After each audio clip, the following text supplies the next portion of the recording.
It's day 3 here in Croatia, and so far this series has been a batter's nightmare. They have been struggling to put big totals up on the board. The bowlers have dominated so far this European cricket series. The defending champs, the Zagreb Assassins, have been particularly good with the ball in hand. They have been superb, putting their opposition to totals under 80 consistently throughout this European cricket series. They've got 3 back-to-back games at the end of the day, and that's going to be a real test of their fitness. Meanwhile, we're going to see Sir Oliver Split introduced for the first time in this European cricket series, and they have a big day with a quadruple header coming up. That's going to be a big test of this side's squad depth. Meanwhile, the Zagreb Warriors, they're going to be coming back for a couple of games right at the start of the day. They are still looking for their first win in this European cricket series, and let's see if they can finally get it. Will the batters turn things around and put some runs on the board on this wonderful Wednesday? Stick around and find out, because live action is up next.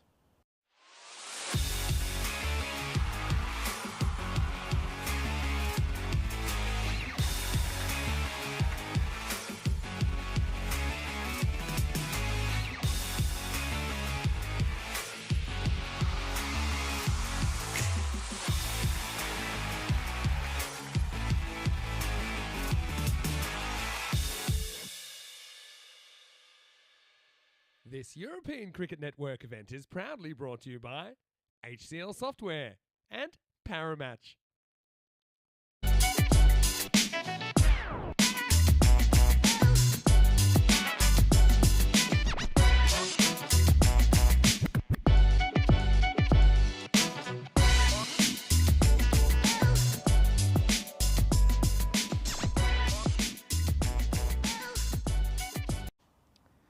Our opening match of the day is the start of a doubleheader between the Warriors and Sir Oliver Split. Let's head over to the coin toss. Sir Oliver Split to call. Tails. Tails is called. It is tails. Will I have a bet first? Good luck. Have a good game. Thank All you. the best. Sir Oliver Split have won the toss and they're having a hit. Well, thank you very much to match referee Stefan Gooch for that update. So the Zagreb Warriors are set to take on Sir Oliver Split. This series has been a tough slog for the Zagreb Warriors. They're averaging just 56 runs with the bat so far this European cricket series, and it's going to have to start for them batting a whole lot better, because you're not going to win too many cricket matches if you're struggling to even go at a run rate of 6. Meanwhile, for Sir Oliver Split, now this is a side who won a couple of times last year against the Zagreb Warriors. We of course saw them notch a 35-run victory in the first match between these two teams, and then the second time around they beat them by 5 wickets with an over to spare. They'll be led by Sam Houghton, who has almost 900 European cricket series runs to his name and 15 wickets with a career economy rate of 9.6. He just flew in yesterday to Croatia, so he's going to maybe be feeling a little bit of jet lag, and let's see how he fares during what should be a long day of cricket for his side. Of course, they've got 4 matches today. Of course, another player to look out for is Mohamed Burhan. He's a handy batter, but he's also got 35 European Cricket Series wickets over the course of his career with an economy rate of 10.5. He's going to be a very important bowler for them as well, and let's see if he can add a few more wickets to that tally. Big day for Sir Oliver Split. They've got 4 games coming up, and of course their opponents will be looking to get their first victory of this European Cricket Series. Let's head back to the commentary box, where you'll be joined by Charlie Hunt.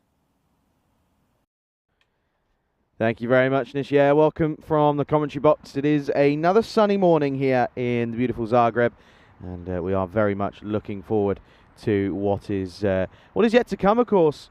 And of course, it's going to be a very exciting day. 5 matches, hoping to get all 5 matches in at that as well. And of course,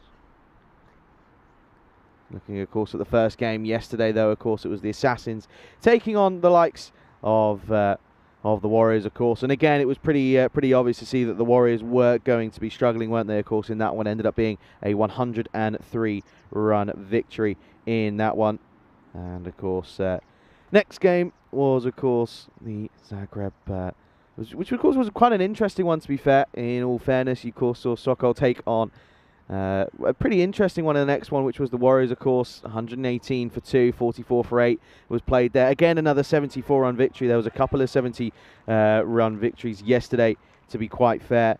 And unfortunately, it just wasn't quite the most dominant display from the likes of the Warriors yesterday. They struggled in more ways than just one. And of course, Assassins then took on Sokol in the next one, wasn't it? And again, it was another 70-run victory, 75 to be quite precise in that one, which certainly was, again, another dominant display. Again, the Assassins proving as to why they were top of the table last year around, of course. And the fourth game of the day was to come, of course, match number 9. And again, this is where we thought maybe it might be a little bit tighter. And of course, the Chiefs did take on the Warriors in that one. And yeah, unfortunately, yet again, the Warriors just couldn't quite muster up the runs. 68 all out in the 10th over. It was, again, unfortunate for them, but that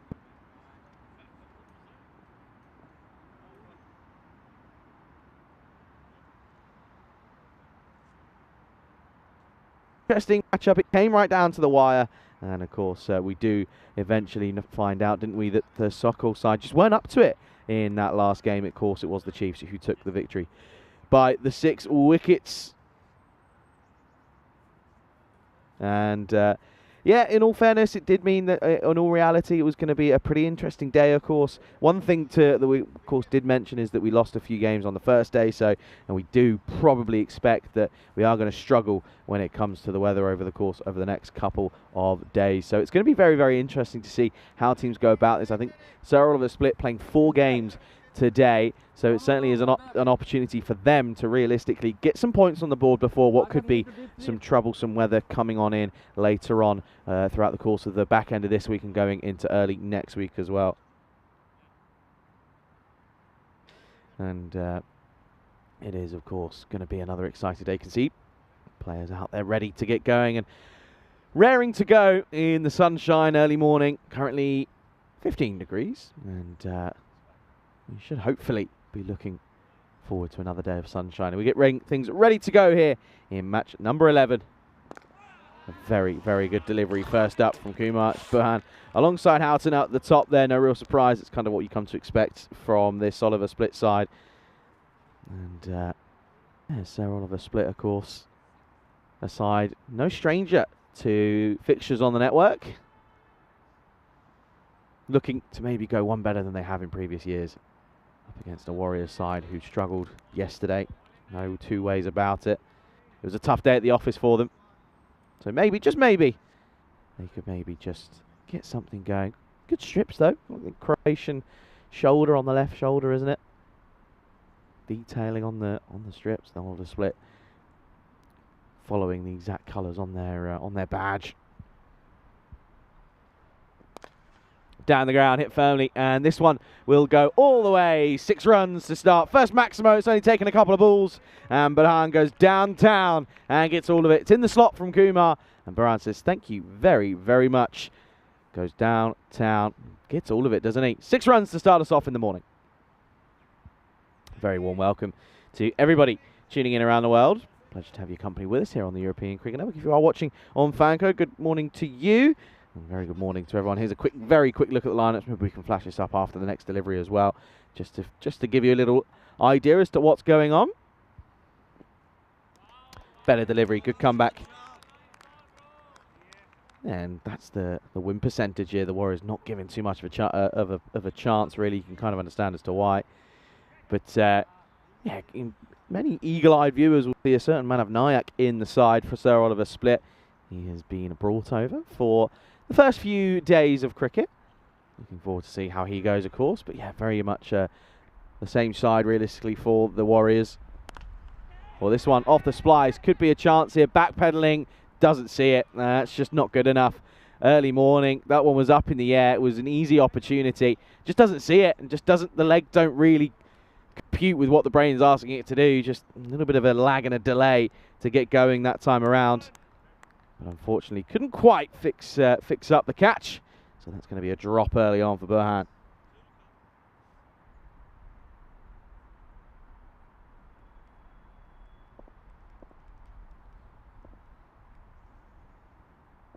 First look at Sam, who, when this mentioned that he might be suffering from a bit of jet lag. He flew in from, I know he's away on holiday in Bali. Flew over to Split yesterday, was in Split yesterday, and then flew over, or made the journey up to Zagreb this morning. And I know that the whole split side are staying in a local hostel nearby.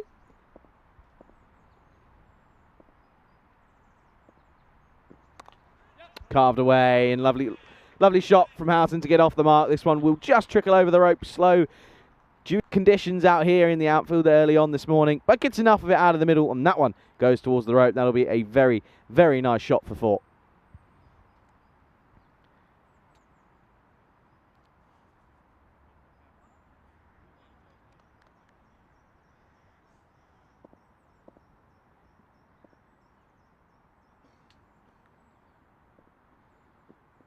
Now this one down the leg side, and Bosniak can't get there and does get a glove on it.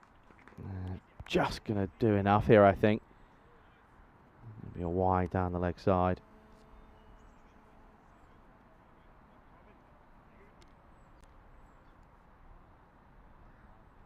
Good morning to Khan as well, to Dave B, to Di Maria, to Shohag.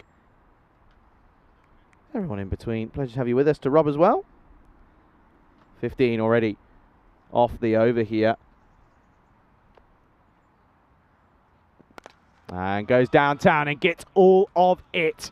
That one is bigger than the first. That's the biggest one we've had so far. And that one is going to be a 6 to finish. A magical over off the first. And it goes for 21 off the first over. Kumar not going to be happy so far this morning. But I tell you what, Oliver Split, they'll be loving the way that they've started their campaign here. That is 21 without loss after the first over. And it's going to be an uphill battle from here for the Warriors. Again, they would have been hoping that maybe they could have had a change in fortunes and just potentially batted first. They batted last or second in every game yesterday. And, of course, that was the way that teams sort of worked them out, was to bat them out. But I think that, you know, the most convincing way to do it would be bowl them out. And then you know what you have to get in 7 overs. You can go and attack it from there. But Burhan, after being dropped for not very many, he's now making the mistake. Anywho, we can have Owasti, who put the catch down earlier. He's going to bowl the second over. And Houghton just turns this into the leg side. Gets Burhan back on strike.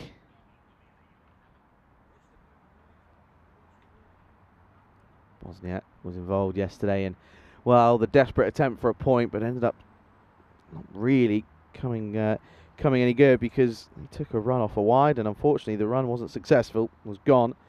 It was the last wicket to go as well. They didn't need to take the risk. This one just drops an inside edge onto the pad here from Burhan. He's looking to go hard here early on this morning, which you can understand. Trying to make the most of the situation that's in front of them. 2 back-to-back fixtures against a weak Warriors side, has to be said. Good delivery. That's where it has to be. Back of a length to Burhan. Anything full, he will throw his hands at it. And that's where he'll try and make the most of any fuller deliveries that have been offered to him. Yeah, Burhan, of course, played in Hungary before.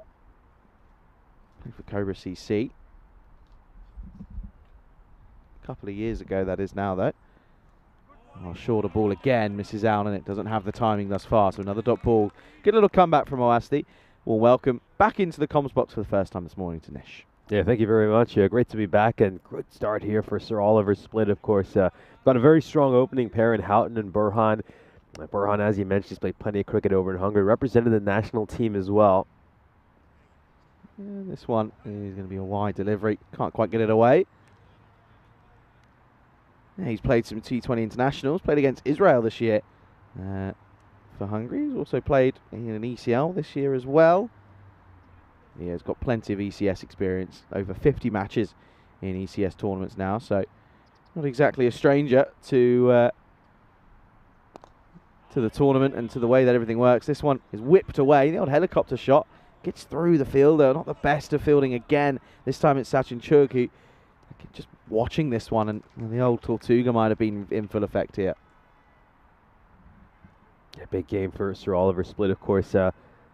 When these two sides played each other last year, Sir Oliver Split won both those games, taking the first one by 35 runs, winning the second by 5 wickets with an over to spare. So they've had the Warriors' number historically. If you look at the comparison between these two teams. The Warriors have struggled to get victories against this Sir Oliver Split side. Well, we'll just note it away into the onside. It'll be a single to finish the second over. A bit of a quieter one. They needed it after a magical first. Just 5 come off the second over. The score at the end of the second is 26 without loss. I'll have a look at the standings, and the Zagreb Assassins are reigning champions, sitting pretty at the top with 3 wins under their belt. A couple of matches abandoned. They're looking good. A good start for them to start off this ECS. The Chiefs as well. I mean, what a victory for them right at the end of the day yesterday, upsetting Zagreb Sokol in an absolute thriller, chasing down a target of 108 in the last over, winning by 6 wickets thanks to a great innings there by Gupta. Fantastic half-century by him in our final match of the day. Well, the question for the team from down south, is it split or steal? That's how the tournament will feel. Can they work out a way? They're going to go to Sachin Chug, who's going to come on for this third over. A bit of spin into the attack in the power play. Whipped away, and this will be a boundary. Quick onto this one was Burhan. Didn't really want to take a look at what Chug had to offer. Gets all of it, gets 4. Yeah, just a little too straight there, and Burhan is just able to work that one away very nicely behind square leg. Nice bit of batting by him. You know, we obviously have been talking about his batting, but he's got a big role to play in the second innings as well. 35 career wickets for Mohammad Burhan. Just such a good and important player for this Sir Oliver Split side. Of course, 2 big additions for them. They got Manav Naik, they got Burhan as well. And you know, is that going to be enough to just get this side the wins they need? Goes for it again on the onside. Not quite out of the middle. No fielder there, though, of course, due to the power play restrictions. They'll just get a single. It's well fielded in the end by Kumar. Smothers that one up. Yeah, Manav only here for the first few days. Then they've got, again, of course, Sam Houghton has a few connections in different locations. Played quite a fair bit down in the south of Spain and in Gibraltar as well. I know that there's a couple more that are listed to come in at some point in the back end of the tournament. Driven firmly. Comes off the wrist of Chug. Oh dear, a bit of a coming together, but everyone seems to be okay. Well struck, though, from Houghton. Take a look at this again. Yeah, nice fuller delivery. Gets a hand to it. That just slows down the ball a little bit. You can see, no one's doing the splits on the wrong side. That was Jaswinder Singh.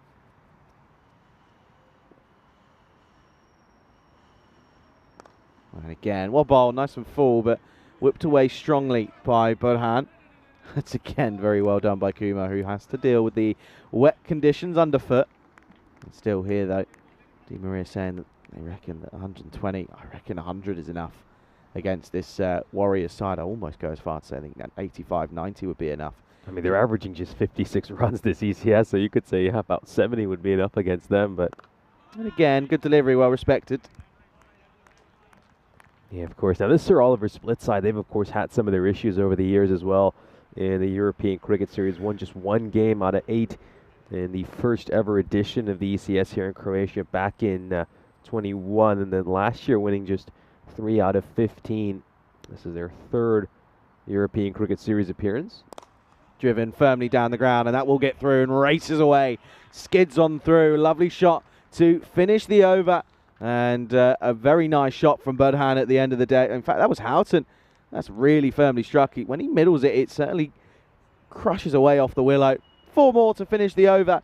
37 at the end of the power play without loss. Yeah, strong bottom hand of that shot there by Houghton. Really nicely played. Just gets it over that fielder at mid-off, and it goes away for 4 runs. We'll have a look at the power play here. Very good power play from Sir Oliver Split's perspective. Not only are they going at a great rate, but they've got all 10 wickets in hand as well. 2 of their key batters are still out in the middle, so they'll be very encouraged with the way they have started off proceedings. Of course, yeah, Sam Houghton, we know him as a member of this Sir Oliver Split side, but in the past he's also played for Sir William Hostavis back in 2022, and back then he was the 3rd highest run getter in the European Cricket Series, so you know, he's certainly a player who's enjoyed a lot of individual success in the European Cricket Series in Croatia. And now, well, I'm finally hoping to be part of a team that can break in to the finals day. That's one thing he's missing. He still hasn't been able to get that achievement.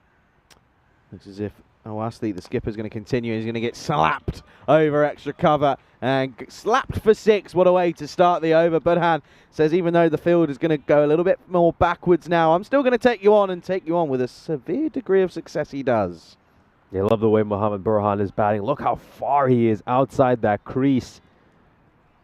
And we're just going to see him play a gorgeous shot over here, over long off. Just digs that one out really well. Strong bottom hand, goes away for a 6. Keeper comes up. Bosniak says, I want to try and keep you in the in your box as much as possible. What's the response? It's a good response. Bosniak hasn't got too much of an idea. Yeah, it's interesting that Awasti's bowling the 4th over here. We've seen him sort of use himself as a death over specialist for much of this European cricket series. And we saw him yesterday bowl the final over in all 3 matches his side were involved in, and he did a stellar job right at the death. Come back to live action. This one up in the air. Could be a chance. Somebody underneath it. Oh dear, oh dear. Well, there's a coming together. No communication whatsoever. And the likes of Bosniak and Sandeep Singh just kind of look at each other. And that's just, well, looks like a bit of a tough Wednesday morning for the Warriors side so far. Yeah, this is really tough. Big coming together. Top edge flies up in the air, and then have a look at this. Ooh, keeper running into the fielder. Total lack of communication. Someone should have put their name on the ball. It really was the keeper's catch. Short third has no business going in there. You reckon? I think it's the keeper's catch. He's got the gloves. I'm going to argue on that one. This one is a wide delivery and gets kicked over the rope for 4. So minimo 5 wides. I'm going to go back to this one. You've got the keeper running backwards. He's gone the long way around. He's turned right around. This was it here. You can't see it from that angle, but he has to turn all the way around. He's going backwards over his shoulder, whereas Singh's coming through and coming forward. That's true, but he does have the gloves. Yeah, but I still think in this game, in this fixture with that team, I don't think it makes that much of a difference. So 5 wides, minimo. This over, gone for 12 thus far. That's a better delivery. Good comeback, back of a length and straight. Good call. They'll get an easy single. But again, you see there, bit of a loose delivery and Bosniak or a loose throw and Bosniak not quick to react. Yeah, I think a different skill set is a keeper's catch, but at this point, I'd argue it's not. That's just for me. Anywho, it'd be boring if we agreed on everything.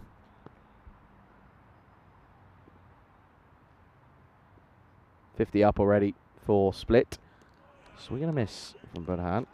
Going playing across the line there to a wider delivery. We're just sneaking through for a dot ball. 13 off this over so far. Still got a ball to come. 29 off 17. Electric start for the split side. SOS. Well, the Warriors probably feel like they might have to send one out at the moment, the way things are going. Misses out on this one. Miscues it. Well watched, though, by Magdalenic, who watches this one all the way in. Gets the body behind it. We'll finish with just a single. And we'll keep the strike while Burhan brings up his 30. End of the 4th. SOS. The split side. 51 without loss. So bring up the team 50 in that 4th over. Going at a great rate over here, as you can see, just under 13. So they're in a good position here.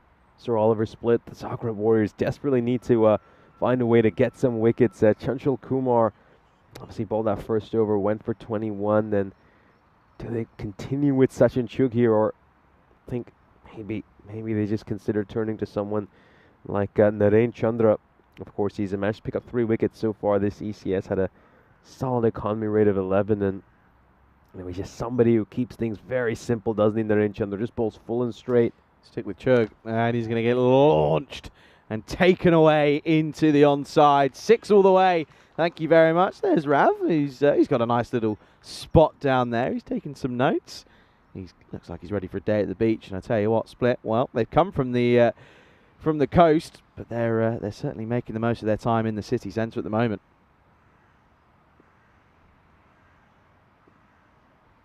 $57 now up on the board in this 5th over at the moment.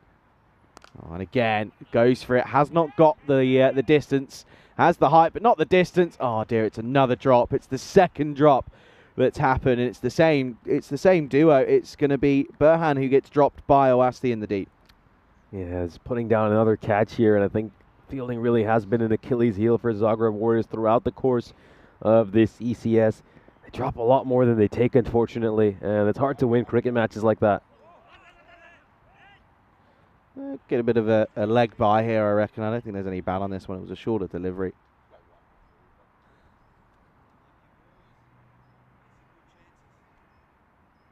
The chances are there. That's the annoying thing for the Warriors. They've had opportunities to maybe just turn this game on its head a little bit, but they've just not taken them. Now comes down the track and takes it on, and we'll go all the way. 6 again for Berhan, who is loving life at the moment. Just seeing ball, hitting ball at the moment. Simple stuff, but working and very much effective at the same time. Yeah, really good use of the feet over here. Gets to the pitch of the ball, meets it on the half volley, and pumps it over mid-wicket. Excellent cricket. Yeah, just slightly falls over on it, but gets away with it nonetheless. Yeah, the likes of Manav and potentially the likes of Mamoon as well, still to come. And they've got Manav listed at 5, but I could see him coming a little bit earlier potentially. His leg spin's going to be crucial in whatever the defence will be. Miscue again, and you can just see here, he just loses his shape a little bit here. Just one to look out for here, just kind of falls over on it. If you watch his head, I don't know if we get another look at this here, but if you go back and watch his head here, just look how much he falls over. Just you can see, just gets outside the wrong line. That's where the body sort of loses shape. Ball to go then in this 5th. Houghton's got a bit of a license to go for it here, really. Doesn't, respects it. Well, they'll get a single though. So, we'll take one. But that'll be the close of the 5th, and at the halfway stage, it is 67 without loss. And for the first time, we can welcome you into the commentary box here in Zagreb. It's wonderful to be here, and Wanish looking very smart this morning. Yeah, certainly good to be here, and got a nice doubleheader to start things off between Sir Oliver Split and Zagreb Warriors. I mean, Sir Oliver Split and the Warriors have generally been on a similar level over the last few years, but it looks like Sir Oliver Split have made some good additions to their team. They could certainly have a massive impact for them, and maybe this Sir Oliver Split side could go on to become dark horses to go to the finals day. Yeah, I think, you've got to look at what's yet to come. You've got the Belgrade side, you've got Afamkara Hisar, to name a couple. So there's still options to come, and of course we'll still look forward to seeing those sides a little bit later on in the week. But you can only play what's in front of you at the moment. They're doing a very good job of dismantling this Warrior side and very much making them worry about their situation. Well, they're going to go to Zanko, and of course taking on the likes of Houghton here. Both have played lots of cricket for the Croatian national side, so they're they're certainly good friends, and Zanko will be looking to maybe break the partnership here. Zanko won't push pace, he'll just go line and length. That's where it has to be. Stump to stump, try and get a quiet over, and they haven't had one yet. The second one was the quietest at 5. Since then it's all been almost magical. It's in the slot, but not quite timed. And, oh dear. Well, not quite seen on camera, but it gets put down. And, well, that's a real shame. Yes, 3rd catch that's been dropped so far in this innings, and there's not too much you can do, can you? I mean, if you're a bowling unit when that many catches are getting put down. Yeah, Magdalenic has certainly had his troubles in the field at times. Not only that, but also with the bat as well. Told you Zanko should have had a wicket. Oh, now he's going to get thumped into deep mid-wicket, and that's going to go for 4. And, well, cricket's a cruel game. Rafi's almost... Well, Rafi's little castle gets dismantled. He doesn't take this cleanly, by the way. Clearly not the same as me yesterday morning. Yeah, this one struck really firmly and just races away towards the boundary rope, and it just gets past Ravi, doesn't it? Hits the bottom of that chair. He knows he's on camera there as well. He knows when they're on him. Good delivery, just nurdled away through the offside, and again just gets a single. Houghton just playing second fiddle here to Berhan. 45 off 23 for him. Yeah, Mohamed Burhan has been the key aggressor so far for Sir Oliver Split, closing in on a half century.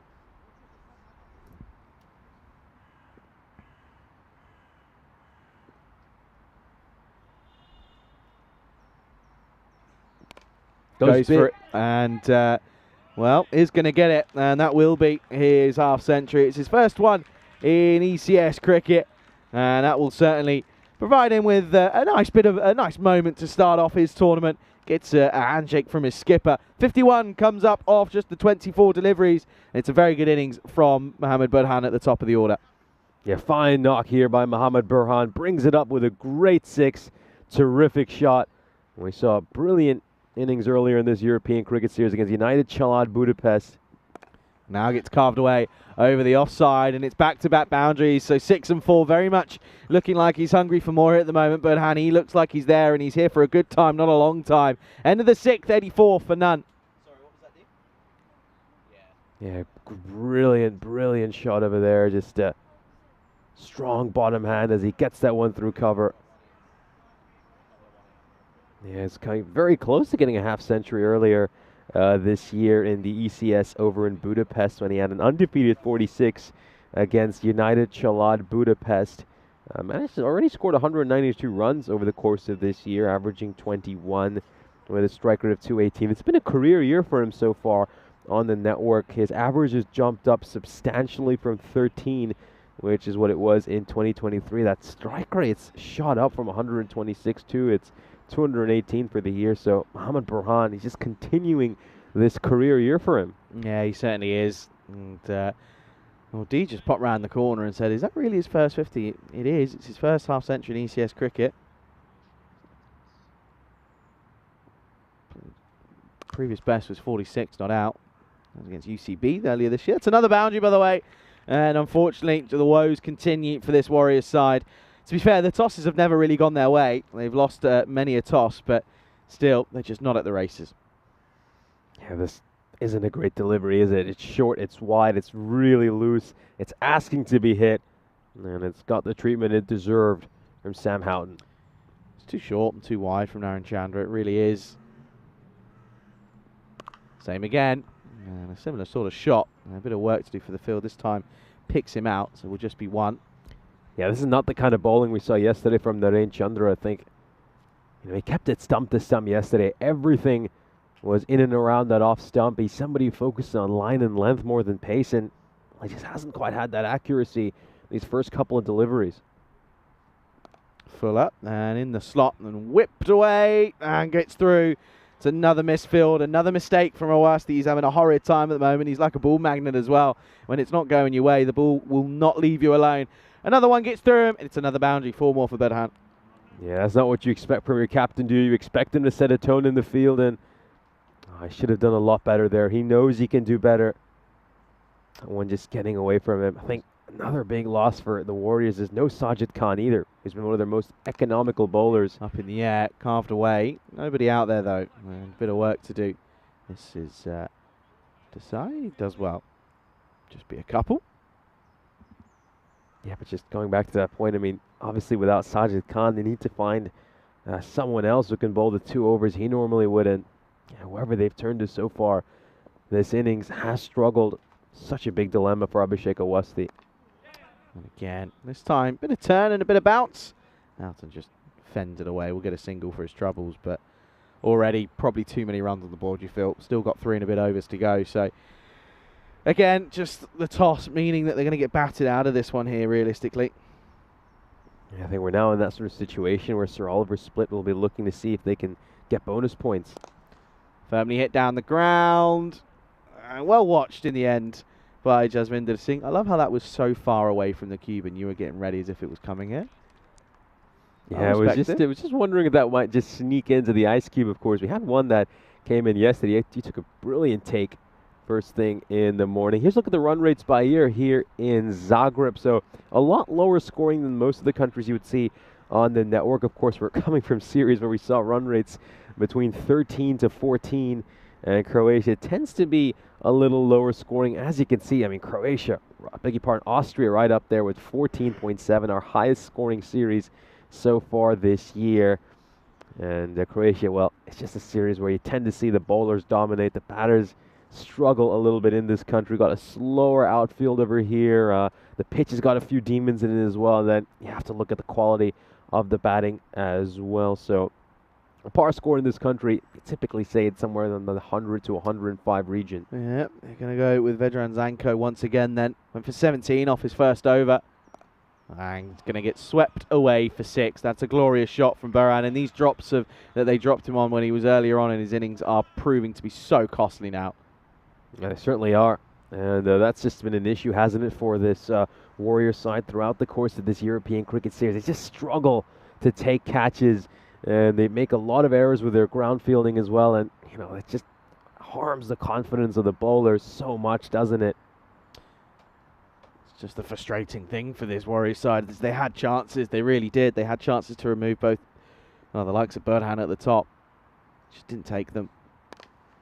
It's just off the toe back to Zanko. They've got to go back of a length. That's where he's not been able to get it away as frequently as he would have liked. Anything on his toes, on his pads that's full, you can see it's very tape ball-less. You can see the way he sort of sets up his bottom hand very much, sort of takes over 9 times out of 10. Hence why the short ball tends to be a trickier delivery to deal with. There you go, back of a length. Gets a bit of bounce as well into the rib cage. Can't get it away. Yeah, absolutely. I mean, he feasts on anything that's over pitched, and as you mentioned, it just allows that bottom hand to take over. He loves to whip through the ball, doesn't he? Goes at it hard as well. You know, he's not there to mess around. He's there to see ball, hit ball, and hit it a long old way. Well, to be fair, he's done exactly that. Got a 7 sixes to his name at the moment.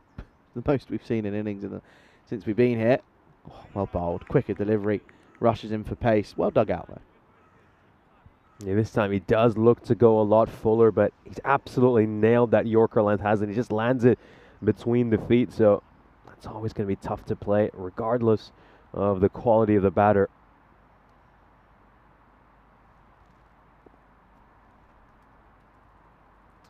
Big 2 deliveries these going into the 8th over. Can they restrict them to as little as possible? Another, well, should have been a dot, and again it's just an element whereby just relieves a bit of pressure. But in the end, they won't be able to get the run, so it's going to be another dot ball. This one just sneaks in a little bit low.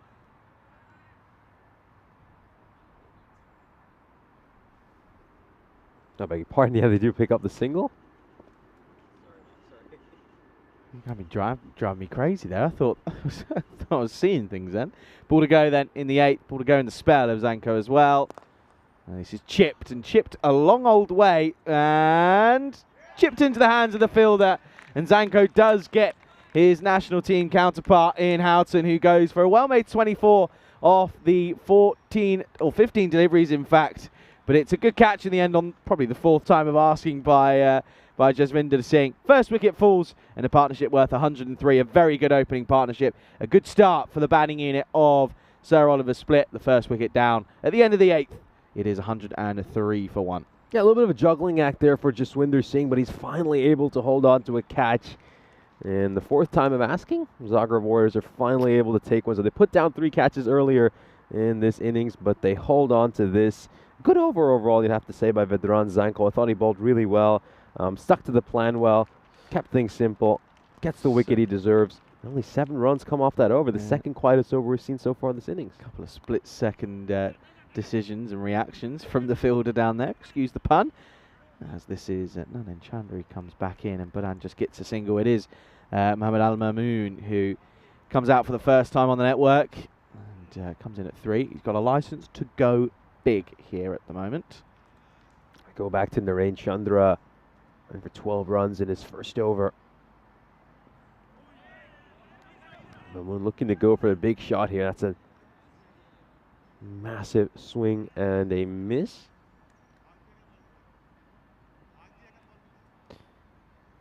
Yeah. Is there a way, though, of getting Burhan as this one just nurdled into the onside? And again, it's an easy single. It's good running. Positive intent from Split. So this brings a danger man, Mohamed Burhan, back on strike, I think. Yeah, Moon's a plan. Has to be pretty simple over here. Just try to make sure that this man has as much of the strike as possible. Thumped down the ground. Has he picked up the fielder? Yes, he has, but it's another drop for Magdalenic. Yeah, he put one down earlier. He's had so many issues that long on position, hasn't he? And at some point you wonder if the captain's going to consider moving him from there. Clearly he's got the yips now. He's in his own head about it. And again, this one was straight at him. Didn't really have to move. Come back to live action. Just pushed away. Could be a run out here, though, as Burhan is found to be just sort of left wandering a little bit. Good comeback from Chandra, though. It's been a good over, in fact. Lofted. Again, another chance. Oh, no, and it's another one that goes over. This time it's the worst of the lot. Tips it over the bar for 6, and Magdalenic, well, you've got to feel for him. He's in the hot seat at the moment, and he's probably wishing that he was nowhere near this ground. Yeah, I mean, this is really grim from his point of view. I mean, he should be all the way back, shouldn't he, on the boundary rope. In the end, he's helped it over for 6. I think for his sake here, the captain has to take him, move him away from that position. He can't remain at long on. It's just going to harm his confidence more and more. I mean, he is at a hot spot at long on. He's going to get a lot of balls struck towards him. He's just having a difficult time, isn't he? He's put down 3 catches. You know, he's let a couple slip past him for boundaries as well. I think for his sake, it's probably best if he's moved somewhere else. Spoils what would have been a really good over from Chandra as well. Finishes with a 6, goes for 9 off the 9th over. All happening. 112 for 1 with an over to go then. Burhan looking to see ball, hit ball. They're going to return to Chanchal Kuma for the last. And this is timed beautifully into the onside, and it's well controlled by Naren Chandra. Not the most effective way, but I guess gets the job done. Yeah, second time we've seen players using that very unconventional technique where they're trying to use their shins to stop the ball from getting past them. Again into the onside, and could be another chance here. Is taken this time around. So not too much success for Al Mamoon. He was dropped on 1, got a 6 for his troubles off that delivery. Goes for 1 too many. He's got the license to go for it. It's the last over. It's a good catch by Naren Chandra, showing Magdalenic how it's done. But it's a good catch to take nonetheless, and it's another wicket that falls. Second goes. It's 113 for 2. Yeah, good grab there by Naren Chandra. Finally hold on to one. Yeah, they put down 5 catches over the course of this innings. And as you mentioned, of course, Magdalenic putting down 3 of those. That's an important wicket, really is. And Al Mamoon, who was just looking to go big on every ball he faced, will find Naren Chandra out at mid-wicket. So second wicket falls for Sir Oliver Split. Got 4 balls left in this innings. Can Sir Oliver Split get to that 120 mark? Over the top and the offside. Nobody back there. That's going to be a boundary. Question is, I think this might have gone all the way, you know. Let's have another look here. This is Burks who's come in. Nathan Burks. Let's have a look at this. Let's just double check. I think he might have gone big over the top to start. Comes off the outside edge of the bat. Can we see this? Let's have a look. No, that's 1 bounce 4. It's not going to be 6 runs. That's 1 bounce 4. Although, don't get me wrong, that rope is tricky to spot. But yeah, the signal was given a 6, but that's going to be changed to a 4. Yeah, Nathan Burks, I mean, we've been talking a lot about some of the new additions for this side. Nathan Burks is one to watch as well. Let's just have a look at where this lands. And yeah, rope's behind it, you can see it. Rope's well behind over there. You can see that's a 4. Just a little hard to spot that rope hard. Sometimes on camera. It is tricky to see it down in that corner. Or anything on that side, to be quite frank, on the offside for a right-handed batter. So 4 to start for Burks. Still a boundary nonetheless. And again, just sort of squeezed away on the onside. Probably turn and go for 2. And, well, the pressure causes a misfield, and they get back comfortably for the second. Yes, of course, Nathan Burks playing in his first ever European cricket match. He's 24 years of age. He could be a very handy addition for this Sir Oliver Split side. I mean, let's see how he fare. Don't know too much about him, just simply because we haven't seen him much on the network. Well, going off some of these shots, I'm going to be looking forward to seeing a bit more of him. That is firmly played. Hits this one on the up, but keeps it down, goes through cover, and meets it on the meets it halfway. That is a glorious shot. Really nicely played. Well timed. 4 more. Yeah, early impressions certainly suggest that he is going to be a big run getter over the course of this series. That is such a difficult shot to play. As you mentioned, charging down the wicket, playing that on the up, hitting it through the line. Yeah, gorgeous shot by Burks. Lovely little 3-ball cameo so far. Splits the field, doesn't he? Got to be done. Last ball coming up, potentially. Miscued. Probably going to be safe. It is. Again, just the fielder not looking. And just they come back for an easy second, and it's going to be a very, very good score of 125 for 2 at the end of the 10 overs. That's a pretty healthy hand at the end, and like as you said, a nice little cameo from Burks, goes 12 for 4, but Burhan, the main man, 70 off 36, not out. Yeah, so both the players will make their way off the field, and yeah, lovely batting by Nathan Burks. I think early impressions suggest that he is a very talented batter, and looking forward to seeing him over the course of this European Cricket Series. Of course, you can only play the opposition that's in front of you, and this Zagreb Warriors side, we know they've had their struggles over the years here in Croatia, but based on these first 10 overs, this Sir Oliver Split side could be an improved team from the one we saw last year. Let's have a look at the highlights of this innings, and you have to say it was total Sir Oliver Split domination during the first 10 overs of this match. We saw Mohamed Burhan open the batting alongside Sam Houghton. The skipper was an able partner as Burhan looked to accelerate. He made 70 runs of 36 deliveries, struck 10 boundaries over the course of his innings. Massive, massive opening partnership of 103 runs, which really set the platform for this Sir Oliver Split side to go on and accelerate during those last few overs. Yeah, you'll see in some of these highlights that the fielding was suspect, to say the least, from the Warriors. And again, they had ample opportunities to remove Burhan early on, but they just didn't take them. Zanko came on and went for 17 off his first over. Houghton had his number, was hitting into all parts, but it, of course, was Zanko that eventually removed the skipper of SOS. And, well, the SOS side, of course, 4 games today, so it's going to be tricky for them. It's going to be a test of the fitness and the character. Well, unfortunately, the test in the field was not up to standard for the Zagreb Warriors. They were just time and time again. That one into the ribs. And that was where I was saying, you've got to go back of a length to Burhan. That's where you can struggle to get it away. This one was chipped, and chipped quite a long way, but chipped into eventually the hands of Jasvinder Singh. That was the end of Sam Houghton, who batted well though. And as Nish mentioned, he just played very well for the second fiddle role as Burhan was going to all parts. But the drops just kept on coming. Alan Magdalenic had a horrid time down at long on, and well, once was enough, twice was way too much, third, well, that's just ugly. And of course these two sides do go at it again in the next game, so the toss is going to be a big one. Maybe the Warriors, they'll be thinking, let's try and win the toss and maybe bat first, change things up, see if that's going to be a good way to do it. But Hicks came out and had a nice little, or Burke, sorry, came out and had a nice little cameo, finished with 12 off 4. They finish on 125 for 2 off their 10 overs. So already going to be a tough one, only averaging about 50 odd in with the bat of the Warriors. So this is going to be a tough ask for them. You can see there, 12 extras, not the worst from the Warriors, a bit of an improvement in that regard. But yeah, Burhan top scoring at 70 off of 36. And of course, there were also ways that that the bowlers could have done better. I think the fielding should have been a lot better, has to be said. But of course, we will look forward to seeing what happens. Zanko, can he get something going with the bat maybe? He looked okay for his 10 in the last game yesterday. We'll certainly look to find out. It'll be a very quick turnaround as SOS looking to, well, to make it a very positive start.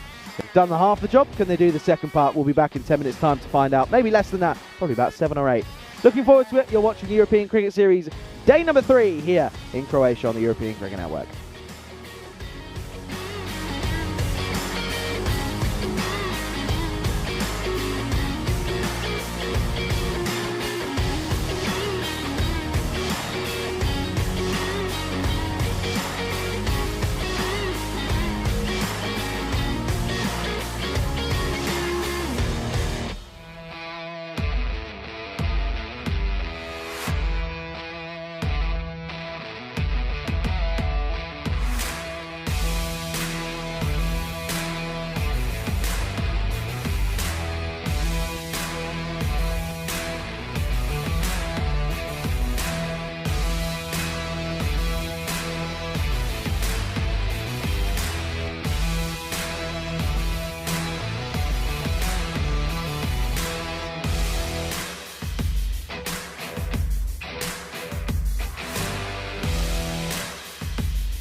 This European Cricket Network event is proudly brought to you by HCL Software and Paramatch.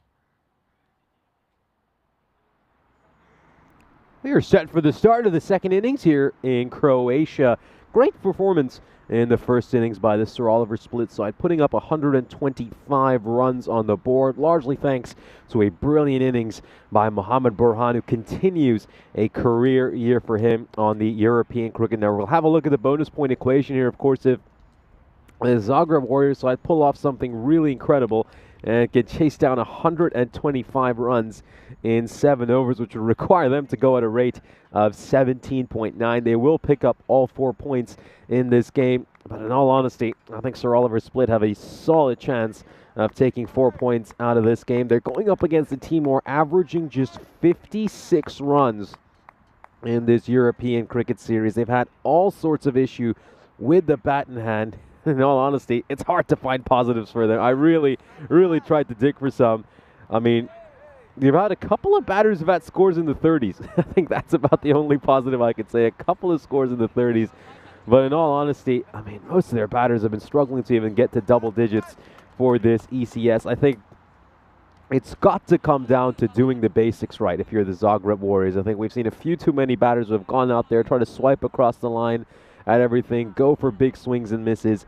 I think if they can just get bat on ball, try to get a run of ball, and then hope that things work out in favor of them in terms of extras, and if they can get to something in the 80s or 90s, that will be a big improvement based on what we have seen for most of this European cricket series. Their top score so far this ECS is 68, and that of course came against the Zagreb Chiefs in the last match this side was involved in yesterday. So, well, let's see if they can put in a good performance with the bat in hand here.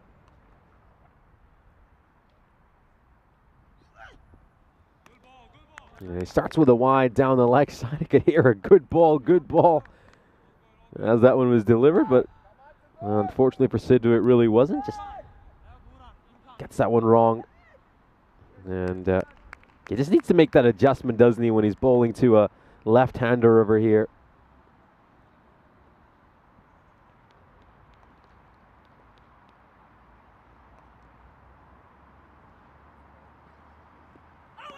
Oh, well, it's a good idea. I mean, he's looking to go for that leg stump Yorker, and that's been called to wide. Yeah, just misses the line he would have desired by a few inches, and the umpire just having a word with him over here.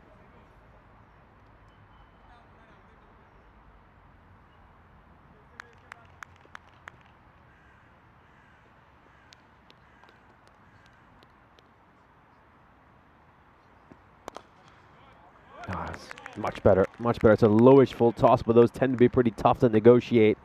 And the batter just strikes this straight back at Sidhu. So we finally get a legal ball. First legal ball of this innings.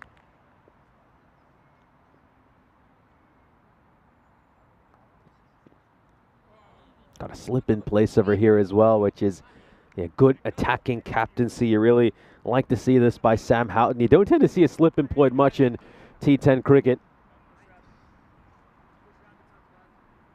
Just taking a look at this field, a couple of fielders outside the ring. One of them is out at deep point, and there is a deep third in place as well.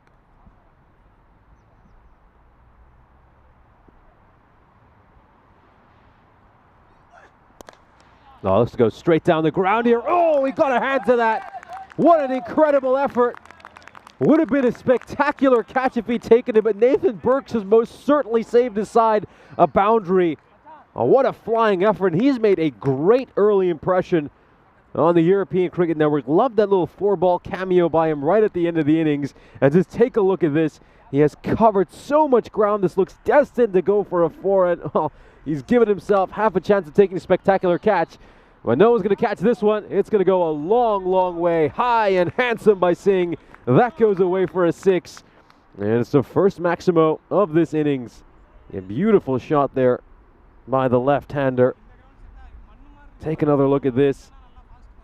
A good use of the feet. advances down the wicket, meets that on the half volley, and he sends that one away a long way.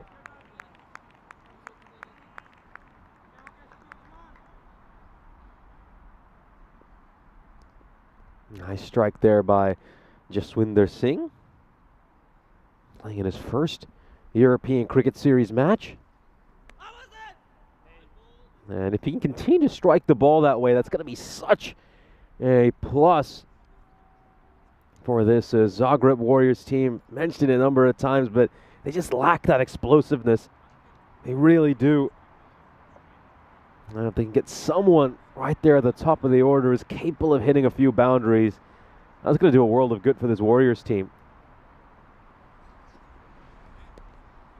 And just staying really low there by Sidhu. He's struggling with his line. I think he's just not quite been able to adjust that line so far to the left-hander. You know, he's probably not bowled as much to left-handers as he does to right-handed batters, so he just needs to get the line right over here.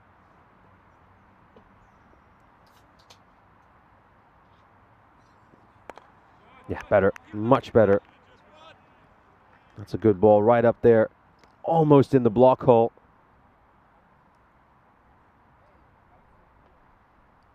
And we're going to see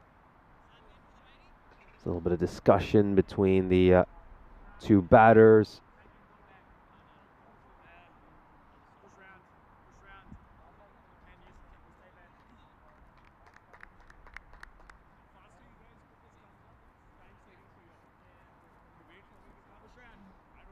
Just making a few adjustments here in the field. So, yeah, so point's been brought in. Still got a deep third in place. Trying to locate where the second fielder outside the ring is placed. Can't quite see where he is at the moment. We'll tell you as soon as I can see him.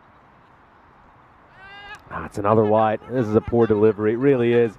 Going for the shorter ball. And, yeah, just not quite sure why he's gone with that plan. I mean, he doesn't have anyone out deep at square leg or a deep fine leg. I mean, is this some kind of a bluff? He's just trying to catch him by surprise here by going for the shorter one. So second fielder outside the ring is stationed at long on. So 46 matches since we last had a golden ball on the European cricket. Now, we still have a ball to go, though, in the first over. It hasn't come to an end just yet.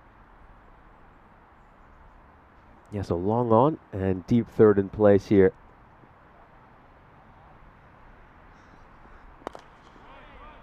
As he struck straight down the ground, and there he is. The man who is stationed at long on.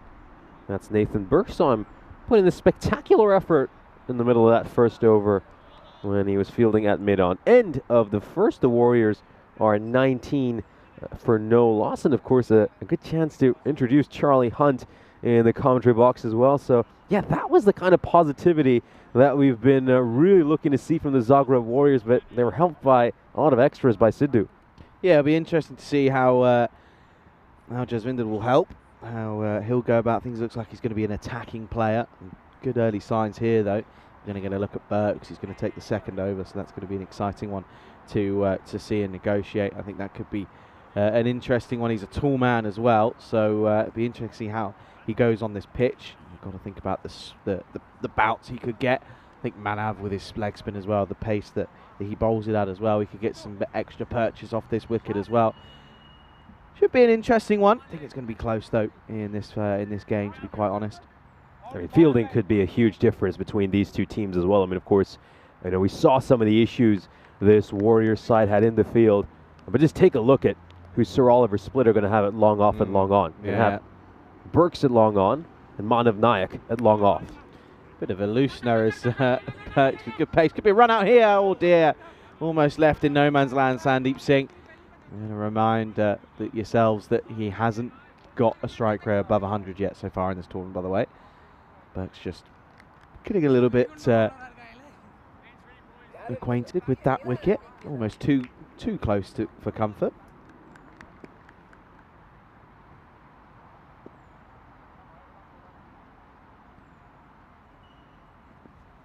Swing and a miss. Good carry from Burks as well. You'd expect it from a tall man himself.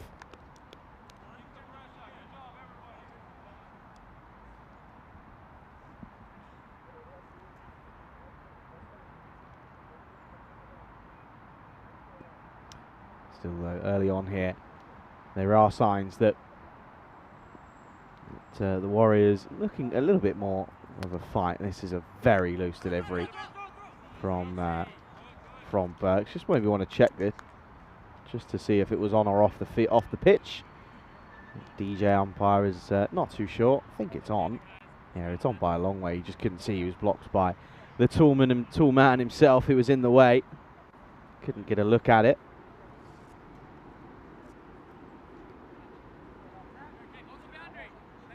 Yeah, good to hear the news, Chris. It's good to hear it massively, of course. Thinking of you, and thoughts are with you and your family.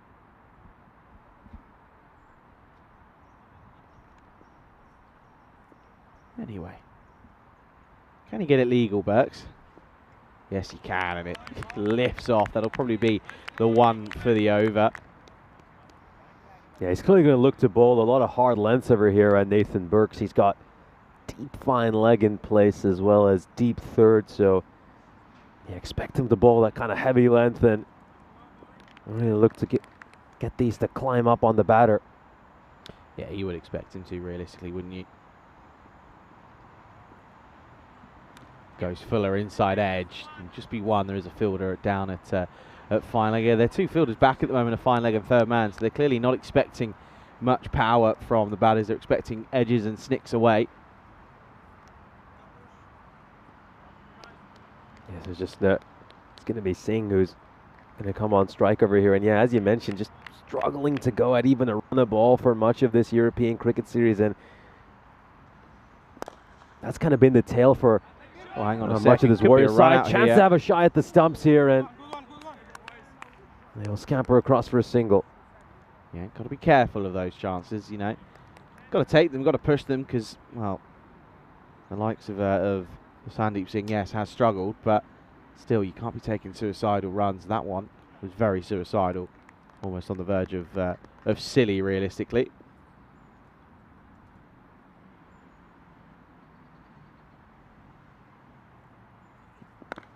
Well respected. Just fend this away. I think that's kind of what they're going to have to do here, realistically. Some of the good deliveries you are just going to have to try and manipulate and just sort of get them away. And if you take a single off a good delivery, it's not a bad result. Yeah, so we're getting a few questions here about the site. So yeah, a few updates have been made to the website, of course, ahead of the European Cricket Championship. You can obviously see Dave saying that he's struggling to find previous matches. We'll just tell you a little bit more about that after this ball. Got him, gone, and it doesn't get much better than that. A tall, quick bowler coming in. The angle that he creates because of his height is so tricky to deal with, and it's nice and full on the base of the stumps. The perfect Yorker, and it's going to be the first wicket of this innings. Comes at the end of the second, doesn't get much better than that. It is 25 for 1 at the end of 2. A lovely bowling by Nathan Burks. I mean, a tall bowler like him, especially with the fielding plans he's at for much of this over. You're kind of expecting him to just bang one in short, and then he goes with that Yorker. Perfect Yorker to end the over. Gets a well-deserved wicket. And a superb bit of bowling here by Nathan Burks. He needed that over after an expensive first over. That just brings this Sir Oliver split side back in the driving seat once again. So here's a look at the standings. As you can see, the Warriors are winless so far this European Cricket Series, and Sir Oliver Split playing their first game of this ECS. Still 3 sides in Afyonkarahisar, Belgrade, and Ljubljana. 3 sides from, of course, outside this country who we are yet to see. So yeah, Dave, if you just scroll down to the bottom of the European Cricket Series webpage you're looking at, you will see the completed matches. So right at the top of the site, you see the matches that are coming up, and then at the bottom of the site, you will see the matches that have been completed. So yeah, just a little redesign for the European Cricket Network website. Yeah, they're going to turn to the likes of Anthony Razmilic for the third over, the last over of the power play.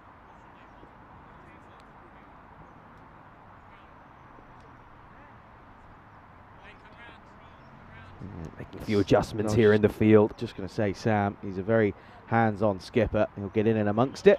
Wants to get it right, doesn't he? Got a plan, clearly.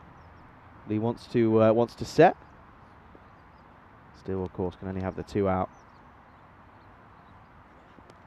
Well, it's a little bit too straight from Razmilic, and interesting fielding from Ranchikumo Madugun, and that you can hear straight away there should never be two there, and they're probably right.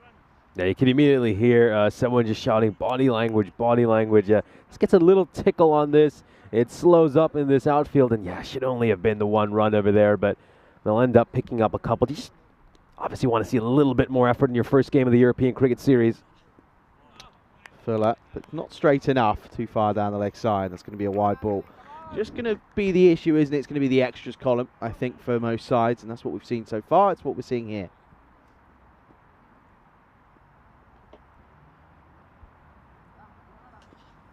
Steps across, but it's going to be another wide. Well kept, though. Good stop behind the stumps by Sheraz Dilbar.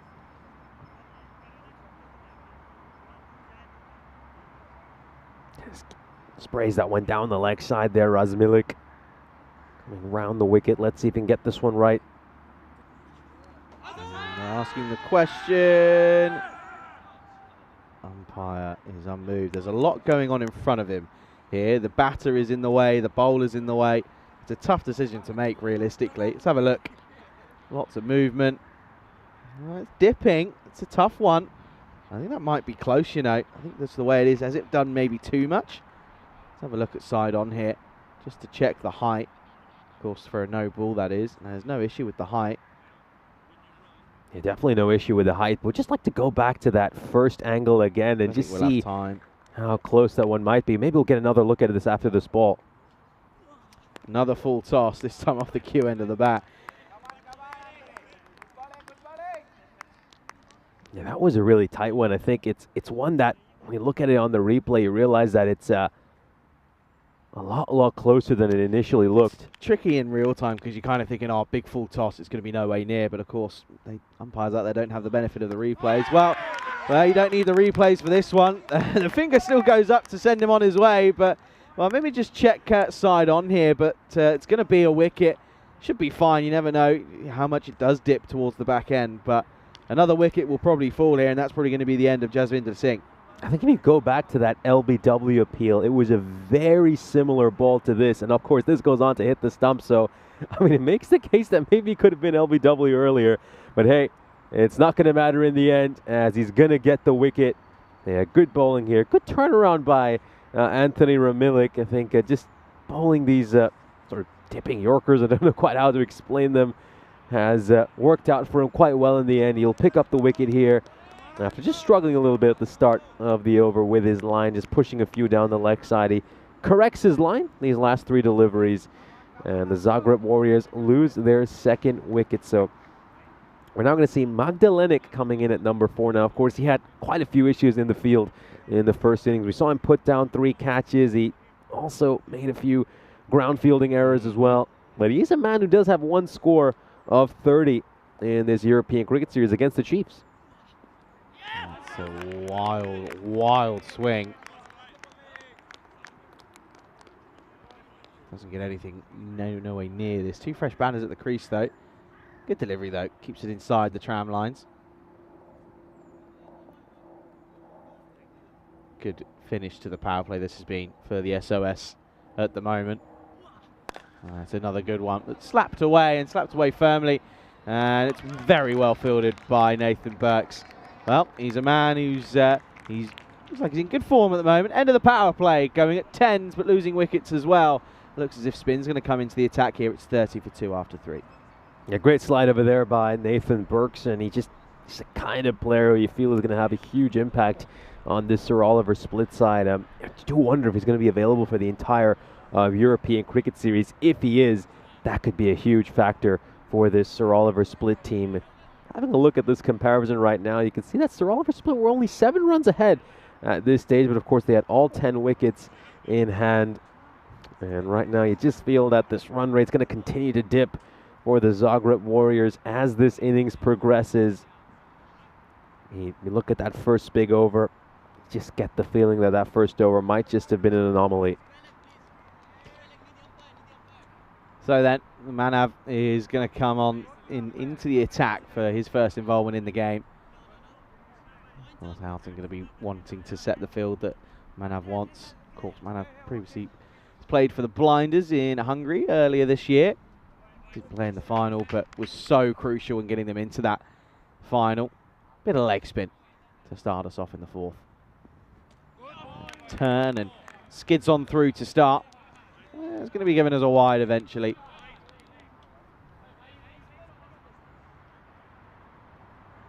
Don't know if we're going to get another chance here. We'll move on. Turn and bounce. Told you that's going to be the way that Manav's going to be very tricky to handle here. He really is a fantastic bowler, isn't he? 41 European Cricket Series wickets to his name at as young an age as he is at. Another drag into the onside. They'll get a sneaky single. Not too detrimental though, that easy one. He's still 19 years of age. He'll only turn 20 in November, and he's already got a very decorated European cricket career. He's just played all over the continent, hasn't he? He's so involved in the game. He's got a terrific career economy rate as well of 9.8. Onside, chance. Oh no, runs past it. Trying to go for the catch. You don't mind it realistically. Manav will be thankful that he does go for the catch, but he won't be thankful for the fact that he gets through him. It is it's the wrong one that comes out of the hand. You can see it. Wasn't quite picked really. Got enough on it though. Kumar getting a boundary off the very first ball of his innings. Good start for him. Uppish. Could be a chance here. Someone to get underneath it. Does very well. There was a bit of late communication, but Sheraz Dilbar made no mistake. Manav just had to pull out of the way at the last second. But nevertheless, a catch is taken. And it's 4 and out for Kumar. And the wickets tumbling already. And the evolving door of the Warriors' wickets already starting to run. Yeah, look at the back. Looking to go on that back foot and play a shot over mid-wicket. Just catches the top edge, and it's really well taken there by Sheraz Dilbar. Nayak picking up his first wicket of this European Cricket Series. Another one by Sadust for the Zagreb Warriors. Find themselves 36 for 3. Yep. Split very happy at the moment, and rightfully so. They know that the Warriors have struggled with the bat. I think that's why we've seen a bit of news come in that the split side will be batting first again in the reverse fixture. Double header. Chance here. Oh, not far away. Good running though. Delenich came on through.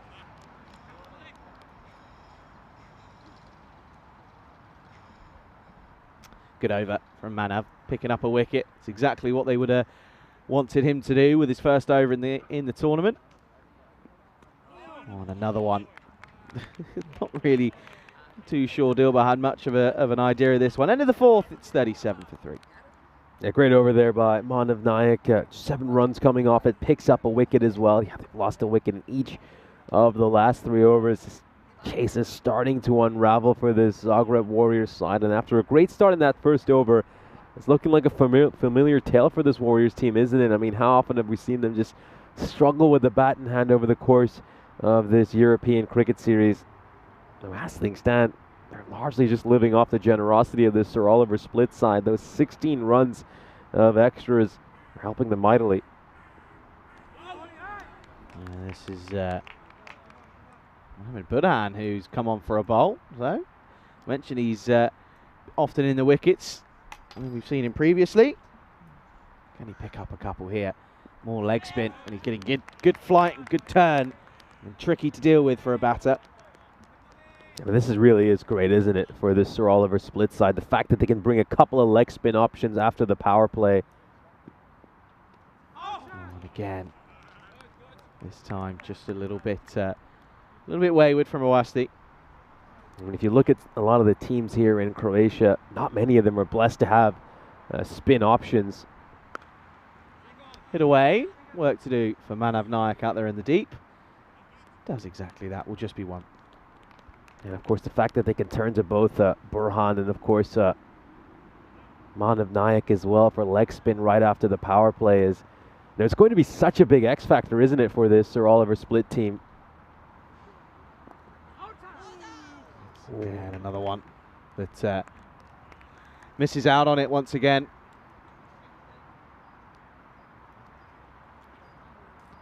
So coming up to the halfway point here now, and once again, the batting, always the issue. That's a good delivery, that's fine. End of the over, just one come off it. Good 2 overs of spin, back to back. End of the 5th, halfway stage. The score is 38 for 3 at the end of 5. Here's a look at the upcoming events on the European Cricket Networks. Of course, we're here in Croatia until the 22nd of September. We'll wrap up the European Cricket Series on Friday the 20th, and we've got a weekend of European Cricket International action on the Saturday. We'll have the men's games. The Slovenia will be touring Croatia. And then on the Sunday, of course, we've got some great women's cricket coming up. The Croatian women's team hosting Czechia. So we're looking forward to the remainder of the series in this country. Nayak continues. And has he got something here? Yes, he has. That's why Awasi isn't waiting. And DJ does eventually raise the finger. And Nayak picks up another. Good catch, though, again. It's the duo, the troublesome duo of Nayak and Dilbar behind the stumps. And another one will go. And the woes continue. Yeah, he's kind of flashing outside his off stump. He was a little bit trapped in his crease, wasn't he? Had to wait on that one a little bit as well. Just gave that a little bit more air over there, Manav Nayak. He picks up the wicket. A beautiful bowling by him. 2nd wicket of this match for him. And you've got to say they've really tightened the screws, haven't they, since the power play. Nayak picking up another wicket. Mohammad Burhan as well, giving up just the 1 run in his previous over.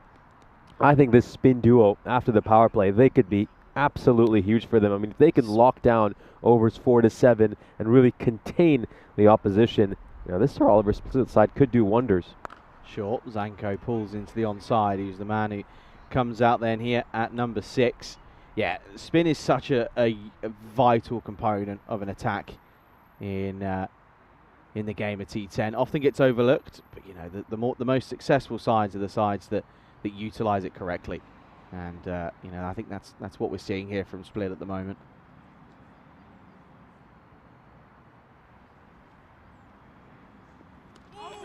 Could be another one here. And I think we're going to check upstairs, but I think this might be another wicket here. Again, 9 times out of 10, a keeper will know. And going off body language alone, they think they have their man. Let's have another look. This could be the end of Magdalenic here, who's 2 off of 7 at the moment. Let's see. Comes down a long way. Does he get something back in time? No. No way near. Bat not down. Foot in the air. It's going to be another one. And Manav picks up a 3rd, and it's again that troublesome duo combining once again. Yeah, brilliant bowling here by Manav Nayak. You can just see that the batter's looking to advance, so he pushes one wider.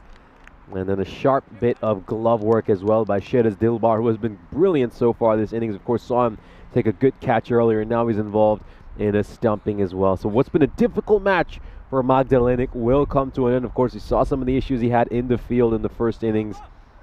They couldn't quite get it done with the bat in hand either. Another wicket falls. Nayak has his 3rd. He's got 3 balls left. Spin to win at the moment for the SOS side. Dabbed. Well, could have been a run out. Was a chance. Gets back safely though. Yeah, the 8th, should say 4th 3-wicket haul for Manav Nayak in his ECS career.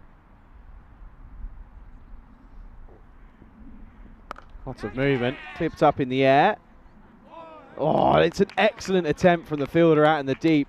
Body on the line stuff from the likes of Mohammad Burhan out there. He's a tall man. He's got long levers. If there was anyone you wanted to be out there to try and take the catch, it would have been him, but just gets away from him. Yeah, when just getting past him, as you mentioned, a good effort there by Mohammad Burhan, but he's unable to get to that. That's just the 2nd boundary we've seen in this inning since the first over. Look at where Zanko's trying to play mind games with Manav here. Oh, it's well played. Gets it away. Gets a bit of bat on it. We'll get a single for his troubles. Not too sure how much Manav will appreciate that one. We'll come to the end of the 6th over. The Warriors find themselves 45 for 5, so it's a familiar tale for them once again. They're desperately trying to pick up at least a point out of this game. I think the victory is unattainable. That required shot up over 20, past the point of no return. Yeah, for the Zagreb Warriors. You know, it's just been bonus point defeat after bonus point defeat for them over the course of this ECS, of course. They lost all 3 of their matches yesterday, and all 3 of them were bonus point defeats, and that's not the way they want to start first thing this morning. Going to go to the skipper, Sam Houghton.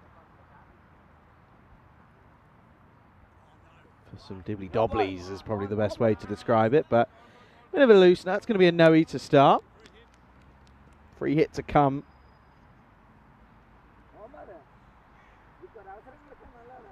Bit of a loosener though for the skipper. Oh dear, well this one's got up out of nowhere. Kind of Zanko sort of facing his own sort of bowling here really. Just not really pushing it for pace, just going more for accuracy and stump to stump sort of action. That one really shot up, didn't it? I mean, it was just full of a good length. And oh well, that one shot up. The second one stays low. Barely gets above the knee, and that's just the demons of this pitch starting to take effect here. Yeah, it really is a rather funny wicket. I mean, generally these artificial pitches across the continent tend to be pretty true, but not the case here in Croatia. Slapped away and slapped firmly. Probably will go to the rope and will. That'll be 4 runs. That's a nice shot from Zanko, to be quite fair. Nice way to pick up a boundary. Again, been for rarities to come through in this innings. Kind of the usual story for the Warriors. Although they are, but that is the 50. Of course, struggled to get to 50 yesterday. 38 off 21 for a point now for the Warriors. It was a pointless day yesterday for them. No points out of any of those 3 fixtures. And again, struck away leg side. Once more, Burhan does the work.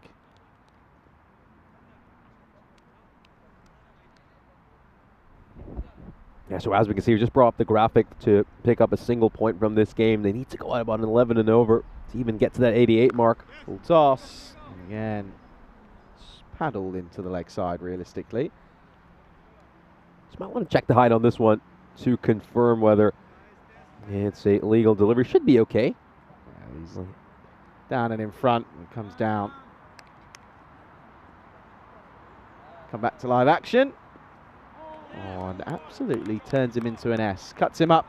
End of an interesting over. Had a bit of everything. And at the end of the 7th, the score 52 for 5. These 2 teams will go at it again.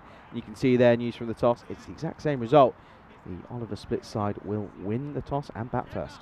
Yeah, for Sir Oliver Split, it's going to be pretty simple in the upcoming match. They just need to replicate what they did in this game. Burhan and Sam Houghton listed to open once again. I mean, that looks like a fantastic opening pair, doesn't it? They had a 103-run opening partnership in the first innings, and they'll be looking to do something very similar in the upcoming match. So, should be an exciting game. And let's see if the Zagreb Warriors can do a little bit better in match 12. Still looking for their first victory of this European cricket series. I mean, that enormous losing streak.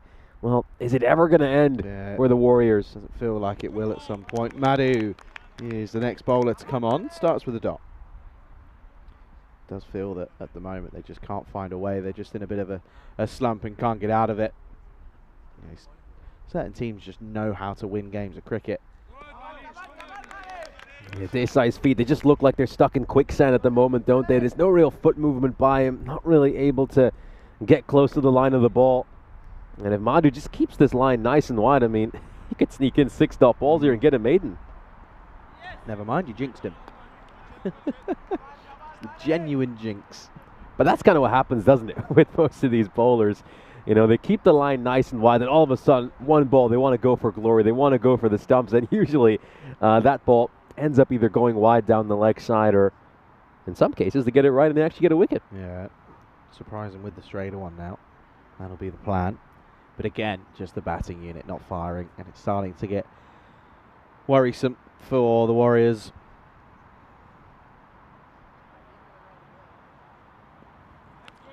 Another wide though. Can't get it legal at the moment, Madhu. Yeah, worth looking at this one again. How close was that? That's not a wide. Ooh, yeah. Well, Not a wide. harsh on the bowler, isn't it? Not a wide.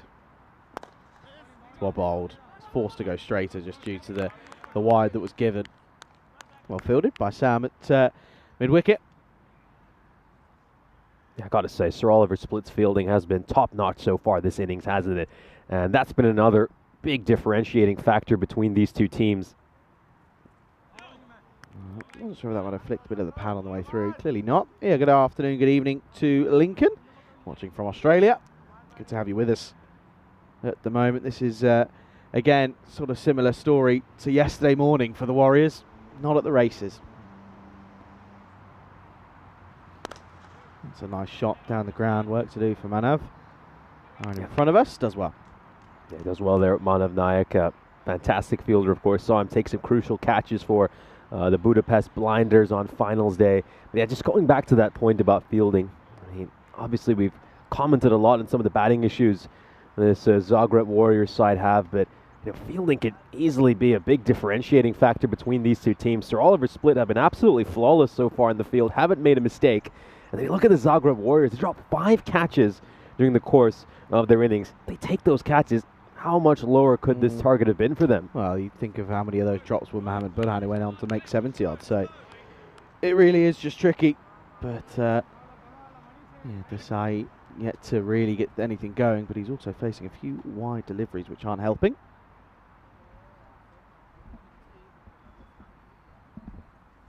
Leg side, played away nicely. There you go, on 2 straight from Maddie. Too much of an overcorrection.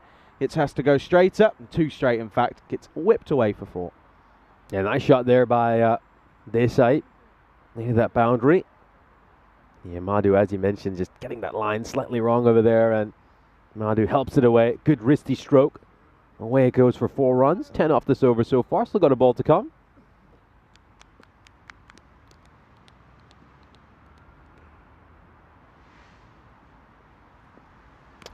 Again down the leg side, and the extras column is just an area of concern for this this split side. They don't want to let things get too out of hand. It's where issues start to sort of come into the frame of things. Swept away. Again, more paddle sweep more than anything. Just for 1 though. Yeah, so 22 runs of extras so far. Now, they should still be able to pick up all 4 points in this game, but that's something they're certainly going to have to iron out. They might be able to get away with it against a side like the Warriors, but you bowl 22 runs of extras against the likes of Ljubljana, or also, of course, the Zagreb Assassins, and you're going to struggle to win cricket matches. So that's going to be something which I'm sure Sir Oliver Split will discuss ahead of match 12, which will be coming up in 34 minutes time. We've still got a couple of overs left in this game before we round things out, and I think the win, I certainly know that's unattainable now for the Zagreb Warriors. The only question mark here is, can they at least get 1 point out of this match? Yeah, that's the question, isn't it? Can they find something out of the screws here? 24 off 12, it's 2 a ball. It's a wide delivery. It's not a bad idea there by Houghton, trying to keep that line nice and wide, but yeah, I could just watch this ball here. It just seems away last moment. Misses that tram line. Yeah, this was just the attempt at the stumping, as he was a long old way away, but does get back in time. We'll come back to Houghton. This one, again, paddle swept. But there's just not really much intent there, is it? They are going to come back for the second, though. And that is good intent. So, not the best of intent to start, but finish it nicely. Yeah, they'll grab some runs over here.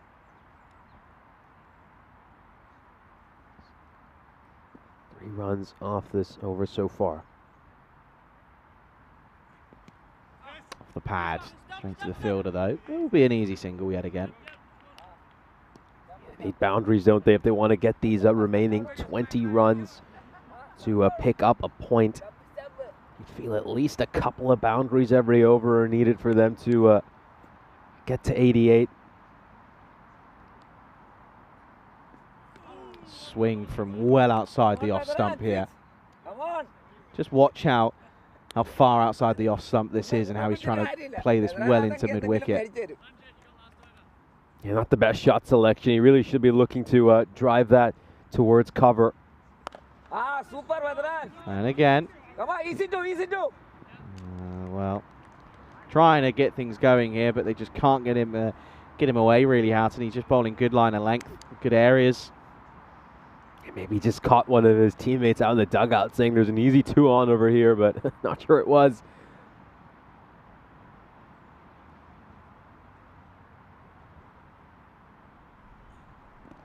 Again, sweeping across the line. Houghton was asking for it, but not coming away with it.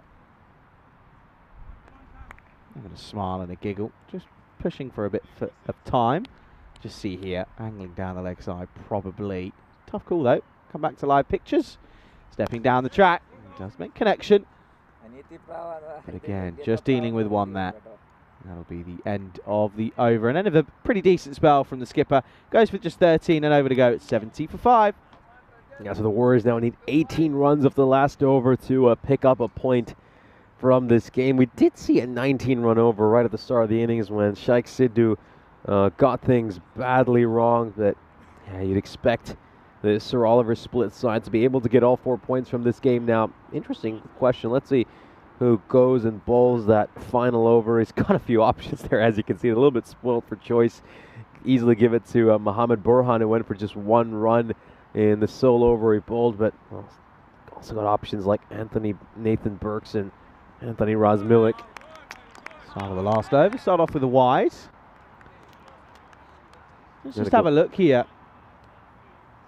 Umpire just wants to double check whether or not this is okay. He does take a long step out. Let's see. Does he get back into... Oh, I don't think he does. I think he's going to be caught short here. Is there anything behind the line? No. That's going to be out. That's a really tidy bit of work from Sheraz Dilbar behind the stumps. Off the wide, he's going to get a stumping, and, well, the woes continue, I'm afraid. And that's going to be the end of Desai. That's going to be an unfortunate way to go, but it will be 125, of course, what they're looking for. 126 the target that they're trying to get. But they're never going to get anywhere near it, are they? But the wicket will fall. It's going to be 71 for 6 here. Yeah, nice bit of work there. I mean, I've been really impressed by Sheraz Dilbar's wicket keeping, and certainly doing whoever has him in their fantasy team plenty of good. Getting some more points over there. So we now have still have 6 deliveries left, of course, in this innings. That last ball was a wide.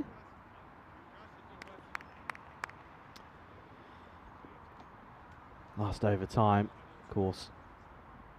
Trying to muscle away and nurdle a point, maybe. Probably looking unlikely, though. It's going to be an interesting one. Let's have another look at this here. Well, there you go. Goes all the way to the rope. This is going to be... I think this might be a minimum. We'll have to double check. No, it's going to go down as buys, in fact.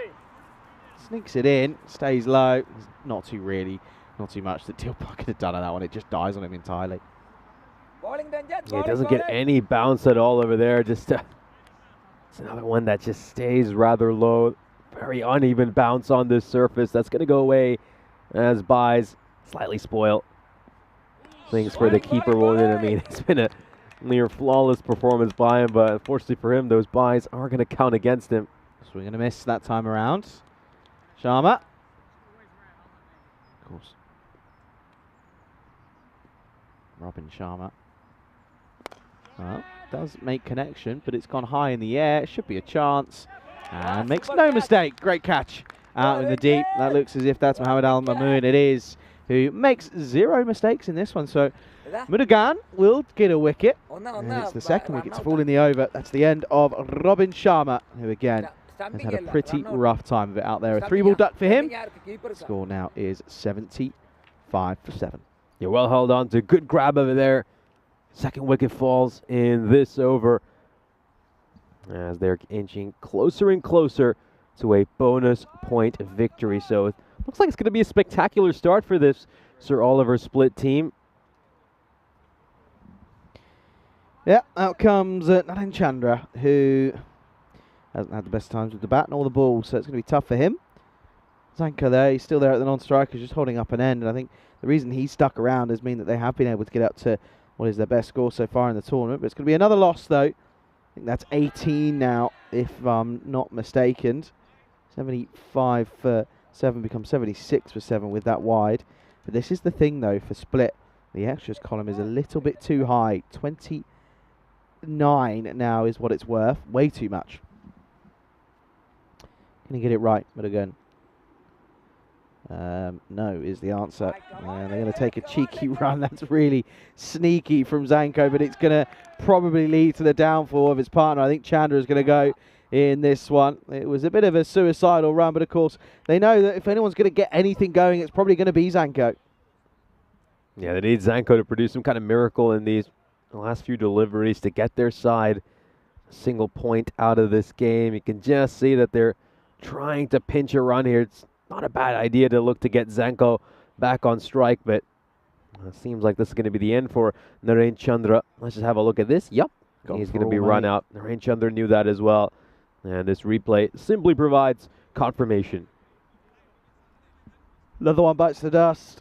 77 for 8. The wide's still flowing though. They're still there. Yeah, 30. We're now up to 31 runs of extras, I believe. We'll give you an exact number. Yeah, 30. As things stand. Really. Well, they need boundaries. And that isn't one of them. That's a dot ball.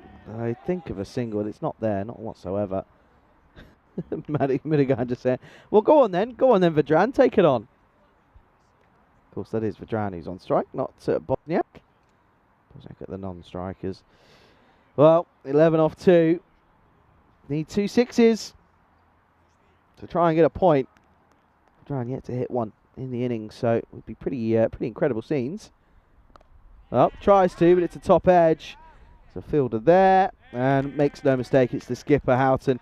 He won't drop that, so, well, Zanko was the man who removed Houghton when he was batting. Houghton's the man who catches Zanko in the reverse of the little duo, little partnership between those two, little battle in itself. But another one falls, and, well, that's 9 down now, and it could be running the risk of all of a sudden being bowled out in their 10 overs. Of course, just a ball to go, 77 for 9.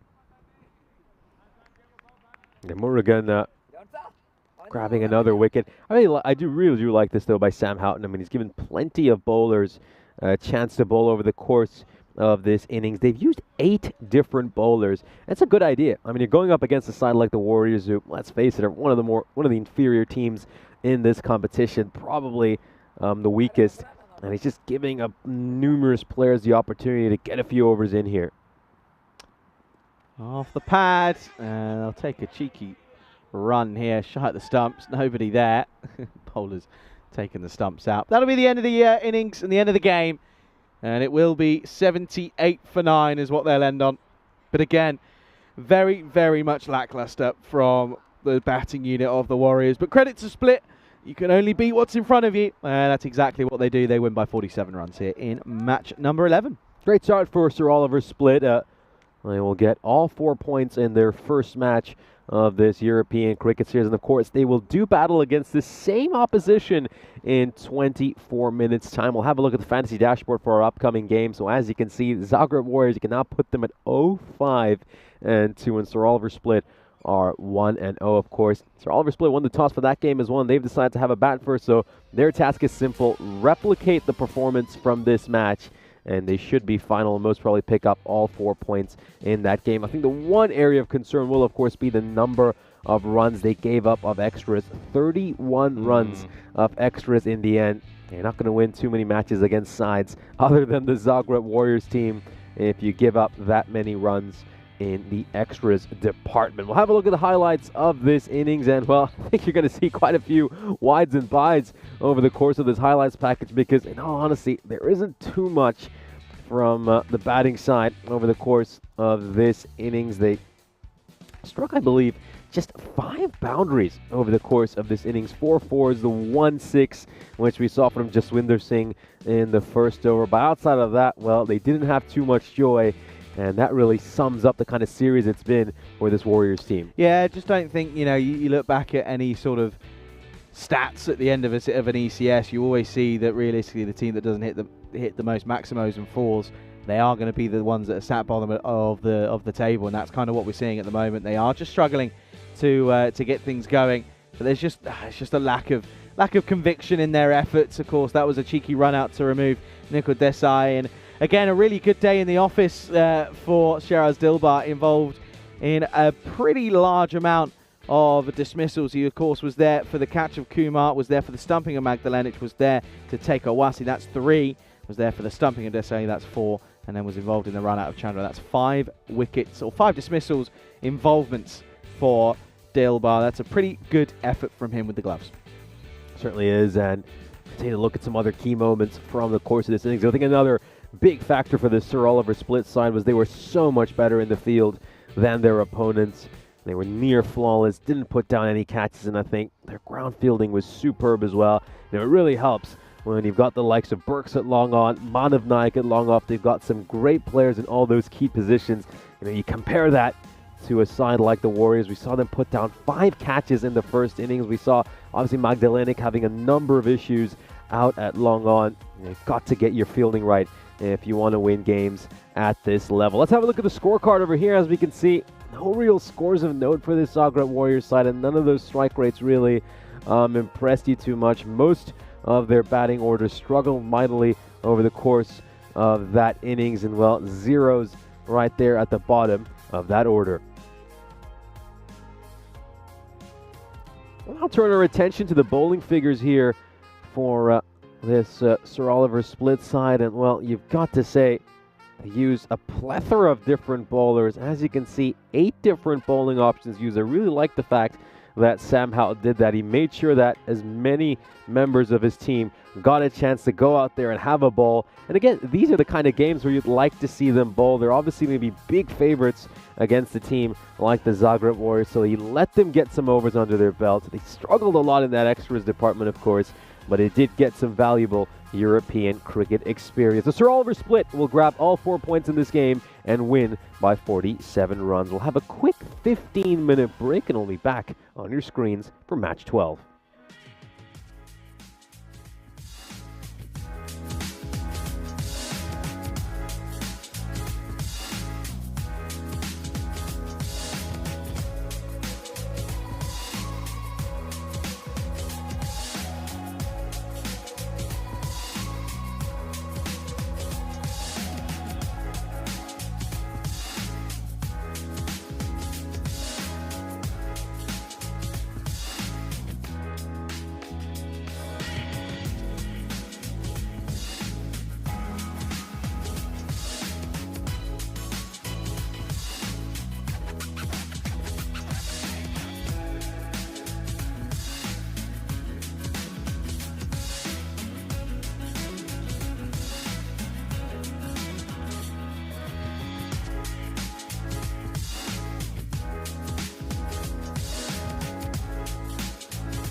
This European Cricket Network event is proudly brought to you by HCL Software and Paramatch.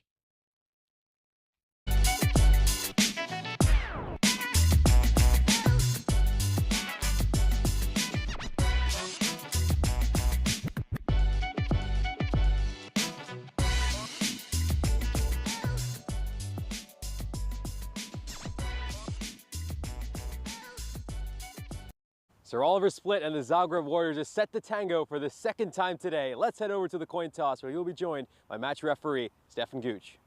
Where's the call? Heads. Heads is the call. It's tails. We'll have a bet. Have a good game. All the best.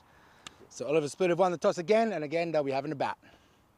Well, thank you very much for that update. Looking forward to this game. Love the way Sir Oliver Split batted in that previous game. I think they've got a terrific opening pair in Sam Houghton and Mohammad Burhan. The two of them really complement each other extremely well. Mohammad Burhan continues his career year on the European Cricket Network. He has doubled his average and strike rate this year. We of course saw him play really well for Cobra Cricket Club over in Hungary earlier this summer, and he's now made a great start to his European Cricket Series here in Croatia as well, coming off a brilliant 70 in the last match. Loved what I saw from Nathan Burks as well, playing on his first ever European cricket match, and I think he made some great early impressions. This Sir Oliver Split side could be a team to watch over the course of this European Cricket Series. They made some handy additions to this team, and it looks like those additions could have a huge impact. Meanwhile, their opposition, the Zagreb Warriors, well, it's been a pretty miserable European Cricket Series so far for them. They've been struggling to get any results.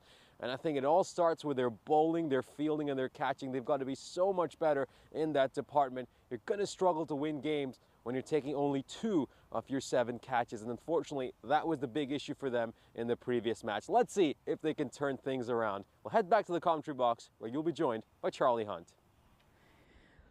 Thanking you very much, Nish. And it's a repeat of this morning's fixtures. Yeah, look at the apartment complex not too far away. We're just on the other side of that main road. It's a pleasure to be here at, of course, the wonderful city of Zagreb here. Match number 12 then, the Warriors taking on the Oliver Split side yet again. It's the double-header here at the Mladost Cricket Ground here in Zagreb. Temperatures just starting to increase a little bit here, just getting up to 20 degrees at 22:11. Apologies for the slight delay in this game getting going, but we're almost ready and raring to go. And of course, yeah, Oliver Split batting first. It's a carbon copy, as I said, of the fixture earlier this morning.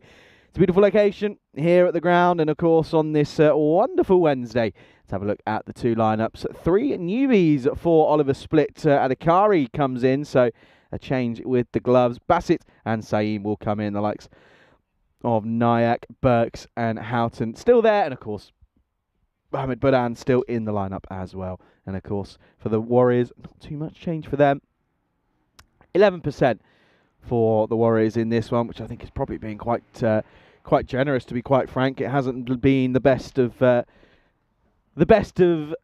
tournaments thus far for the Warriors, but they're giving it a good go. Welcome to everyone, to the likes of Ashu, to Dave B, to Chris, and to John. Pleasure to have you with us on the European Cricket Network for the second game of the day.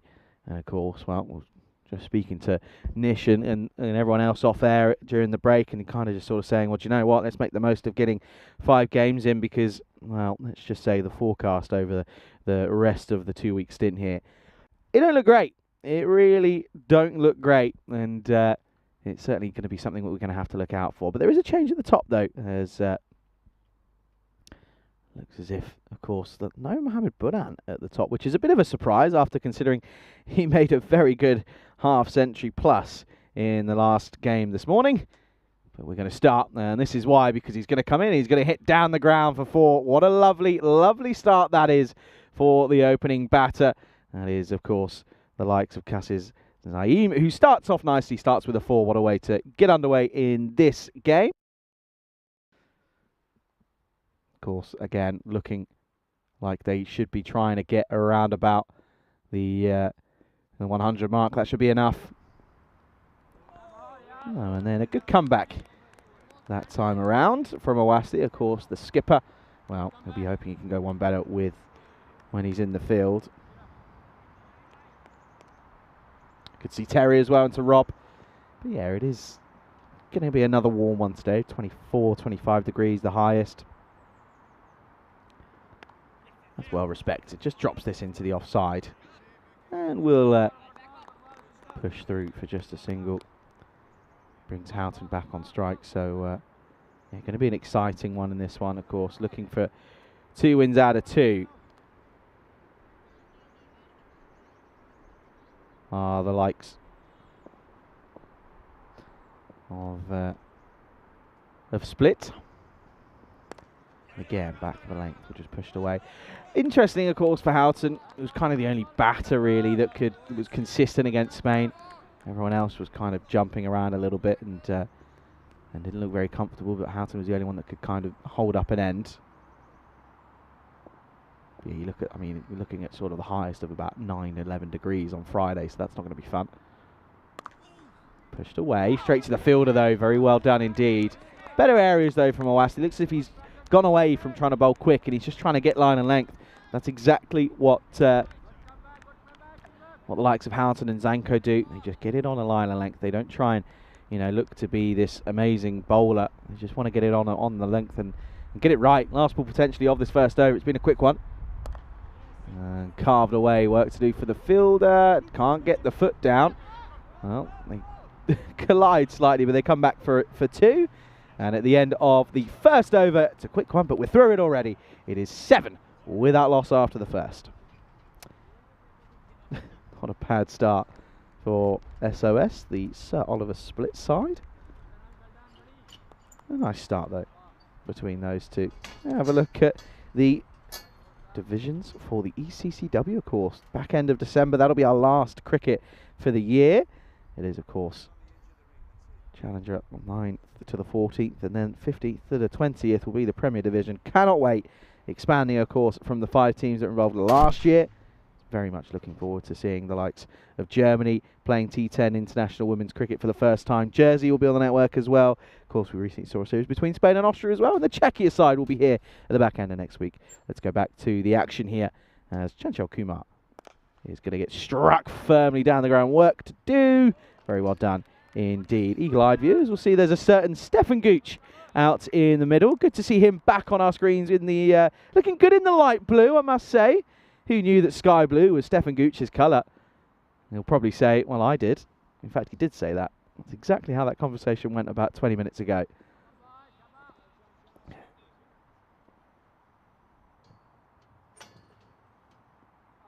A bit of a wild swing. And,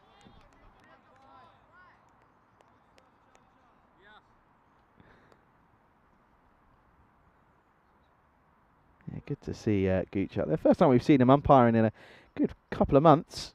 Took a few months off to have a look at some other things. That's well bowled. Asking the question. Yeah, Gooch kind of focused on the playing side of things. Of course, had a really good World Cup qualifiers with Estonia. Was really good in the T20Is that they had building up to that, and some T10 stuff as well. And of course, played in the ECS in Estonia at the start of May. Was the MVP for the Hippos. And again, carved away. Oh, put down. It's a chance that goes astray. Dear, oh dear. Chance to remove Houghton very early. Good morning to Clever and to everyone in between, to Wayne as well. And to Kev as well. Good to see you, Kev. Hope you're well. Kev, Kev not allowed to talk about football at the moment, by the way. Pulled onside, up in the air. 6 runs. Glorious shot from Siam. He's looked very good at the moment. And he's come in, hit a nice shot down the ground. Now goes into the onside. Gets 6 runs to add to his boundary tally. It's a good time to welcome back Nisheba into the comms box. Yeah, great to be back. Slight change in the opening partnership as well, of course. No Burhan this time around. They're going with Siam, who's looking good these first 5 deliveries. That one just a wide. Of course, yeah, a few comments about the old haircut, mate. There you go. No, I wouldn't really say I requested a fade. I mean, I always keep things simple. I'm just like short back and sides. That's what I say when I'm over at the barber. Yeah, I know what you mean. Just plays that one nice and late, goes towards third, really well fielded. I'm going to make sure that doesn't get past him. Yeah, I think fielding is going to be such an important thing for the Zagreb Warriors in this innings. I mean, even if they don't pick up a victory, you'd want to see them just improve on some of those little things. You know, going back to that first match of the day, they, of course, put down 5 catches in that game and made numerous errors in the field. I think they can just clean up on that department and take their catches. They could really restrict this Sir Oliver split side to something a lot lower than what we saw in the previous game. We just had a quick look at the standings. You can see that Zagreb Warriors still winless so far this European Cricket Series. I believe they lose this game, it'll be up to 19 straight defeats for them. I think so, yeah. It's a wide down the leg side. Just gets that one wrong there. Jaswinder Singh. Yep, the new bowler is, Jaswinder Singh, as you mentioned. Yeah, I remember when I was in London, I used to ask for fades and sort of complicate a bit because the barbers could handle it. Now back in Spain, not so much. The ones I go to, they sort of get a bit confused.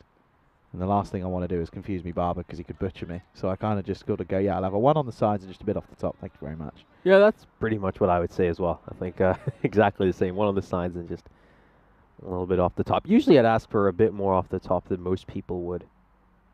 How come? I just like to keep it simple. I mean, I've never really... Oh, man, I've had too many different haircuts. I think I've had the same hairstyle since I was 5 or whatever. So, I mean, I've never really changed my hairstyle. Still getting the same haircuts I did back when I was in school, of course.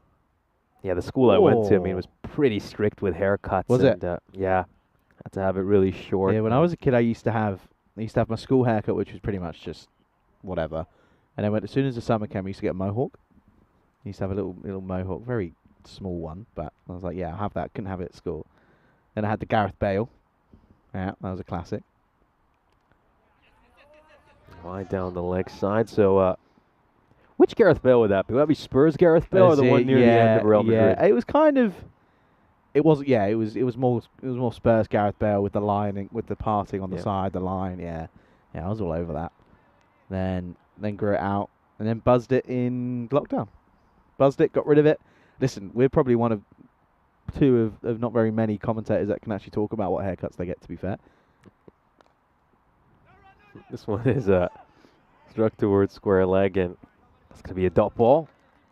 Yeah, you put Vinny, Rico, and Lenny in the same box. Tell them apart by just looking at the top of their heads. Corey's got a decent head of hair, to be fair.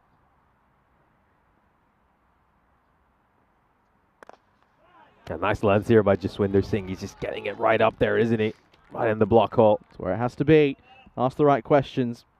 Force them to make an error. Don't make the errors yourself. That's the difference. Of course, a lot of different bits of stuff going out on the socials at the moment. RE, the ECC coming up soon.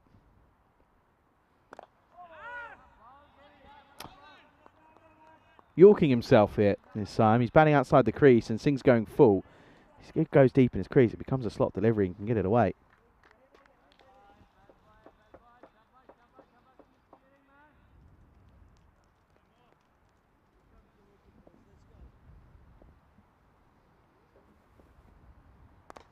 This one just struck towards cover. That's going to be a single.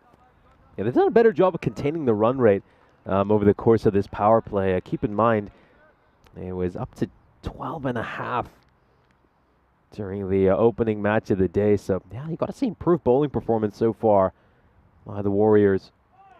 I think it really just comes down to those lengths. They've been much, much fuller with those lengths, a lot more accurate, and we haven't seen the same fielding mishaps that we saw during the opening match. So, not too bad a start from the Zagreb Warriors' point of view. I think you'll take the fact that your opposition is 24 for no loss at the end of 3. The captain, Sam Houghton, as well, just struggling a little bit out of the gate. Not too bad, though, when you've got the likes of Buran still to come. And you've also got Manav. You know, Al-Maman looked okay. I think the best crew member who's got the best outlook on getting your hair cut is Butchie. Once every 4 months, lets it grow out and then just buzzes it and then just does it. Keep going over and over again. It's the best way. That's actually what I do. I would say probably wait about, I wait a few months as well. Not 4 What? months. Not 4 months, but I do see, wait quite a bit. I have to get mine every 10 to 14 days. Have to. I struggle on tour. Really? My hair grows really quick. Yeah, I got double crown. Hair grows quicker. There was at one point where I was thinking about trying to learn how to cut it myself, just because it was easier. Never got around to doing it. Another thing I said I'd do and didn't do. The only time I had to get it regularly was during my national service. I mean, that back then, of course, okay. yeah, I've got very strict requirements, and yeah, back then I'd get them fairly regularly. But yeah, generally speaking, though, yeah, I'd wait probably say 2 to 3 months as well, somewhere around that range. Couldn't even fathom the idea of doing that. My hair would get so out of control. Not for me, that pal. Not for me. Starting to get a bit warm now. 21 degrees. It's getting up there. We've got Nicolo Fernando from Kent Lanka Napoli joining us in the chat. Great to have you on, Nicolo. Hope you're enjoying the cricket. This one just played away really beautifully. Nice shot there by Houghton. Just rolls his wrists over that one and works it away for 4 runs. A beautiful shot. Needs a few more boundaries here. Houghton has been a little bit slow to start off his innings. Want to get that strike rate up. Yeah, nice shot from Houghton. Just opens the face. Very nicely played. Gets it away. What's the most you'd pay for a haircut? That's the question. Oh, not a lot. Yeah. Not a lot, no. Don't go to London then. London, you're probably averaging around about 20 quid, 25 quid. It's a bit silly, really. Needs a response here, does Kumar. Inside edge, that's going to go towards fine leg. I had a flatmate, I remember, who he used to go get like haircuts fairly regularly just to test different barbers until he found the right one. And he used to spend a lot of money. Yeah, I mean, about 50 to 60 pounds, I believe, on his haircuts. It was tough in Wembley for 3 years trying to find the right one, and it took me to my last year, and I got one. And then it's like, oh, I'm leaving now, so I'll see you later. Got his phone number and everything. Might have to fly him out at some point. Yeah, we'll add that to alongside Rico's chopper budget. We'll have the personal Charlie Barber as well. Yeah, I'll put that on me on my green room list. On my rider, that's what it's called, isn't it? That's what they call it, a rider. You know what I mean? Yeah, I think so. I think so. It's like when all the singers go to different places and they do their concerts and they do their shows. They have riders, like a list. Well, on the list at the moment for Kumar is wide, and that's all it is at the moment. Yeah, just struggling a little bit with extras so far. I think both these sides have had extras. Had bowled a few too many extras over the course of this double header between these two teams. Of course, we saw Sir Oliver Split struggle mightily in that department, giving up 31 runs of extras in the previous match. We're just staying a little bit low. There was clearly some bat on that, and it just gets past the keeper. Houghton could have been in all sorts of trouble if the wicketkeeper was able to hold on to that. Let's just take a look at this. Does it carry to him? I feel like it did. Oh, yeah, it just sneaks underneath. Just gets away with it, doesn't it? And Bosniak, again, just too far back. That was the similar case that he had yesterday. And he just, unfortunately, wasn't able to have a lot of them carry. He needs to take a couple steps up, I'm afraid. Yeah, with this kind of pace, I think Kumar, not the quickest bowler. Yeah, should be just a little bit closer to the stumps. I think, it's just been the odd one that's taken off on the surface, and that's just always planted a seed of doubt in these keepers' mind, and a number of them are just standing a bit too far back because of that. It's a fair enough reason. This one's gone high up in the air. Is this going to land safely? Yes, it will, but it's not going to go to the boundary rope, so they end up picking up just the 1 run there. Could they have pushed for a second? Maybe, maybe not. End of the 4th over. Sir Oliver Split are 35 for no loss.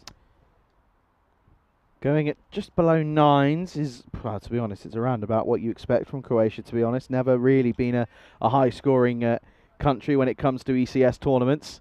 I think that's kind of, just down to the conditions that they've often played in. We played at a various number of locations. I think this is the 3rd ground we've played at an ECS here in Croatia, off the top of my head. If I have a little think, I'll probably be able to work it out. But You know, you're looking at the likes of Split back in 2021, then in Zagreb at the Budinec ground, and then the last 2 years, of course, here in Zagreb have been at the Mladost ground. So trying to get a little bit funky over there, Siam, but he's not quite able to get that right. Yeah, at some point, I think they've got to start looking at this run rate here. And if these two don't pick this up within the next over or two, might have to start considering retirements, especially with some of the quality still left in that lineup. You know, obviously you mentioned Mohamed Burham. You got Nathan Burks in there as well. I mean, I love the early impressions we saw from him. And then Manav Naik, who we also know is a very talented batter. Up in the air. And is this going to go all the way? It could be coming into the ice cube. And, oh, just on top of it. And, well, fortunately for us, it's not quite entered the ice cube. It's hit the roof of our tent. Goes all the way for a 6. A little wake-up call there by Siam. that was thumped. And I have to say, it wasn't watching, but... Oh, please save that. Please save that. I want to call on that after this. I just missed the screen, so I wasn't quite sure what they managed to capture over there because I was still looking out to the field. That's so good. That is so good. We have to get another look at that at the end of this over. Oh, dear. Oh, that's so funny. Looks like someone who's seen a ghost. You had me yesterday who just, you know, easily took it. Nish looks like he's seen a ghost. Oh, that's funny. Yeah, I think the problem is, of course, because of the nature of the ice cube, anytime the ball goes sort of above our sort of line of sight, I mean, you just lose track of the ball, so you don't know where it's going to end up. And I have to say, my head was down at one point, and I just see the fielder in front of us sort of trap back. You're like, uh-oh. Well, there's only one way this is going. Last couple of balls then of this 5th over. This comes off the toe end of the bat there, and that one's worked away towards mid on. They will come back for a second run, and fired that throw in. It was a really strong throw. Yeah, that was zoomed in, to be fair. Out and again going at a runner ball here. Just needs to get a bit of a move on, slightly. Just needs to find a way. Last ball potentially of this 5th over. Yeah, it's just going to beat the fielder into the gap. Goes away for 4 runs. So Houghton gets a much-needed boundary. They'll just get his strike rate above a run a ball. He's going for that Yorker length delivery there. He's ended up missing that length by barely an inch. And off it goes for 4 runs. Yeah, that'll be the end of the 5th. The score 48 without loss at the halfway stage. Welcoming you into the ice box here, of course. And Zanko's just had a bit of a knock here. He's a little bit uncomfortable, but that does give us a moment. Well, we can have a look there. And he's just a little bit unhappy here, but he's hard as nails. So he's only going to be down for a moment. Well, let's have I wonder if we can just play back the replay of the evasive action that was that took place by this man to my left here. I have to say, considering, watch this here. Look how sketchy. Oh, that is so good. Spring never captures the finer moments, do they? Always find a way to make us look bad on camera. That was so good, so good. Good to see that Zanko's back up at the moment. But here at the halfway stage, 48. Probably still very much a very good start this for the SOS side. I think you have to remember that they've got batting to come.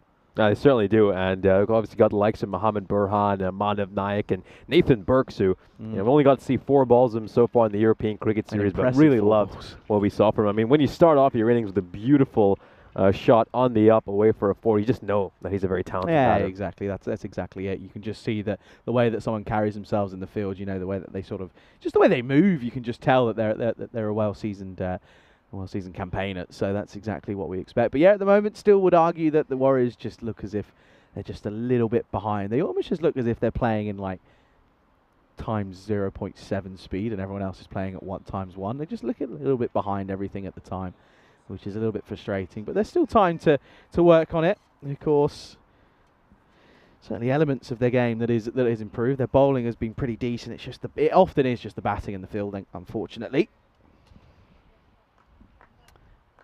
Yeah, good to see that Zanko is back up and is okay. Chandra is going to bowl the 6th over here then.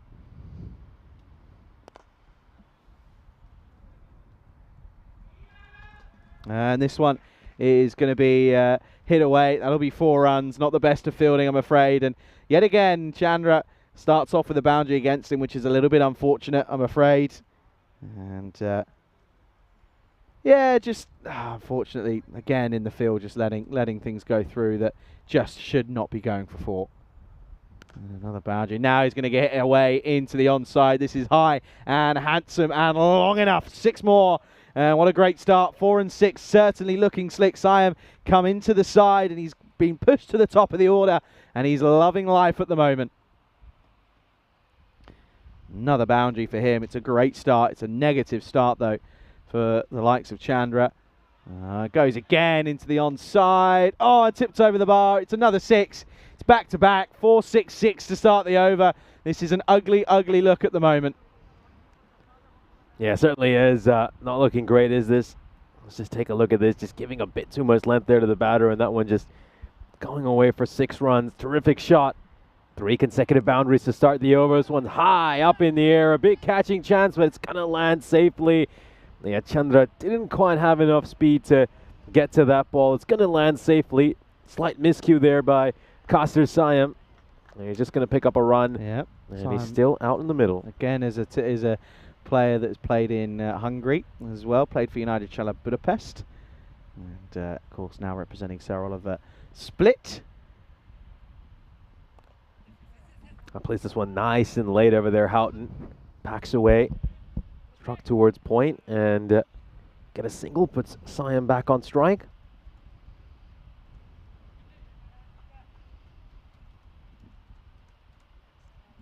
There we go. That it's going to be Siam back on strike for the last ball of the 6th over. Struck 3 boundaries right at the start of this one. That's a lowish full toss. It struck away towards mid-wicket, and that's well fielded there by Kasir Raja as 6th over comes to an end. It's a really good one for Sir Oliver Split. They get 19 runs off it as they find themselves 67 for no loss at the end of 6 overs. Yeah, so of course an intense start with the bat at the start of that over, but well recovered from Chandra, to be fair. Of course, you can see there you go, look, the likes of Burhan, Burks, Nayak, Mamoon as well. So certainly options for Sam Houghton. Of course, 17 off 14 for him, but he's kind of just playing the anchor role, which I don't mind realistically when you've got Siam, who's 41 off 22. So going to be looking to try and motor along here, get towards the 120 odd really. 124 is the expected score. Whether or not that will come to fruition is of course a different question, but still, it's not a bad move to have someone just hold up an end and just let someone else go big. Here he is for Dranzanko.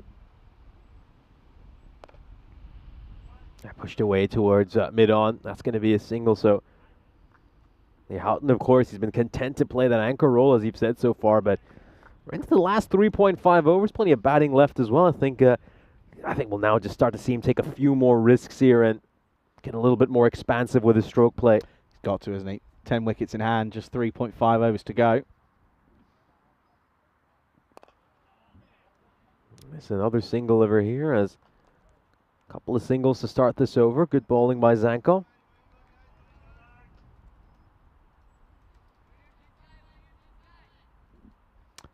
Morning to Steve. Jumps in the chat. Good to have you, Stephen. Hope you're well.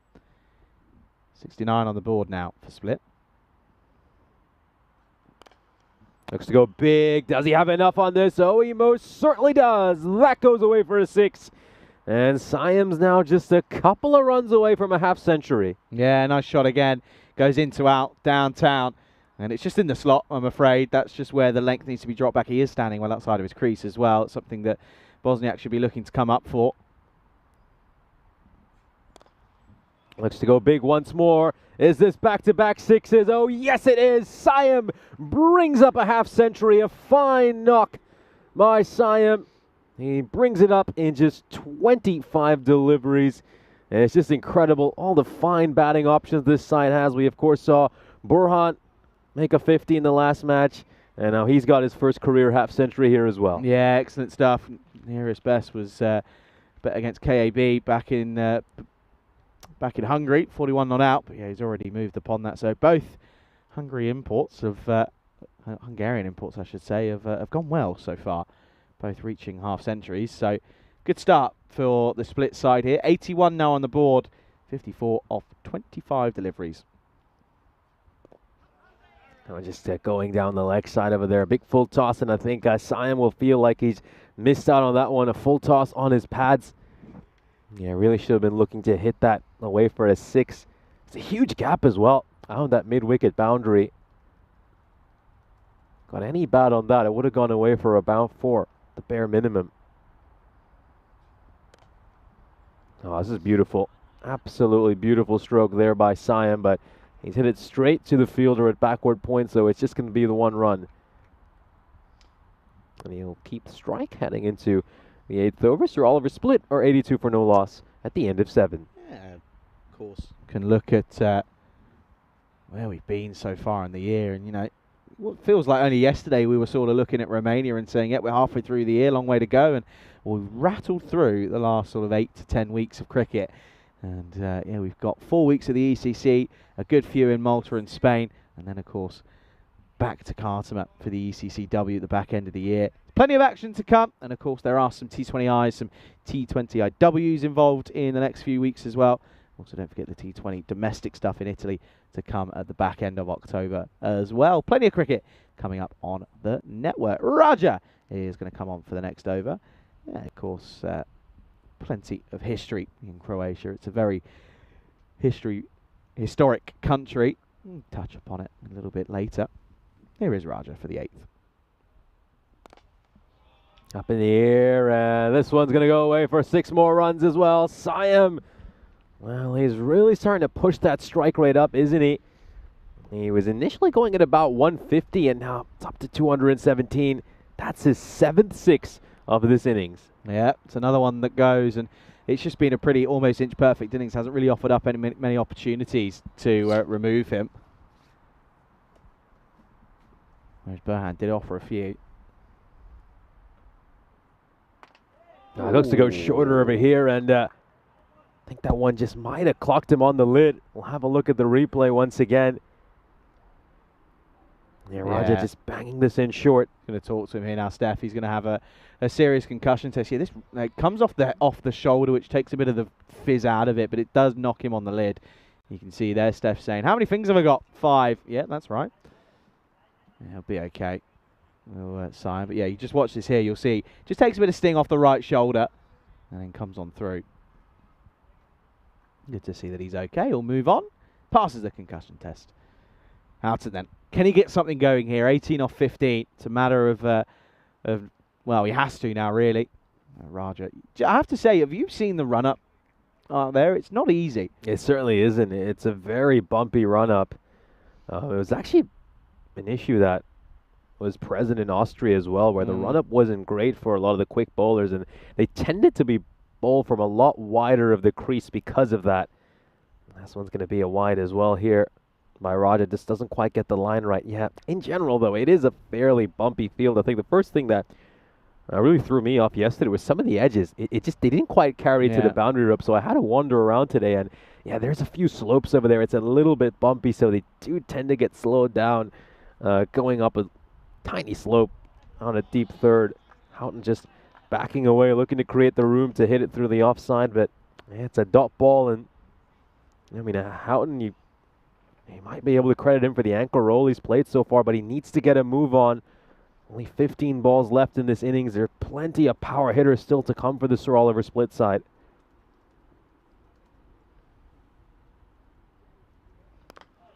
Up in the air, and it's going to land safely. Isn't going to quite carry to the fielder, but I think the way Houghton's batting, you wouldn't mind him still being out there if you're the Zagreb Warriors. Yeah, just kind of keep him in there, really. Not really causing too many issues. It's Simon at the other end who's the troublemaker for the Warriors at the moment. 91 without loss again.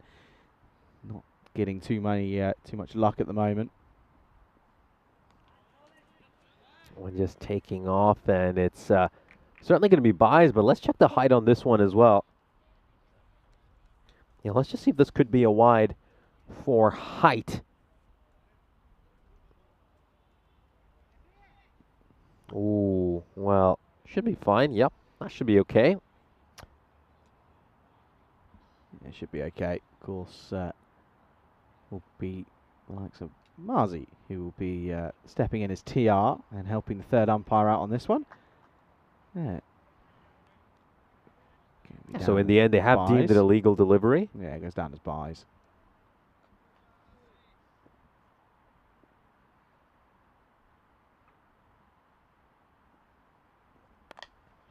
Width on offer. It's cut away. And it's gone straight to a fielder out in the deep, so it's just going to be the one run. And yeah, he's only dealing in singles at the moment, and the thing is that means he keeps a strike, which isn't a bad result for the Warriors. End of the 8th over then. 12 deliveries left in the innings. The score 93 without lost. A very good morning to Monica Ramos Acosta joining us from Colombia in the chat. Here's a look at the worm for this Sir Oliver split side. They're calling it a slightly slower run rate than what we saw in the first match. As we can see, it's 11.6 at the moment. Still got all 10 wickets in hand, a couple of overs to go. Some great hitters still in the order like Mohammad Burhan, Nathan Burks, and of course Manav Nayak to come as well. Struck straight down the ground, flat batted just to the right of the ice cube. That's going to go away for 4 runs. Great work there by Sam Houghton. He needs to start striking a few more of these boundaries. Yeah, that's the thing. When he loses his shape, it's tough to get away, but he was timing it nicely in the last game. It ended up being his downfall because he would just chip it, but chipped it all the way to long off. But that's a nicely firmly struck shot down the ground, which will certainly help. Yeah, buenos días to Monica. Espero que estás bien.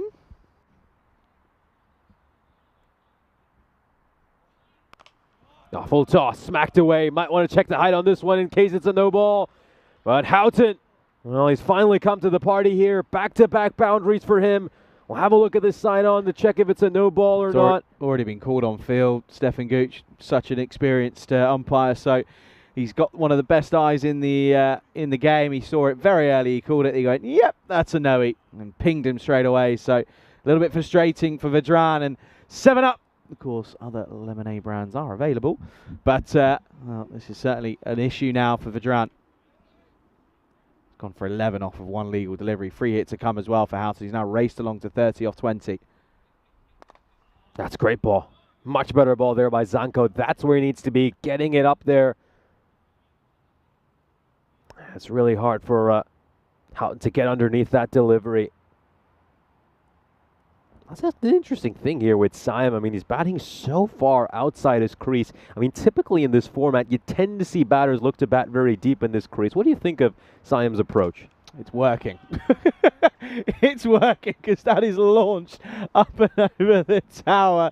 6 more yet again. I'm not going to knock it because it is working very, very well. No, it's certainly working very well for him, isn't it? I mean, he's motoring along at 67 of 31. It just shows you that there's many different ways to succeed at this game. I think it's also the fact that because on this wicket, if it's, if you sit back and you're basically giving it a chance to bounce and deviate, whereas here you're almost, it's going to be in that slot.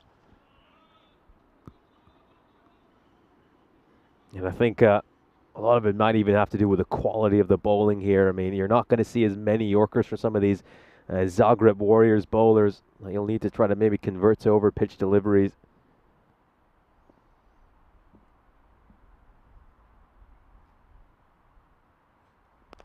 Looks to go big over here. And has he got enough on it? Oh, he certainly has. Gets hold of that one. Sends it all the way into the dugout. That goes for a 6. And this is a spectacular over. A magical over. Still got 1 more ball to come. Can it go supersonic? 25 runs off this over so far. Yeah, great, very strong bottom hand there for Sam Houghton. Just able to dig that one out. Man, elevated over long on for a 6. Can you go again here then?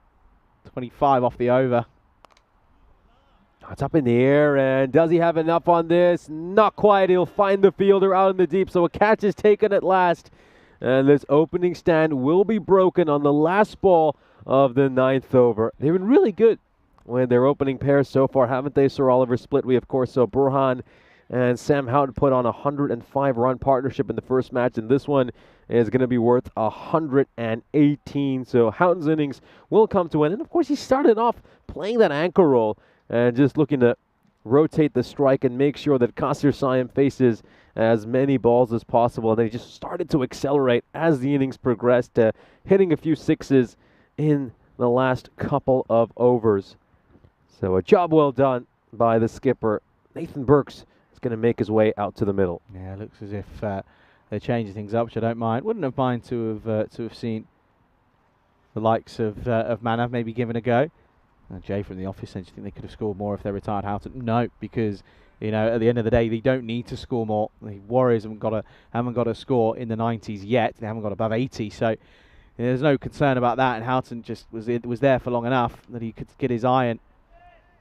It's high up in the air, and it's going to be taken. Well caught. Second catch by Jaswinder Singh out in the deep. Really well taken. And another one will bite the dust here. Both the openers have been sent back to the shed. They go bang, bang here right at the end. The Zagreb Warriors. And, maybe a chance for them just to sneak in a quiet over right at the end now that they have two new batters out in the middle. Yeah, that's, again, a really good innings, though, from the Hungarian import. And it is going to be Manav who comes out next. But a good innings, though, indeed, from Sayem, who will go for a very, very well-made 68 of just 33, striking above 200. And it's 118 for 2.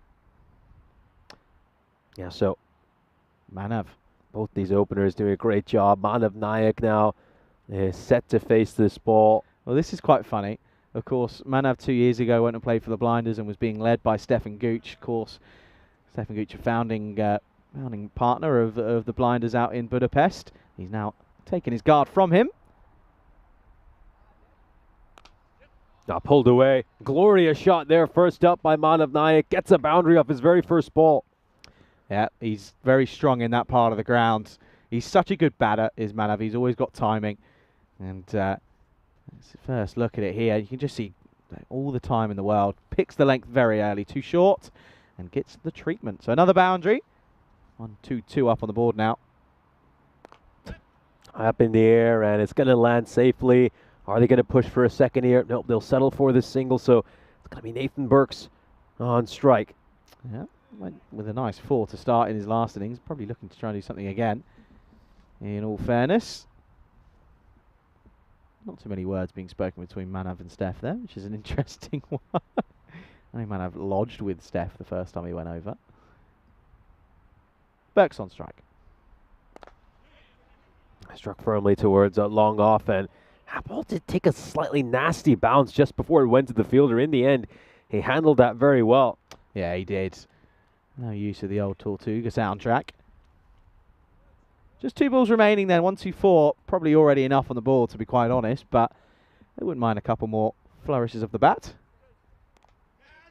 This one is just going to be worked away towards deep third, and that's going to be a boundary. So they're closing in on the 130 over here.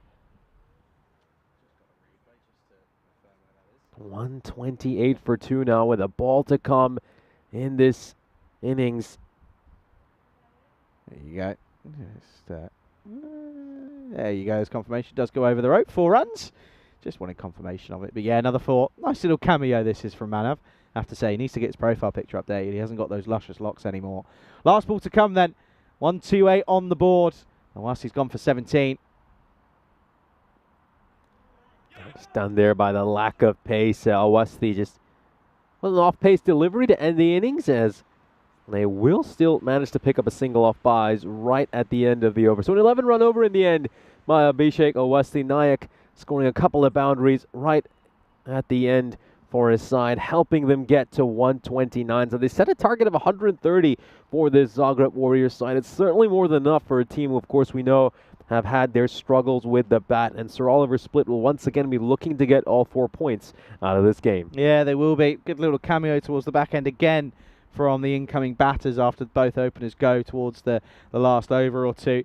But of course, a good innings again from the Split side. Have a look at the highlights then here. Kasir Sayem started well, didn't he? They, of course, rotated him out for the likes of Burhan. And, yeah, well, Burhan, of course, would be too upset because he wouldn't probably isn't too upset about having a bit of a break. But yeah, little snick from Houghton that time around, and he went away and ran away and got through. And it was a good stop though, to be fair. And then, well, Nish was under fire, and he took offensive action. Oh, it still makes me laugh every time. Oh dear. See, I'm a happy man now because I've seen that happen. Some great shots though by Simon to all parts of the ground. You know, was standing outside of his crease and was just kind of taking the attack. That was a great way to bring up his half century. You can see there's a perfect example of it. But just good timing, playing it under his eyes. That one though went all the way, as did many of them. He of course did take one on the noggin, but Houghton of course just struggled at times to get things going. But to be fair, at the end of the day, he was able to cash in when he was gifted the opportunity. You can see Samir Nayat, by the way. Samir, of course, is one of our scorers and is the father of Manav. I think he's just running over to have a go at Manav and say, what were you doing? That was a terrible last shot on the last ball. Good catches, though, out in the deep to remove both openers by Jasvinder Singh. He took one earlier in the first game as well, so 3 catches for him so far today. Isn't a bad outing. But, of course, the thing is as well, you've got to remember that the split side have got to rotate their lineups. They've got 4 games in one day. That's not easy. Don't care who you are. So, good little stint from Manav at the back end, and it will mean 129 for 2 is what they finish on off their 10 overs. 130 exactly is the target for the Zagreb Warriors. It would be some chase. They have not got into the 80s thus far in this tournament, so it's going to be tricky. 68, 37, 1 and 9 for the top 4. 14 extras. Again, not terrible from the Warriors, so that's something that they have cleaned up on, to be fair. They were 25 in their first game of the day a couple of days ago, so not too bad from them. 130, of course, the target going to be set. Have a look at the bowlers. 1 wicket for Zanko, 1 for Awasti, and of course none for everyone else. And while also going at 10s, and 19 off that one over for Chandra. Not the ideal situation. Going to be a bit of a break then, and we'll be back momentarily as we'll see the response. You're watching the European Cricket Series. Croatia here as, well, Split looking to make it 2 from 2 against the slightly weak Zagreb Warrior side. We'll be back soon. You're watching it all unfold right here on the European Cricket Network.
This European Cricket Network event is proudly brought to you by HCL Software and Paramatch.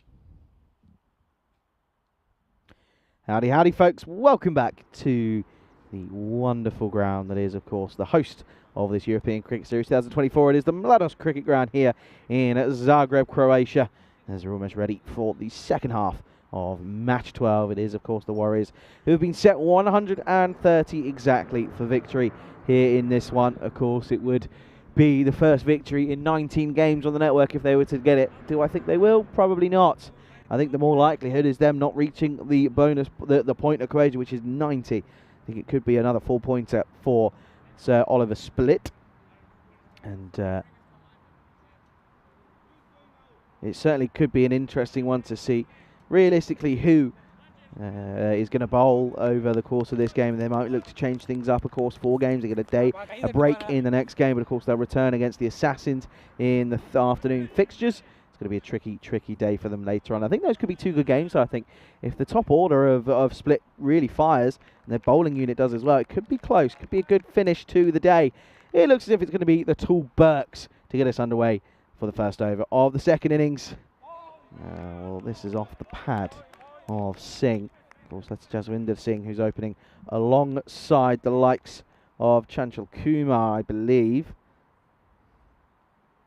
And just a bit of an issue with his follow-through, I think, from DJ, our umpire, of course, alongside Stefan Gooch, who's donned the grizzly blue shirts. Huge shout out to Grizzly for supplying these new umpire shirts. Of course, first saw them in Bulgaria, and it was very well received over the course of those 2 weeks. And I know that they were donned as well at times in Rome, but also in Austria as well. That's a wide ball from Burks, who's just having a little bit of an issue with getting used to this this artificial wicket.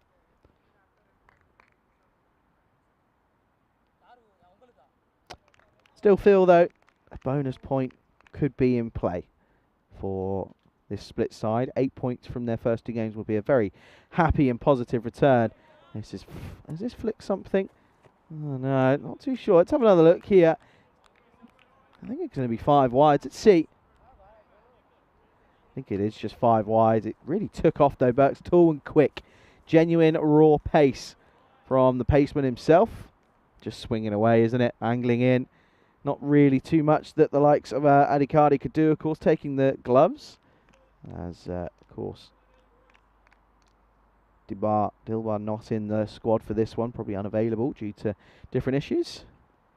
Finally gets it right. Oh, no, he doesn't. Well, let's have another look at this one. DJ clearly not happy with it. Let's see.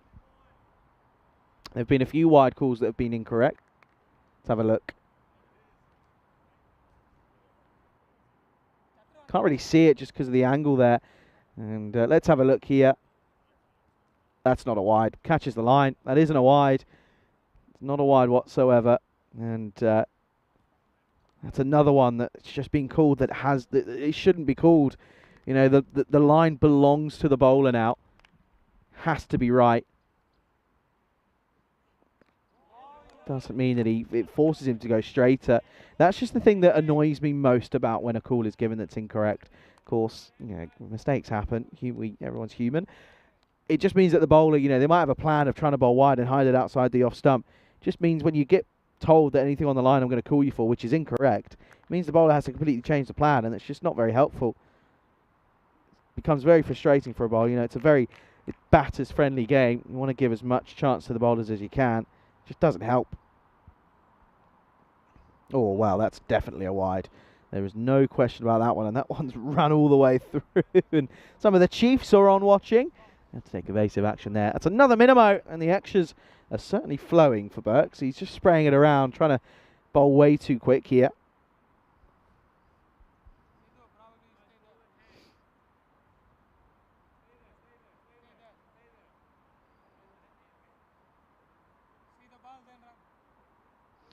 $13 off the legal delivery so far. Not ideal.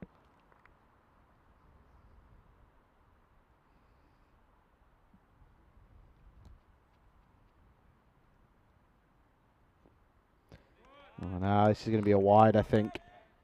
And the message has finally been sent to standing umpire. He's not the tallest of men, it's Kumar, to be fair. It's one for the over. Let's have a look here. Yeah, it's a definite wide. He's just got too much bounce. He's just too tall, is Burks, when he's up against the likes of Kumar. So another extra. This over's gone 0 wide, 5 wides wide, 1 5 wides wide. Has to go fuller and gets pumped down the ground. That's a lovely shot. 1 bounce 4 from Kumar. And again, it was kind of obvious that it was going to be full.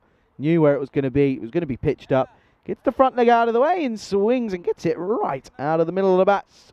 4 runs. And good time to welcome back Nish into the commentary box.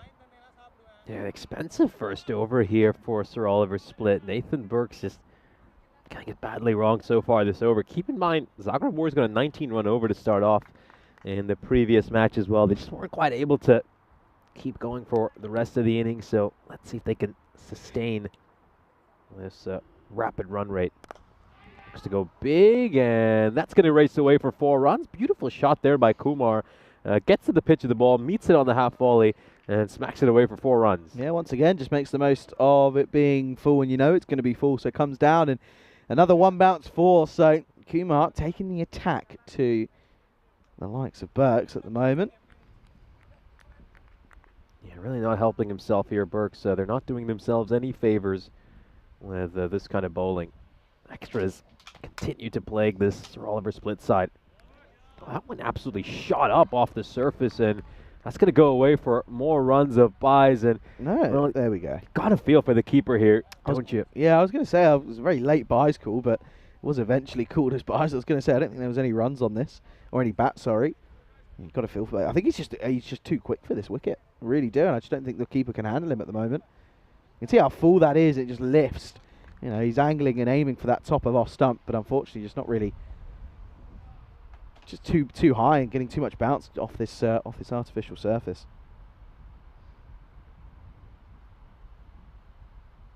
Yeah, of course, keep in mind they give up 31 runs of extras in the opening match of the day. Oh, well. Don't tend to see too many leaves in T10 cricket, but there was one right there. End of the first over, 26 runs off it, and plenty of extras. Yeah, genuine leave that one, and well, leaves it on length more than anything. End of the over, it is 26 without loss. Not the best of starts for Burks in that one. 47 matches since that last golden ball, of course, came in Austria. We've had a few long droughts without one, so hopefully we don't get to too high of a number. Of course, we'll probably bring the half century up today. I think it comes up after the 4th game of the day, but nevertheless, still plenty and ample opportunities to maybe find one. Looks as if they're going to turn to the likes of Sheikh Sidhu for this next over. Yes, Sidhu, of course, well, just the 1 over in the last match. It was the opening over that went for 19 runs. Let's see if he can put in an improved performance over here. Jaswinder Singh, by the way, he's the man who's hit the only 6 for the Zagreb Warriors so far today. Oh, that's a terrible delivery. Absolute shocker. It's a beamer. And that's going to be an easy no ball call. Yeah, not too sure what's going on here with the bowlers. Just another extra. You had them up already. They're currently sat uncomfortably at 17 extras without getting out of the power play. That's just not happy. You just can't be doing that. You cannot be doing that at this level. Free hit to come. A lowish full toss, and that's going to go through the fielder. Oh, well, not going to end up hurting his side too much. They'll only end up giving up the extra run. The outfield's slow enough where it just kind of slows down before it gets to the rope. Yeah, not the best of deliveries again, but still gets away with it. Low full toss, you're right. Often the trickiest of sort of deliveries to get away, actually, the low full toss is you just can't get underneath it.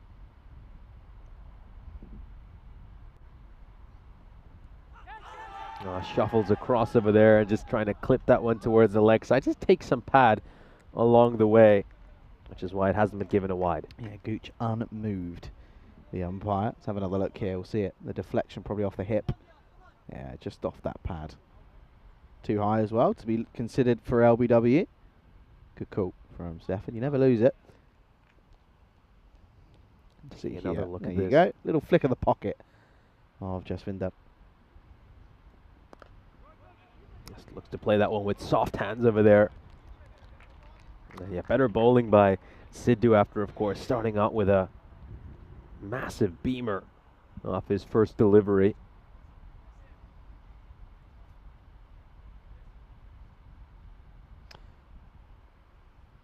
Yeah, got to make the most of what they've been offered here. I mean, you look at this, 29, right? 3 and 8 for the batters. Got to make the most of what's been offered to them here. Yeah, I mean, they certainly were offered quite a bit of help in that first match as well when, we saw Sir Oliver Split give up 31 runs of extras. I think, yeah, this Zagreb Warriors side, they just don't do themselves too many favors, and I think at times the sort of gulf in class between them and some of the other teams in this country is very visible. It's a lot like Pleven in Bulgaria. I mean, you just see so many parallels between these two teams where, you just have to be honest with yourselves. They don't quite have the same talent some of these other teams do. So for them, it's just all about the basics. I mean, can they get the fundamentals right? Can they at least, look to go out and run a ball for most of their batters? That should be a goal for them. Yeah, run a ball, and you get the odd extras in there. You're going to be looking at a 90, 100 score. So it's where you should be, trying to get to as a minimum, really. Oh, well, the fielder at short fine leg just stumbles as he tries to get to that ball, and that's a good running between the wickets. You got to give some Warriors credit for that. Well, just stumbling as he's making his way back towards the striker's end. Let's just take a look at this. Yeah, the fielder taking a tumble, and there's another misfield over there as well. So, yes, a couple of errors sneaking in here for Sir Oliver Split. Let's have a look at this moment right there. Well, credit to him for that commitment. And he's able to make it back safely. It was probably a required dive, to be fair. It was probably necessary. Last ball, potentially, of the second. Got him. Great bit of bowling. Fantastic delivery there by Sidhu. That is a terrific Yorker. Singh looking to advance. Go for the big shot. And he will depart. So that's going to be the end. Of course, it's Kumar who gets dismissed over there. You can just see that Singh, of course, he's the left-hander. He's at the non-striker's end. And a good over here by Sheikh Sidhu, following up what was a pretty disastrous first over. He gives up only 5 runs here and then gets a wicket up his last ball. Yeah, good comeback after giving away 26 at the start of the first over. So 31 for 1 at the end of the second. And no real surprise to see that Burke's not going to get called upon again. He's going to have a rest. It looks as if they're going to turn to Kasir Siam, who has taken wickets previously in European Cricket Series tournaments. You can see their split could still move up to 5th, and of course the victory here will probably move them up into 4th, just a point behind Sokol. And of course Split have the benefit of probably getting 4 results, 4 results, whether there'll be no results after today for them. Of course the issue is then the next few days. Yeah, so the Warriors currently 31 for 1 at the end of the second over. No surprise they've made a bowling change here. Nathan Burke's not being brought back for a second over. Instead they go with the man Siam, who's coming off a terrific innings. Brilliant half century for him. And the first innings, which helped his side get to this total of 129.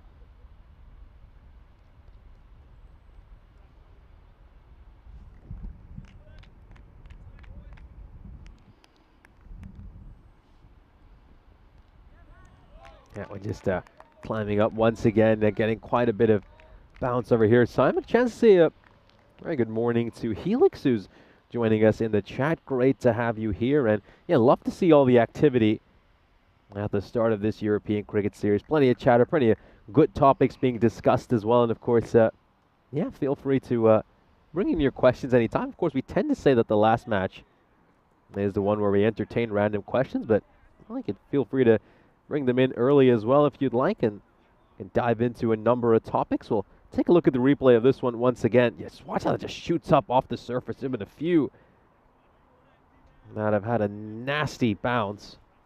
And this is going to go away for more runs. Not the best deliveries again. It's just it can't be afford. Can't afford against better teams to be giving away this amount of extras. They can't. I think, to be fair to him, I don't think he would have expected that would have bounced as much as it did in the end. Of course, this delivery right here, the previous one we just saw, that is most certainly a poor delivery, big wide. But yeah, I mean, with this very uneven and unpredictable bounce, it's just starting to throw off some of the Sir Oliver split bowlers as well. Ooh, that one is not too far from the stumps at all. He could have been cleaned up. Let's have another look at this. How close was that to the stumps? 4 off 11 now for Jaswinder, by the way. Not far away at all. And it's just where common sense has got to prevail here. Get bat on ball. Try not to face too many more dot balls here. Let's get bat on ball over there. Oh, that would have been a run out. That would have been the end for Zanko if it was a direct hit. Worth taking another look at. How close was this? He's hit this straight to the fielder at mid-off. And Zanko would have been in all sorts of trouble. Let's have a look at that. Yep, nowhere near the crease. He would have been on his way back to the dugout. It would have been a diamond duck that if he was gone there, by the way. He's come out at 3, hasn't faced a delivery. And to be honest, that wasn't the best of calls, because it was a yes call from Jaswinder, and then turned around and said, actually, no, I'm going to stay here. I mean, 4 of 13. I mean, I hate to say this, but this is where you got to start having some retirement talk as well. Looks to go big. Has he got enough on this? And well, it's a 6 right on cue. That's not the first time that's happened today. That is not the first time that's happened today. I think some of the batters, you know, maybe if I just talk about them getting retired, it might just add a little bit more power to some of their shots. That might just be one of the worst calls I've ever heard. Into the over. They're going nicely, but it's mostly the extras column that's getting them there. It's 43 for 1 after 3. They should retire him, and then he goes and hits a 6. First 6 as well of the innings. No, you said you said Sam should retire himself in that last innings, and then he went to turn around and put the cooker on. I posed it as a question. I think this time I was a little bit more decisive. Right. Yeah, all right. Backtracking now. Just remember that you can go back and listen to anything. So just remember that. Spin to win is going to be the tactic utilised by Split. Here is Manav Nayak for the 4th over. Yeah, I like this. Manav Nayak and I think Burhan. You know, these two should probably have the 4 overs right after the power play locked in. Yeah. You know, both of them. Get through them quickly, rattle through the overs, rush the batters. Exactly that. And having a leg spin option as well in this format, you know, it's so great, isn't it? I mean, they've got a number of finger spinners, a number of off spinners. To have that leggy, boy, that's such a weapon in limited overs cricket. Dave says, random question, why did Sir Oliver split? Just so his counterpart could steal, clearly. A little bit short, and that's going to be it. Away for a 6. So Singh, well, right after we bring up the retirement talk, or I should say I brought up the retirement talk. I'll take full ownership of that. He clubs a couple of 6s, so, well, maybe that's what it takes to just G him up. Yeah, don't be dragging me into that one, pal. Not involved whatsoever. Yeah, morning to you, Tim. Hope you're well. Just sliding down the leg side over there, and yeah, it's going to be a dot ball. Yeah, nice comeback delivery there by Manav after just dropping one in a little bit too short.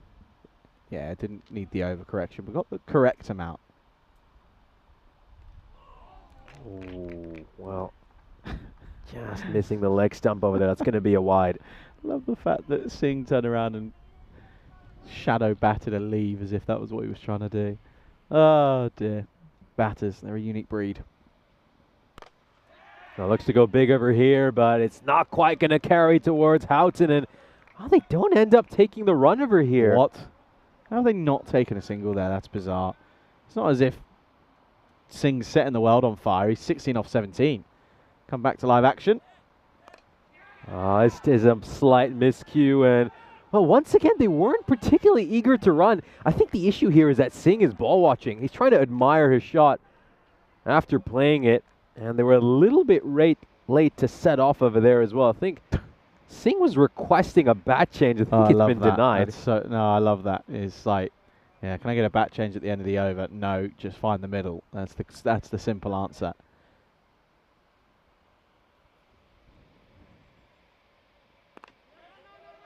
Oh, well, he's going to deny the single here again, I think. Singh, is this a touch of overconfidence here? Does he want to farm the strike a little bit? Into the fourth over, the Warriors are 52 for 1. 17 off 18 for Jasvinder Singh at the moment. Not quite the most ideal starts for them here. See that the blue line is where the Warriors would need to be. They are, of course, currently up at the rate, but it's the consistency of which they need to be doing it. And at the moment, well, from previous times, we just know they don't have that ability to have the consistency to hit through the course of the 10 overs. To get into the 50s, though, of course. Well, highest score is extras, scoring almost half of them at 25. I just wonder if they exchanged bats during the little break between the overs. I was just having a look at it. I mean, I know for a fact Singh did go over. Just have a look at Zanko's bat, and I wonder if he discussed whether Zanko's bat's any better than his, but not sure the actual change was made in the end. Not too sure, but what I do know is that Singh can't get it off the square at the moment.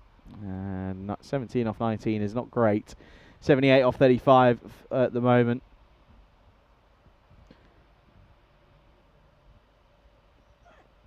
Oh, that one takes off, didn't it? I mean, Sidhu's been getting a little bit of extra bounce, hasn't he? That was an effort delivery there, just hitting the deck a little bit harder. And yeah, watch how sharply that bounces. So that should be the one for the over.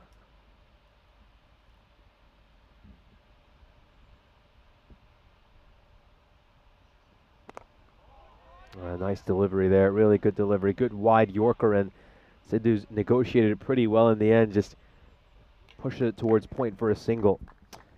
Yeah, again, singles aren't enough though, I'm afraid. Every time that ball doesn't go towards the rope, the run rate is creeping up.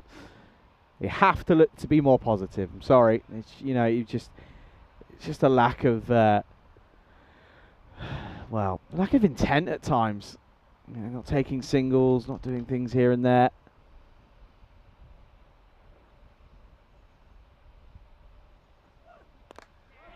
Yes. He's just going to land inside the ring, and it's going to be a single once again. Yeah, wonder what is up with Mohammad Burhan. I mean, we haven't seen him bowl so far. I mean, of course, in the previous match, he came in for the 5th over. We know he's a very handy leg spinner. He did a terrific job bowling in the previous match, but I think it's going to come down to more than anything, Nish, is going to be, fitness and resting players. 4 games in the day, and let's be frank, it's not a cold day. So you've just got to, you've got to protect your players at times. Yeah, let's be honest, I think Zagreb Warriors aren't the stiffest test they're going to face today, so it might be a game where you want to give a few other bowlers a chance to roll their arm.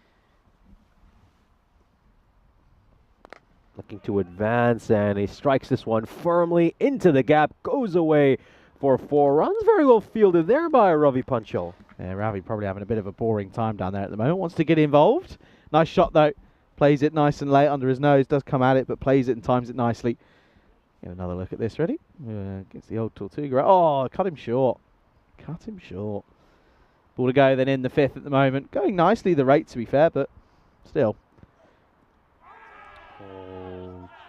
Just probably strikes him outside the line of the off stump. That's probably the one thing that's going there for the batter. Worth having another look at, because this is going to be pretty close. I think really the big question mark for this one is the impact. Oh, that's out. Oh, he's gone. Oh, He's gone. Out. That's out by a long way. I don't know if we can get that from fixed camera 1 there. Maybe just another look at that. We've got time. Oh, that's plumb. Oh, that's plumb. Oh, dear. I mean, the question is it doing too much? But I think there's so much going for that. Low on the back pad. Oh, that has to be hitting leg stump. If anything, middle of the leg. Oh, dear, oh, dear. Well, we will welcome you into the box then for a brief moment, of course. Big shout out to our partners at Paramatch. Welcome you into the box, of course, here at the moment. And here it is again. A bit unlucky there for the bowler.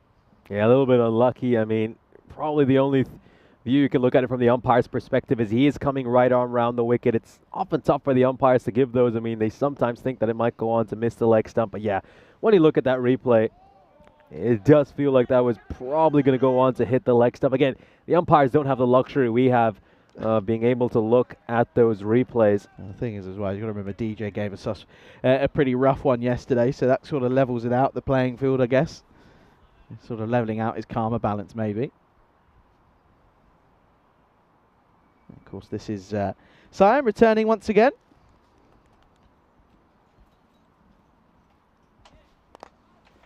Hit out towards long on, and Naik just putting the long barrier out, is able to handle the ball. Just a little bit of a hot potato for a second, and he's able to send it back towards the non-striker's end. That was the old Tortuga that time around. Kicking out. Yeah, he did well, did exactly the right thing. Body behind it, just sort of wear it. It's one of those you're going to have to do, I'm afraid. Oh, that is a wide. Yeah, he just gets the line wrong over there. Siam. Extras again. We keep repeating this, but extras have been an issue for this. They're the killer. They Sir are an Oliver absolute split killer. side. The thing is, against the likes of the Assassins, they cannot afford to give away. What is it, 20 odd now? You just cannot do that. Yeah, and it is worth pointing out that they've got a double header against the Zagreb Assassins at the end of the day, so that's going to be a stiff test for them, and they're certainly going to have to clean up Once again, in the extras department. You know, got him, gone, and Siam will go as he gets the wicket, and Zanko again. Often when he gets out, it is often that he gets bowled because he's got more times than not will be playing across the line. Nonetheless, a good little bit of intent, but yeah, not going to quite work that time around. So a wicket falls, another one bites said dust. And the score now here, of course, in this game is 62 for 2 as Zanko goes for just 2. Yeah, just going across over there, he isn't helped by the fact that the ball stays a little bit low, but on this kind of a wicket, when you've got this sort of uneven bounce, that's where you got to look to play these straight batted shots, and you're not helping yourself when you're looking to go across. Next batter comes out here. It's Magdalenic, who's had a rough time so far in this tournament, hasn't he? It's been a tricky couple of days for him, so he'll be trying to get something away. Woes with the bat and in the field have been pretty obvious.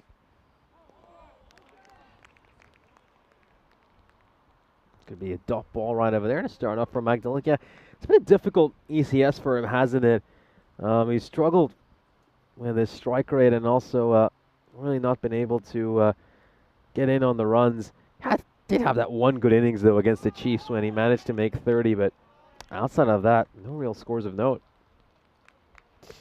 Can't believe that's missed the stumps, by the way. Another really good over, just 3 runs come off it. Pick up the wicket as well. End of the 6th. It is 62 for 2. I'll take a look at the scorecard here. As you can see, Jaswinder Singh top scoring with 23.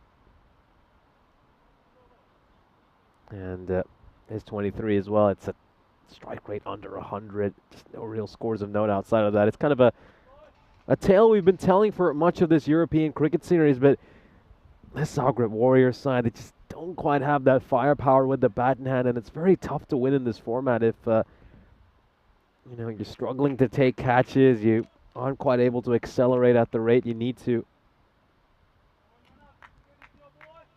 They've been helped a lot, you have to say, by all the extras Sir Oliver split have given up, but still not quite able to get close to this required rate. That one just sliding down the leg side. Manav Nayak will continue in for 9 runs in the first over. He bowled superbly, you have to say. First thing this morning, managed to pick up 3 wickets. Let's get a little bit of extra bounce there, Manav Nayak. Showing all his craftiness and all the tricks he has up his sleeve. Yeah, I think he's got a knack of taking wickets, isn't he, at times. So he's just trying to maybe replicate that here slightly and just try and force an issue here. Seeing 23 off 26 just isn't good enough. Just is not good enough.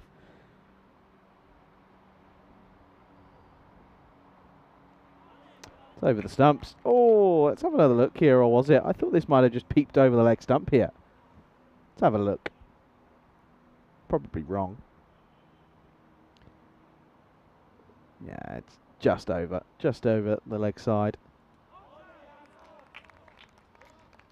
It's a dot ball over there. Just the one run so far this over coming from that wide. Just, Singh struggling to get bat on ball. And, of course, keep in mind, a couple of overs ago, he was denying singles to his teammate because he was so confident in his ability to clear the boundary rope. And here he is at the moment struggling on 23 of 28. 29 extras now, by the way, Nish. They're pretty much equaling what the Warriors gave them, if not going to give them a few more back. So just they're keeping them in the game, of course, for that search for a point here. Just keeping this line nice and wide, I think. And if you keep the line wide to Singh, you just don't feel like he's going to get anywhere close to the line of these deliveries. Last ball of the over coming up.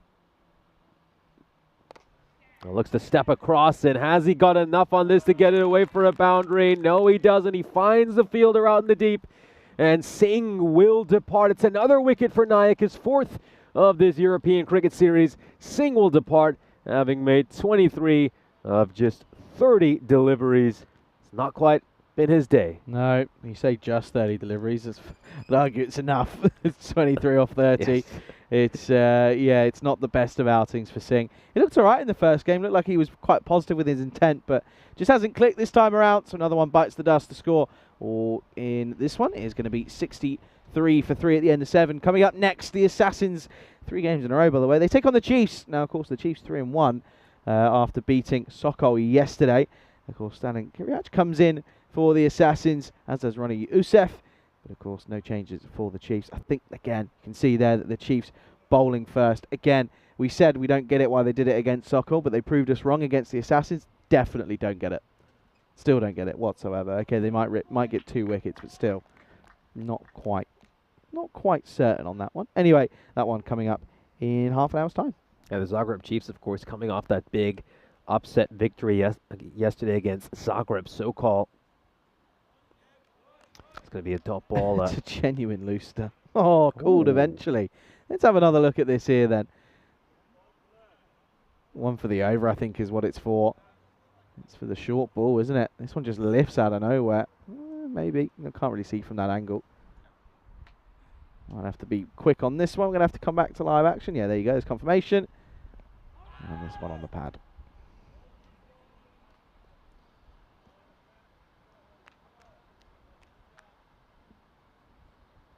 So 27 runs needed of 17 now to pick up a single point from this game. Of course, that upcoming match is big for the Sir Oliver Split side as well.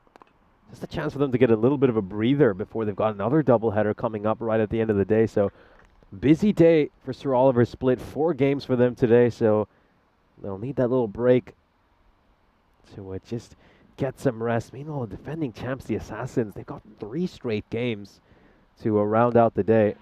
So a tough test for both these sides. Will, of course, do battle in the final doubleheader of the day. This one is struck away for a 6. The captain gets that one away. It just hung in the air for quite a while. The fielder was momentarily interested, but in the end, he watched this one go over his head for 6 runs. Yeah, nice shot. Gets it over, just gets enough on it. Just out of the outstretched hand of Buran. Awasti, 6 to start. Just losing his balance there, Awasti, as he once again looks to go on the onside. Yeah, instantly trying to hoik into the offside, onto the onside, and yeah, Sam now trying to make a change as he brings probably another one around.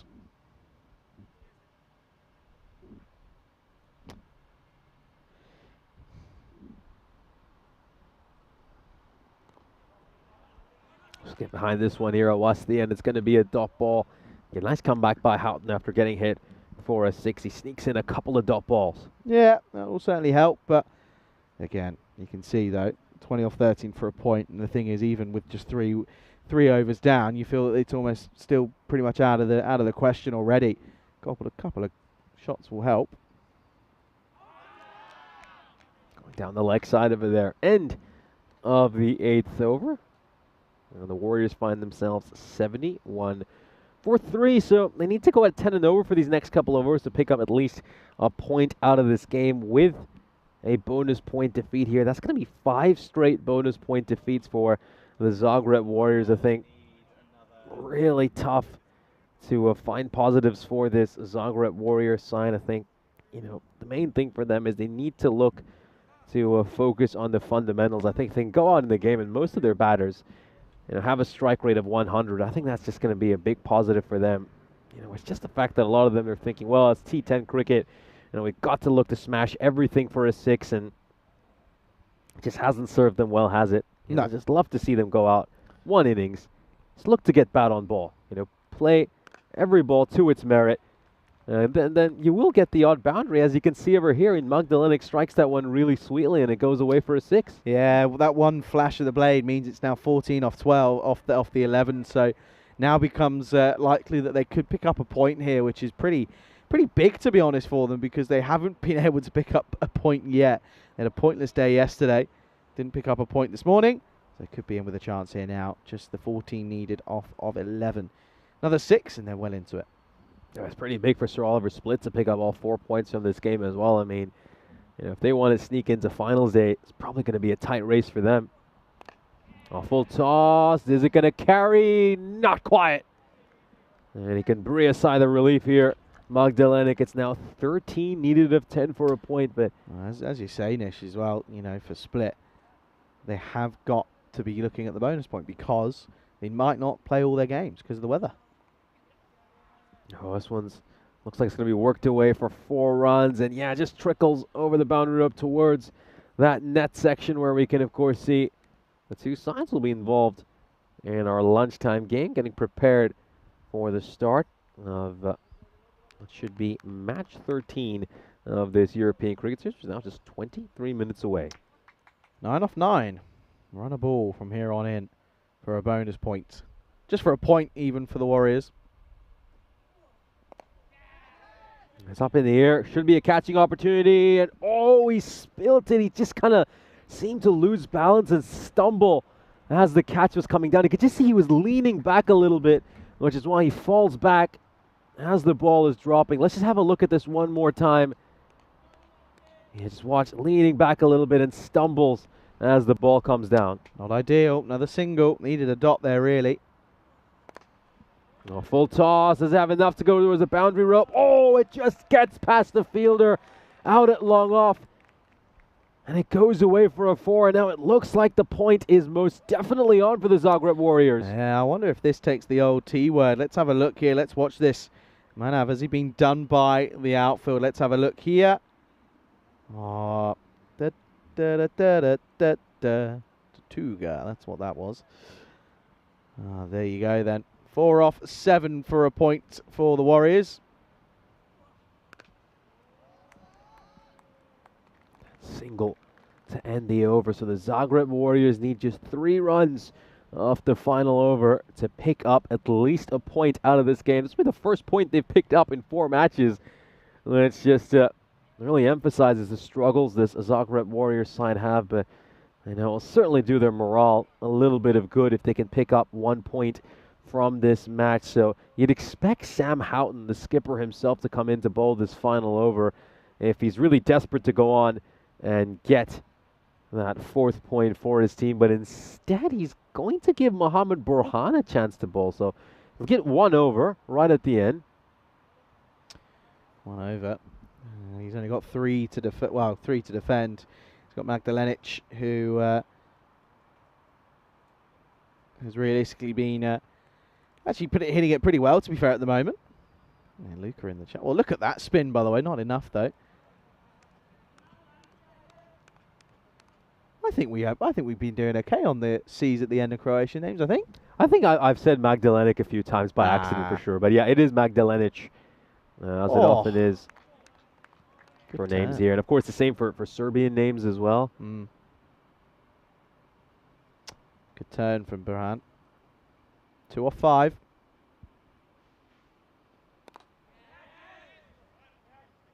Yeah, this one's high up in the air, and that's going to land safely once again. I think there have been a few that have landed in no man's land for the Zagreb Warriors, and now they need just the 1 run to pick up a point from this game.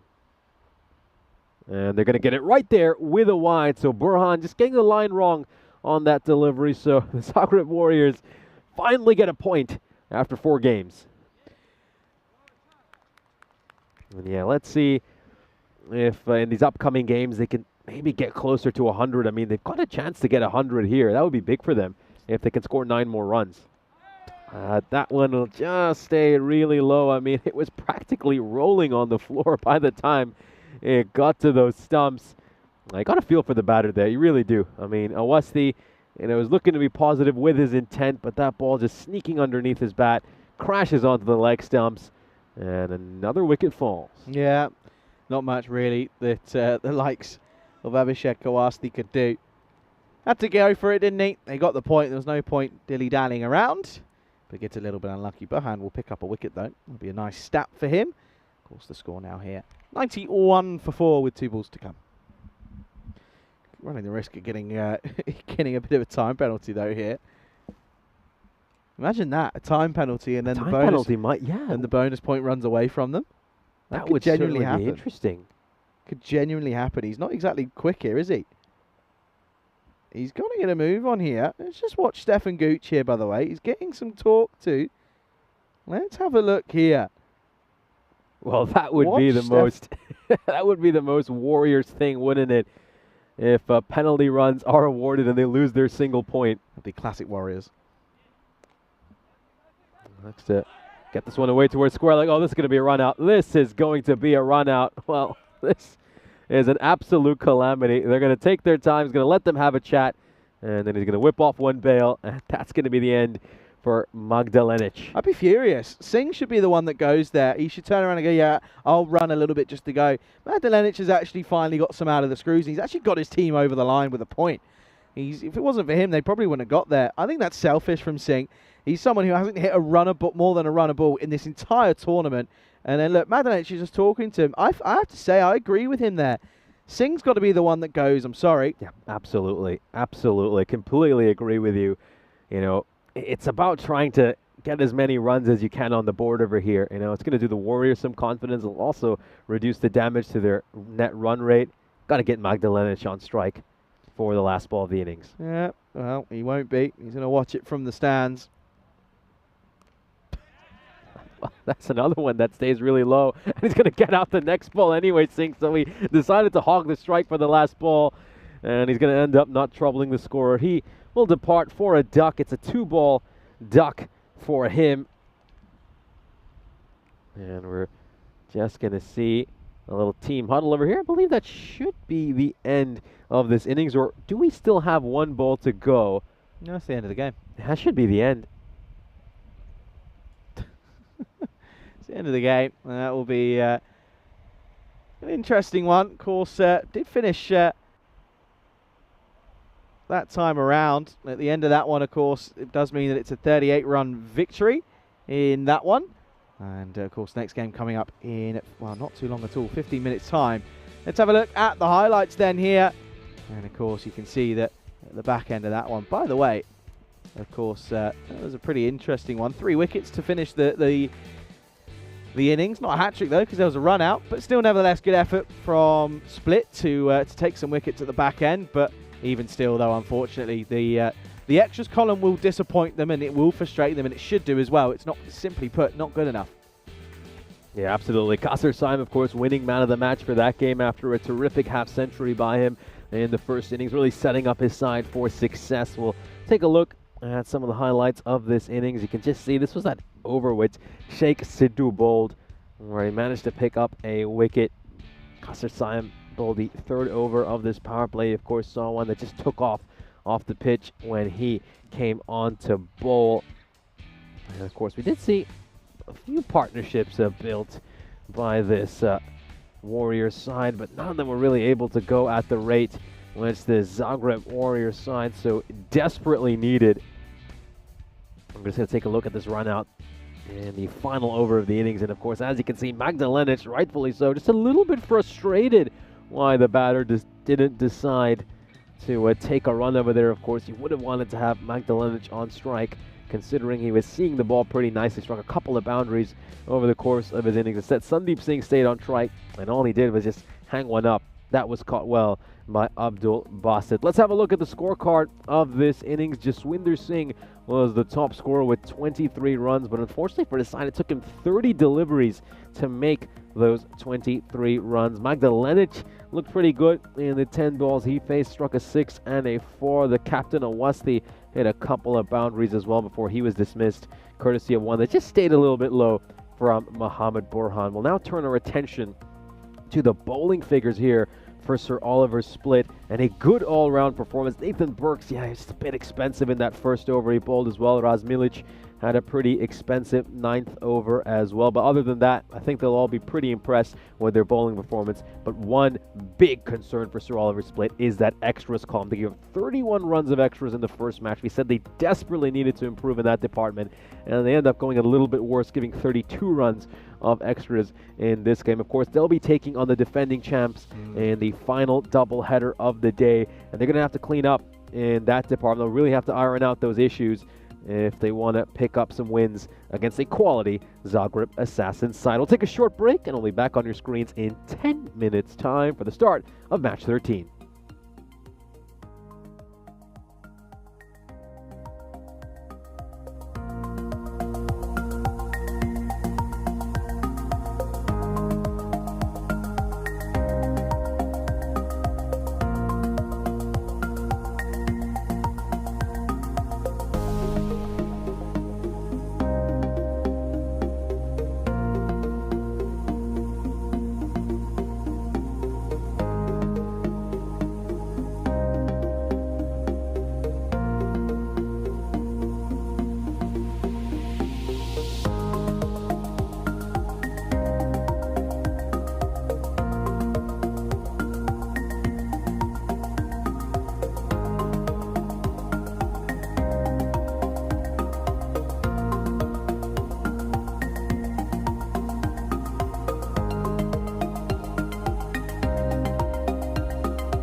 This European Cricket Network event is proudly brought to you by HCL Software and Paramatch.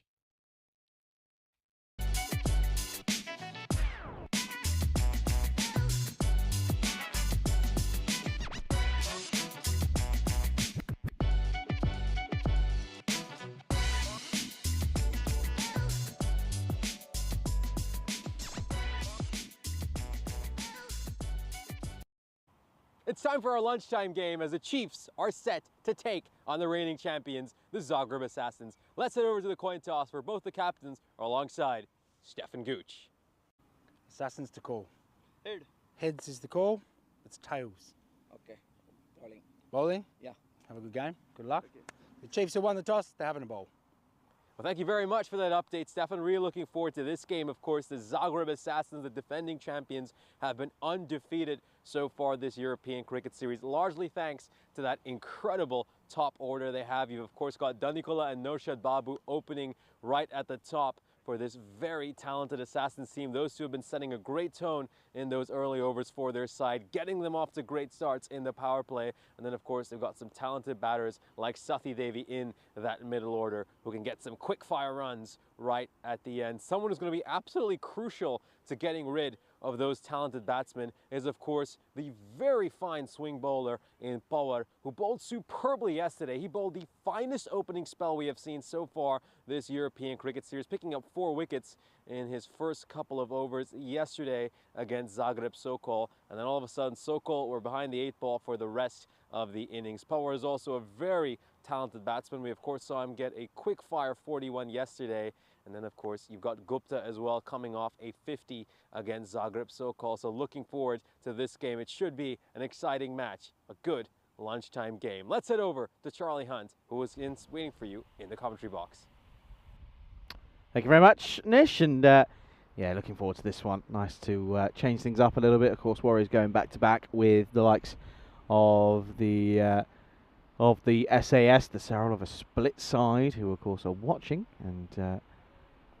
Of course, watching on, they'll be taking on the Assassins in games 4 and 5 today. But yeah, 3 games back-to-back for the Assassins. Not easy for them, to be fair. So they've got a bit of work to do. Interesting, Naushad Babu listed to keep in this one. Let's have a look at the lineups there. Naushad Babu keeping alongside the likes of Ronnie Usef and Stalin Sliac, who will be coming in for the first time in this tournament for both of them. And of course, no drastic changes for the Zagreb Chiefs. Nigel Vincent is the 12th man for the Zagreb Assassins. So no losses yet for the Assassins in this tournament. Chiefs, of course, did lose one on the first day. But yeah, the Assassins looking to go 4-0, of course, do have those 2 no results. So changing things up slightly. Of course, looking forward to this one, though. And how big is the likes of Pritesh Parwar going to be? I mean, he was so good yesterday. He was rattling through top orders like they were nothing. It was also pretty handy with the bat in hand as well. 85% plays 15% though in this one, so it's not going to be easy for the Chiefs. We know they like to do it the hard way. They, of course, did beat the likes of Solok yesterday. And, of course, again, both Nish and I did question the choice to bowl first in that one. They ended up, of course, doing what they did. And it was Parwar who was very, very useful in that one. Of course, forfeit in quick time for him. Yeah, well, welcome to Dave B, to John, to Ivan, to Suraj, Emmanuel as well. Good to see you here as alongside Kroom as well. Yeah, should be an exciting game, this one. Yeah, currently 22 degrees and getting up towards 24 at some point in the afternoon. So it will be nice, but of course, yeah, I know tonight and tomorrow night and tomorrow morning it will be very much keeping an eye on the weather forecast, of course. Keeping an eye on the radars more than anything, just because of the way that things are looking.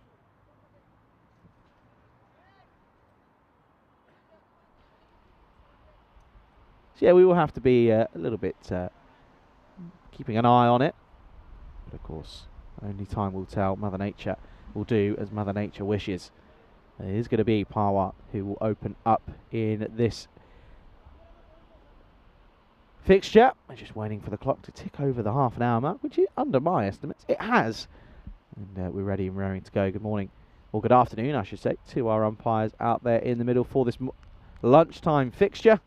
Is, of course, DJ alongside Velcho out in the middle. Mars is the third umps. Here we go. And the extra bit of pace is going to be a nice welcome change for Babu. Not really got too much pace out here in Croatia, but that is played beautifully. Plays it right under his nose. 4 to start. Timing of the highest class. So very much looking forward to this game. I think, you know, we could see a masterclass. And again, I against Solok I kind of got it, but against this reigning champion side of the Assassins with the top order they've got, I don't get the idea to bowl first. You are relying heavily on Pawa to do exactly what he did yesterday. That's a good comeback though, just outside the off stump in that sort of little area. That the corridor of uncertainty, the old bingo cards running freely.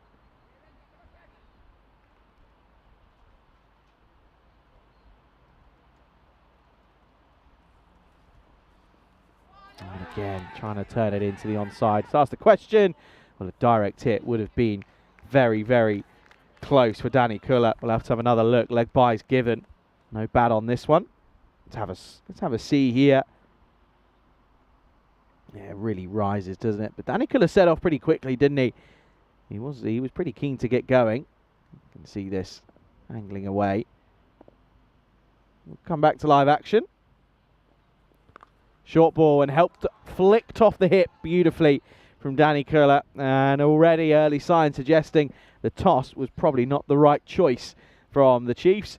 Lovely shot, 4 runs again. Both batters getting off the mark with 4s. It's just too straight from Danny Kuller. For Danny Kuller, sorry. And Pawa just getting it wrong.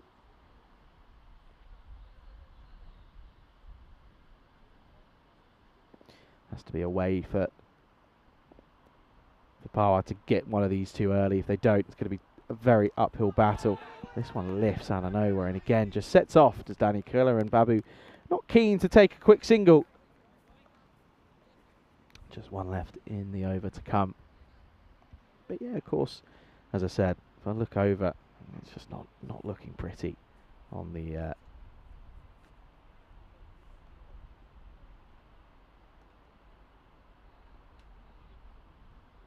old radars for the next sort of 5-6 days, to be honest. Oh, asking the question, umpire thinking about it, still thinking about it, given eventually, and after a moment's thought, it will be gone. Danny Kuller gone, Pawa gets his man, and this will be very interesting to look back on a replay. You've got to say that the umpire took his time. Velko wanted to check this all the way. Let's see. It's the question of impact. Let's have a look here. And he really did have to think about this one. Again, we're going to have to know. This is the angle that will tell us. Here we go then. I think that's outside the line. Oh, it's definitely outside the line. Well, it's a tough call for Danny Kuller, and you've got to remember the extra bit of pace will make it trickier for the umpire. But it's a close call, but I think it's just outside the line. Definitely going on to hit them, but yeah, impact outside. So, nevertheless, it's a wicket though, and it's 9 for 1 at the end of the first. 12 days to go. A fortnight, of course, until we get, or just under a fortnight, until we get to the Cartermere Oval. Cartermania taking the world by storm yet again. Looking forward to it. It will be Rico, Corey and Vinny taking you through the action out there. Looking forward to that one as we return to action here. Anupam Singh for the start of the second over. And Babu just respects this one. Babu now just has to take a bit of time here, doesn't he? He's really got to settle up and have a look as to how this will play out. He's got to be there for the whole 10 overs now with the likes of Danny Kuller gone for just 4.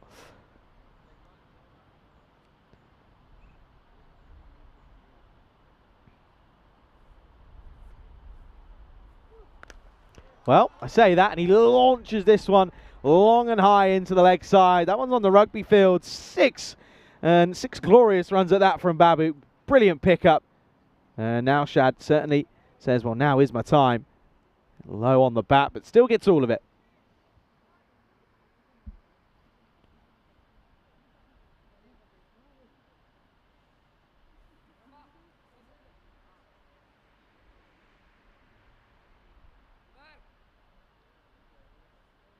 Yeah.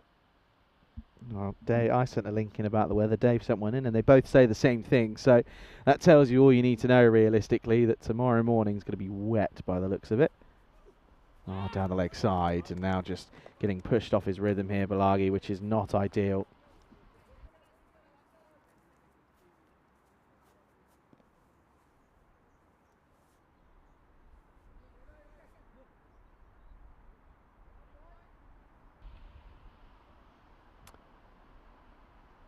Babu, 10 off 5 for him now. Short ball, and very easy and quick to judge the length here. And the extra bit of pace that some of the openers for the Chiefs do have means that the quicker it comes to the batter, the further it goes and the quicker it runs towards the rope. 4 more. Yeah, and just a couple of reactions coming in. Yeah, it probably was outside the line, but again, in quick time, it's so tough to judge when it's a really close call like that.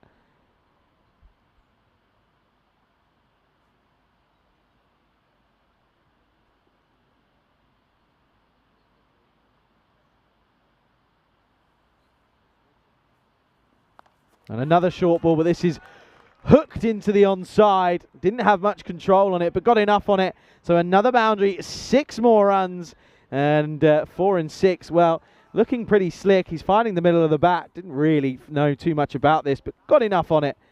And another one is going to go towards the rope. 20 now off just 7 for Babu. And this is the sort of now shed that we saw back in Estonia, isn't it? I know that Stefan Gooch has a few nightmares when he smacked a ton against the Tallinn Hippos. It was Gooch who eventually got him out in that game, but still, the damage was done. Babu, though, looking to maybe replicate some of that form. On the pad, asking the question here. DJ interested. Still asking, still thinking, not out given. Oh, the umpires, they're playing with the emotions of batters and bowlers alike at the moment. Let's have another look at this one here. Let's see. He does step across. Got to remember that. That's so far down the leg side. So far down the leg side. Not going to be hitting 5th stump. Good call. Helix says, bring your wellies. Oh, don't you worry. I've got some waterproof shoes. And hit firmly. And they'll take a single, will they? No, it'll probably go for 4. Babu not interested in running, and that'll be the end of the over. A good over, considering they lose the wicket on the last ball of the previous one. 21 come off, and it's a magical over. And at the end of the second, the score 30 without lots of Babu, which is keen. Brilliant. Thanks so much for that, Wayne. Been rickrolled. Great start to the day. To the afternoon even. There's a look at the top of the standings. The Assassins clear at the moment, but of course Afyon, Karahisar, Belgrade and Ljubljana yet to get some games under their belt, which is tricky. And it just shows you that they are going to have to worry. And I think there's just a conversation here about the... I'm going to hazard a guess that this is probably about the appeals here. You can see that Valkyrie just saying, look, you appeal once or twice and that's it. I don't want to hear any more about it. I think that's what that conversation will most likely be about. As if this is going to be Divagar Minamutu, and he's going to take the 3rd over. They need to hope that they can get Babu at some point. Billigay, of course, did have a couple of good hits yesterday, so they'll be hoping to try and replicate that form as well.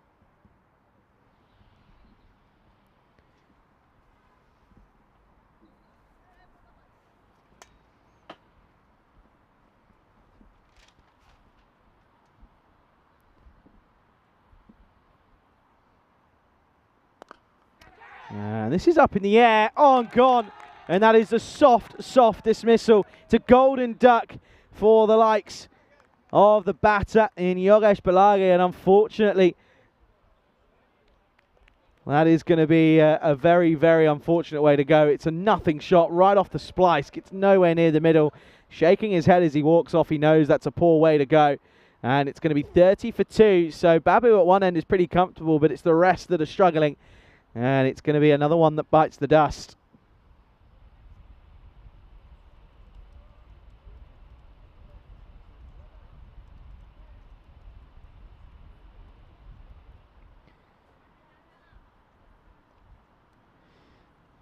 next batter to come out is Saran Das, who again has got the ability to hit the ball. This is the thing. These boys are domestic champions last year, champions in the ECS as well for a reason. They've got depth. That's the difference. They need it to come good here. 30 for 2. Oh, it's a very tentative push. Lackluster though behind the stumps from Kulkarni. Of course, will come through from the bar for a bite.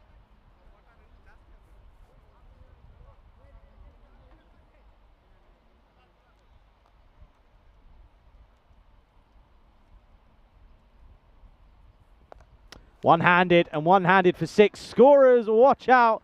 Under fire, and Stefan Gooch takes evasive action. Well, he knows he's been on the receiving end of a Babu shot.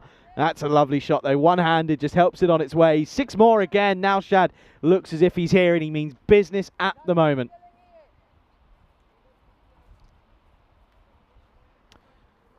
Yep, there's a hand raise from Samir. 30 off 10 for Babu, striking at 300s. Need to get him here, need to find a way. Oh, punched and punched firmly. Oh, but a yes, no, maybe. No run in the end. It's a very welcome dot ball. Let's see Monica back in the chat.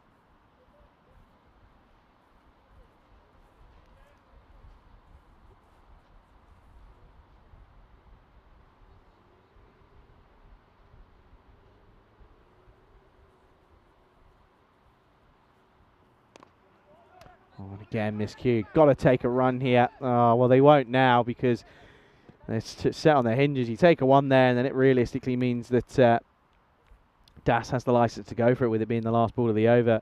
Babu now has to be thinking about just maybe trying to take a single and get on strike. 37 for 2 with a ball to go in the third here. Well, it's a full toss, and he gets it and gets all of it, and that is vintage Naushad Babu. Just punches this one more than anything down the ground, and he loves what he sees. Another 6 to end the power play. There's been a fair few of them. It's 43 for 2 at the end of the third. Yeah, that's another one that gets hit. That's the 4th 6 of the innings so far. All of them coming off the bat of Naushad Babu. He's a destructive player.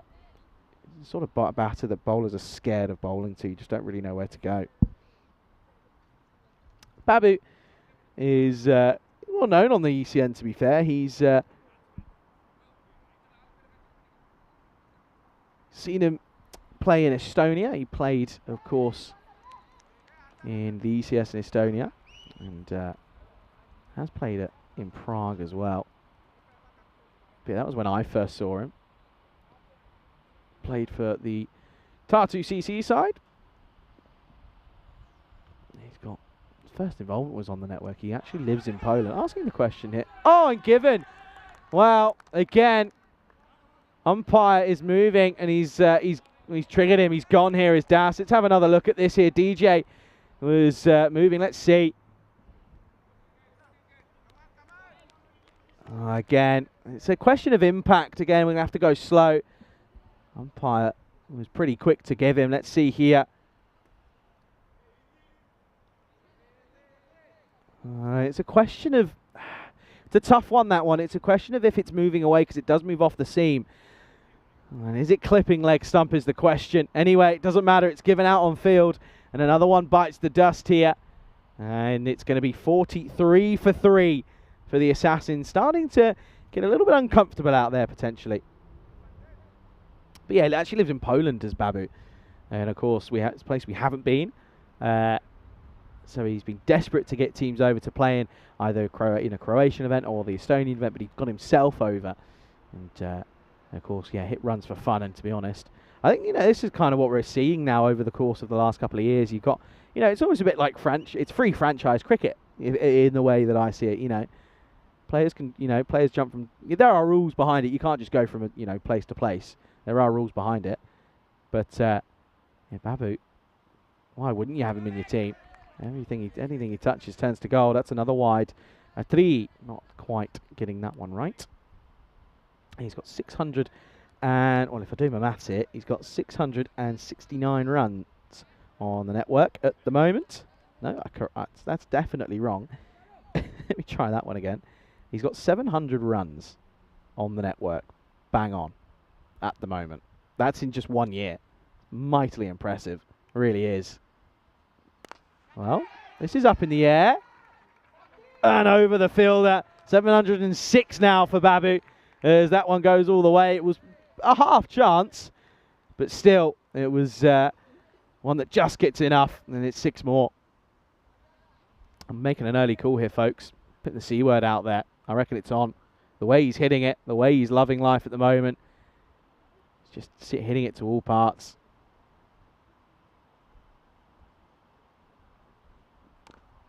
And again, carves away. Square of the wicket on the offside. Well fielded by deep backward point. Singh will come in now.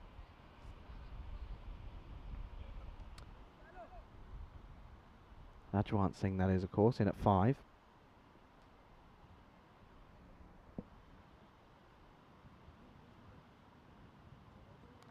Oh, genuine edge. There's a fly slip in place for a reason. Babu just gets caught wandering here. Gets back safely, though. Good delivery from Atri.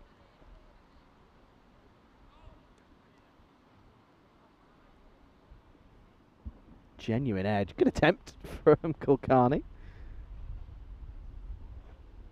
Oh, swing and a miss from Singh. Could hear the whoosh of the bat in the air.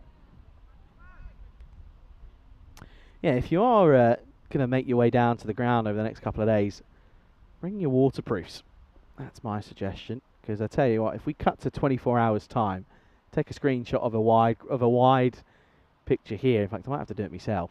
I reckon it will look completely different. In fact, I'm going to do it now. So at 12:45, I'm going to take a photo of my view, and we'll do a comparison tomorrow. And we'll put it on stream. Well, it's if we are streaming tomorrow.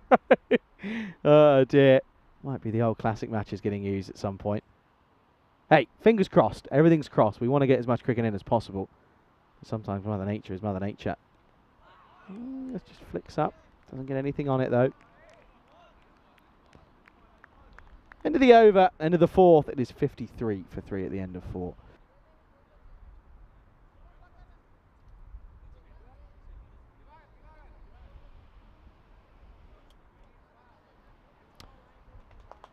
Going to 13s, which is nice at the moment. Going to 133 pace here.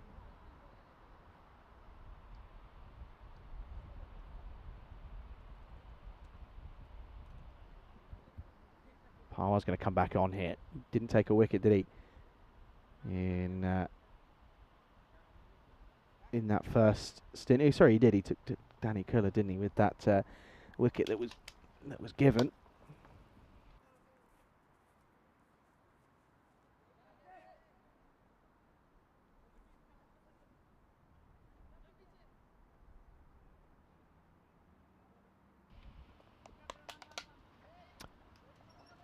One for 8 off his first over. Did get the skipper and Danny Kuller. So again, they really do back their bowlers here, do the Chiefs.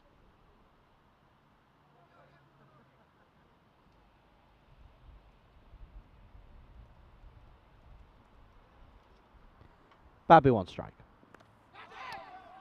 This one, it's a very tentative push from Babu.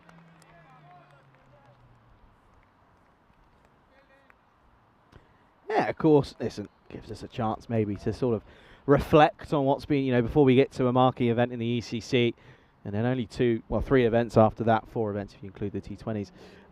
It gives us a chance to reflect on what's been another astonishing year of cricket. Still so much to come, of course. Still sort of, I dare to think how many actual games are left to still come. Lofted through cover. That is so good. That is flat and that is hard, and debatable as to whether or not that has gone all the way. Let's see. Again, it's a full toss. He's just so early on it, and it plays it right under his nose. Let's see. Does it go all the way? You bet it does. 6 runs and glorious, glorious shot from Babu. It moves on to 49. That is superb. Really is. It's the extra pace, though, from Parwar, to be fair. I think You know, we had events back in Estonia for the first time in I think it was 4 years, and what an event it was as well. England then followed. That was such a great first time out in the in England in Raynes Park, just outside of Wimbledon. And you know, Austria recently with some serious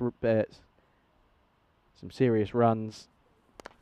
And again over cover, and it will be 4 to bring up a half century for Babu. And this has been the best hitting of the lot so far from him. This is vintage at the moment from Babu. 53 off of just the 18 deliveries, not quite the 50 off 9 deliveries we saw in Austria, but still some of the hitting that's been on display so far from Babu has been superb. It's been him or no one. You know, you look at, he's got 53 out of 63.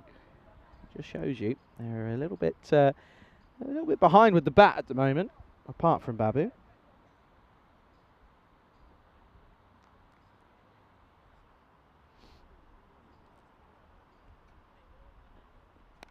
Well, top edge. Where's this gone? Chance maybe. No, and it's probably not going to go all the way. They're just going to ample through for a single. Oh dear, oh dear. It's a genuine chance though.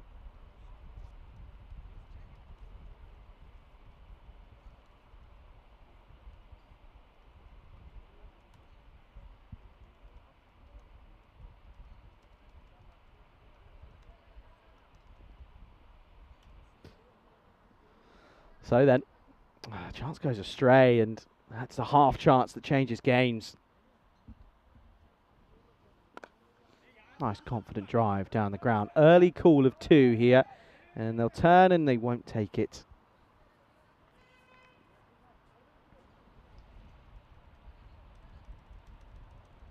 Yeah, Johnny's saying that would be good if Joad was right. Absolutely.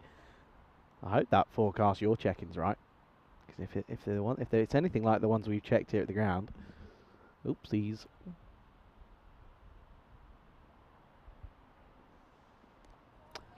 Bit of a variation here, trying to carve it away. Probably should have been a run, but just sat on his hinges, Singh. So he'll keep the strike. That'll be the end of the 5th, and the score at the halfway stage at 65 for 3.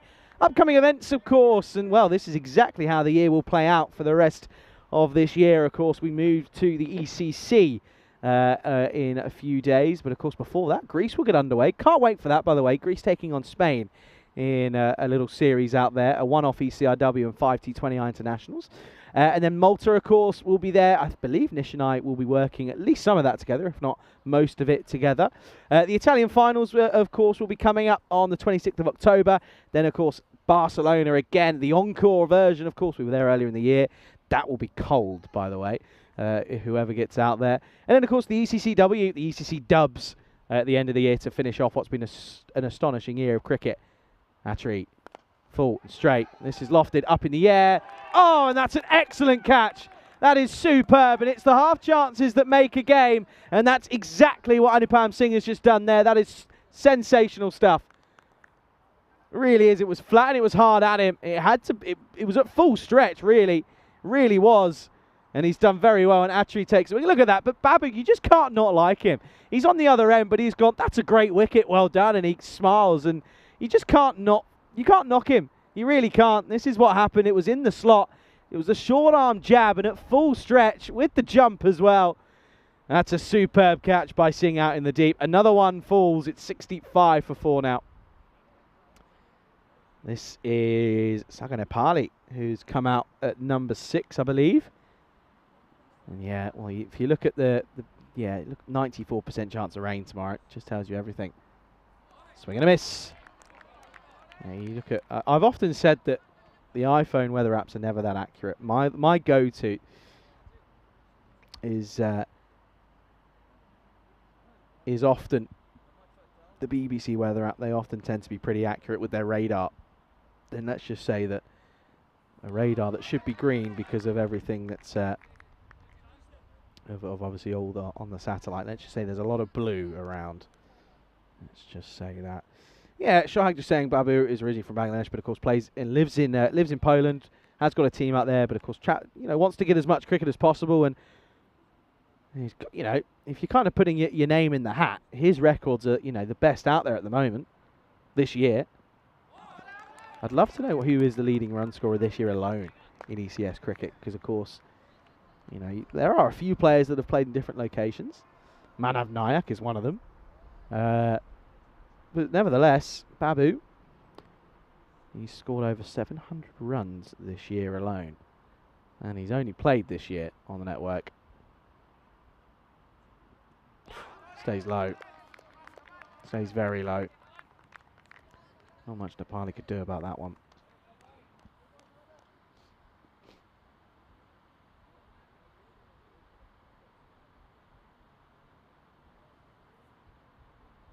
Thing is, the amount of times that you sit here and that's a wide, the amount of times you sit here and you say, oh, the radar says this, radar says that, will turn up and it will be dry as a bone tomorrow, you watch.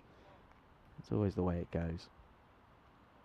We want to see cricket, don't we? That's the thing. We want to get as much games in as possible. We already lost a few in on Monday.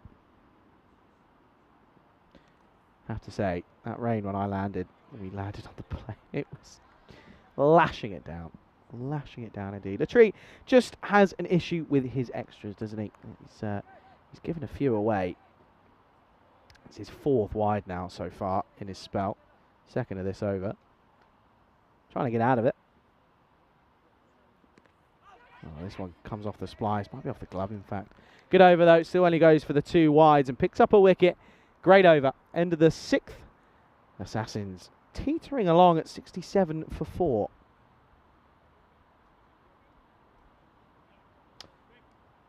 See that the state of play, a dubious LBW for Danny Kullo, unfortunately.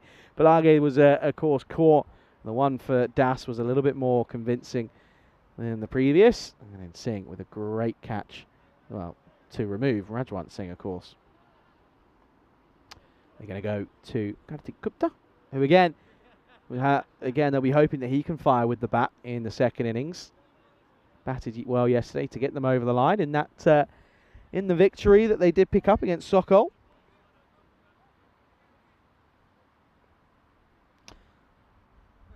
Babu, 54 off 20 at the moment.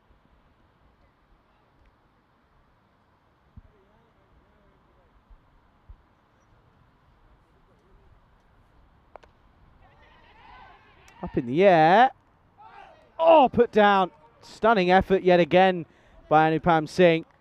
They get through for a sink and scamper through, but he had to go for it, didn't he, really, here? There was no point on not. It's Babu. You've got to get him if you get offered the opportunity. Let's see here. Oh, he should have taken it. That's an easier chance than what I thought it originally was.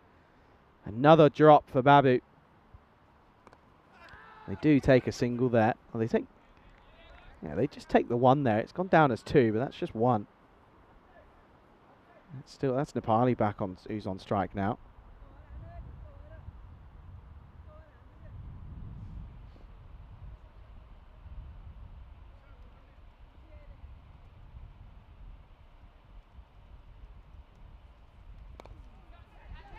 And again up in the air, but again falls in no man's land. So they take a single.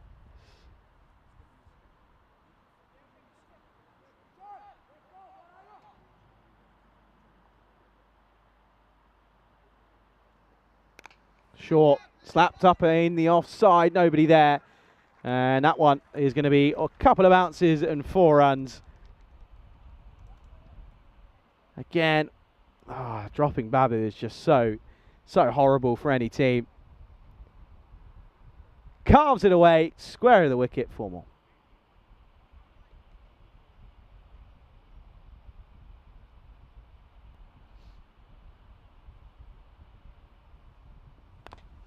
Oh, and another short ball. Has he picked out the fielder? Yes, he has. Well, there you go. Makes no mistake this time around. I believe that's Pritesh Pawar out there on the leg side. It is. And Babu, well, I called it early and I might have jinxed him, but he does do a lot of damage though. But again, they're dragging themselves back into the game here. 73 for 5 now as Babu will go for 59.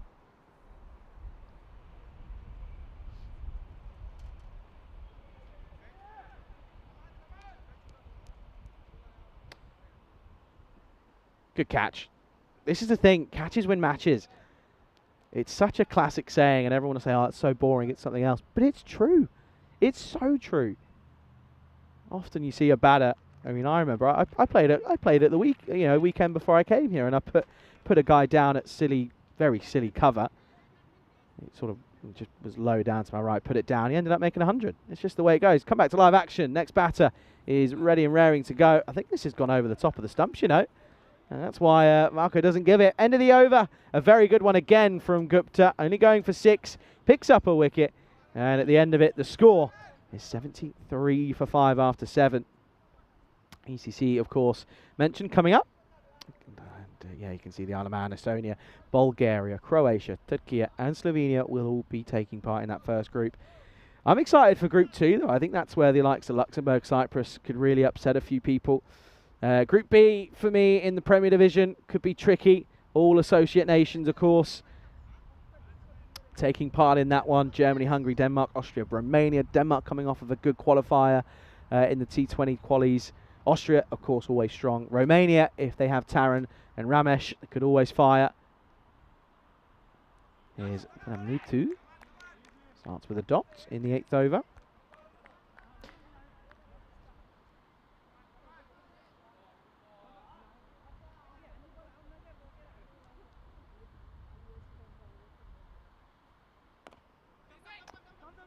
Well, miscued. Nerdled away, leg side. Just a single. This is the thing now. You're asking quite a lot of your middle order who haven't really been utilised throughout this tournament so far.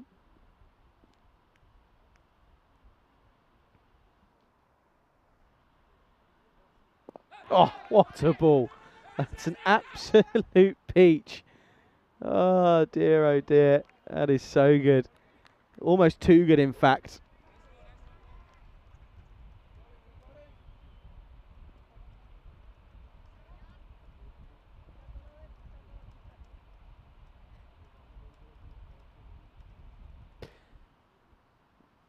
Now goes wide on the offside, but too wide, in fact.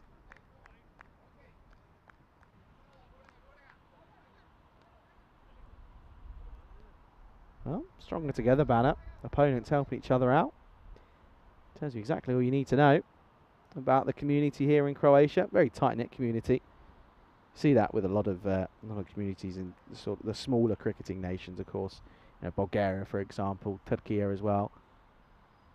Similar sort of vibes about it. A little tickle on this one.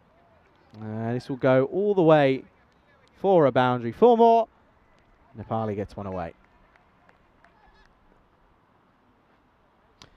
Right off the toe end there, to be fair. Could be a game on our hands here, though, folks, you feel? Just depending on where they end up. Still got a few overs to go. Expect it to be about the 100 mark, so not the best from the Assassins. And the Chiefs, certainly surprising a few, but the Chiefs with their batting is where sometimes issues start to creep in. Trying to play a shot there that just is not on. I don't know why. On something that's going over middle and leg, he's trying to play on the offside. Trying to open it up. His fielder's there as well, which is the more confusing part of it.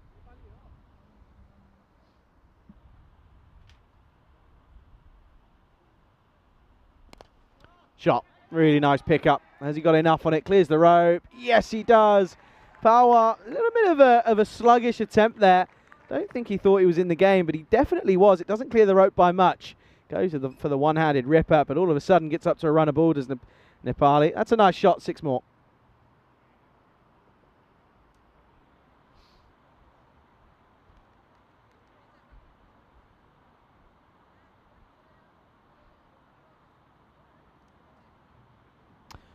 End of the over. Finish it with a Maximo, which will help proceedings. 86 for 5 after 8 overs then. You can see there the worm telling you how it's all unfolded. And you do think that wickets have been the issue for the Assassins. The reigning champions. Could they be knocked off their pedestal at the top? Glove! Oh, doesn't carry. This, of course. Bantire coming on for his first over. Just going to get the 1 over, though.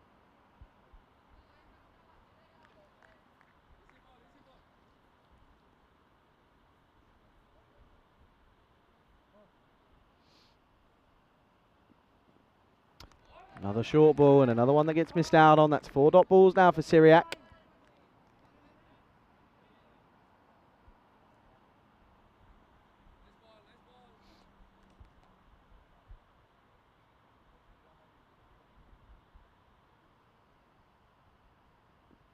Oh dear.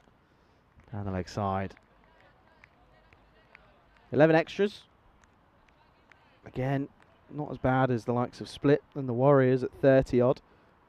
But still, enough to be a little bit concerned. Yeah, Dave saying cooler from tomorrow. Yeah, absolutely. And I'm sat here in trousers now and the shirt. There'll be a few layers being added on tomorrow, especially, and this I kind of spoke about it yesterday. Short ball again. And the thing is, he's angling these at just the right height here. That one is going to be the one for the over, but he's just getting them at the rib cage 9 times out of 10. Let's have a look at this here. Is it the one for the over? Let's see. Yeah, it is. Good call. Yeah, it's weird going from, you know, the whole summer in Europe has been ridiculously hot. Ridiculously hot. And humid as well. Well, that's going to be a no ball. And you can't do that. That's just poor from Ray. Ruining an over here. Free hit to come.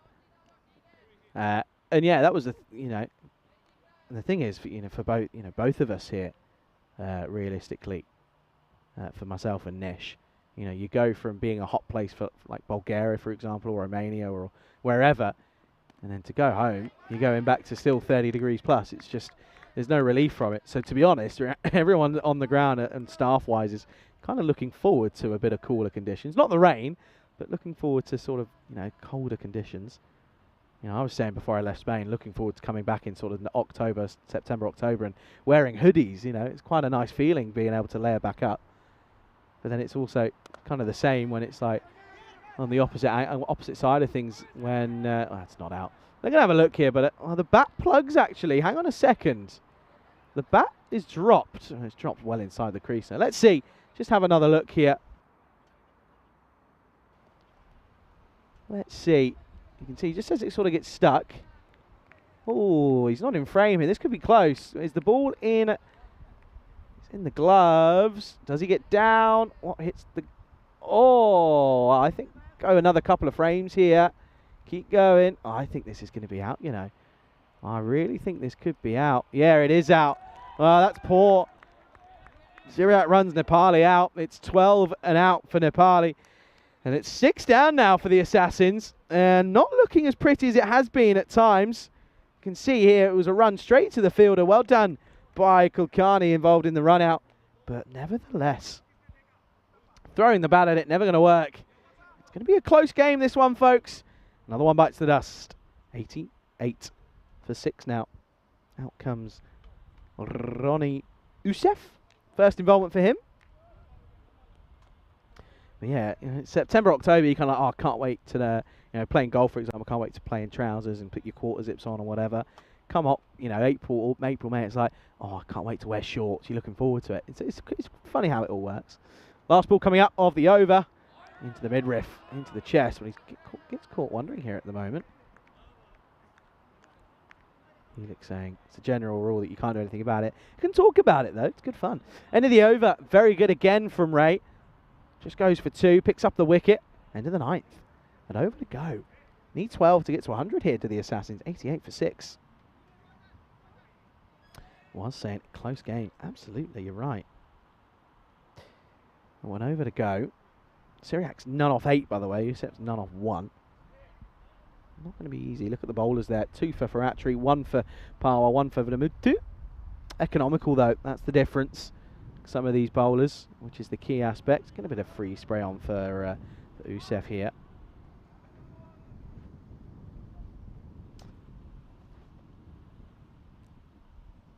Yeah, I think come this time next week, it'll very much be the idea of doing the anti-rain dance more than anything.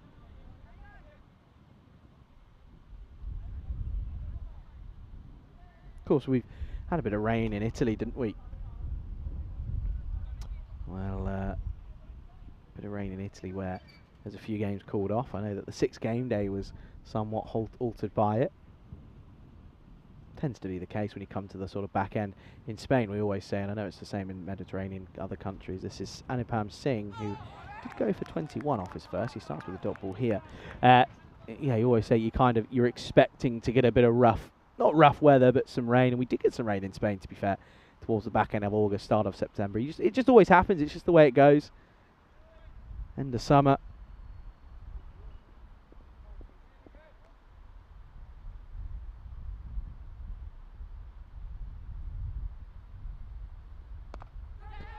Up high in the air. Not going to carry, though. Falls in no man's land. If anything, it's got backspin on it. They're going to take it on here. It's the wrong end. Or is it? No, it's not. He's got him here. That's terrible running. It really is. Well, Syriac was dying to get off the mark. He'll get one, to be fair, but he tries to come back for the second. And unfortunately, will go for 1 off 10. And well done to the fielding side. They have been on it like a car bonnet at the moment. And that's now 89 for 7 then. Syriac goes. Thought it was the wrong end because he was there to go, but just amples on through. Was never there. Bat's not even down. Again, very well done by Kulkarni. Another wicket goes. This is now Minu Raju to come out. Oh dear, the wheels very much falling off at the moment for the Assassins. The Chiefs putting a big shout in here at the moment. Short ball, top edge, could be a catch here, and again it will be. Asking the question, yeah, and he's walking. And DJ, I think, doesn't really think he needs to give it out, but it's going to be 2 in 2. And another one falls. They're running the risk of getting bowled out here, as this is going to be Youssef who will go for a duck, a 2-ball duck, and it's going to be another one that bites the dust. 8 down now, 89 for 8. That's 3 wickets in the matter of 5 balls here now. And that one's off the thumb, you can see. And there's Derek. He's not been too busy today. This is now Amal Krishna to come out at number 10.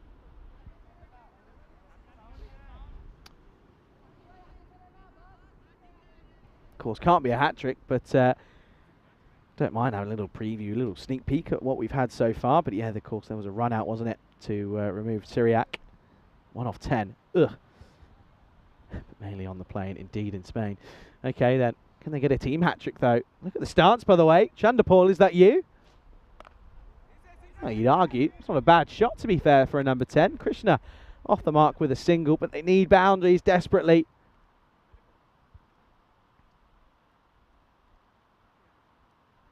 Desperately in need of a boundary here. Really are.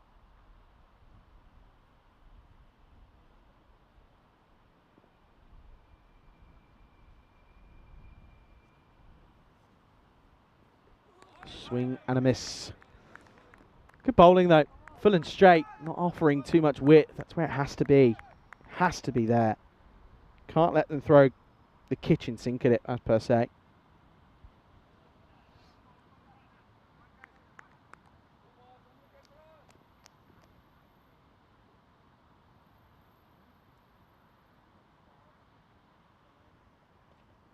Last ball potentially of the innings.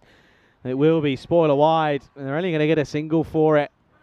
Lackluster, poor, not at the races with the bat, the Assassins. There's many different adjectives you could use, but it's not very good at all. They'll only get 91 off their 10 overs. 91 for 8 is what they'll finish on, and it'll be 92 a victory for the Chiefs. And I tell you what, you'd argue going into this next 10 overs, the Chiefs the favourites going into this, because they've done half a job. They've been superb in the field. Let's have a look at the highlights. Babu was the key batter, wasn't he? He was the only one that could really get going, to be honest. The best score of 59 for him off just 23 deliveries. But this was the first one. Danny Culler, well, it took an age to have a think about it. Eventually the finger went up and Danny Culler was given his marching orders. Went for 4. And of course, they're going to have to think about the way they play Danny Culler's overs. They're going to have to look at him and maybe see off his 2 overs. Haven't got a rush with a target of 93. Really don't have to rush. This one was more convincing of the 2. Maybe just height. Outside genuine edge here. And of course, Babu was almost caught. Just left wondering at one point. But then hit away some glorious shots. That was firm and hard. And then went again this time. 1 bounce 4. It was some good stuff from Babu. 6 sixes, 5 fours for him. He was put down though, and it didn't end up being too costly, to be fair. They did put another one down in the leg side, but didn't, again, was never too detrimental. But it was a great catch by Parwa to get Balage out in the deep. Very good indeed. And then, of course, the Yorker that, well, had everyone doing jumping jacks in that one. And then, of course, the run out. This was how Syriac was gone. It was, again, not Syriac, sorry, that was Nepali who would go. There was a few run outs, to be fair. And, yeah, this was a short ball that was just lofted up in the air. And, again, set off. To be fair, it probably was. There was hesitation. It probably was at the right end. I called it live saying it was the wrong one, but it wasn't. It was the right call. Very well fielded. Again, well judged by Kulkarni to have to get the slight throw in because he wasn't quite at the races in terms of the throw being as accurate as possible. There was another one, though, wasn't there? The top edge. That was the second in the over. And it was a really good last over, to be fair. 2 in 2. And unfortunately, that was kind of all she wrote. Ended up just getting to 91 for 8 off their 10 overs. So 92 will be the target for the Chiefs as they look to make a severe upset. Can they deal the Assassins their first loss? Look at that terrible, terrible scorecard. 59-4, 0-0, 112, 1-1-0-1, not required. Not good enough, just the 12 extras as well. Of course, the Assassins will be strong with the ball in hand, so we know there could be a tingle here maybe, you just don't know. Have a look at the bowlers, 1 apiece for everyone, apart from Ray. 2 for Atri, bowled very well. And he gave away 4 extras in there as well. So, it's going to be interesting, isn't it? Going to be a very, very fun game. The lunchtime game often causes problems. The low totals cause the biggest of issues. Can't wait for this one. Match 13, the second innings will be coming up soon. Looking forward to this one. We'll be back soon.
This European Cricket Network event is proudly brought to you by HCL Software and Paramatch.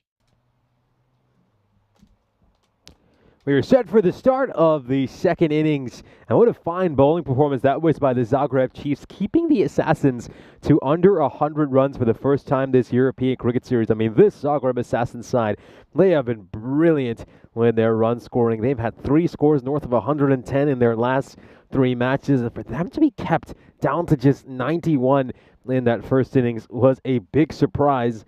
And I've been really impressed by the way the Chiefs have bowled in these last couple of matches. Of course, we saw them bowl superbly against Zagreb Sokol in that big upset victory they had against them as well. It's time to have a look at the bonus point equation, of course. If the Chiefs are able to achieve this target in 7 overs or less, which will require them to go at an exorbitant rate of 13, a little bit high for what we've seen in the European Cricket Series, Croatia, but not unattainable. They will take all 4 points from this game. And, well, it'd be tough to see the Assassins picking up a bonus point in this match unless they can really go out there and put in a stellar bowling performance. Well, if they bowl like that, maybe they can. That is a terrific delivery to start off. He squares up the batter, catches the outside edge, and that one goes down towards third for a single.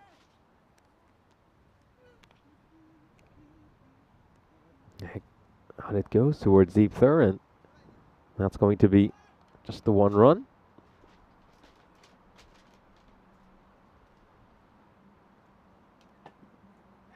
That's a wider delivery over there. So these Danikula overs are going to be so important. Of course, Danikula didn't quite work out for him with the bat in the first innings. He's been one of the highest run getters of this ECS so far, even last year as well. He was right up there as the 2nd highest run getter, but his bowling is just brilliant, isn't it?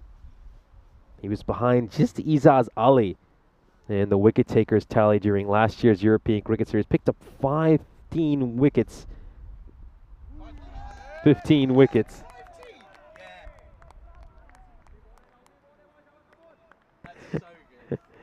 Charlie in the commentary box just really liked that mishap. Yeah, 15 wickets to be clear. And he did it with an economy rate of 4.3 over that ECS, which is just as impressive. Outside edge, and oh, it carried to the slip fielder. That's why he's been placed there. It's a very comfortable height for him. They set the trap. And this really should have been a wicket. Oh, well. If he's just patient and waits for the ball to come at him, would he have taken that catch? Just taking that step forward. Just throw him off a bit in the end. That's going to go away for a boundary. So let's see if they're made to pay for that mistake. Just keep in mind, Gupta dropped on 0.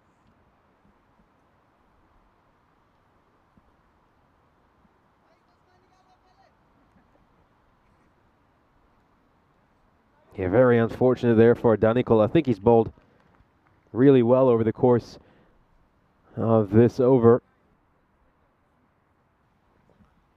Managed to draw an outside edge off his very first ball and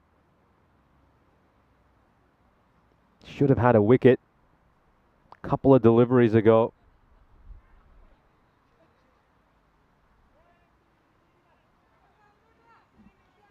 Just going to have a brief delay as they go and fetch the ball, and they should be ready to resume very shortly. So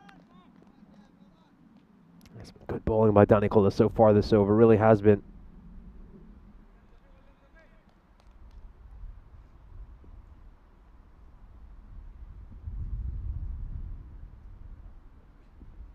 Got him! And this time he's going to get the wicket. Gupta was dropped when he was on 0, but he's not going to last too much longer. Playing across the line of this one. And he's missed the line by quite a bit. And he's going to get cleaned up over here. So well-deserved wicket for Danikula. He's bowled superbly this over. Yeah, doesn't get anywhere near the ball. And you could just see Pavar giving him a little bit of advice there, saying that he should maybe play that with a straight bat. Yeah, certainly should have looked to play that with a straight bat. And of course, this is just a look back at that moment earlier when he was put down on 0. And he's not really able to make that extra life count.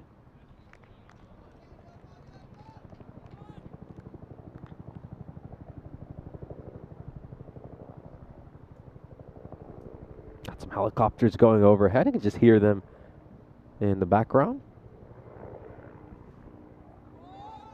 It's a wide there by Danikula to the new batter, Kumar. So, of course, Gupta coming off that half century against Zagreb Sokol, but he's not able to replicate that performance in this match. Of course, made 54 of just 27 deliveries against Zagreb Sokol.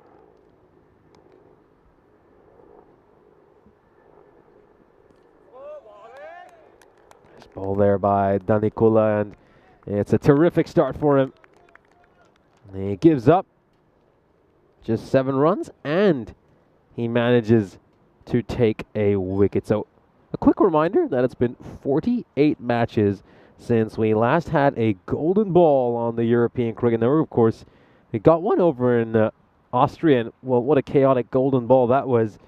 And a stunning victory for Graz Cricket Academy, who of course went on a Cinderella run at the back end of that ECS in Austria, making it to the final, where they were eventually defeated by cricketer CC.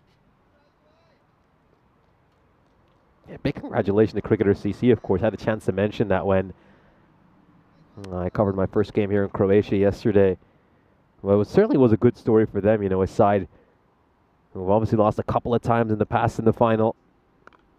And for them to lift the trophy this time around was certainly a heartwarming story. This one's going to race away for 4 runs.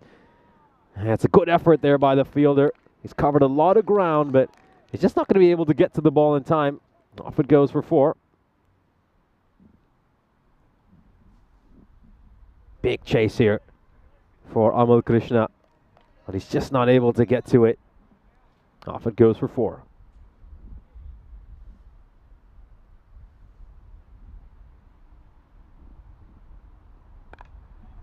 Back of a length delivery, just pushed towards cover, and that's going to be another single.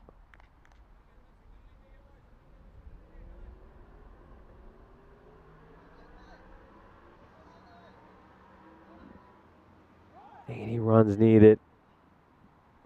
52 deliveries. You can see that win predictor. I mean, this is such a tight game. It's hanging finely in the balance. 54-46. It's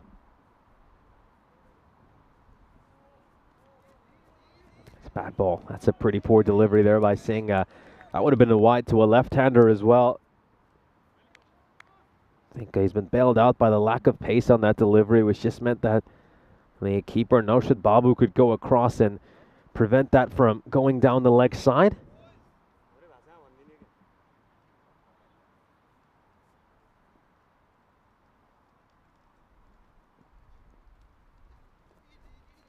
It just comes off the pad over there. And once again, that's a dangerous line there by Singh.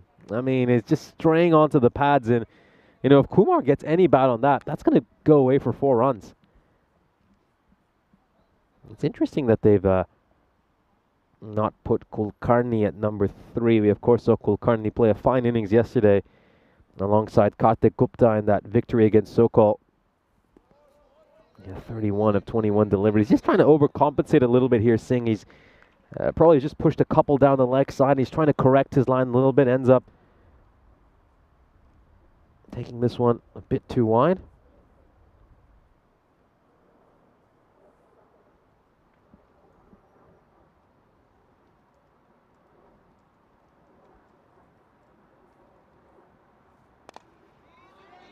Playing away towards mid-on. Just the 1 run.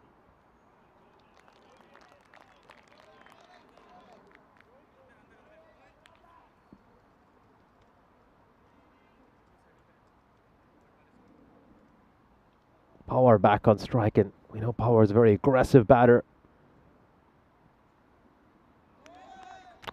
Struggling with his line a little bit over here, Singh. Seen a few sides struggle with extras so far today.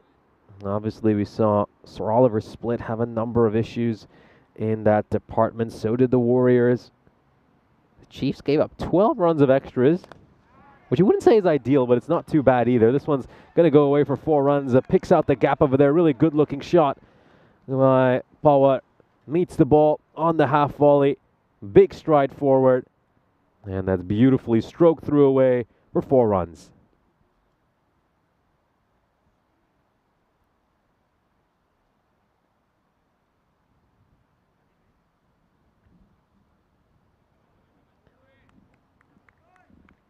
So 1 ball left in this second over. We've seen 13 runs off it so far.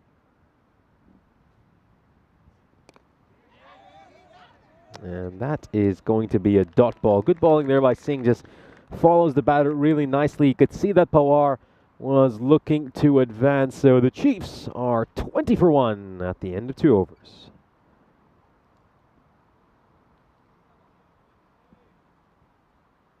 Well, how about them Chiefs? They're currently sitting in second place, just behind the Assassins. As you can see, they're on 10 points.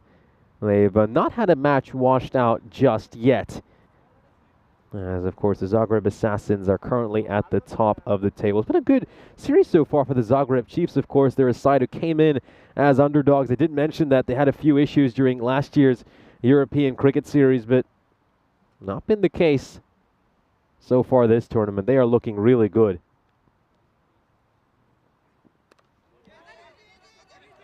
Of course, during last year's European Cricket Series, this Zagreb Chiefs side managed to win just 6 of the 15 games they played, and this is only their second ever European Cricket Series. They ended up missing out on the spot to make it to finals day. They were behind Zagreb so-called by 4 points, of course. This is back with the old system when we didn't have bonus points. It was 2 points for a victory. So they were essentially 2 losses behind Zagreb so-called. Oh, just going to nutmeg the fielder over there. It's going to be a big chase. Is it going to make it to the rope? Oh, well, I had the perfect view of that, and that is clean. That is absolutely clean. That is absolutely fine. Yeah, it was right in front of my controversy. I just got out off my seat to have a look at whether he was able to field this cleanly, and now we'll be able to confirm with this angle. So really should have been a dot ball, but at least credit to him. He makes a mistake and then covers a lot of ground, and yeah, that will confirm it. Fine work here by Spring Productions. Got Maggie, of course, up in the camera tower.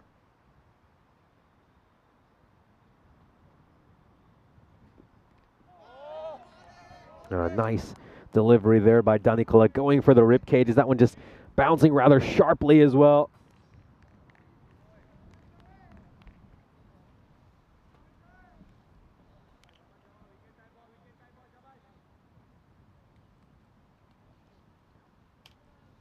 Tight game, isn't this? Hanging finally in the balance. Look at that. It's just a coin flip now, isn't it? 50-50 according to the win predictor. This could go either way.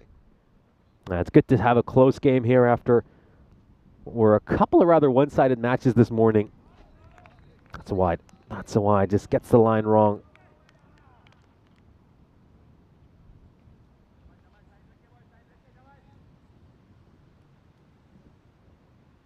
Yeah, just looking to advance. And then Danikola just tried to push it a little bit wider. It's not a bad idea from his point of view, but wasn't quite able to execute it. Oh, is there some bat there? Well, there was some noise. There was definitely a noise. Just wonder if that was bat or thigh pad. Oh, it just sounded like it might have been a bit of willow. Let's have a look at this. Can't say for sure.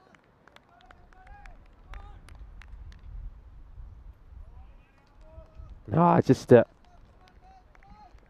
bat involved there.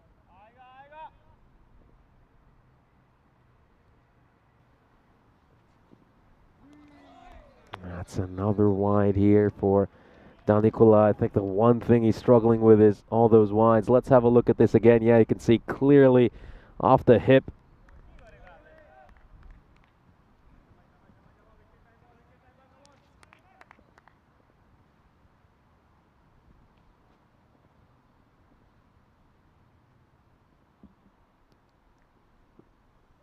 Oh, beautiful. Absolutely beautiful.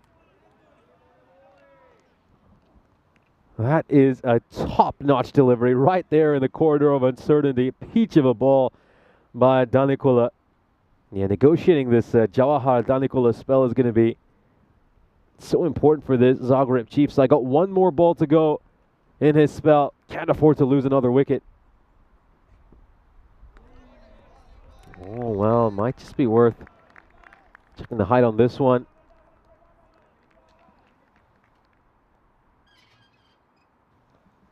Let's have a look at this here. Let's check the height on this. Yeah, the height looks okay.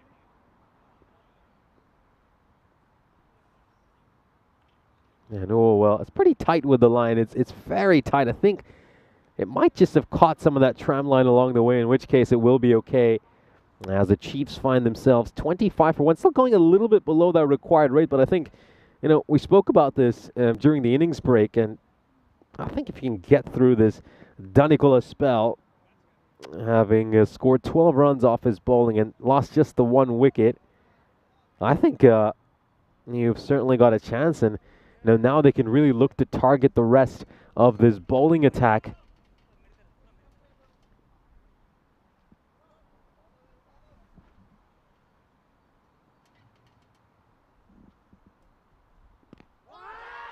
A huge appeal, but that is a bit much. That was never, ever going to be run out. Nowhere near an LBW. And, of course, you know, we did see the umpire have a word with the Zagreb Chiefs about some of their over-appealing. I think this isn't over-appealing, but that's one. It's nowhere near the stumps.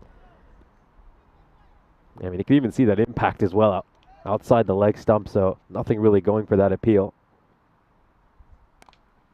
Oh, probably spoils a wide there. Would have been better off leaving it. It just comes off the toe end of the bat. And it's going to be a single, so Raju probably getting away with a wayward delivery.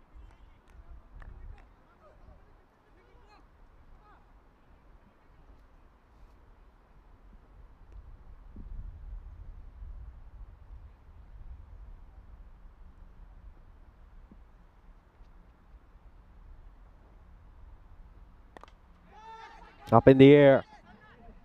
Taken. Well caught. And Kumar will depart, having scored just 2 runs. Raju gets a breakthrough right after the power play. And another one bites the dust for the Zagreb Chiefs. Massive wicket. And they really needed that. Once again, the pendulum will swing in this match, which has been finely poised, seesawing back and forth. Well held onto by the fielder at point. Huge wicket, and are they going to send Kulkarni out next? Looks like that's not the case. It's going to be Amal Krishna by the looks of it.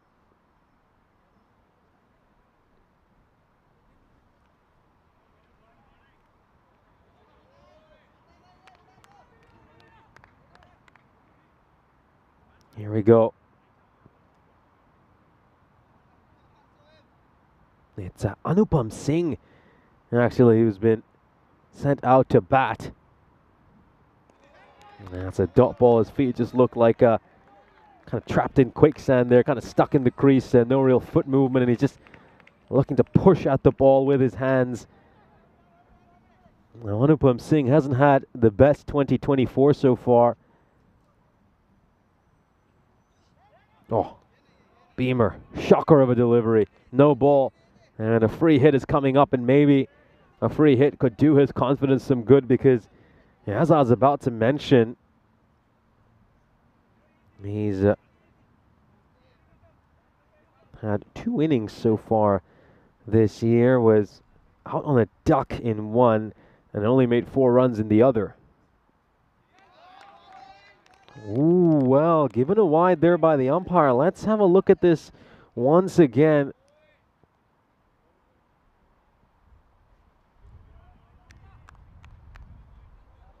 Oh, well, does that catch some of the tram line along the way? That's a tight call, really is.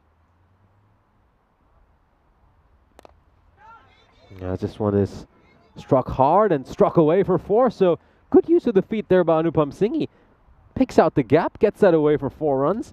Just gets that between the fielder at long on and deep mid-wicket into that sort of cow corner region. And away it goes for 4, straight back towards his side's dugout.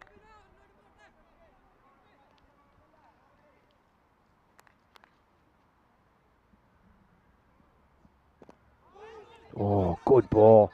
Really good ball.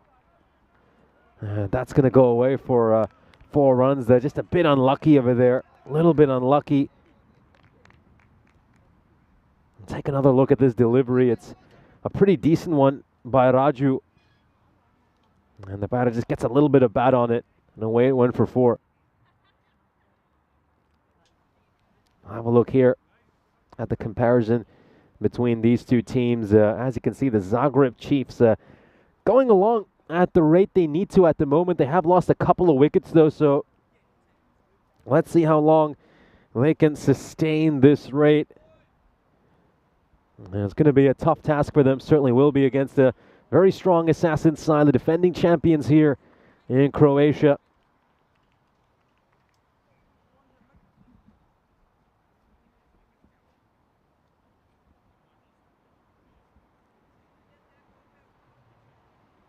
Sarun Das is going to come into ball here for the Assassins.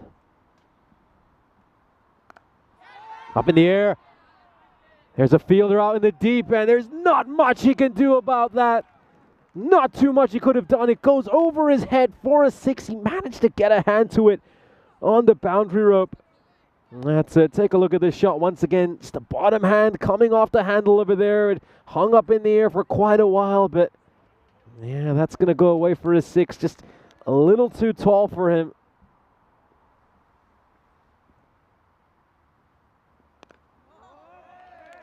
He's going to block that one out. Good comeback delivery there by Das. That's where he needs to be.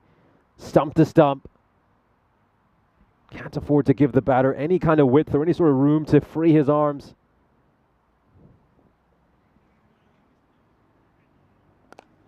Oh, massive. Absolutely massive. This is slot bowling. This is slot bowling. It's going to go away for another 6. And it's a couple of 6s early in this over. Dances down the wicket and pumps it away for 6 runs. Great over so far from the Chiefs' point of view. They get 12 runs off it. That required is now shot down to under 8.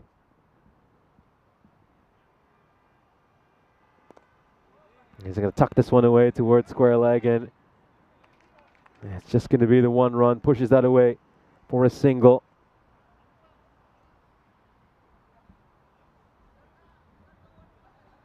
.42 needed of 32 deliveries. And now you can just see that win predictor is swung in favor of the Chiefs. It's 66% chance for them.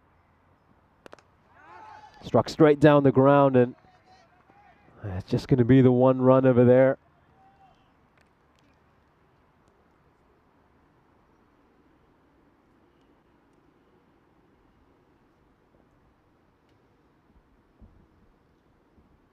There we go. Last ball of the over coming up. Just pushes that one down the leg side. Gets that one wrong. The extras have been a little bit of an issue, haven't they, for the Assassins over the course of this innings. It's now 12 runs of extras. Just another one that's been drilled down the ground. And, oh, just for a moment you wondered if that would sneak underneath the fielder. Good throw fired in.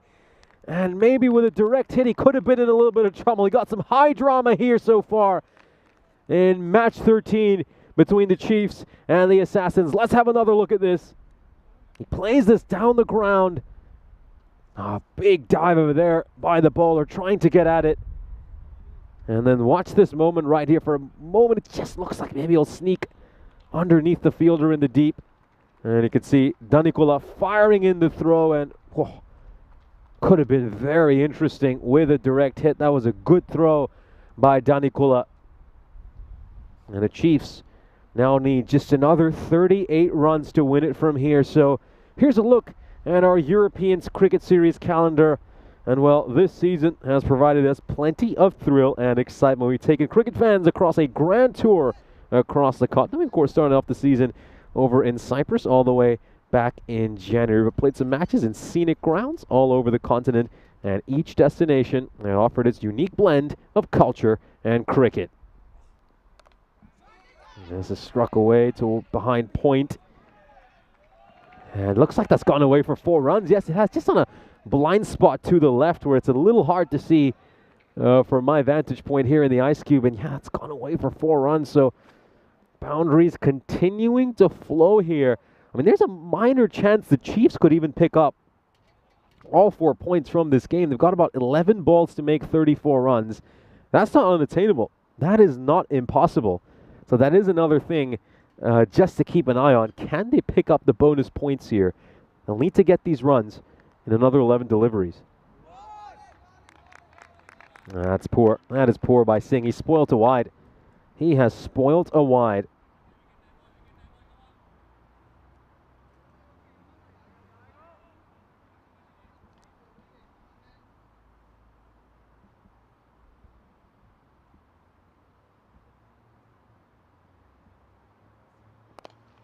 Looks to go big. This is high, but doesn't quite have the distance. Oh, it just about goes over the fielder for a 6.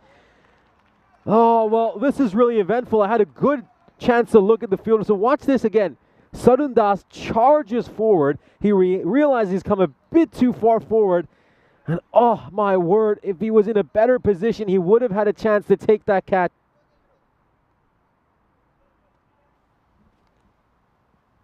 Oh.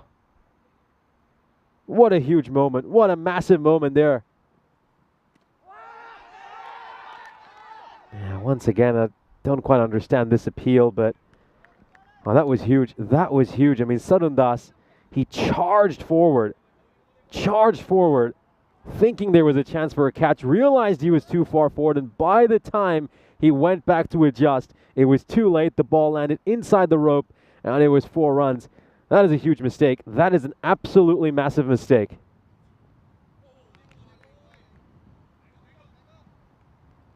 I think Singh is just better off when he stays nice and still. He's looking to advance over there and doesn't get anywhere near the ball.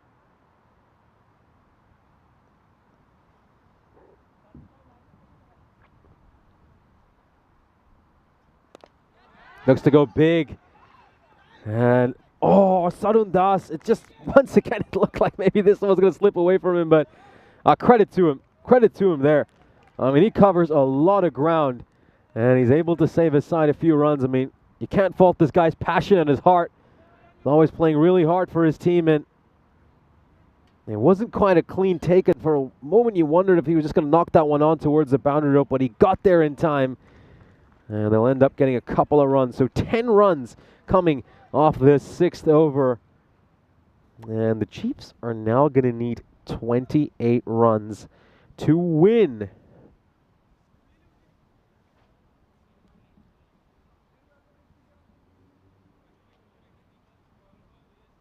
So 28 needed of 4 overs. You'd expect the Zagreb Chiefs to do that. If they can pull it off in 1 over, then of course they'll pick up all 4 points from this game.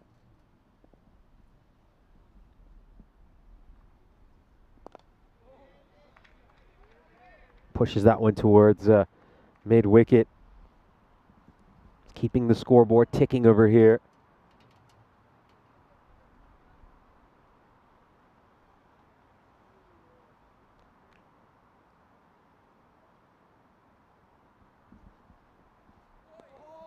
It's another wide. Wides continue to be an issue for this Assassin side. That's now 12 runs they've given up of extras. Not ideal, considering we're just 6.1 overs in. Whenever Singh has looked to advance, you know, he's just never managed to get into a good position to play these deliveries, has he? I mean, he's better off when he stays nice and still at his crease.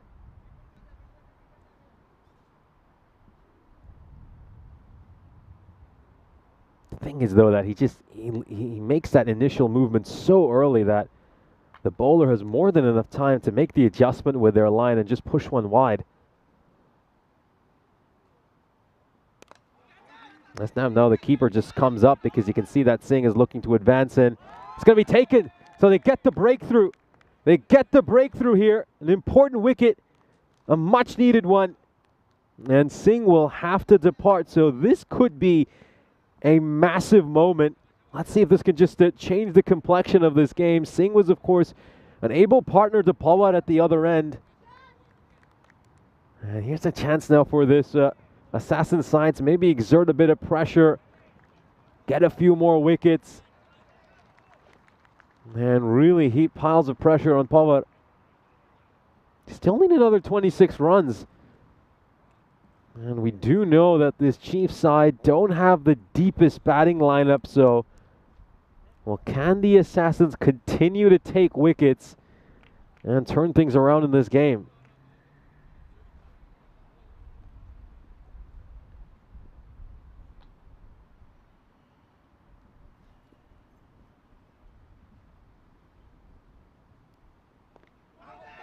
Oh, big appeal over here, but there have been a few optimistic appeals, I think.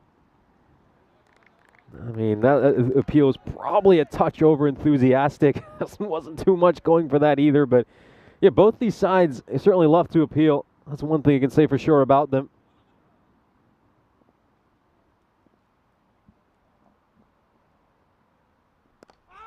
Oh, that one just staying a little bit low and it's clipped away towards square leg. Yeah, looking back at that replay, it does look a little closer than it initially seemed. End of the 7th over, the Chiefs find themselves in a very strong position. Here's a fantasy dashboard for our upcoming game between the Zagreb Assassins and Sir Oliver Split. Of course, Sir Oliver Split starting off with a couple of victories this morning against you would say a rather weak Zagreb Warriors side who, let's face it, are currently on a 19-game losing streak. So that was certainly a fixture you would expect Sir Oliver Split to win.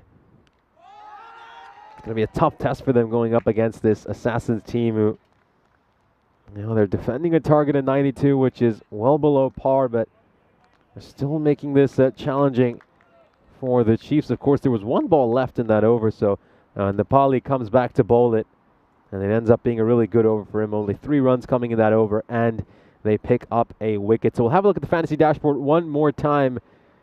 And, of course, some key players to look out for from Sir Oliver Split are Qasir Saim and Mohammad Burhan, both of them coming off half-centuries this morning. And Manav Nayak, how good has he been as well?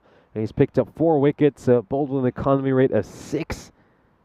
Fantastic leg spinner, I think. Both him and Mohammad Burhan are going to be such an important duo during those middle overs for this Sir Oliver Split team. Again, it just comes down to Manav Nayak's availability. I mean, how many games is he going to be able to play over the course of this European Cricket Series?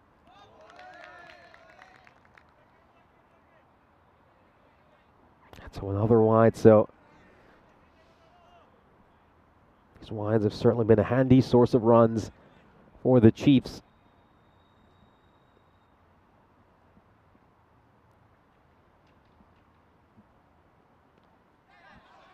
Just straying down the leg side a little bit there with his line, and he's going to help this one away towards fine leg. That's going to be 4 runs. Off it goes towards the boundary. Not the best ball there by Usuf. Straying down the leg side with his line, and Pawar is able to help it away. So the Chiefs just need another 19 runs to win this.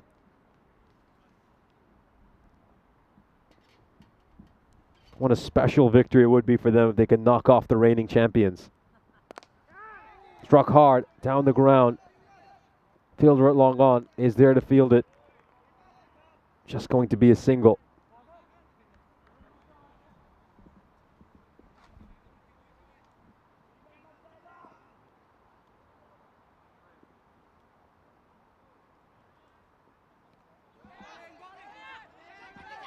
A little bit of chaos, a little bit of chaos. This is going to be a run out. This is going to be a run out. Massive mix-up over there. And of course, you'd expect Ray to be the one to sacrifice his wicket in this sort of a scenario.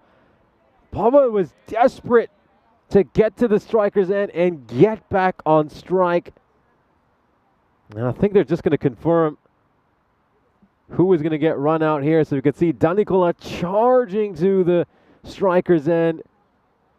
Babure, well, is he outside his crease here? Yup, he just is. So I think that's going to mean that Babure is the one who has been run out.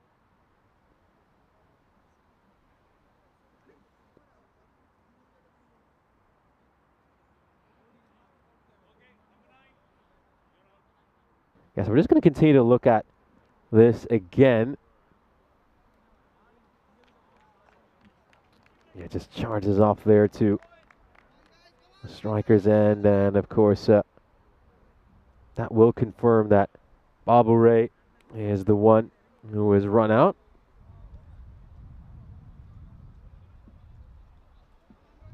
I guess at least they can breathe a sigh of relief that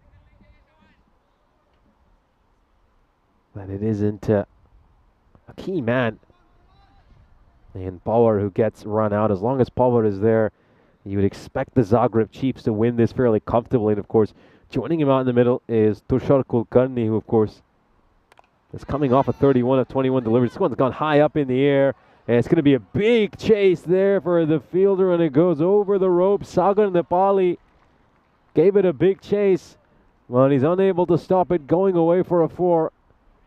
Power strikes that for a boundary. And you can just see the correction being made there on your screens. It's, of course, Pritesh Power who's on strike. Tushar Kulkarni is at the non-striker's end. We'll have a look at this replay to confirm it very clearly. Just trickling over the rope for 4 runs. So it's now down to a run a ball for the Zagreb Chiefs.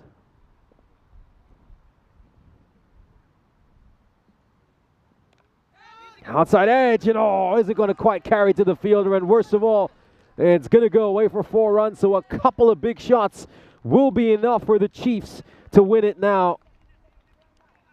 He's just a little bit late on that, isn't he? And it catches a thickish outside edge, and off it goes for a 4, just beyond the fielder at slip's grasp. It's 4 more runs. The Chiefs now need just 10 of 13. Oh, high, handsome, beautiful high elbow shot, and he holds the pose for the photographers as well. I mean, that one was for Diana Oros. It was right here with her burrito. Let's have another look at this. Beautiful, full face of the bat, lofted straight drive, and then just watch that. Watch how he holds the pose. Now it's time for the photographers to go click, click.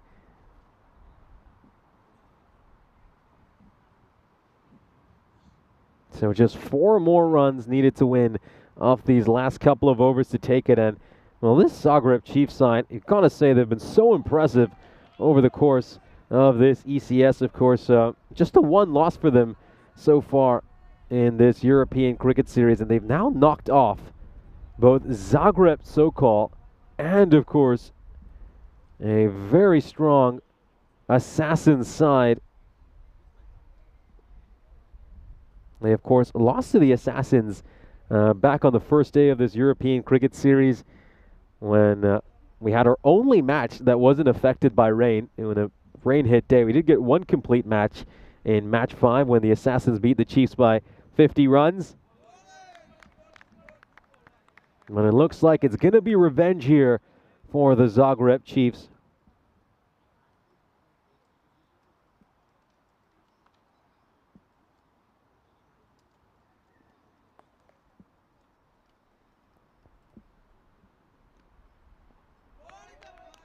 And Kulkarni just, needs to look to open up the offside here to knock off these winning runs. Again, singles are more than enough for the Chiefs to win it. Just need 4 runs of 10 deliveries, and then they can start the celebrations.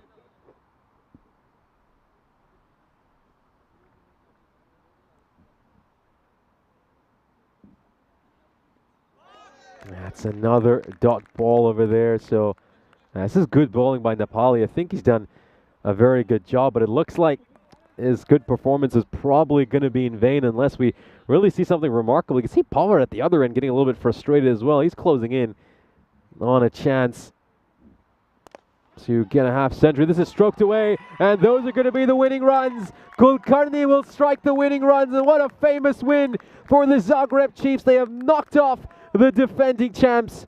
What a side, What an incredible team. I mean, the script was set initially, wasn't it? We thought the Assassins, the reigning champions, the undisputed powerhouses of this competition, were going to win this match up against a Chiefs side who were painted as underdogs. But in cricket, nothing is guaranteed. The Chiefs have flipped the script today, and this was all about revenge. It was about coming back from losing by 50 runs against this very Assassin side back on day one. And this side, this incredible Chiefs side, well, they're on a roll, aren't they? They've knocked off the 2021 champs, and now they've knocked off last year's champ. Could this be their year? Could they make it towards finals day? They'll certainly have the hope. They've got the talent in there, haven't they? Got some incredible players in Pawar, Kulkarni, Kartik Gupta, and maybe, just maybe, this is their year. Of course, we'll have a look at the fantasy dashboard for our upcoming match. Should be an exciting affair between the Assassins and Sir Oliver Split. They're going to have to find a way to just turn things around after what is a shock defeat for them. Should be an interesting doubleheader against Sir Oliver Split. Those two sides will play each other in the last two games of the day. We'll take a look at some of the key moments from this game, and I think we'll just have a look at this catch right here, this dropped catch, I should say. It was a huge moment, absolutely massive moment in the context of this game. You just wonder if that catch was taken, could things have been a little bit different? Cricket is, after all, a game of fine margins, and those margins were certainly dominated by the Chiefs over the course of these last 19 overs. What a stellar performance by them. Of course, they were brilliant in the first innings. They bowled superbly, restricting this Assassin side to their lowest total this European cricket series, and they managed to knock off the runs in the second innings. They were certainly given a scare by this Assassin side. We know they're never going to go down without a fight. They made chasing down a target of 92 as hard as they could. They, of course, saw Danikula. He picked up a wicket, bowled very economically. Could have maybe even had a few more if some catches were taken. And you got to say the Assassins fought hard in the second innings, but just didn't have enough runs on the board, you feel. It's hard to win cricket matches when you've got only 91 runs on the board. That was another crucial mistake over there. You could see one of the fielders in the deep just overrunning that one. He certainly has a lot of enthusiasm, of course, talking about Sarun Das, but he overran one that he really should have taken quite comfortably, and it went away for 4 runs. This is that run-up, real brain fade moment over there, and total lack of communication between the two batters. Bunty Ray, of course, would end up having to depart. I mean, really, in that kind of situation, you expect him to sacrifice his wicket and make sure that Pritesh Pawar is still out there to face the rest of the deliveries. Pawar would help his side knock off some of the key runs right at the end, and then Kulkarni stroked away the winning runs, and the Assassins were defeated by the Chiefs. What a gritty performance by them. They, of course, found their spark early in that first innings, and then they were able to knock off the runs in the second.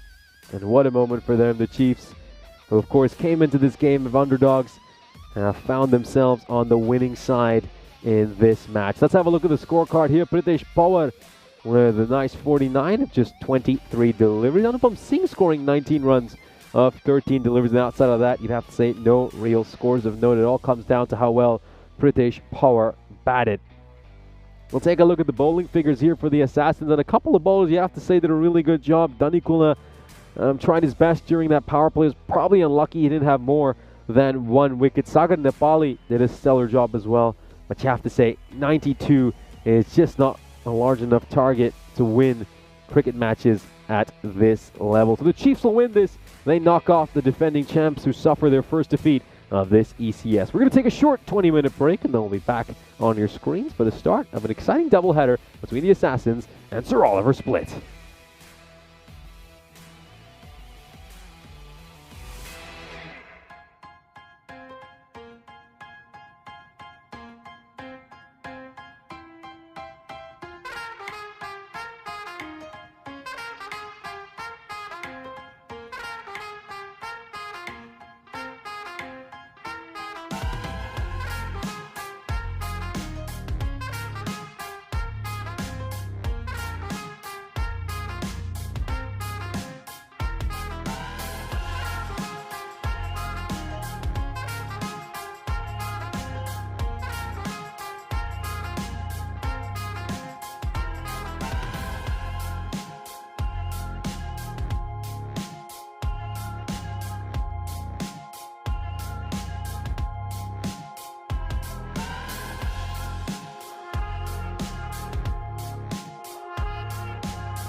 This European Cricket Network event is proudly brought to you by HCL Software and Paramatch.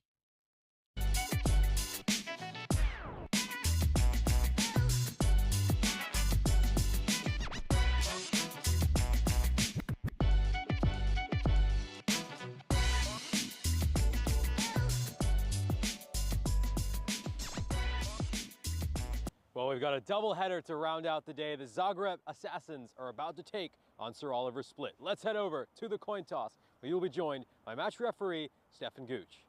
So Oliver Split to call. Tails. Tails is the call. It's heads. Good luck. All the best. Have a good game. Zagreb Assassins have won the toss. They're having a bat.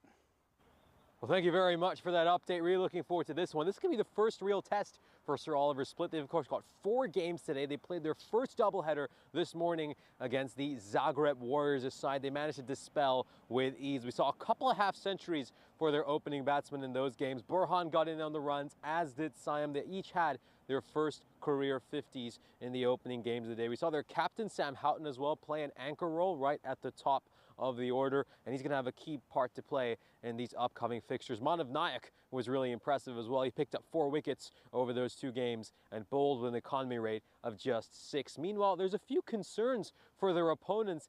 They didn't have their best batting performance in the last game. It was the first time they were kept to under 100 runs, and Naushad Babu was really the only one with a score of note. He managed to make just 59 runs. Let's see how they fare, though, in this upcoming match, as we'll head over to Charlie Hunt in the commentary box.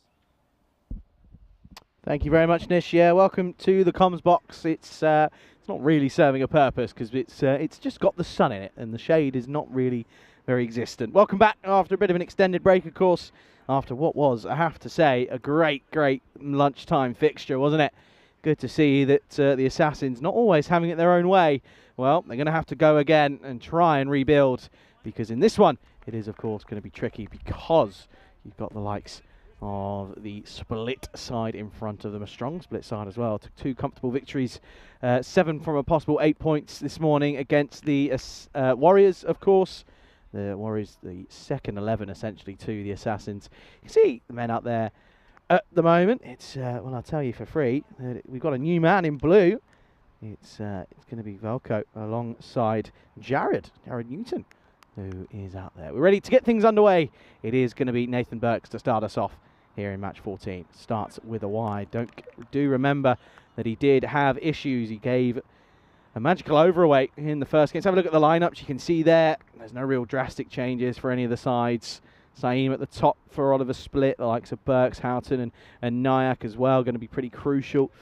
Good to see Matthew Johnson back in the team this time around. Was 12th man last time around, and also good to see Glas Milic in there as well. Oh wow, that takes lift off, and this is probably going to be another wide here. And just to see, that'll be the one for the over as well. There's Jared. Early signs of someone who, of course, got a good story, Jared. South African originally, he's now living in Croatia.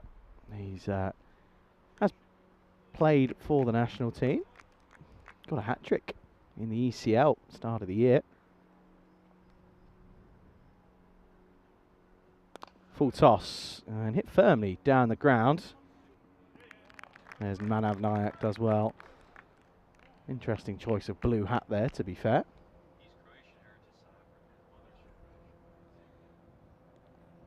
Have another look at the side on view. I think he was just okay, just dipping below. He's a tall man, is Naushad, so probably will get away with it, to be quite frank.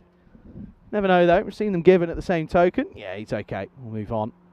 Finally gets a legal delivery and then does Burks. Oh, that's another good delivery. This one just chipped up, and Manav was interested the entire way. And again, Danny Kula, what a big wicket he is for this Oliver Split side to be looking to get early. Same as Naushad. If they can get him, then they'll be pretty content. But yeah, good to see everyone in the chat. I was about to say hello to Nish, but Nish is to the left of me, so I won't say hello to him. Good to see Paul, Dave as well in the box as well in the chat. This one a shorter delivery, nerdled away. They'll get a single.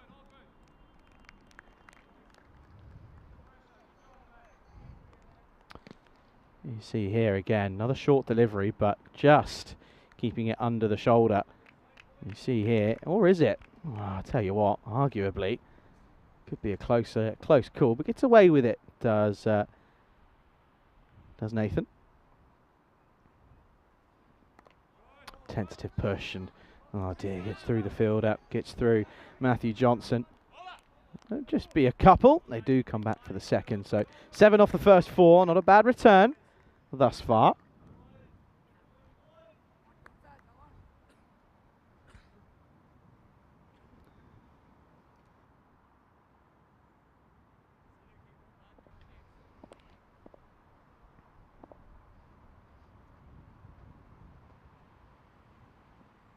Trying to bowl a bit quicker there.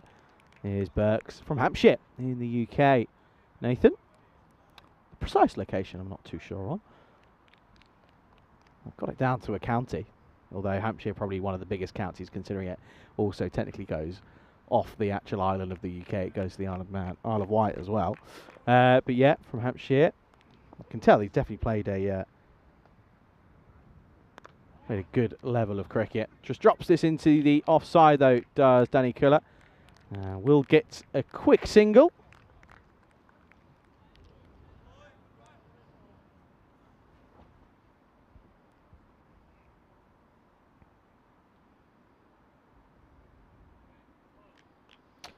Not being a terrible first over, to be quite frank. Just gone for the 9 with the ball to go. Better than his last first over.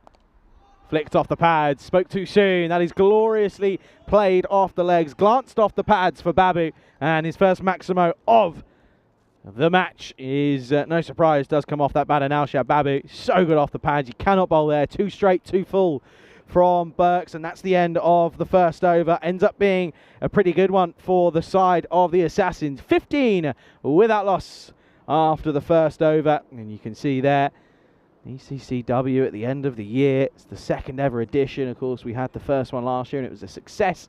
England 11 looking to do the double this time around. But they've got more and, well, more fierce competition, you feel, with the likes of the Netherlands, Italy, Scotland and Ireland in that group, of course. And it's going to be a tough one. It's not going to be easy. They're not going to have it all their own way. Good to see Austria and Spain returning. They were the previous participants last year. And you've also got Jersey, Germany as well in there, as the Czech Republic side as well. So looking forward to seeing the likes of those RCS. Sidhu for the second over.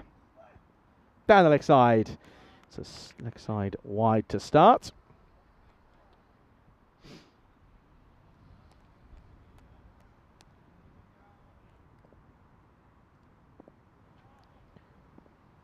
Extras are going to be the key for this split side, giving away a handful, well, a very large handful thus far in their first 2 fixtures this morning. Up in the air. Well, is it a chance? It's a half chance. Oh, he almost got there, did the fielder. Coming a long way from mid-wicket. It was a great effort, to be fair, to Manish Madhu, but he just couldn't quite get there and take the catch. There's a great, great chance, though. Just really scooped off the splice. Just out of reach. Not far away at all, though. Babu, 8 off 3. Last ball he faced went the distance.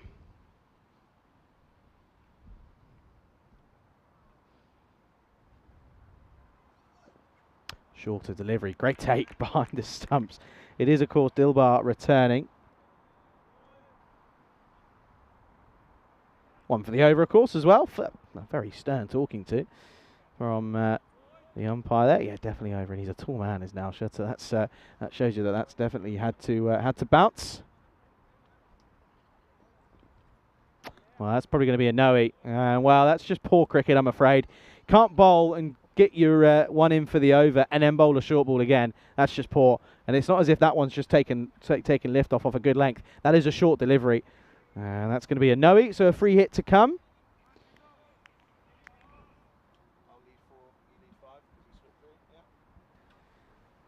Free hit to come then for Babu to face. And launches it, backs himself and takes it to the cleaners. Thank you very much for coming. 6 more again, second 6.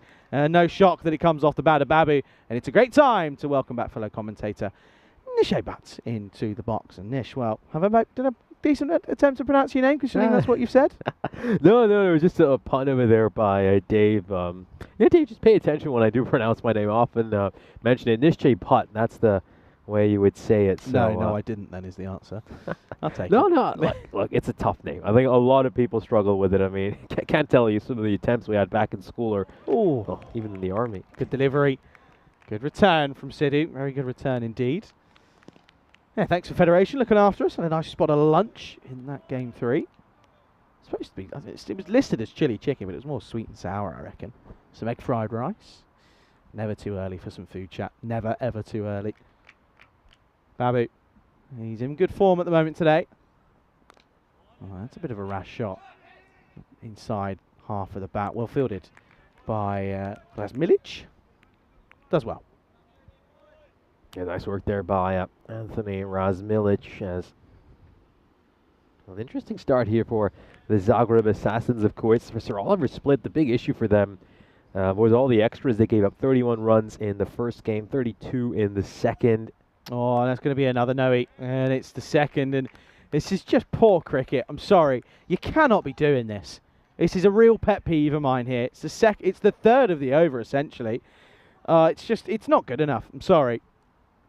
Yeah, no, I mean, I don't understand this. I mean, Sidhu, he is someone who likes to surprise the batter with the odd bouncer, but, he's starting to overdo it here. Really is. I mean, he's a pretty talented bowler. If he bowls line and length, he can be very effective. Common sense. Free hit to come. Oh, it's a dragged shot down the ground, but he's probably not going to get 4. It's well fielded. Man of Nayak again down there. He's ever present when he's in the field. He's always pretty on the money.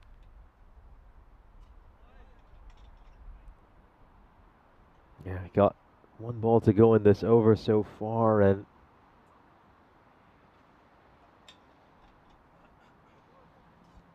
13 runs off it. Oh, that is gone. That has gone a long, long way. That is an absolute bullet off the bat of Babu. And that is a destruction.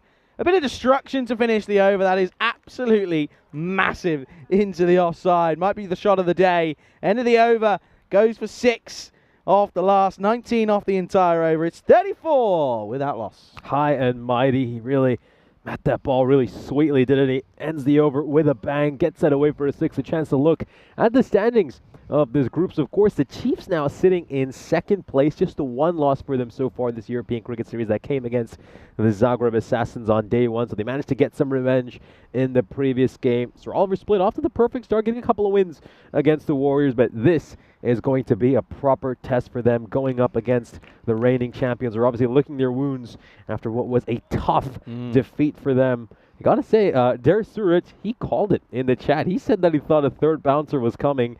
And it certainly did from Sidhu in that previous over. Burks for the third. He's going to bowl out here. It's a slower delivery down the leg side. That's a wide. Yeah, Burks has struggled with wides today, hasn't he? I mean, he had similar issues this morning against the Zagreb Warriors. Bowled 3 wides in that first over. Just needs to find a way to get his radar right.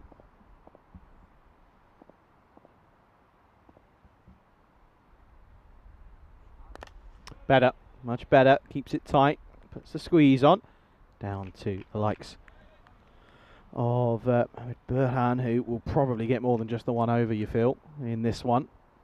Yeah, I think it just comes down to extras. We're just going to look at one stat for the rest of this inning, it has to be that extras column. That's been the main Achilles heel for Sir Oliver Split. It's just that consistency with their line and length. Just nurdled into the onside. Again, well done. Nice Milic out there at square leg.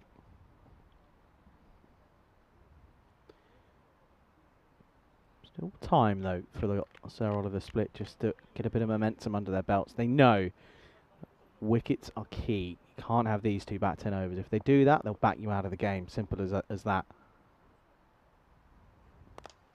Shot over, away, carves away. Not quite out of the middle of the bat and not quite where he probably genuinely intended, but still gets enough of it and gets 4. Yeah, Danikula wants a big innings over here. Would have been very disappointed with that low score he had in the previous game against the Chiefs. We're just taking a look at this. Yeah, that's going to be a 4. So, what a big comeback performance here. We know Danikula is a fine batter, the 2nd highest run getter during last year's European Cricket Series. And once again, he is right up there amongst the leading run getters in this series. Beautiful ball. Good Brilliant comeback. delivery there by Burks. That's where he needs to be bowling it. Good comeback. And of course, Nathan Burke's playing in his first ever European Cricket Series. I think we've liked what we've seen from him in terms of early impressions. Looks a very solid fielder. Batted well in that short cameo he had in the first game. Yeah, 4 balls. Oh, tentative push. Bit of pace there from Burks that just unnerves the likes of Danny Kula. Danny boy. Just a little bit too rapid there for Danny Kula. He's pushing out at that ball, and before he knows it, it's already past him. Got to be very careful against the pace of Burks. One slight false movement and you're in trouble. Oh, and again, oh, look at that. I tell you what, there's no other man on this field at the moment, or out of the 22 players, there's no other one that could do what he's just done there. It's a very, very good, lucky shot to get away with because he plays it late and goes into the field, bounces off the wicket. Puts a hand up, thank you very much. End of the over, good over again, good spell from Burks, just goes for the 22. It's 41 without loss after 3. Yeah, but overall, despite that quiet third over, I think the Zagreb Assassins will be very pleased with this power play. They're going at just under 14 and over, haven't lost a wicket yet, so they've set up a good platform for the rest of this innings. I think these middle overs are going to be absolutely vital. I mean, no surprise, we're going to see Manav Nayak inserted into the attack. The wonderful wrist spinner picked up 4 wickets this morning with an economy rate of 6. And let's see if he's going to get paired alongside someone really talented as well in Mohammad Burhan. If these two could just lock down these next 4 overs, this could be some very interesting viewing. It's going to be spin to win from the skipper in Houghton. That's what he's going for here. Manav, youngster, played a lot of cricket on the network in the last 3 years. What can he produce? Up in the air, and this one, watch out, Nish. Oh dear, Nish, you didn't do a very good job there. Didn't do a very good job there, Nish. That was coming your way, and that is a monitor that is gone. Yeah, well done, Nish. No, I it's on your left side, and that is gone. It was just at the base of the tick monitor. There was not much you could have done about that. It was right at the base of the monitor. And, well, that's definitely taken quite a bit of damage. Oh, no. That's on your side. There's nothing there. Oh, Nish. Oh, dear, oh, dear. Well, that's 6. That's a monitor gone. Oh, dear, oh, dear, oh, dear. Sorry, Spring. Oh, dear. That's going to be one on the insurance payouts.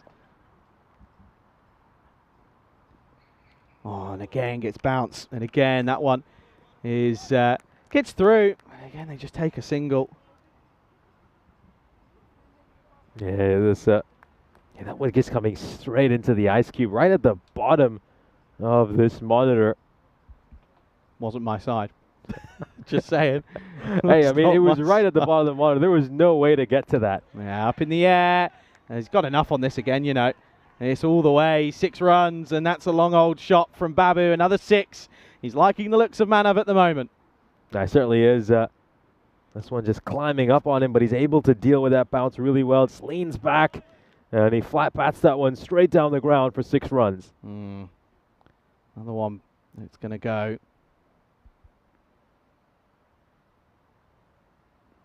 And Nurdles gets a single. That means we'll give Danny Kula just 1 delivery to go for. And rule number 1, of course, is protect the equipment. The less said about that, the better. Can't expect me to reach all the way over that. Me neither, though. I mean, it was. I would have to get beyond 2 screens, a bag, and a table as well to have got to that. To your side. Quicker one, carved away. Bad over from Manav, comes to an end. Goes for 18. He'll be the first to tell you. Not a good over to come out of the power play with. Spin not to win at the moment, as it's going to be 60 without loss after 4. Yeah, cut away for 4 runs. Just giving a little bit of width there, I think. Yeah, knows he can do a lot better than that, Manav Nayak. He'll be a little bit disappointed with the way he bowled in that over. 19 runs off of the most expensive over for Manav Nayak so far this series. Apparently, Zagreb is the location of broken things. Rico got a laptop done in a couple of years ago, so it just shows you Zagreb's got a history. That's cooked. Oh dear. Well, Don't think we're going to be Spring's best friends. Okay, then Sam is going to come on here then, and he's got to try and keep the flow of runs down here, stem the flow. Can they? Up in the air. Could be a chance, you know. It is a chance. He does exactly that, does Siam. And he spikes it into the ground as the fielder. That's Sheikh Sidhu who takes the catch. That is a superb bit of work. Babu, 6 galore, not for too much more though, as he goes. And it's for one too many, and that is going to be the end of him. He goes 60 for 1. Yeah, nice catch out in the deep. He hauls one out towards deep cover, and that's really well taken. They needed that wicket to break what's been a great opening partnership. Qasr Siam does the trick off the very first ball of his over. Yeah, so that's going to be a moment there to relish for Babu. I tell you what, just blame Manav for the fact that that monitor got broken. That's what I did. It was a terrible delivery, really. Hey, I do want to mention, though, I did save a monitor in Bulgaria. There was one I got to over there. When? Was I there? The one that was just coming right here, and I plucked it right in front of the monitor. It was coming at 10 mile an hour. I think my 90-year-old granny could have got that one. Bilagay is in next and carves it away. It could be 2. No! Put down, spilled. It was coming at a rate of knots, to be fair to the fielder at point. It was a tricky chance, was trying to just put it up and take it on the second time of asking, but Madigan can't do so. Yeah, that was very easily a second wicket over there. Just going to call live action here as we just get a quick monitor switch. That one just sliding down the leg side, going towards fine leg. That's going to be 4 runs. Just doesn't quite get that one right there, Qasr Siam. The line was all wrong. That's gone away for 4 runs. Another boundary. Starting to add up here now, aren't they? Well, they're currently monitorless. There we go. Looks like we're going to get the hard protective case that we usually have for our monitors. Well, hindsight's 20/20, isn't it? Oh, short delivery again. That'll probably be the one for the over this time around. And it is at the moment, though. What's it? 65 for 1 at this point.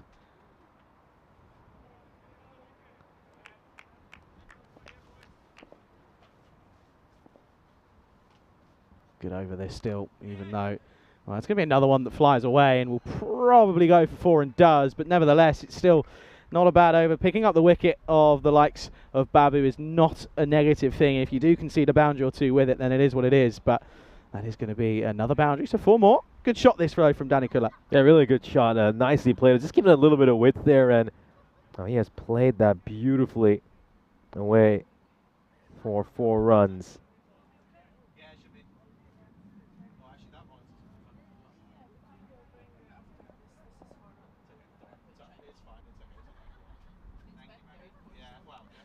Edged it. Oh, that's just going to go past the keeper, and it will run away towards the boundary.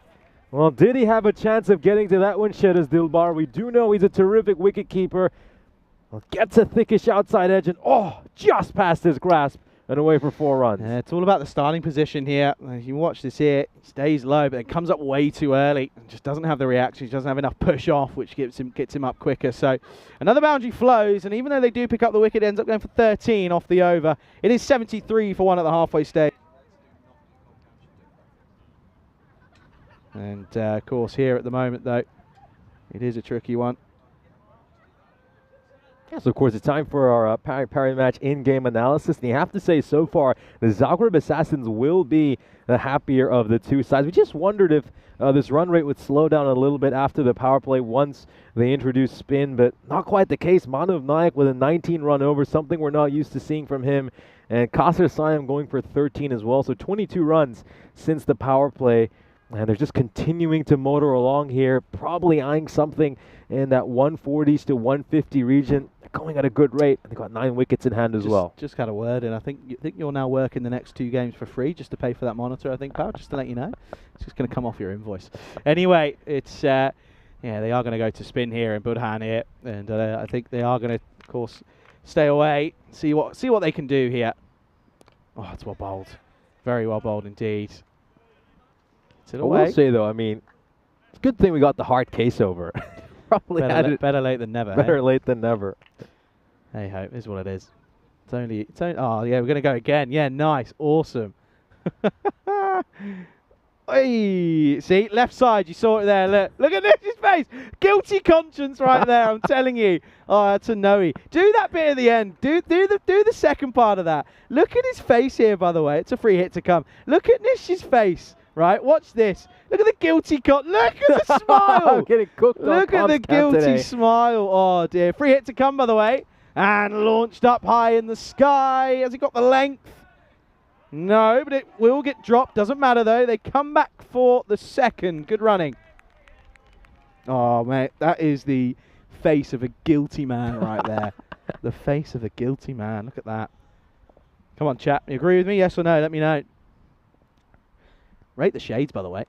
Outside edge, flies away. And when it rains, it pours at the moment. And it's going to go for another boundary. 4 more. Yeah, this is just going to catch an outside edge and go away for 4 runs.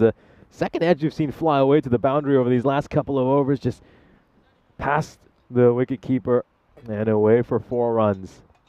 To be fair, we actually have got probably the widest table I think I've seen on tour. It's stupidly large. Short ball again. They're just the wheels just starting to fall off slightly here for the for this Oliver split side at the moment.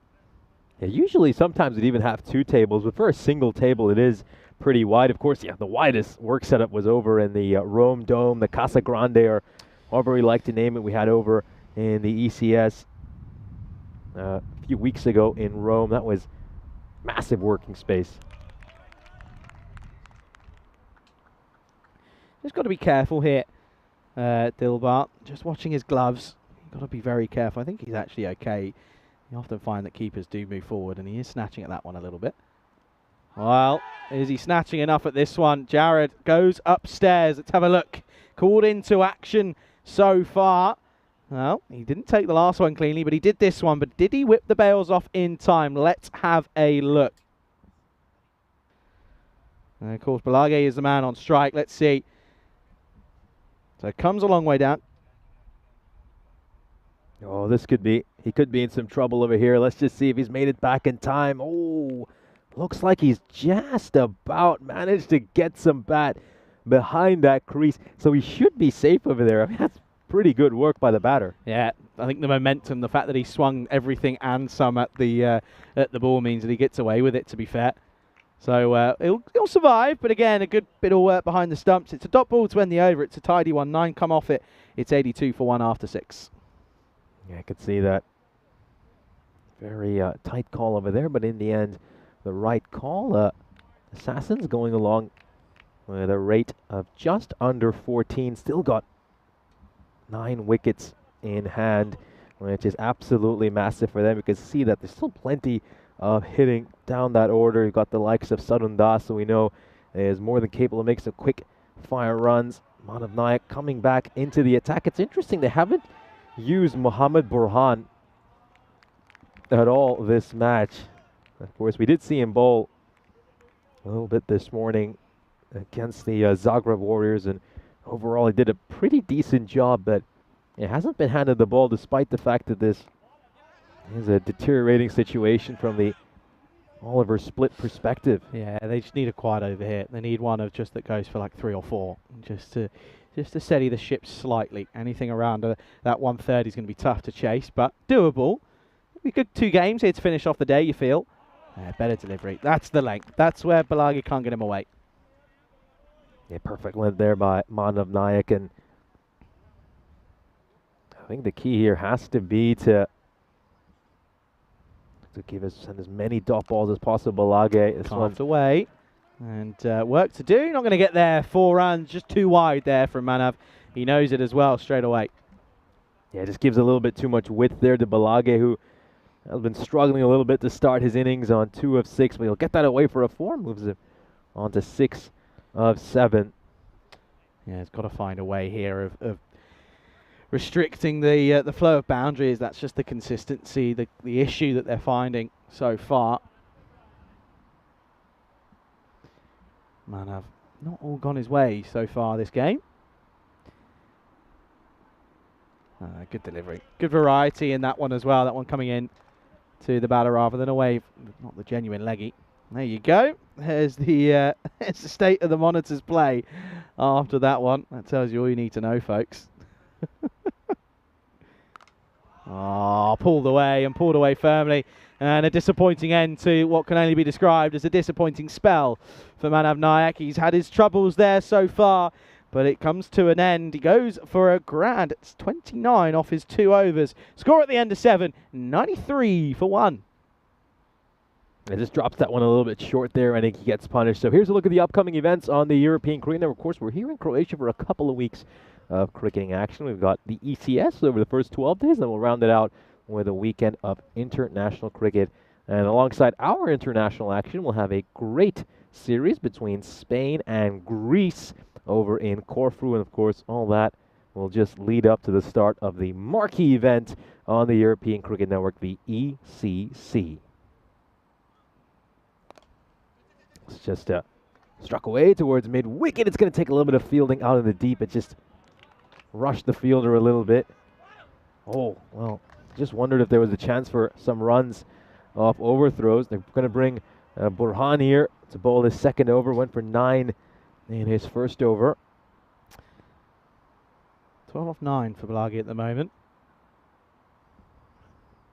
Oh, too short, but gets away with it. Really gets away with that one. Desirate would love a backstage chat about ECN logistics. I always think that there should be a documentary on the ECN, massively, about how everything works day to day. Get cameras in the office, get cameras on the ground. Be a great viewing, because I reckon there's stuff that people that have worked here for years still don't know about. Oh, that's too wide, I'm afraid, and that is going to be a wide on the offside. Wayne just providing a little few details about the price of that monitor. Yeah, I'm sure Spring will agree.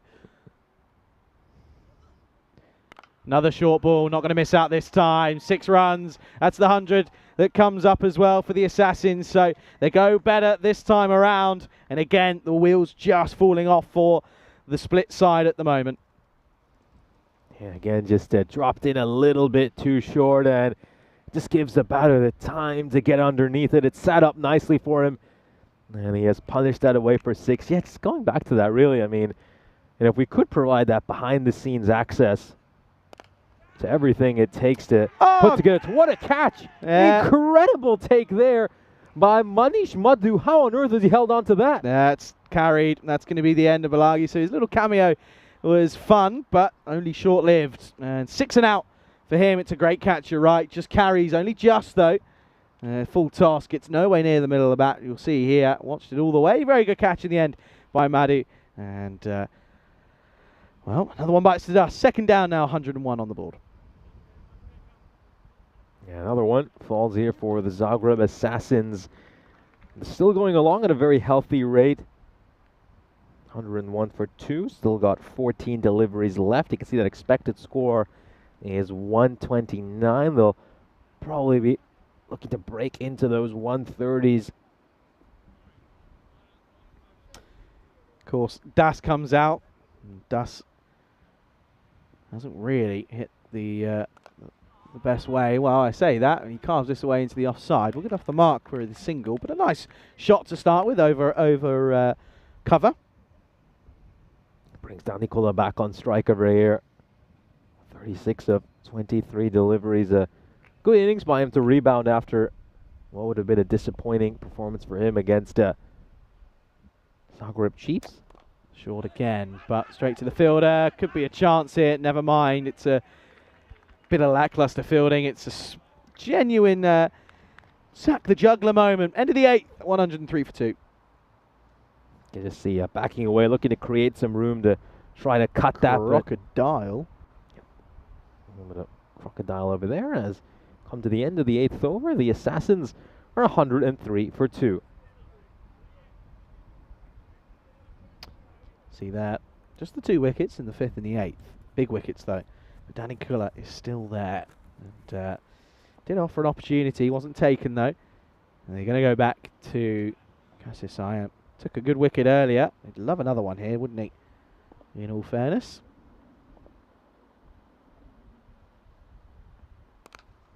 Carved away beautifully. And Well done though out in the field. They'll turn and go for 2. And they'll get there in the end. Good running. Very, very good running indeed. Positive. They know that every run's crucial at the moment. Yeah, Wayne got a good point. To be fair, I was more worried about the... well, we normally, as you said, you are right. They won't put the more expensive stuff in the cube. But we did have to change ComCam out for a more expensive camcorder. And it wasn't far away from that. So I think Spring should really count their lucky eggs. Because if it hit that, that's going to be expensive. And it didn't, which is good.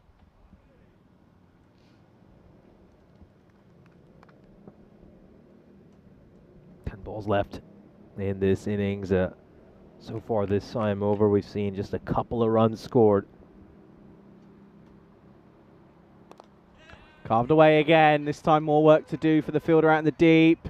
Is going to get there, I think.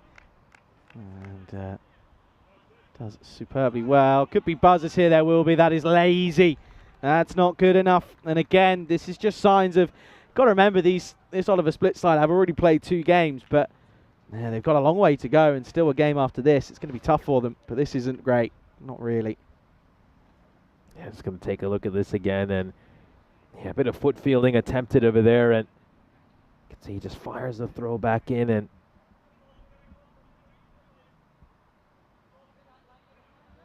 3 runs coming off that delivery. 5 runs so far this over. Oh, carves him up and takes it on. Asking the question. We're going to go upstairs, I'd have a feeling, to see just about where we're seeing here. I think he just gets back. It's a great bit of work, though, by Siam off his own bowling, to be fair. Let's have a look. Yeah, let's take a look at this again. Good effort there by Siam. Nice diving effort. Let's see how close this one is. I think based on the reaction, you think the batter made it, but looks like he hasn't. Well short. Oh, he's well short in the end. Nowhere near the crease. He's not sliding the bat either. It's up in the air, and that's going to be a pretty clear run out. So a top bit of work here by Siam. Look at the effort. Covers the ground, and his underarms the ball. Diving underarm towards the stumps, and he manages to get an important run out. Don't think anyone was expecting that one, but that is a very, very good bit of work off his own bowling. So another one will bite the dust, and it's more importantly, it's a dot ball. It's the end of the crucial part of that. I think that's going to be... Yep, the end for Danikula. So getting rid of Jawahar Danikula is so important here. We know he's a key batter for this Zagreb Assassin side. And well, all of a sudden, they've got the chance to really put the squeeze on here. This is where they keep them to something under 120. Yeah, they really have got to change things up here. Now they've got to apply the squeeze. Don't give them any freebies here. We both know that these two, or certainly for some reason, both of these two on strike, which is quite interesting. It is, I can tell you, it is in fact Saran Dasu's off strike, so Singh on strike. Outside edge, 4 runs, not going to stop that. That's into the camera. Oh, it's not. Not far away though. But it is another boundary, 4 more. If you're going to swing, swing hard. That's exactly what Singh does. Swing hard, but don't aim it at any of our equipment. As you can see, this one just catches a top edge. They've been a little bit lucky in that department, the Zagreb Assassins. I think I've seen more about boundaries of edges so far this innings than I've seen in any other match so far this ECS. No, you're right. Ball to come. Just dips, I think. Again, take it on. Oh, good running, good fielding as well. That'll be the end of the over then. No need to check it. Does dip. And over to go. It's 1-1-3 for 3. Yeah, we can just see a bit of office equipment talk in the chat right now. Yeah, you do tend to see a lot of these sort of monitors in offices.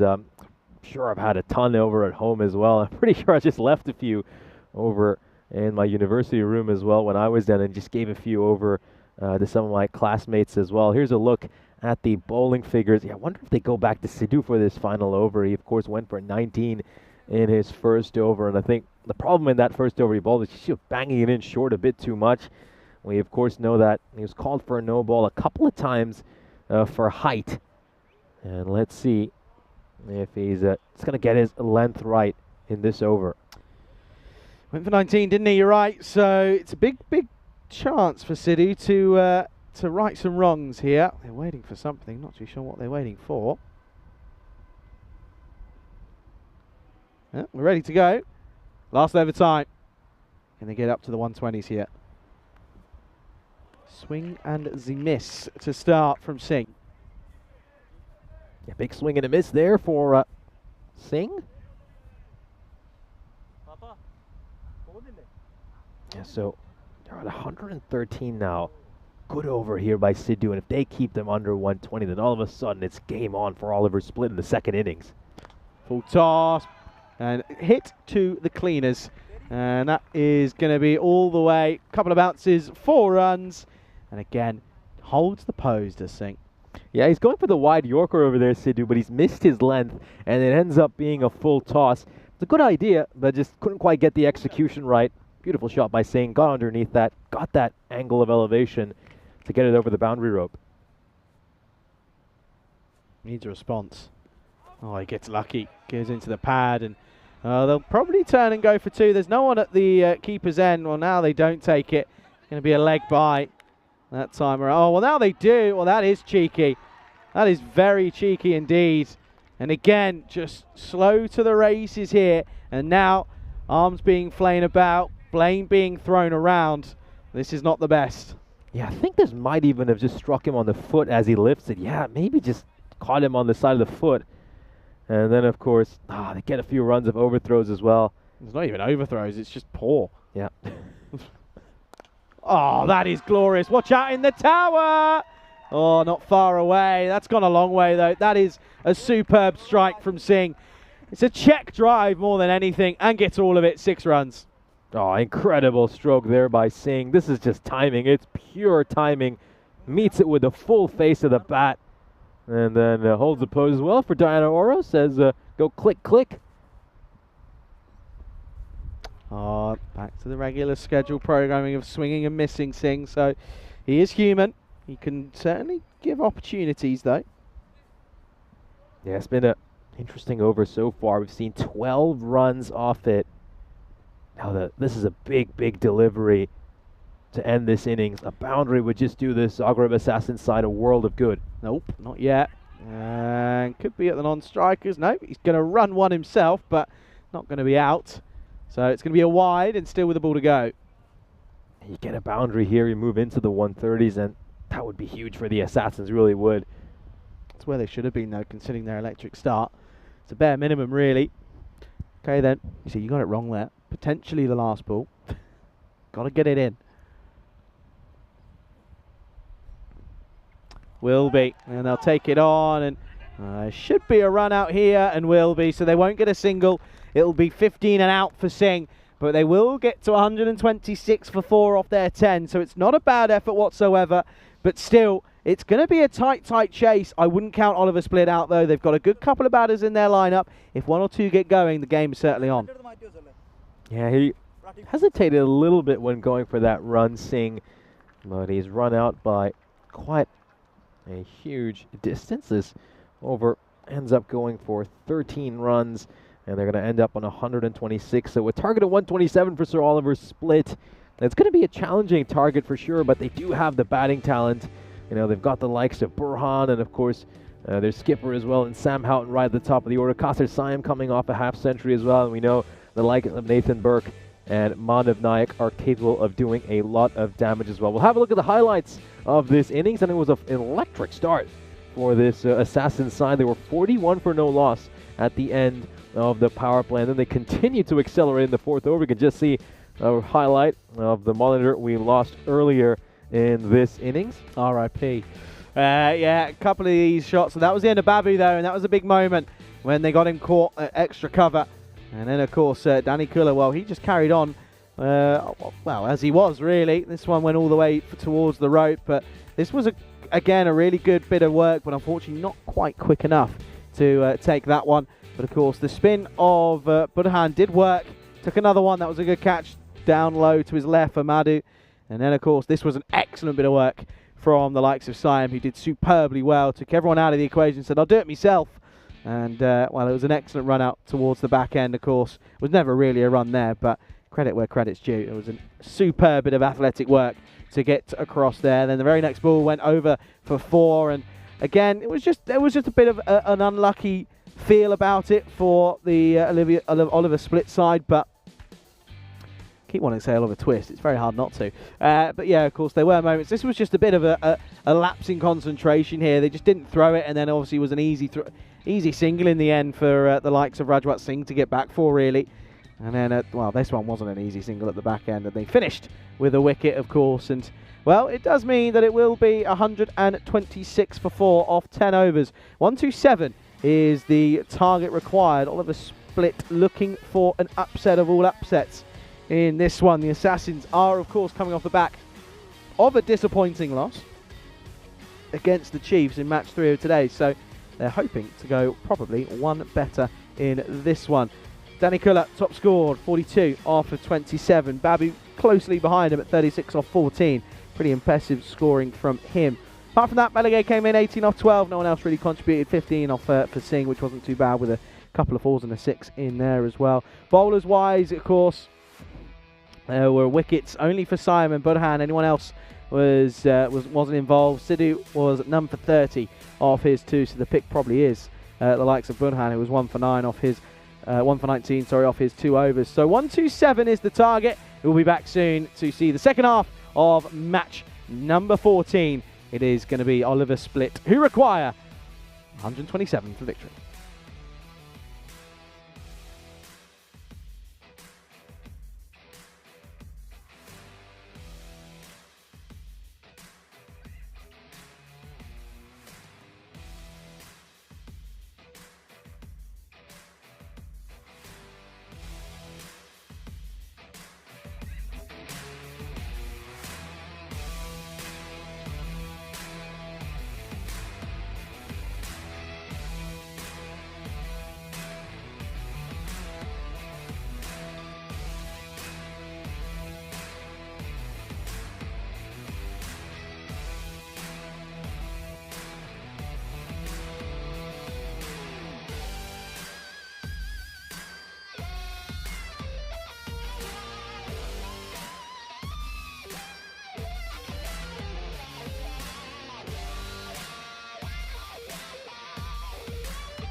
This European Cricket Network event is proudly brought to you by HCL Software and Paramatch. Afternoon, everybody. Welcome back to Zagreb here in Croatia for the second half of course, match number 14 of this European Cricket Series here in Croatia. It is, of course, Sir Oliver Split requiring 127 runs for victory.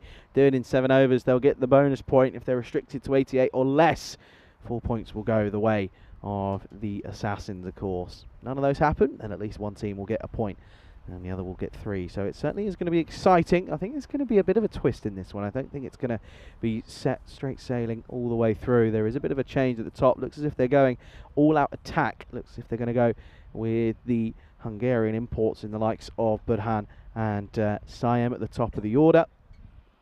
Certainly options for them. They've got Manav, they've got the likes of Houghton, sorry. They've also got the likes of Mr. Burks as well, who looked good for his 4 balls that he faced. Opening up the bowling will be Rajwant Singh for the Zagreb Assassins. We're almost set and ready to get things going here in this second innings of the 4th game of the day. The sun starting to slowly go over the other side and set now. Currently just coming up to about 3:45. We're almost ready to go here again. Pleasure to have your company with us here on the network. Let's get things going. Ready to rumble. Well-respected delivery straight away. Burhan just watches this away. Didn't bat in the second game, did he? Was rested. Wasn't required. Wasn't asked upon by Sam Houghton. Probably a bit of a mutual agreement rather than it being a drop of anything. It was probably more of a rest, to be fair.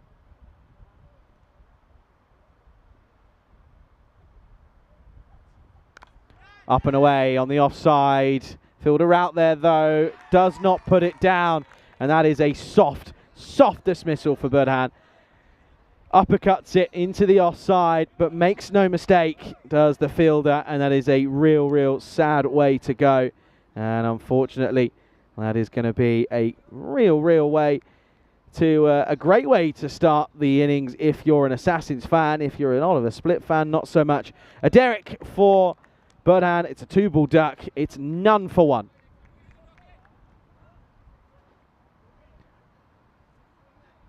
And, well, no one out of the middle because, well, wicket's falling. And, well, this does mean Nathan Burks will come out at number 3. Essentially, he's opening. He's only been 2 balls bowled, not a run scored, a wicket down. So straight up against the pump at the moment. Backs against the wall straight away from Sir Oliver Split, but, well, can they utilise that support against the wall and come out swinging? Burks in at 3. Singh, tail up. Oh, what a shot this is, but it's up in the air on the leg side and will be 4 runs. Glorious way to start from Burks. Gets well across and gets on the right side of it. Off the knee. Nice clip off the pads. 4 runs to start. You guys were really nice here last game and yesterday. Very good. That's a nice moment there, by the way. What you just heard there, that's it's Nigel Vincent, who of course is in this game, very vocal, and the Chiefs are watching at the far end, and he just said, you know what, fair play, what you guys have just done was very good. So that's always a nice moment. Oh, goes for it again, this time even sweeter, and this is going to be another boundary. Back-to-back 4s here yet again. Burks, well, he's probably just turning around and saying to Singh, if you're going to bowl on my pads, you're going to get taken to the cleaners, my friend. And that one is a long way. 4 runs again, and it's going to be back-to-back boundaries. Still 2 to come in the over, so a counter-attacking punch from Burks to start.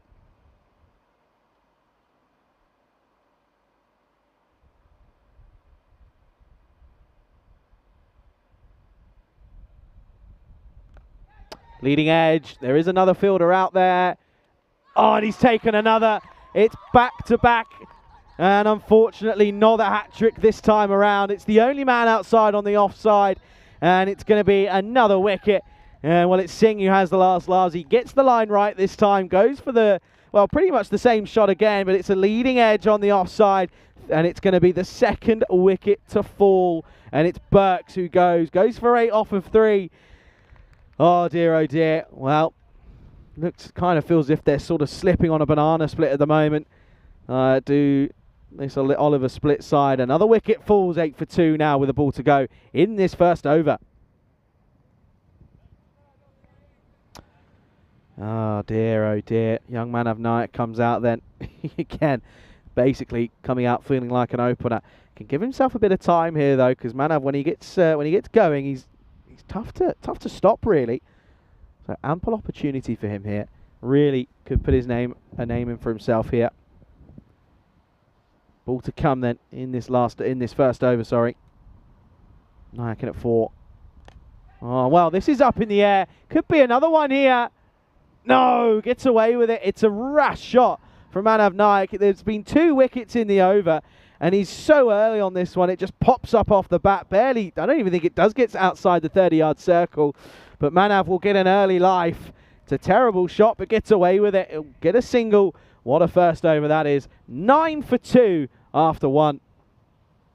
And good time to welcome back Nishchai Butts into the comms box. Yeah, heart and mouth moment there for Nayak right at the end. Here's a quick reminder of how many matches it's been since we last had a golden ball. 49 games to be exact. Of course, Graz Cricket Academy winning a thrilling golden ball game. The last time we had a golden ball on the network, yeah, I mean, could very easily have been 3 wickets, couldn't it? They could have been 8 for 3, and it would have been an absolute disaster. I mean, these two have got to find a way to reconstruct this innings, and we know they both have the talent to do that. Here's Danny Kuller. Manav just respects this one, pushes it back at him. That'll be a dot ball to start the second over. Yeah, Danny Kuller's overs are going to be absolutely crucial. I think one of the reasons that the Zagreb Chiefs were able to defeat the Assassins was because they managed to negotiate Danny Kuller's overs and lose just 1 wicket over them. That's exactly what they've got to do, but they've already lost 2 though, that's the issue. Oh, and the variable bounce and work to do for Nigel Vincent. Not going to get there. That is going to be a 4 byes. Well, that'll certainly help proceedings. Yeah, this is a little bit of luck here for this Sir Oliver split side. Just nutmegs the keeper, goes right through him and away for 4 runs. 114 off 52 now. Need to find a way of making the most of the power play. Manav just looks a little bit tentative at the moment, looks a little bit nervy. Does Nayak.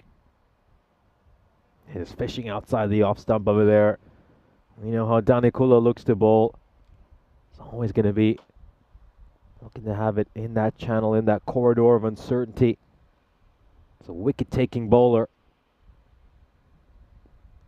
Carved away, that's exactly what he was looking for. That's a glorious shot.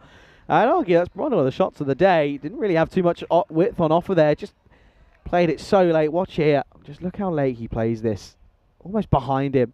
Such a good shot. Nicely played. 4 runs. Yeah, creates his own room there really well, doesn't he, Manav Nayak? That's not too bad a delivery by Danny Kuller. It's just beautifully played.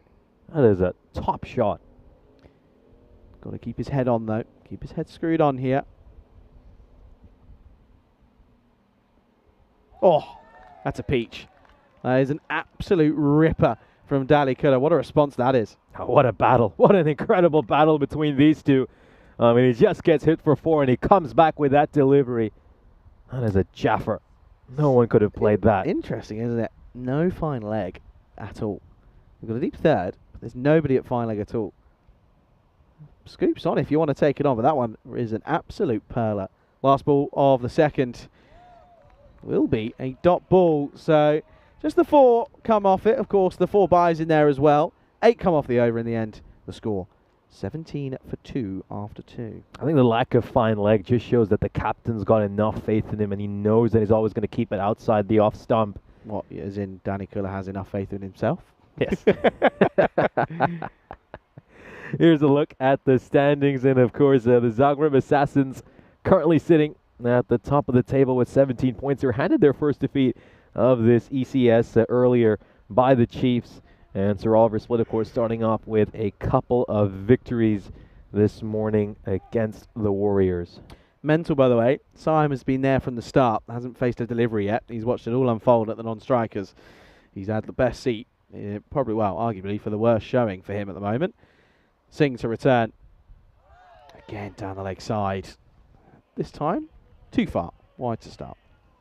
Yeah, they're going to stick with Rajwant sitting here and hope they can maybe get a few more breakthroughs right at the end of the power play. Of course, grab those 2 important wickets in that first over. Well, Sir Oliver Split might be sending out an SOS at the moment. In the depths of despair. Well, never mind. This one lofted up and high, and that's 6 runs. Well over our heads. Lovely shot. Beautifully played. Nice lofted drive there by Siam. Gets a good forward stride, and he's able to elevate that over long off for a 6. No need to run for those. Save your legs, sir. Nice shot from Kassir. 6 off his first legal delivery. You'll take that any day of the week. Pretty good shot to start. Well, the pendulum's swinging a long way at the moment.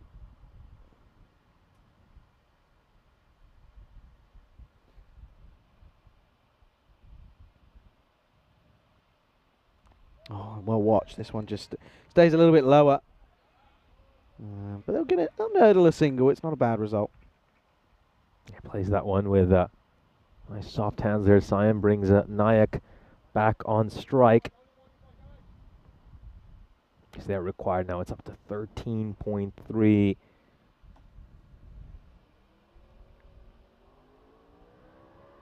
Oh, and again, trying to carve it away, but just not the width there. He showed he doesn't need the width all the time, but that one just a little bit too close and also stays low. Yeah, he's not helped by the lack of bounce there, is he? That one just dying down on him right at the end.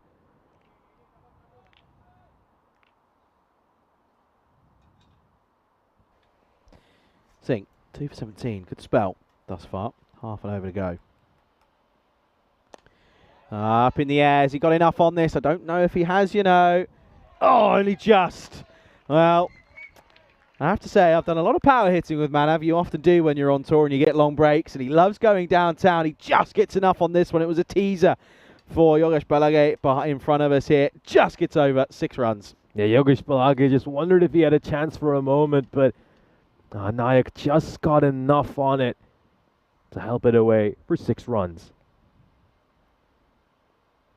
Trying to go again, but this one just gets up a little bit and trying to play across the line here, Manav. And again, arguably, should have just probably tried to go downtown once more. Yes, we got 1 ball left in this over. It's been a 14-run over so far. Not too bad from the batting side's perspective. Big ball this. Really big delivery. Last ball of the power play.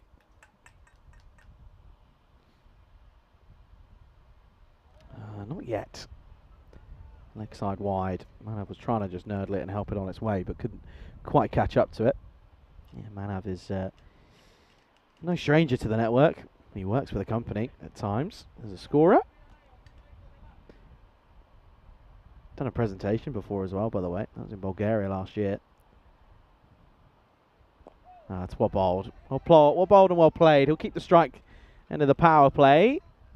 Is just going to be a single, and it is 33 with that, with the loss of 2 wickets after 3 overs. Yeah, lovely bowling there by Singh right at the end. Gets that Yorker in, and in the end, Nayak does quite well to just dig that one out. We'll have a look at the comparison between these 2 teams. As you can see, well, the Zagreb Assassins were 8 runs ahead of with Sir Oliver Splitter at this stage. Of course, they hadn't lost any wickets either, which gave them that platform to really accelerate near the end of the innings. Of course, as you can see from that graph, they had those 2 big overs after the power play. That's typically around when Sir Oliver Split would usually get that run rate to dip when they bring on their spinners, but the spinners just couldn't quite get it done in the first innings for SOS. Interesting that they're not going to go back to Danny Kuller here. They're going to go to Bin Hudaju for the 4th over. Oh, this is really nicely played. He plays for this over the offside, and this is 1 bouts for. I just want to check this because this goes quite a long way, and he genuinely plays for this to go behind square on the offside here. Yeah, very nicely done. Just opens the face of the bat there and gets it away, and yeah just in front of the rope. That's going to be a 4. Yep. Yeah, it's the wrists there and that the opening of the hands there that just allows him to go behind square on the offside. Needs a response, does Raji. Won't please him. Off the pad, down the leg side, never going to be out. A big thud off the pad there, clearly sliding down the leg side. Yeah, this is going to be very interesting viewing as things stand. Of course, the Assassins are slight favorites at 66%. But if these two can really put together a good partnership, maybe bat these next 3 or 4 overs, you know, with the rate both of them are capable of going at, this could be a very exciting finish. Short ball, and again, just can't quite handle it. It's one for the over.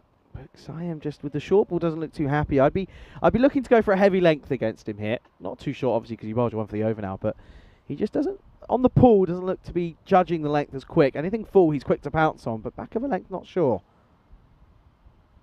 Tries it, uppercuts him, and could he reap the rewards here? You betcha! Well, sometimes it does make you feel good when you call it, because that's exactly what's just happened there. Back of a length, doesn't get onto it early enough, comes off the splice of the bat, and Siam's little bit of fun comes to an end. Doesn't get it out of the middle of the bat, and he will go for the 7 runs, and it's 3 down now, and SOS in a spot of bother at 38 for 3. This is really well held onto out of the deep as well. I mean, he's covered quite a bit of ground, and then he's gone down low, taken that catch, had to put in that little dive at the end as well. So a good grab, and they lose their 3rd wicket. Yeah, absolutely, completely agree with that point. I mean, we saw this during his previous innings as well when he did make that half century. Just struggles a little bit against shorter bowling. You know, he really feasts on those half volleys. He loves it when it's nice and full, and he can play those drives. I think anything back of a length, he does have a few issues against it. So it's been worked out there by the bowler. And now Sir Oliver Split find themselves 38 for 3. Really interesting. We still haven't seen the captain, Sam Houghton, who of course opened the batting in both the games this morning, come to bat. Instead, he's sending Dilbar. Yeah, it's interesting. I guess he knows that maybe he's not able to go at the rate that's required consistently. Is Dilbar. Oh, he's going to swing and throw everything at this and some. I'm going to get 4 for it. Not the most conventional of looking shots, but it's what goes down in the book, and it's 4. He gets the first ball. He faces away for a 4. Not quite out of the middle of the bat. You can just see it comes more off that inside edge, but there's such a huge gap there. And it's going to go away for 4 runs. Needs a response here, does Raju. 2 boundaries in the over. Good response. Will probably just be 1. There's a call of 2. I won't get that. Maybe. Might do now. They're going to think about it. No. Probably the right call not to take it. Just a single to end the 4th. Going at just above 10s. The score 43 for 3. Yeah, the required now, it's gone up to 14 for the first time this inning. So it really is a tough situation for Sir Oliver Split. They're losing wickets, and they also need to pick up this run rate. They're on track here, as you can see, to at least pick up a point out of this game. So that shouldn't be a big concern. It's just a case of whether they can keep up with that red line. Over to go to the halfway mark with 127 required. They need to be at a minimum of 60, really. Need to be looking for a big, big over. They're coming up against the likes of Saga Nepali in this one. That's a good delivery first up. Full and just outside the off stump. Can't get it away. Dot ball to begin. Yeah, I think it's also worth keeping in mind that Danikola still has an over left as well, and we know how tight a bowler he is. I think Nepali, we saw him bowl a couple of great overs earlier against the Chiefs. Ooh, this could be tight. This could be really tight. And he's going to raise his finger here. Jarrett Newton is going to send Dilbar back towards the dugout. Well, Nepali, he's been bowling superbly throughout this day. He just keeps it full and straight, and he's going to get the just reward. Yeah, doesn't get much easier than that. Oh, let's have another look at that. I think the impact is bang on the off stump. And because it's so full and there is a bit of movement away, though, you just watch here. He goes back. Let's see. Oh, touch and go on the impact, but probably umpire's call, to be honest. Got to say, he's that deep in the crease. It's probably tough to not give it realistically. Well, we called for it. It is Houghton who comes out now. The score 43 for 4 here. And SOS, well, they need to send one, don't they? They certainly do. We'll have a look at that once again just to see where the impact is. So it just looks like it's landed right on top of his foot. And oh, umpire's call. Yeah, really is very tight there. Very tight indeed. Well, it is Houghton in next. A tentative push. It'll be a dot to start. Got to get Manav Nayak on strike, really. 16 off 13. He's going to have to be the more aggressive of the two here. But at the same token, Houghton's just got to go for it. Got to, if you know, don't go out without a fight. Go down swinging. This is hit firmly. And, oh, wow. What a slide tackle that is. Credit where credit's due. Stalin Siriach has done superbly well here. It's a genuine slide tackle. Either that or it's a goal line clear. And watch this. Hit firmly, by the way. Oh, that's a superb stop. Incredible, really is, of course. Yeah, that was just towards a blind spot, so I'm catching for the first time there on the camera. And what a hit. Oh, what a mighty hit there by Manav Nayak. Manav Nayak, that is superb. Out of the screws, and I told you he's going to have to be the more of the aggressive of the two, and well, he does exactly that. In the slot, realistically, though, you can't bowl there. No, you really can't afford to bowl there to him. He's sent that one away for a 6. Let's see if he can build a partnership here with Sam Houghton. I mean, Houghton's built some good partnerships right at the top of the order so far today. I mean, he's generally looked to play the role of the anchor while he's allowed the other batter to accelerate. Why don't you do something similar here with Nayak? And this one just into the onside will probably just be the single. And it will just be the one. So, again, not a bad over, though. 8s aren't enough to get up there. They've got to be going almost double that, to be quite frank. And at the end of the 5th, the score 51 for 4. Welcome you into the comms cam here, of course, into the box. And we'll take a moment here for our post-match in-game analysis. At the moment, it's not exactly where Split were going to be hoping they'd find themselves here. No, absolutely not. You have to say the Assassins, the reigning champions, are in prime position here to win this game. As you can see from the win predictor, they've got about an 83% chance to take it from here. But the good news for Sir Oliver Split is they've still got Manav Nayak out there. Their skipper, Sam Houghton, who's batted pretty well so far today, is in the middle as well. And you feel this partnership is probably the last partnership that could give them a chance of winning this game. Plenty of experience out there. Yes, Manav just 19, but he's played a serious amount of cricket on the network.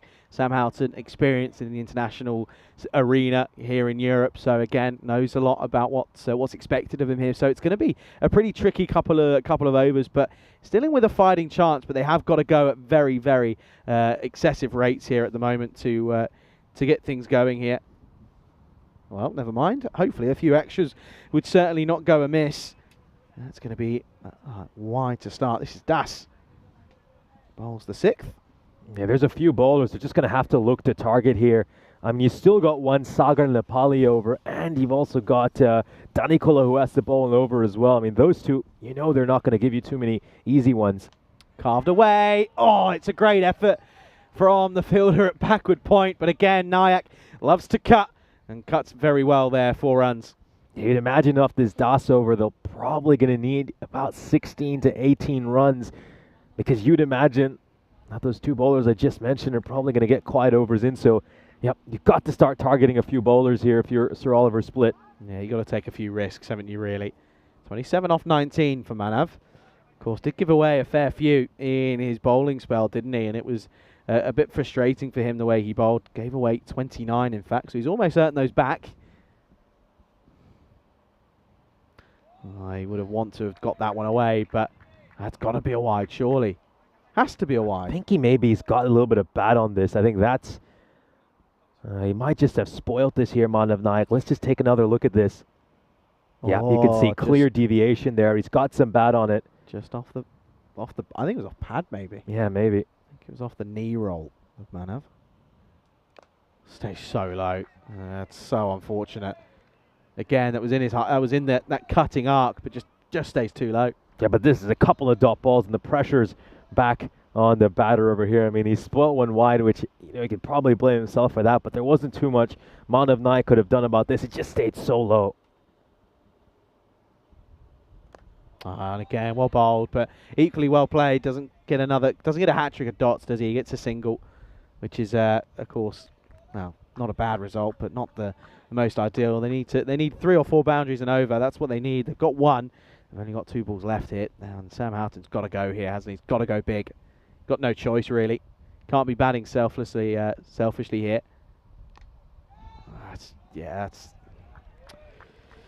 That's not that's pretty much the exact opposite of what we need here at the moment. Yeah, he's got to play some expansive strokes, Sam Houghton. We know he's capable of doing it. He tends to start a little bit slowly, but then as the innings progresses, we've seen him start to play some big shots. He's going to have to do it right from the get-go here. There's no time to waste. Yeah, no point taking a single here either, so it's go big or go home. Well, he goes nowhere. It's going to be a dot ball, and that could just now be one of the final daggers to the heart of this split side. End of the 6th, it's 57 for 4. Yeah, they really needed to go after Sarundas here, and the fact that they only get 6 runs out of that over, it's a real calamity. Got 4 overs left, a couple of them will be bowled by Danikola and Nepali, so where are they going to find these runs? That's the big question there. Of course, the over started up with a wide and a 4, and then they just get 1 run up the next 5 balls. At this stage, Assassin's 82 for 1. So then you can just see that they're well behind and not really in a good position to take this on. 17-24. We've seen crazier things happen. Manav would love to be the man that does it for his adopted side here. Up against Raju yet again. Oh, almost cooks himself here, but nurdles it away into the onside. That's such a good bit of work, but he will get 4. It's a great effort by, I believe, the likes of Sarundas out there, but he just can't quite cut this off. This is a great shot here by Naik. Watch how he whips through the line of that ball, does so well to dig it out. It struck so firmly, and that's why ultimately it's so hard for the fielder in the deep to deal with. So starts off with a boundary. Oh, and this is lofted up and over. That's going to be 6 runs, gets through the hands, and well, Manav again goes downtown. And this is a glorious strike, by the way. This is just timing, and you can see he wasn't sure at the start of it, but it just gets through the hands of Yogesh Balagi. Yeah, just over there. A couple of boundaries to start the over. They really need this. Sir Oliver Split. Can they get a magical over here? Need a supersonic over, realistically. That's what their heart desires.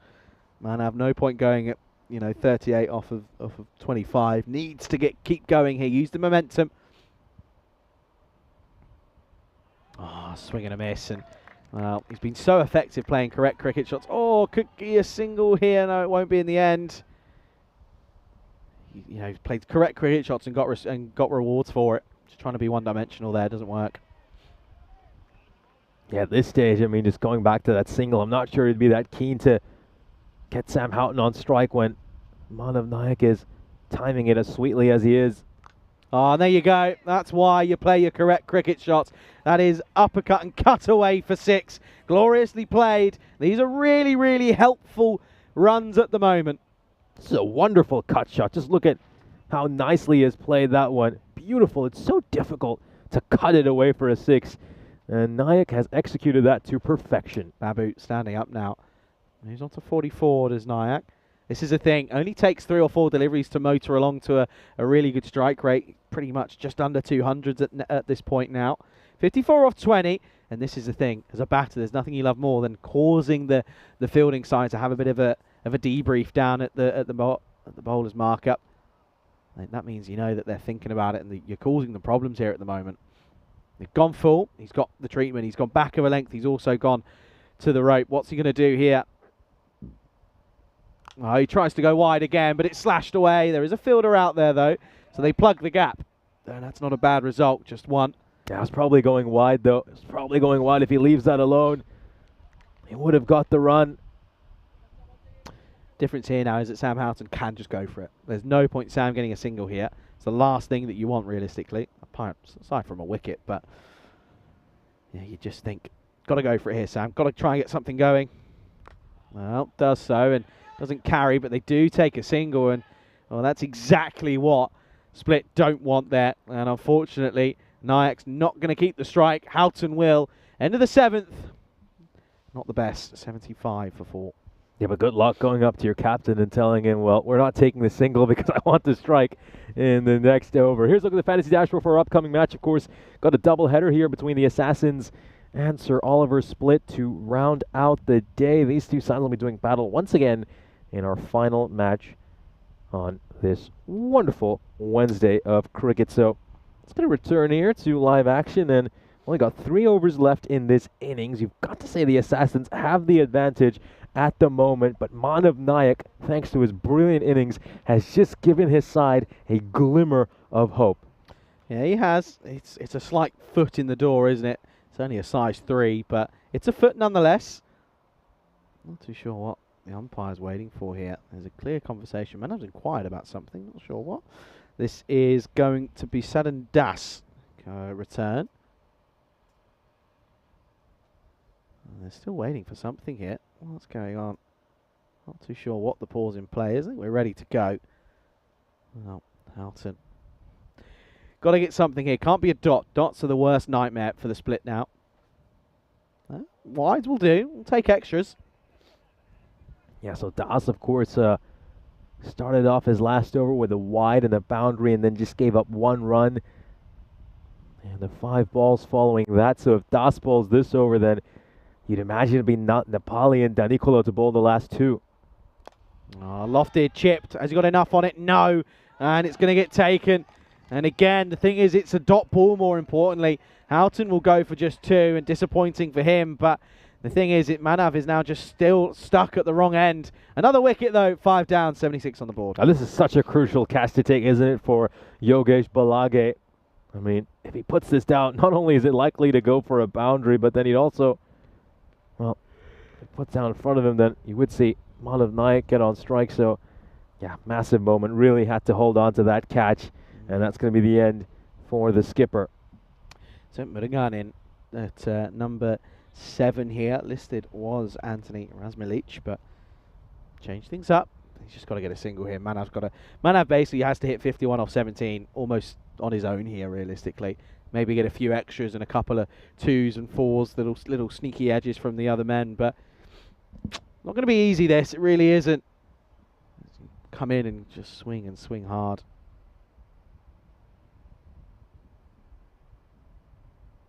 Well, this will probably help. Should just be 1. Manav sent off quickly, and so does Madagani. Gets going eventually. Took him a minute, but he got there in the end.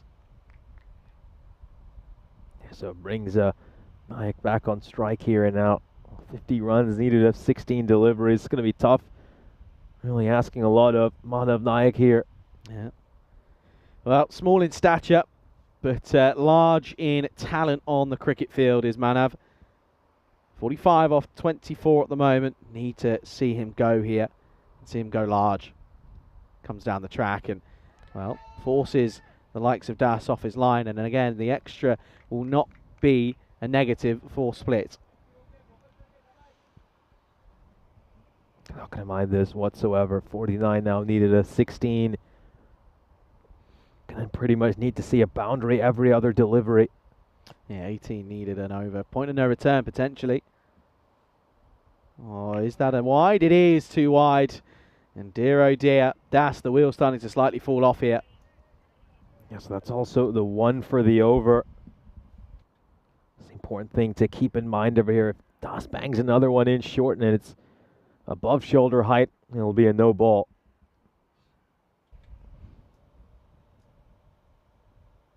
Full toss, doesn't get it away. Well, was thinking of 2, but never realistically on. Just 1.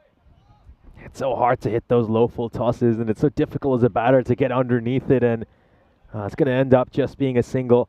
I think with each ball that doesn't disappear to the boundary rope, their chances of winning get slimmer and slimmer. I'd agree.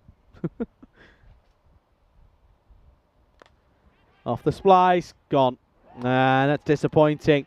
And again, but more importantly, the wickets aren't really an issue. It's the dot ball, and it means it's another delivery, the next one, that Naik is not going to face. And unfortunately, he just feels as if the split are giving this away here. They're not making the other team win it. They're losing it themselves. Another one will go. It's 6 down now, 80 on the board. Yeah, full credit to Sarun Das. I mean, he's come in right at the end, bowled some pressure overs, and done a stellar job. Given up just 6 runs in the first over he bowls, and 5 runs so far this over, and picks up a couple of wickets. Yeah, this has been good death bowling by Sarun Das. And this time it is Anthony Razmilic who will come out then at number 8. He's got a job to do here. Get Manav on strike. Thing is, though, you've got 2 balls here. With 2 balls to go, is it worth just getting a single? Because then all Manav can really do is just get a single and keep himself on strike. It's so tricky. Basically, it's just sort of, if you can come in and swing and get a boundary first up, it's a win.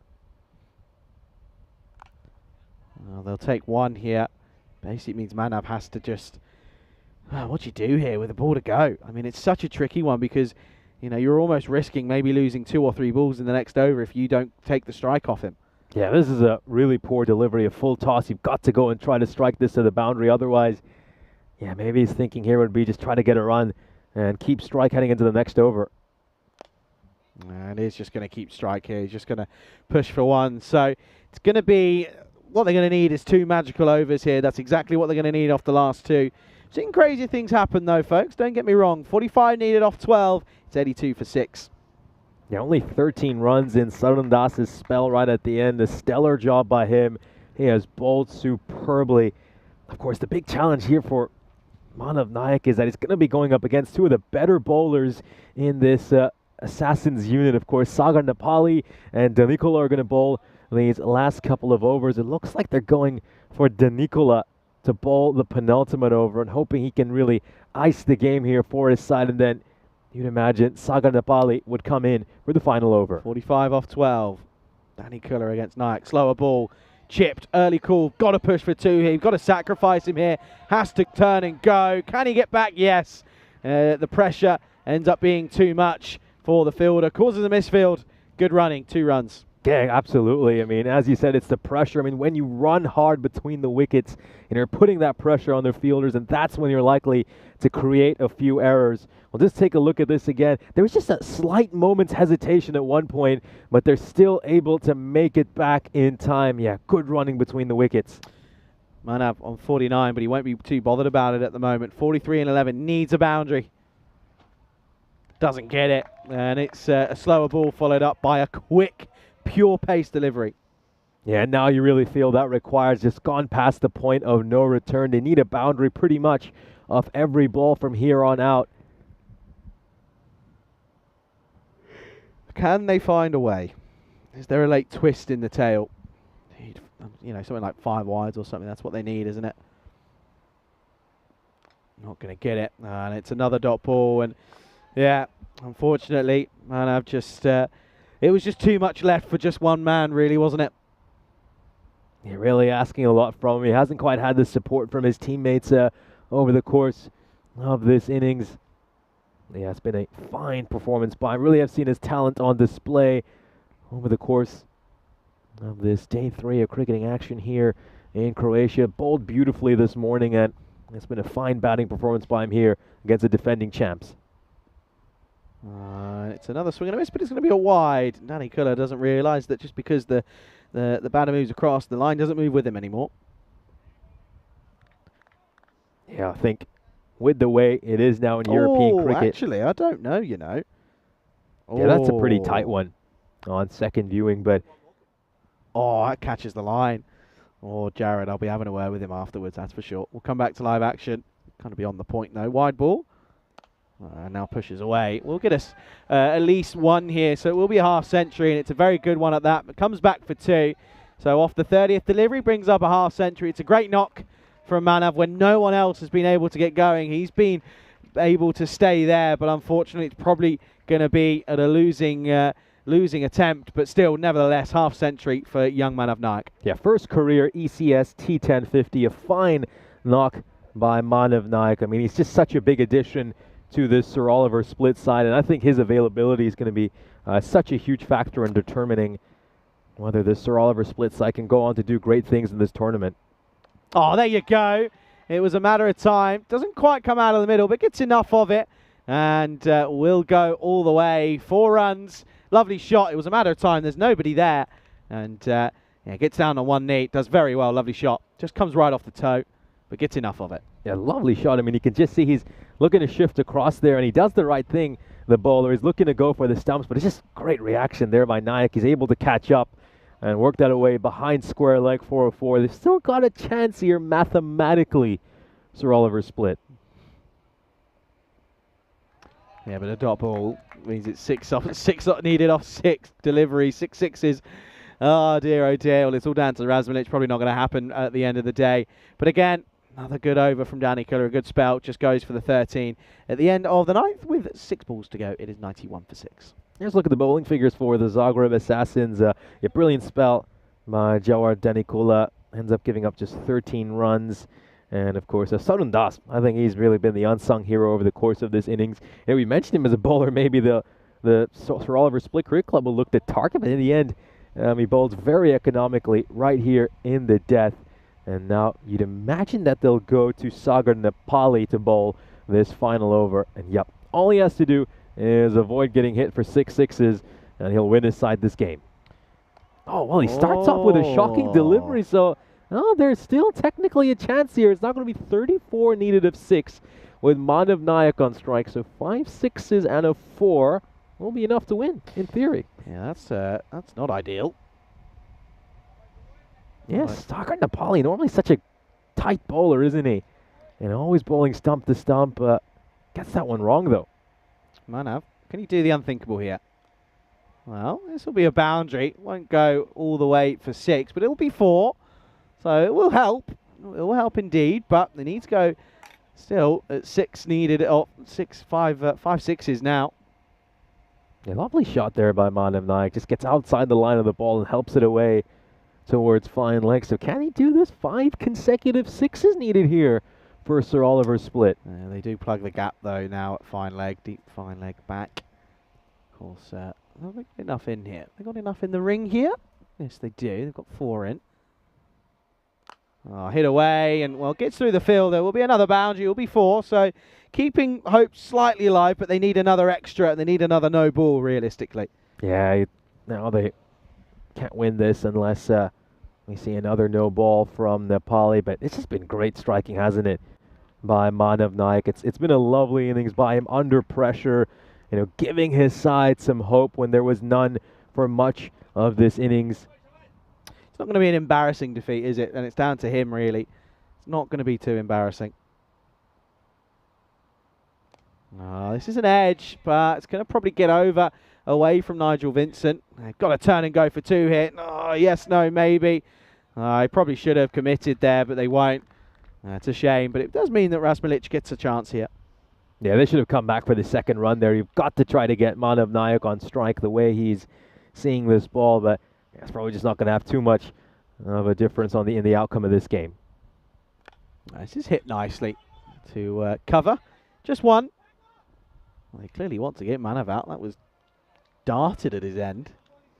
So you'd imagine that the Zagreb Assassins will win it from here. And yeah, good turnaround for them after, of course, getting upset by the Chiefs in the previous game. It's been a solid performance by them, of course, putting 126 runs on the board. It was a good performance by them in the first innings. And I think as a unit, they've done really well this innings.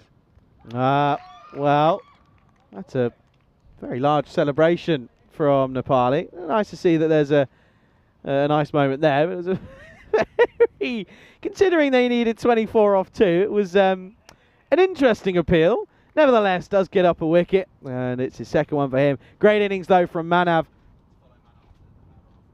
Yeah, Manav just looking to go for the switch hit over there, and yeah, it's just a case of you miss, I hit. Nepali with a very animated celebration. Good thing he realizes after that he should probably go give a fist bump to the very talented 19-year-old cricketer in Manav Nayak. A stunning innings by him, his highest ever ECS T10 score. And it came in an important match for his side, but unfortunately it's going to be an innings in vain, as it doesn't look like his side are going to be able to make it over the finishing line. That means that there will be 1 delivery left here. And, of course, we'll change the angle. We'll go right on round the wicket. But with 1 ball left, of course, it's going to be very, very unfortunate. It's Sidhu who comes out. Just 1 ball to go. And hit away into the leg side. We'll get 4. But again, will mean that it's a 19-run victory for the Assassins. They come back nicely at the end of the day, considering that they lost a bit of an annoying fixture against the Chiefs. They come back and get a victory in the first of the double headers between themselves and Split. But it is, of course, a very good victory nonetheless. A win's a win, and they go back to their winning ways here in this European Cricket Series. Yeah, they return to winning ways. The reigning champions showing their class in this game. This is a side who ooze quality. And we saw that on display. Manav Nayak played a heroic innings, but unfortunately for Sir Oliver Split, it simply wasn't enough to knock off a very talented Assassin side. So our final match of the day is a rematch of this game. We've got a doubleheader here between the Zagreb Assassins and Sir Oliver Split. It's time to roll the highlights package and relive some of the key moments from this game. Of course, it was a disastrous start for this Sir Oliver Split side. They lost 2 wickets in the first over. They were 9 for 2 at the end of it. Rajwant Singh getting his side off to the perfect start. And of course, he was ably supported by Danikula, who came in to bowl that second over and kept things really tight there. I think the key for this Sir Oliver Split was they put some early pressure on this SOS team, and unfortunately for them, they crumbled under it. Yeah, easily could have been 9 for 3 though. Manav came in and well, it was a rash shot to start with, but got away with it and of course ended up batting nicely. Good to see that there's nice handshakes and everyone sort of says, yeah, well batted sir, well batted young man, and rightfully so as well, because he did bat superbly well and some of these shots were just amazing. This is the thing, it's not one dimensional, it's 360 degree hitting, which is the most emphatic part of course, but well, Manav did do some destroying. He also of course did bowl the delivery that ended up destroying one of our monitors, but yeah, you can see here it was a bit of an interesting moment as he came back here and came back for 2, and that was his half century. It was a great half century, and of course did try and get funky. It was a matter of time. He normally loves to play that shot more often than not. Just crept over the rope, but of course went for 1 too many off the penultimate ball of the innings. Interesting appeal from Nepali, but does eventually, you're right, Nish, just realises, hang on a minute, we've already run the game, it doesn't matter. I'll go and give him a nice applause and say well done. Yeah, absolutely. A very animated celebration there by Sagar Nepali, but overall, I have to say, very impressed with the way he's bowled so far today. He's kept things really tight, and in the end, good to see him go over and give Manav Nayak a quick fist bump. So let's have a look at the scorecard of this innings, and well, there's only one real score of note for this Sir Oliver Split team. As you can see, if Manav Nayak just had a little bit of support, what could have been for this Sir Oliver Split team? I mean, you've obviously got the likes of Mohammad Bora and Siam were both coming off half centuries earlier this morning. Neither of them was really able to do it. Nathan Burks, we know, is a very talented batter, but unfortunately for him, he'd only make 8 runs here. The skipper couldn't quite get it to click in this innings. 2 of 6 for him. Yeah, if only Nayak had a little bit of support, maybe this Sir Oliver Split side could have knocked off the defending champs. We'll have a look at the bowling figures here, and well, we've got 3 standout bowlers, you have to say, over there. And solid performance by the champs, who respond to that defeat they had earlier today against the Chiefs by getting back to winning ways. They defeat Sir Oliver Split by 19 runs, and they're heading into this final game of the day in good form. Yeah, we'll be back then in around about 15 to 20 minutes time as we'll see the final game get underway. It is game 5 of the day coming up. Getting a little bit funky here on comms, so get your questions in. We'll do our best to answer you there. Looking forward for the last game. It's a repeat. The Assassins taking on Oliver Split, in fact. We'll be back soon here on the European Cricket Network.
This European Cricket Network event is proudly brought to you by HCL Software and Paramatch.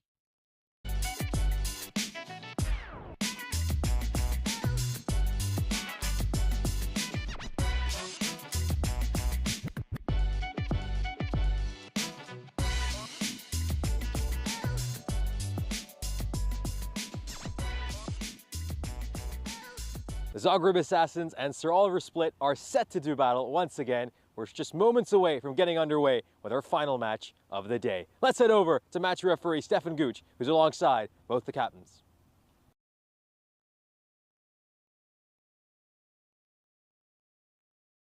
It is heads. We're gonna bat first. Okay, good luck. Have a good game.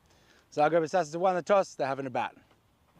Thank you very much for that update. So, of course, Danikola, their top run getter of this European Cricket Series, is back in form. It was a great performance by him in the last match. And let's see if he can add another 50 to his incredible run tally so far in this European Cricket Series. Meanwhile, for Sir Oliver Split, of course, we know they've got plenty of talent in that top order. They have brought together a really good team for this year's European Cricket Series. And some of us have even been talking about whether this side could be dark horses to make it to finals day. You know, we know they've got the likes of Burhan, Manav Nayak, and some really talented players. I think a few things they want to iron out for this game are some of the errors they made in the field in the last game, and of course just starting to bring down those extras as well. They did a good job of making extras a lot lower than they were first thing this morning, and let's see if they can get even better in that department. Let's head back to Charlie Hunt, who's over in the Ice Cube. Well, doesn't feel like an ice cube, if I'm being totally honest. It's pretty warm at the moment, 25 degrees at what is currently 4:42 at the moment, but it certainly is going to get colder as the week goes on. So we won't complain, we'll make the most of it. Welcome for the final time today here to, of course, the beautiful, beautiful ground that is the Mladost Cricket Ground here in Zagreb, of course. It's the host to the fourth European Cricket Series here in Croatia, of course, and well, the Assassins looking to go back-to-back victories here after a well, felt like a convincing win, but due to the efforts of one man in Manav Nayak, it wasn't that convincing. Only just 19 the deficit between these two sides in match 14. Match 15, though, is going to be a complete repeat in terms of who's batting first. The Assassins winning the toss, batting first. There's no surprise there. Babu and Danikola will probably be at the top of the order. Most likely Balagi, Das, Singh, and Usef, Nepali as well, probably going to be useful. So, but I think at the same token, this Sir Oliver Split side, they've got bowlers at their disposal, the likes of Nayak, of realistically also, you've got Burhan. Burks can give you an over or two. Dilbar, of course, will be behind the stumps. So there is certainly room for, and certainly an opportunity for this little series between these two to be one apiece. Of course, it would have to be a pretty good, convincing start from Oliver Split. They have to take catches. They've got to keep the extras down, but they've got to take catches when given to them, and they can't afford to let Babu or Danikola go large. 62% plays 38% at the moment, and really in reality that's probably a fair shout after what we saw in that last game. But of course, Manav Nayak going to be key, going to be crucial, but he's going to hope that his overs don't go for 29. That's what he went for in the last game. Of course, did make it back and then some in that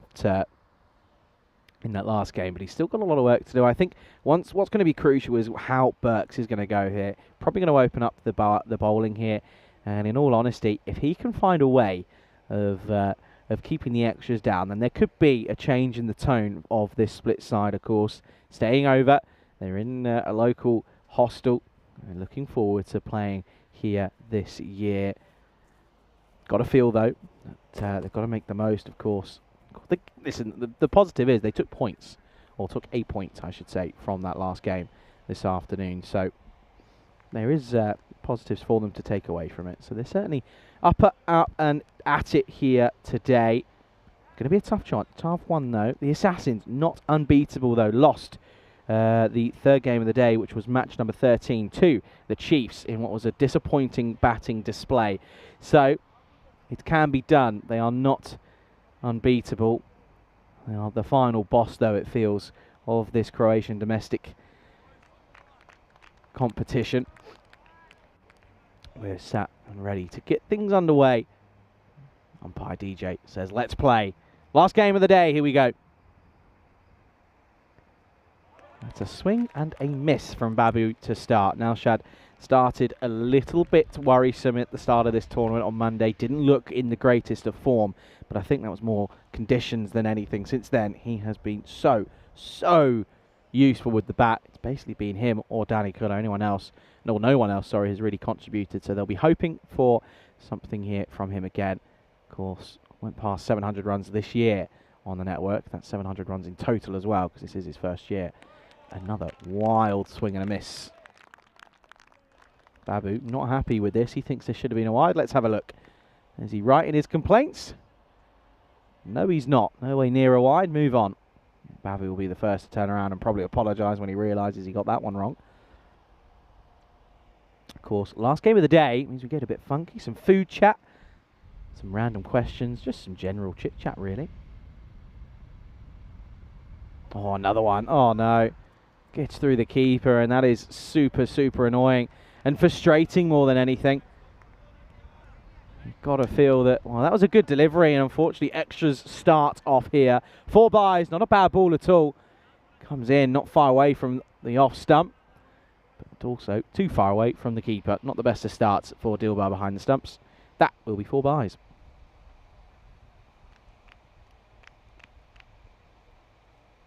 First runs are for the 4 byes, which is not ideal.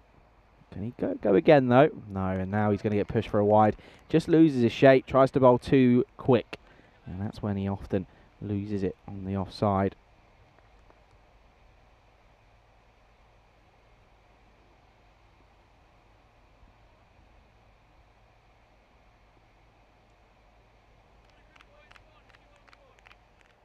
Talks of what's on the other side. Is it an AFL ground? I think it's a mixture. It's a better ball. Much better indeed. Back of a length, and Babu again just looks at this one. Yet to get off the mark, by the way, off 4 deliveries. Now that's a rarity, if I've ever seen one. Yeah. DJ just having a bit of a conversation with Danny Kuller there, just saying, tell him, stop complaining. There's a bit of fire out there, I think. I think there's a bit of tension. SOS looking for a bit of revenge after that defeat a matter of 25 minutes ago.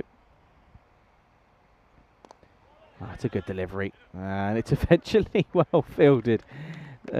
He's taken a bit of a knock on the ankle there. I think that's Mohammed Al-Mamoon, but he just got done by a bit of spin off the turf there.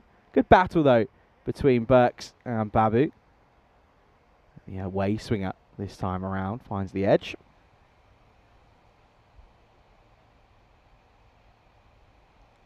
Just the 1 ball left here in this potential last ball. Good delivery. Very good delivery. Good over. That's exactly what they would have the doctor asked for here from Burks. Just 2 come off against his over. 6 come off the over in general. It is 6 for none at the end of the first. Babu, 1 off 5. Danny Kuller yet to get off the mark. This is what it's all building up to, though, isn't it? The ECC coming up in a matter of 12 days. Not long to go until we get underway out there in Khartoum. Always a fun couple of weeks on the network. Malta after that, alongside the Italian finals. And then, of course, the Spain series once more, and then the ECCW. And that's it. 2024 is done and dusted. On to 2025 after that. And, of course, we'll be starting earlier. Pretty much as soon as January comes around, we'll be up and away. As to where we are and where that'll be, I personally don't know. I'm not paid enough to know. That's the way that goes. I'm sure something will be announced very soon. Have to keep your eyes peeled. Do follow us on our socials if you are, of course, tuning in. Keep up to date. This is going to be Kasir Siam to come in. Oh, no, that is just Gundy. There is one word, and that is that, Gundy, and that has gone a long way into the thick stuff behind our scorers. And, well, Babu, I said he took a couple of balls to get going, but he's got 6 here, first Maximo here. And that's going to be 6 runs and a Gundy one to start.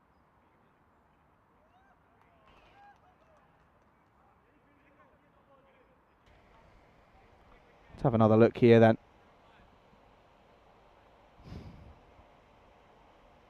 Is it too high. Oh, it definitely is. That's definitely an 0-8. Yeah, so 7 up, and that's an ugly start for Siam. And immediately the pressure that was built in that first over relieved. And there you go, too high. And it's going to be a 7 up, and I don't think we're going to find that Grizzly, you know. I think that's away in the long stuff, so going to have to, well, start again with a different ball, and also going to have to be wary that he's only on the first warning here.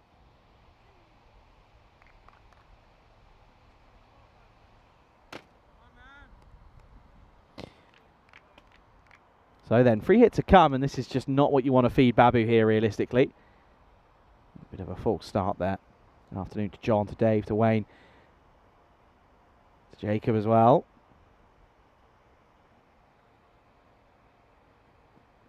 Free hit, pumped through the covers, 4 runs. That is one of your shots of your day. Thank you very much for coming. Babu, glorious, vintage, textbook from the main man himself. Another boundary, and yes, it took him a while to get going, but when he's like a freight train. When he starts, you can't stop him. That's the second boundary for him now. Runs are flowing all of a sudden after a positive first over. Oh, and goes again, but there is a fielder out there in the offside. And taken. That is a super grab. And well, Babu, he thinks he's not gone there, but he definitely is. And that's a great catch.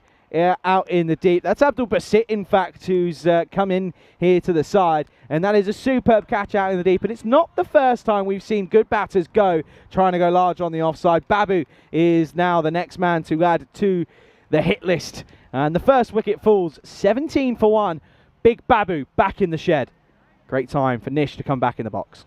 Yeah, now Shid Babu, we know he's a very talented cricketer, and losing him is a big blow here for the Zagreb Assassins. A huge scalp for Sir Oliver Splitter, of course, coming off that defeat earlier against the Zagreb Assassins. The young prodigy, Manav Nayak, gave them a chance at the end. It was a knock full of real grit and passion, but unfortunately just wasn't quite enough to get his side over the finishing line, as unfortunately for him, he had no real support from the rest of his teammates. Yeah, big time. And he starts out with a fuller delivery there, just pushed towards mid-off. He's going to have a shot at the stumps. He had all 3 stumps to aim at here. You think he's probably safe, and I'm inclined to agree with you. Yeah, I think he's okay here. It's a good arm, though, from Burks. Good to see that he's turned up in the field and with the ball this time around, but I think he's just going to get back in time here, is Danny Kuller. It would be a big moment if he's not. No, I think he's okay. Yeah, just about gets that bat back inside the crease in time. Yeah, very good throw. I believe that throw was by Nathan Burks. Of course, he did have all 3 stumps to aim at, but it's still a good throw nonetheless, and I think we're soon going to receive confirmation that it should be okay. Oh, well, what's this? It's been given an out. Yeah, let's have another look here then. They've given it, and that's going to be the end of Danny Kuller. Let's see this here then. Let's have another look. What did we miss here?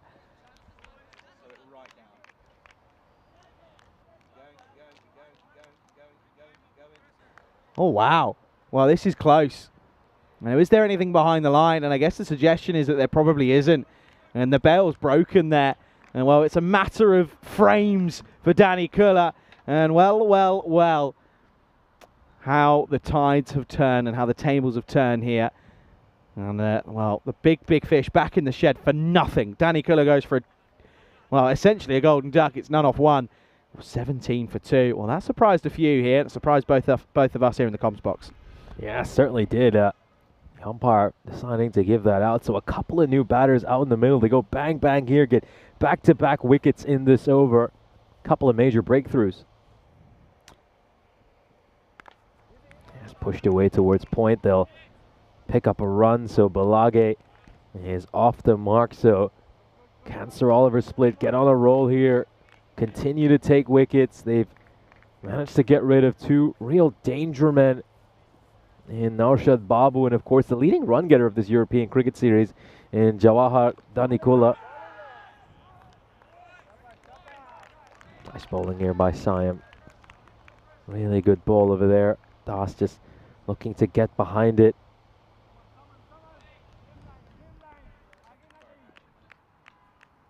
Got one ball left in this over. 12 runs off it so far.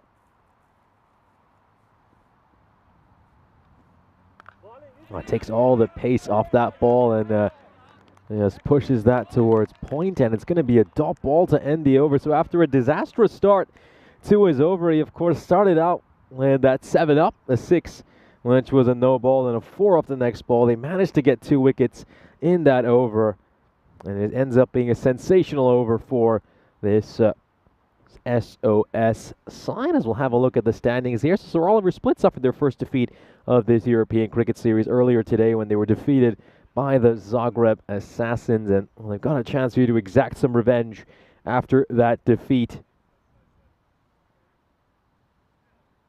Yeah, look at the win predictor now. It's just given Sir Oliver Split a 47% chance. This game hanging finally in the balance according to that win predictor.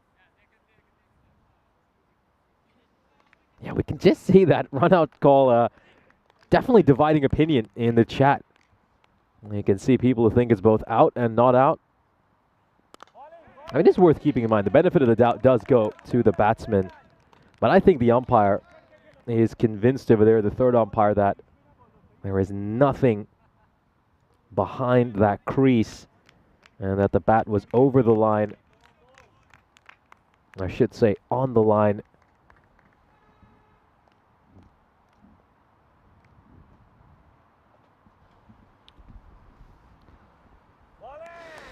Going to let this one go past him, and that's going to be a wide. That's just the issue for Burks, isn't it? He has the tendency to drop one in, and you can see he knows exactly why. Look at his angle where he just releases it. It's not where it should be. Yeah, Nathan Burks, he has had a tendency to bowl a few too many wides, an issue that's plagued him throughout this day. Ooh, this one's going to get past the keeper, and it's going to go away for byes. It just seemed away a little bit. And watch how this gets past the keeper. Oh yeah, just a little bit too low. Sneaks underneath his gloves and goes away for 4 runs of byes. Shiraz Dilbar wasn't able to get to it. Yeah, it's important they don't release the pressure here after picking up a couple of wickets. It's not the first time that's happened in this game as well. It's another time where Burks has been let down by the gloveman behind the stumps. So frustrating times and frustrating moments for Burks because he's not bowling terribly. Okay, he's bowled a couple of wides, but they haven't really been able to get him away, and you're right, they need to keep the squeeze on here. Gets this one right. Gets this one right, just inside the tram line.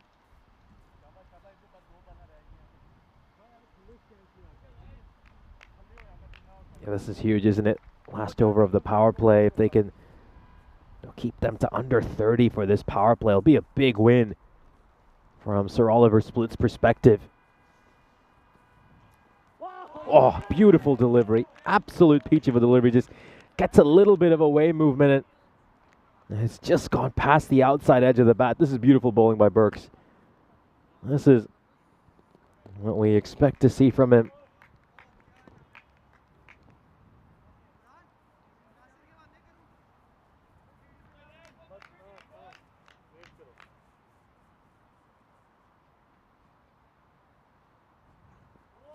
Oh, lovely, lovely. And with that height, he's also getting a nice bit of bounce.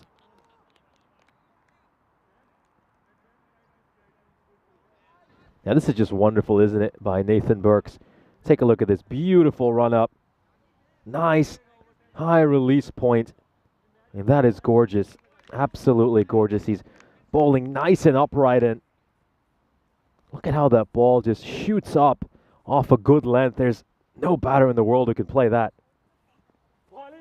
Oh, another fantastic ball. Absolute peach of a delivery. This has been a brilliant, absolutely brilliant opening spell by Nathan Burks. He gives up just 3 runs off his own bowling, and of course 2 of those 3 coming off wide, so they really struggled to get bat on ball against him. I mean, you look at that spell.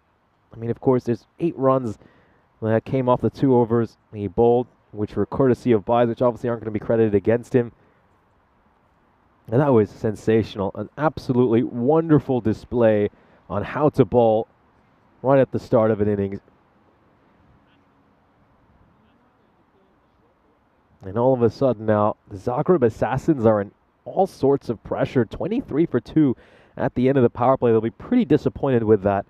Just not able to get the amount of runs they would have hoped to.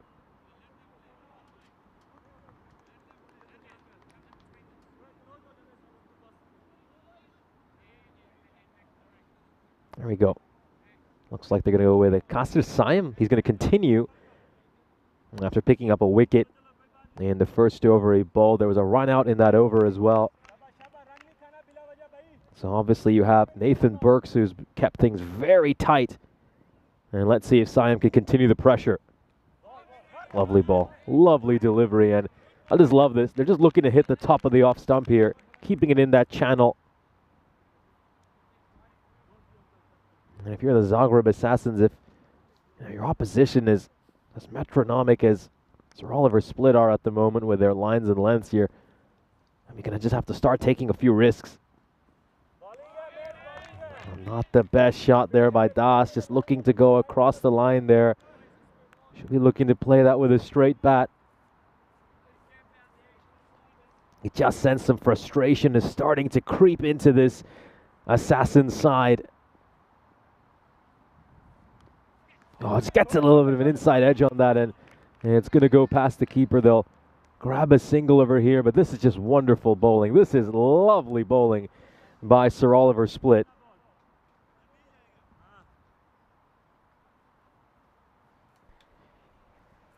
This is better though, isn't it? You feel that it's realistically just a moment for SOS to just keep their heads on here and keep playing the game. Great length, wonderful length. I mean, once again, just between the feet, gets the perfect Yorker length over there. I mean, you could probably just land it right on top of that white popping crease line. This is superb. Really love this bowling here by Burks and Sayam. This tandem, they've really put so much pressure on the Assassins, and that one is just going to strike the stump, so they won't get any runs over there either. A little bit unlucky from the Assassins' perspective.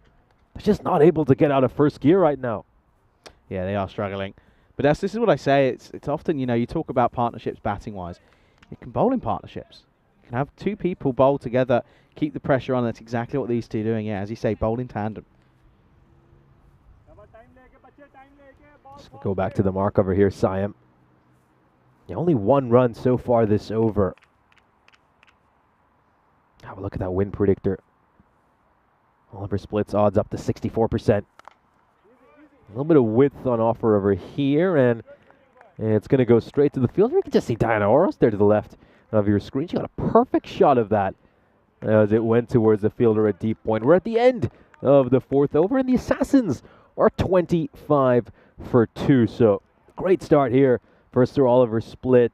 Nathan Burks and Kasir Sayam doing a stellar job in these first 4 overs. And I think now's when you could bring in the spinners if you're Sir Oliver Split, and hope the likes of Manav Nayak and, of course, Mohammad Burhan can really lock down these next 4 overs and put their side in a commanding position.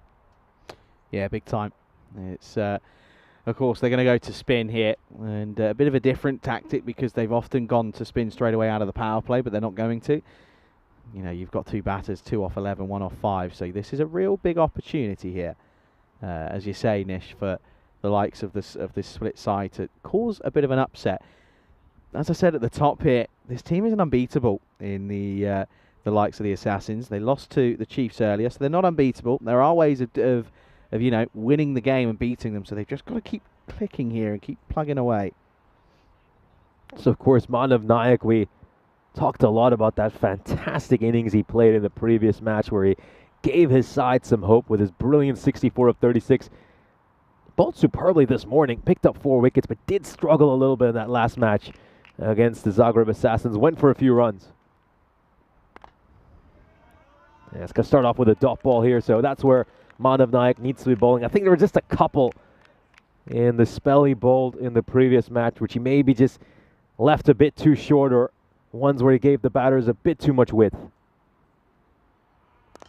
Up in the air, and this should clear the rope with ease. It's going to go for a 6. Brilliant shot there by Balage. I mean, he's really been struggling over the course of his innings, but this time he just dances down the wicket and is able to pump that for a 6. Yeah, just too much flight. That's all that is, above the eye line, and he's going to take it on. And It's actually a really good shot. Takes a little shuffle down and meets it halfway.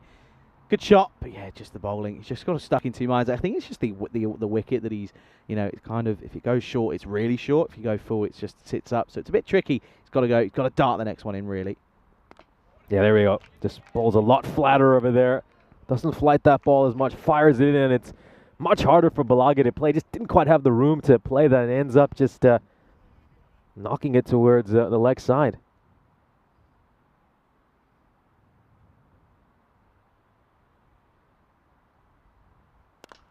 Now that one just stayed a little bit low, and Balage will slightly drag that. And oh, wow, scary moment there for Qasir Saim. Almost a massive misfield, but his blushes will be spared by Mohammad Burhan, who comes across to save him. Yeah, off the toe, but still, yeah, you're right. You're saved eventually. That can't be getting through you. I'm sorry. Oh. Just climbed up on the batter there a little bit, didn't he? Just got a little bit of extra bounce. I wonder if that was a top spinner there by Manav Nayak. I don't know. I think it's just that slower delivery. Because it's slow, it just kind of pops off a little bit more. There we go. There's a look at it. Completely bamboozled. Still behind the stumps. Oh, that one stays really low. This could be a chance for a wicket here. Should be a comfortable catch, but oh, it's spilled. It's put down. And I don't think any of us would have thought that he would have dropped that catch. What a massive, massive moment in this match. Manav Nayak looks set to pick up a wicket over there. How costly a drop could this prove to be? It's there'll be some serious words being said under the breath of Manav Nayak, and you can understand why. That is not good enough, I'm afraid. It's got to be taken. That'll be the end of the fifth. Halfway stage, 34 for 2. Welcome you into the comms box here at the moment.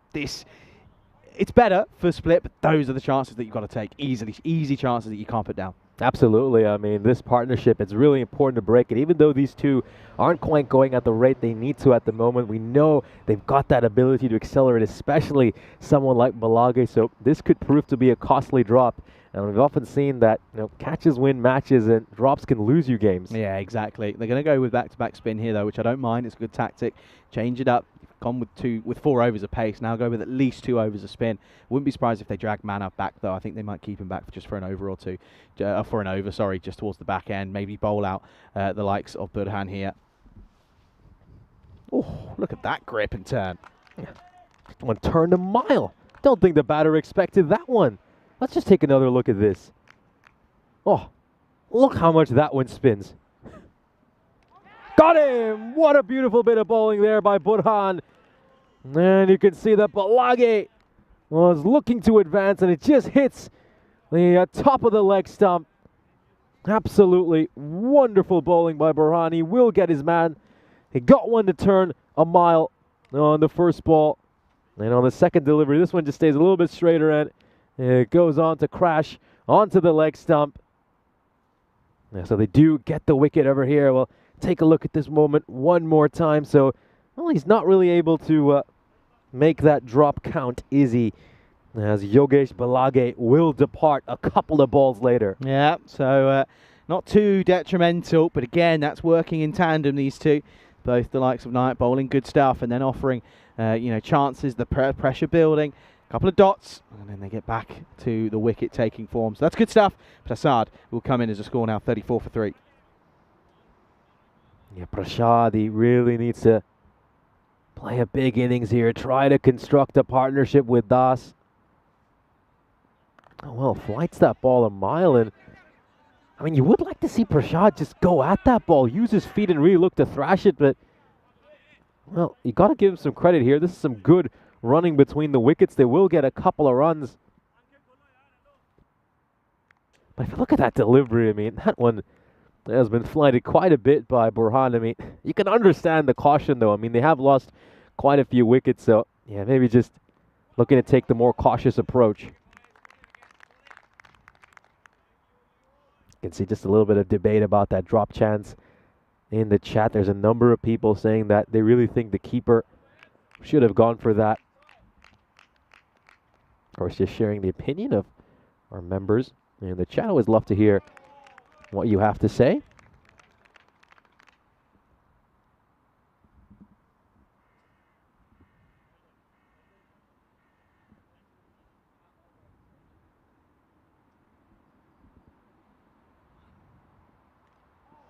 Just gets a little bit of extra bounce there once again. Climbing up on Prashad, another quiet over. Only 2 runs coming off it, and they managed to pick up a wicket. Just take a look at that run rate.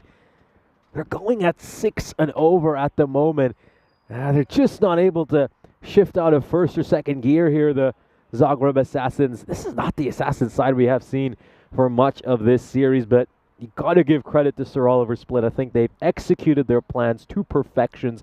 They've kept extras a lot lower than they have been for them throughout this series as well. I mean, it's still a little bit high based on some of the standards we've seen from the other teams. But keep in mind, this side gave up 31 and 32 runs of extras in their first couple of games today, so it's certainly been a big improvement if you put into perspective how they started off this day. It's going to be Abdul Basit coming into ball. This is an interesting move. I thought that, just wondered if they would have gone back to Manav Nayak, but I think they're just going to hold him back here for an over later in the innings.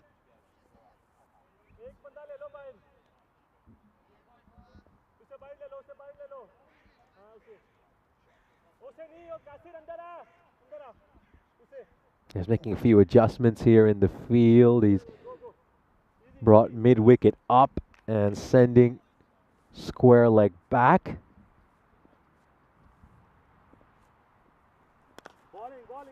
Struck straight down the ground, and that is going to be just the 1 run over there. So Abdul Basit has played for the Royal Tigers in the past. And of course, last year when he was a member of that side, he bowled just 3.4 overs, picked up 3 wickets in those overs, and conceded 35 runs.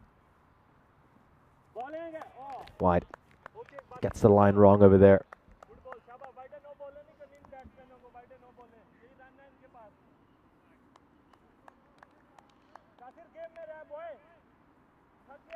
I'll just take a look at this again. He's just falling away a little bit, isn't he, as he delivers that ball, and that's why it just ends up being a wide.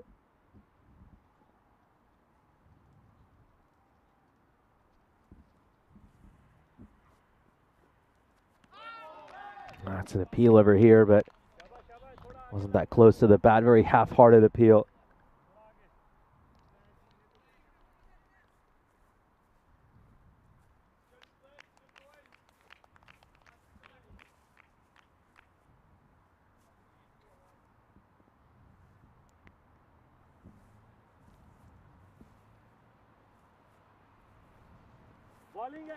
Lovely. Absolutely lovely delivery. That's where he needs to have it. He's in that corridor of uncertainty, just pitching on that 4th stump line, and he gets a little bit of movement away. I just love this really by Sir Oliver Split. I think, you can obviously comment quite a bit on Zagreb Assassins batting, but Sir Oliver Split have bowled about as well as you can. Just a few issues, of course, with extras they still have to iron out, but love these lines and lengths by them. Up in the air. Does this have enough distance on it to go for a 6? Oh, what a sensational effort. What a sensational effort there by Nathan Burks. He has denied Prashad a certain 6. Let's take a look at this again. This looked destined to go flying over the road for 6 runs. And how has he saved that? How has he saved this? Take a look at this leaping effort right here, and just manages to backhand that one away. To me, it looks like the ball is out of his grasp as that right shin and that right knee makes contact with the ground. I think he saved the runs here, and that has been confirmed by the 3rd umpire. What an effort. What a sensational effort. It's just sliced away. And it's going to go out towards the fielder at point. Are they going to push for a single? No, they won't. Just the 1 run. That was incredible by Nathan Burks. That was absolutely wonderful. He's already produced some incredible moments out in the field, and that was another one of them.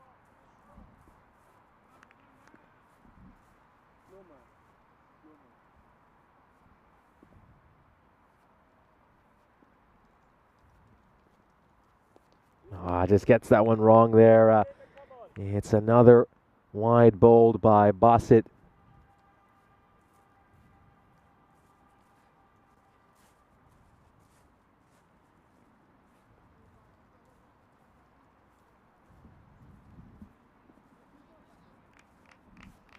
There we go. Can he get it right on the final delivery of this over?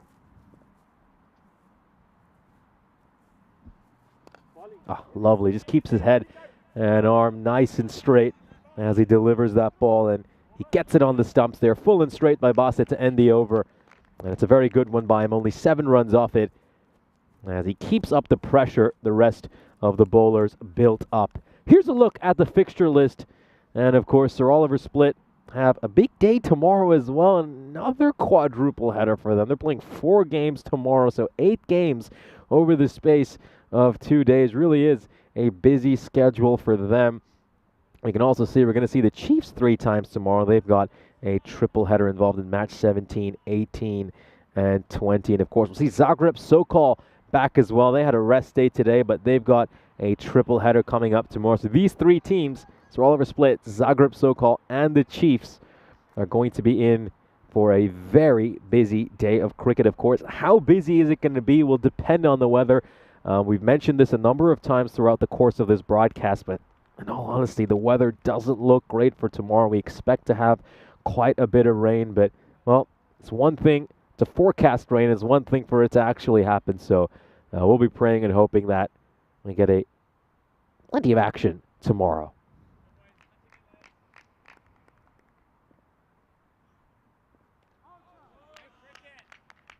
To Burhan will bowl over here, coming in for the 8th over. So yeah, I'd expect Manav Nayak then to probably bowl the 9th, and then who did they go with for the 10th? Probably Abdul Basit. So assuming Burhan, Nayak, and Basit for these next 3 overs. This one's high up in the air. That's certainly going to go for 6. That's going to go all the way. See ya later. What a hit there by Das. Gets it away over mid-wicket. Great shot. Meets that ball on the half volley and deposits it away for a 6. Really needed that boundary. It's the first boundary we've seen in 3 overs. It just shows you how quiet things have been.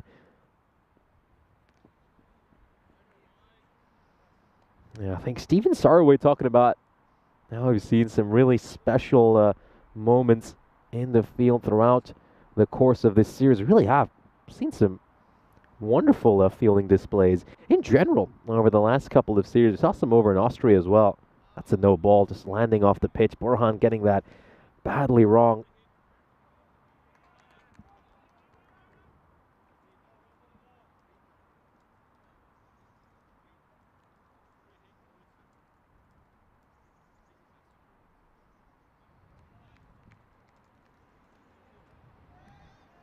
There we go. Free hit coming up here for Das. He's already managed to pump 1-6. Can he get a boundary over here as well? That's a wide, so it's still going to be a free hit here. So obviously they had a very barren streak where they couldn't strike a boundary for 3 overs, and then he saw that broken with that 6, which was hit off the last legal delivery. Since then, we've seen 2 wides, and of course, that was a free hit. And oh, well, are they going to push for a second run here? Oh, well, Nathan Burks just stumbles, and you know, if he didn't stumble there, I just wonder if there was a chance for a run out. I mean, keep in mind, you can still get run out on a free hit. Yeah, we know Nathan Burks is very accurate with his throws. We saw him get a direct hit in earlier in this innings. Let's just have a look at this moment once again. It's a slightly wayward and errant throw by the wicketkeeper, and then Burks grabs it here. Yeah, clean collection. Maybe they would have been in some trouble.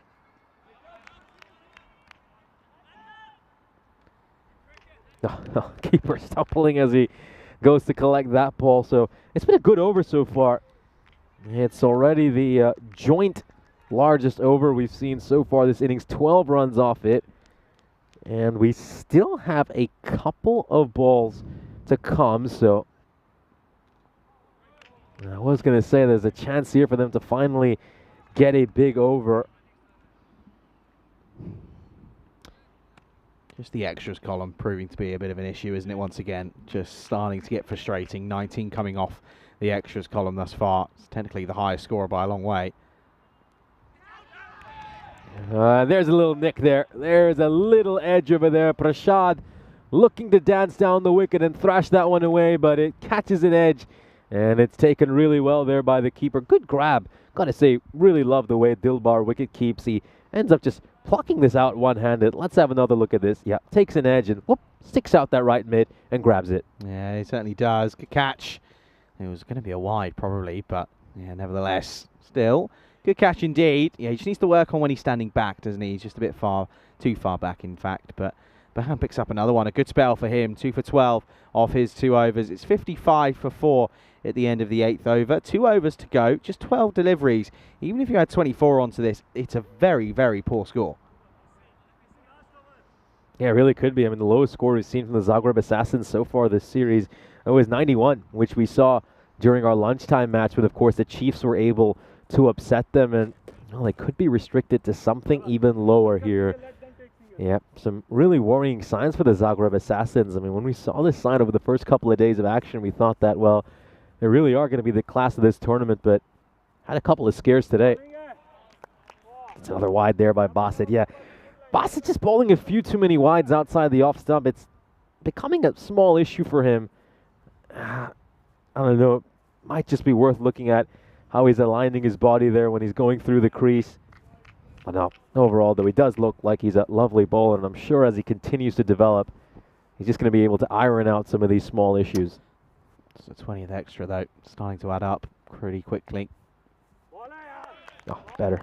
Nice pace as well, very brisk delivery. It's good to see, though, isn't it, in the context of the tournament as well, that in all reality, you know, the Assassins, they're not the sort of, you know, unbeatable unit that they once sort of might have been, you know. They can be beaten and they can be taken down a peg or two. And that's what's happened today, and that's what we're seeing here again.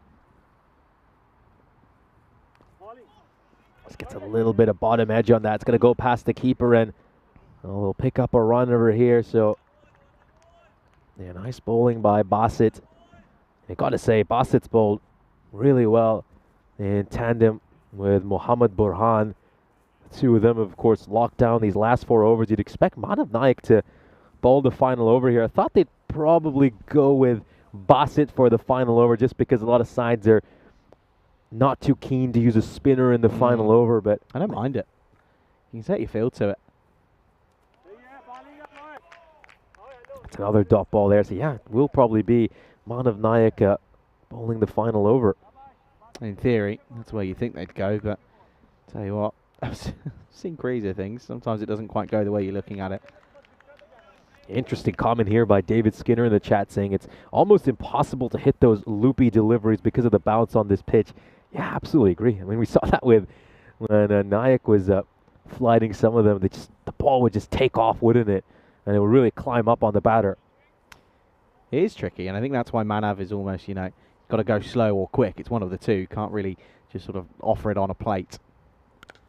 Oh, what a shot. That's a check swing. Don't know if he's got the distance on this. It's certainly gone very high. And oh, well, speaking of Naik, he was just underneath that one, but isn't quite able to catch that. Went for the old Aussie reverse cup technique there. I'll tell you what, Samir, the scorer, he will be watching and foaming at the mouth at watching what his son's just done here. Okay, yeah, it went high in the air, but Manav, a skilled cricketer, should be taking these, I'm afraid. And he knows it as well. Yeah, he just pops out. Gets this one away over cover. It's going to land safely. Are they going to push for a second? Surely they have to, considering the situation. But this could be a run out. This could be a run out. It's going to be rather close. We're going to send it to the third umpire. Well, let's have a look at this. The batter doesn't look too confident. He's already halfway back to the dugout. So, well, I'm tempted to say that he's probably run out here. But we have seen a few surprising ones over the course of this innings. Let's have a look at this one more time, and yeah, he's gone. He is nowhere near the crease. He's going to be on his way back to the dugout. Gone for all money. It's the end of Rajwat Singh then. Just goes for a couple. Another one will bite the dust here, and again, they're really applying the squeeze, and this is just the difference we saw in the first game between these two about an hour ago now. They didn't apply the squeeze, where now it's a little bit different. A bit of shouting and screaming going on here. But it is going to be, what I believe to be 60 for 5, I think. Yeah, another one falls here for the Assassins, and they most definitely look like they're heading for their lowest score of this ECS. As I mentioned, Lowest score so far this series was earlier today when they made just 91 runs against the Chiefs. I just want to have another look at this just to make sure here and just to confirm this one.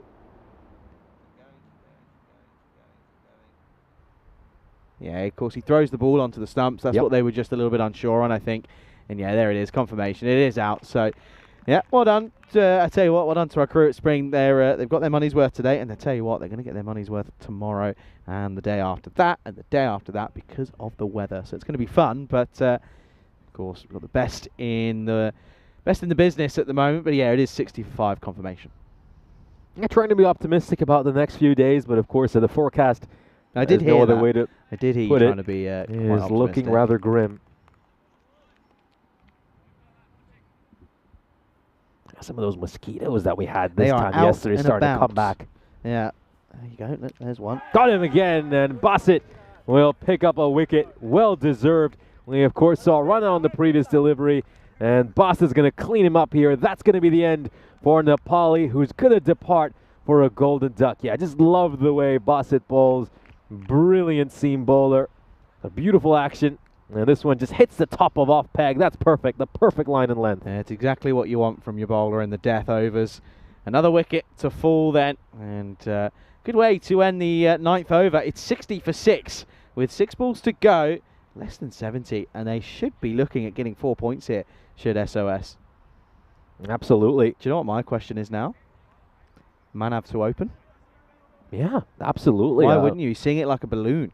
And let's see what they can restrict them to here. I mean, if they keep them to under 70, I should say, beg your pardon. 7, They'll, wow. of course... 7's pretty good. If they keep them to under 70, they'll have to go at just around 10 and over to pick up bonus points. Yeah. So absolutely. in that case, you definitely want to open with Manav Nayak and just see if you can go on and grab all 4 points against the defending champs. We thought they were going to go with spin here. They're not going to. They're going to go with the likes of Shaikh Sidhu for this last over. Could be make or break, really. You know, get a supersonic over here. It's 90. You never know.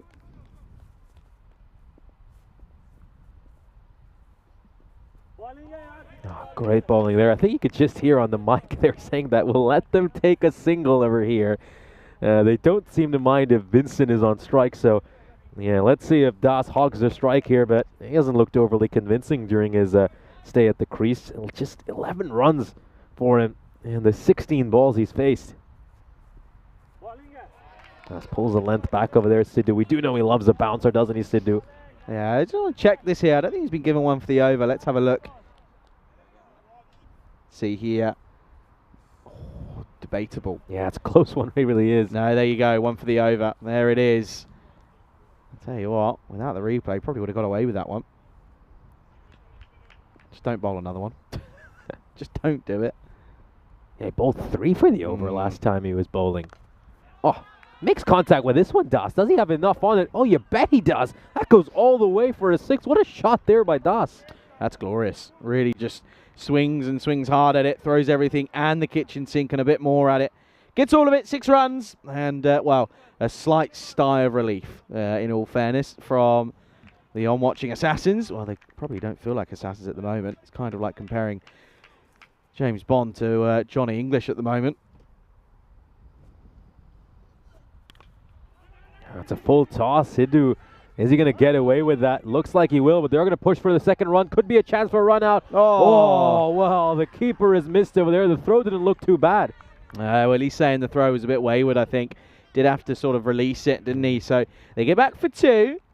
But nevertheless, 2s are not bad in comparison to going for 4s or 6s here. Just watch this. You'll see here. He has to, he's a long way away. Fair, the throw was a bit off. Was just sort of trying to look at it. Great dive. Look at that. Would have been gone still, though. Good 2. 2s are not a bad result. Something to bowl at here. That's what they want. 75 would be nice. Very late 2 to come signal there by the umpire. Good Just slower ball. take some pace off that one there, Sidhu. Yeah, rolls his finger down the side of this one. Slower ball to come. And, well, it's do or die now. Das is 19 off 20. There we go. So 8 runs off this over so far. It was bit surprising to go back to Manav Nayak, but yeah, so far worked Sheikh though, Sidhu hasn't it? has done a job. Yeah, it has worked. Here we go then. Last ball potentially. Oh, Brilliant delivery and, well, sensible. Sensible from the keeper. Could have let go there. Could have pulled the trigger. Realises no one was there backing up. If he lets go there and goes all the way. Oh, no ball because it's above, of course, shoulder height. Oh, late drama. oh, well, let's have a look at this again. Side on. Oh, no. Ooh, no, it didn't feel like it was above shoulder height to me in real time. That's why that call just caught me of surprise. Wow, if this goes for 6 now, then I'd be furious because it basically, if this one goes for 6, it takes away that excellent stop that Burks had on the boundary. It basically eliminates it, so it's pointless. If this goes for 6, you'd be furious, wouldn't you? But that's a harsh call hang on from a the bowler's second. perspective. I mean, you can Hang see on, that where it hang on. strikes him. What's the umpires doing? I think they're saying no, it's done. It's come off. I think it's off the chest. Hang on, what's going on here? Oh, late drama. I love it. Is that it? That's it. There Deemed you a legal go. delivery. It's the right call. It's the correct decision.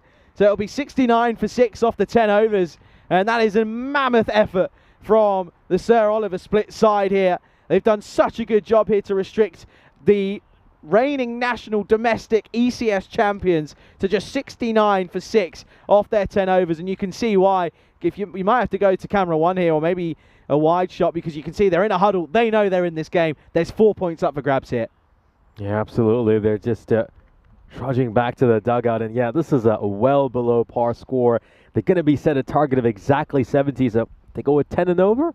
They pick up the bonus point. We'll have a look at the highlights of this innings, and it's a pretty miserable innings in the end for the defending champs. They really struggled. Nobody could really get going. Naushad Babu managed to strike a couple of boundaries, and I was just wondering if he was going to get into groove, but he would be dismissed by Kasr Sayam in that second over. A good catch by Abdul Basit to get rid of Babu. You also see a run out, which we're going to see later in this highlights package, to get rid of the skipper, Jawahar Danikola, who departed for a golden duck. I think the great thing for this Sir Oliver Split side is everyone bowled superbly. It was a complete team performance, and of course that right there was the key highlight of the innings. What an incredible stop there by Nathan Burks, denied what looked to be a certain 6.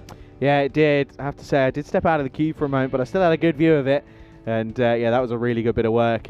But credit to them, though. They stuck around, and well, Burks went from, well, the best looking man out there to arguably one of the most village bits of fielding you'll ever see. But of course, it was spin to win that kept them in the game. But it was also a great opening spell, wasn't it, from the likes of Burks and Siam to really restrict them. Man, a rare mistake in the field. He'll be a bit frustrated with that one, but he's got to turn his head on here. I reckon you push him up to open. He was there for almost probably 10 overs, pretty much 9.2 overs of that last innings that they batted in. Why wouldn't you have him back out there again? He's young, he's keen, he's eager, and he's in at the moment. You've got to make the most of it whilst he can. If he gets out, so be it. You've got to hopefully rely on other batters to come in. Yeah, absolutely. I mean, you want to have Manak Nayak opening the batting and see if he can get his side off to a great start on the power play, really capitalize on those first 3 overs when fielding restrictions are in place. You know, the key here has to be, if you're a Sir Oliver Split, you've got to be positive out there. Look to get all 4 points in this match. You're not going to get too many better opportunities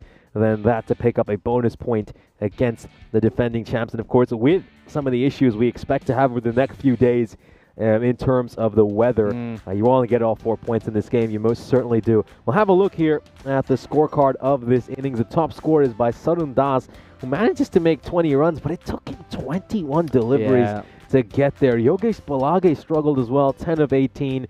Naushad Babu, as you can see, he's the only one who had a strike rate north of 100, and he only managed to make 11 of 8, so it was a pretty difficult performance for the Zagreb Assassins. Looks like there's just a few issues with bringing up that scorecard, so I'll just inform you how the bowling performance went for Sir Oliver Split. Just an incredible performance, a complete all-round performance by that bowling unit. Every single member of that unit can be very proud of the way they bowled. Nathan Burks, I mean, just take a look at those figures. 2 overs, gave up just 3 runs. He will be really proud of the way he bowled. And of course, Mohammad Burhan picking up a couple of wickets, Siam picking one up as well, and Abdul Basit got a wicket off the last bowl of his spell. Yeah, really good to see. So 69 for 6 then. It's going to be exactly 10 and 0, or sorry, 7 and over in fact. Of course, 70 will be the target required. Looking forward to this one. Last innings of the day. Could be an interesting one. We'll be back momentarily. Pleasure to have you with us here. And it's going to be very, very exciting as we will, of course, be back momentarily on the European Cricket Network.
This European Cricket Network event is proudly brought to you by HCL Software, and Paramatch. It's time for the final innings of the day. And what a wonderful Wednesday of cricket it's been here in Zagreb. We've been treated to some absolute thrillers, and it looks like we could be in for an exciting finish here. The defending champs are in all sorts of trouble. They post their lowest score of this European cricket series, just 69 runs for them in that first inning. So, of course, if the Sir Oliver split side are able to go at 10 and over, they will pick up all 4 points in this game. That surely has to be the approach for them. I think they have to be aggressive. They have to look to go for the 4th point. They have the batting talent. We've seen that throughout this day. So it's a big, big innings coming up here for both these teams. Of course, we've spoken quite a bit about some of the weather that we expect over the next few days. Did speak to Charlie a little bit during the mid-innings break, and he did seem to have a bit more positive news that maybe we could get in some of the games at the start of the day tomorrow. But, of course, we'll have to wait and see. It's one thing to forecast the weather. It's another thing when actually happens. So, of course, fingers crossed that we're able to get in plenty of cricket tomorrow. But if you're this Sir Oliver split side, you've got 4 games coming up tomorrow on a day where, we could have some inclement weather. Got to go out here and try to get all 4 points. So they do open with Manik Nayak. Of course, Charlie was calling for this during the innings break. And that's certainly happened. And he's going to be opening alongside Nathan Burks. Oh, he decides to have a shot at the stumps there. And this could be a costly error. Does that have enough to go for a 4? Oh, yes, it does. Well, that was going to be a dot ball. And it's going to be 5 runs here, most probably. Well, let's see what this is given. So he's just pushed towards cover. And then, well, let's have a look at this. No, it should just be the 4. Yeah, but it should just be the 4. That was my initial thought as well. And yeah, did initially think that would be given us 4 runs, and that is now been confirmed. Good chance to welcome back Charlie Hunt into the commentary box. So, well, that's a bit of a disaster in the field to start things off. No one was backing up there either, and that throw was a bit errant. Oh, an outside edge, and out it goes towards the fielder at deep third. I like this move. This is a confident move from Houghton. It really is. He's going to turn around and just say, right, come on then. Let's get these runs off. Let's tick them off. Get them in 7, and away we go.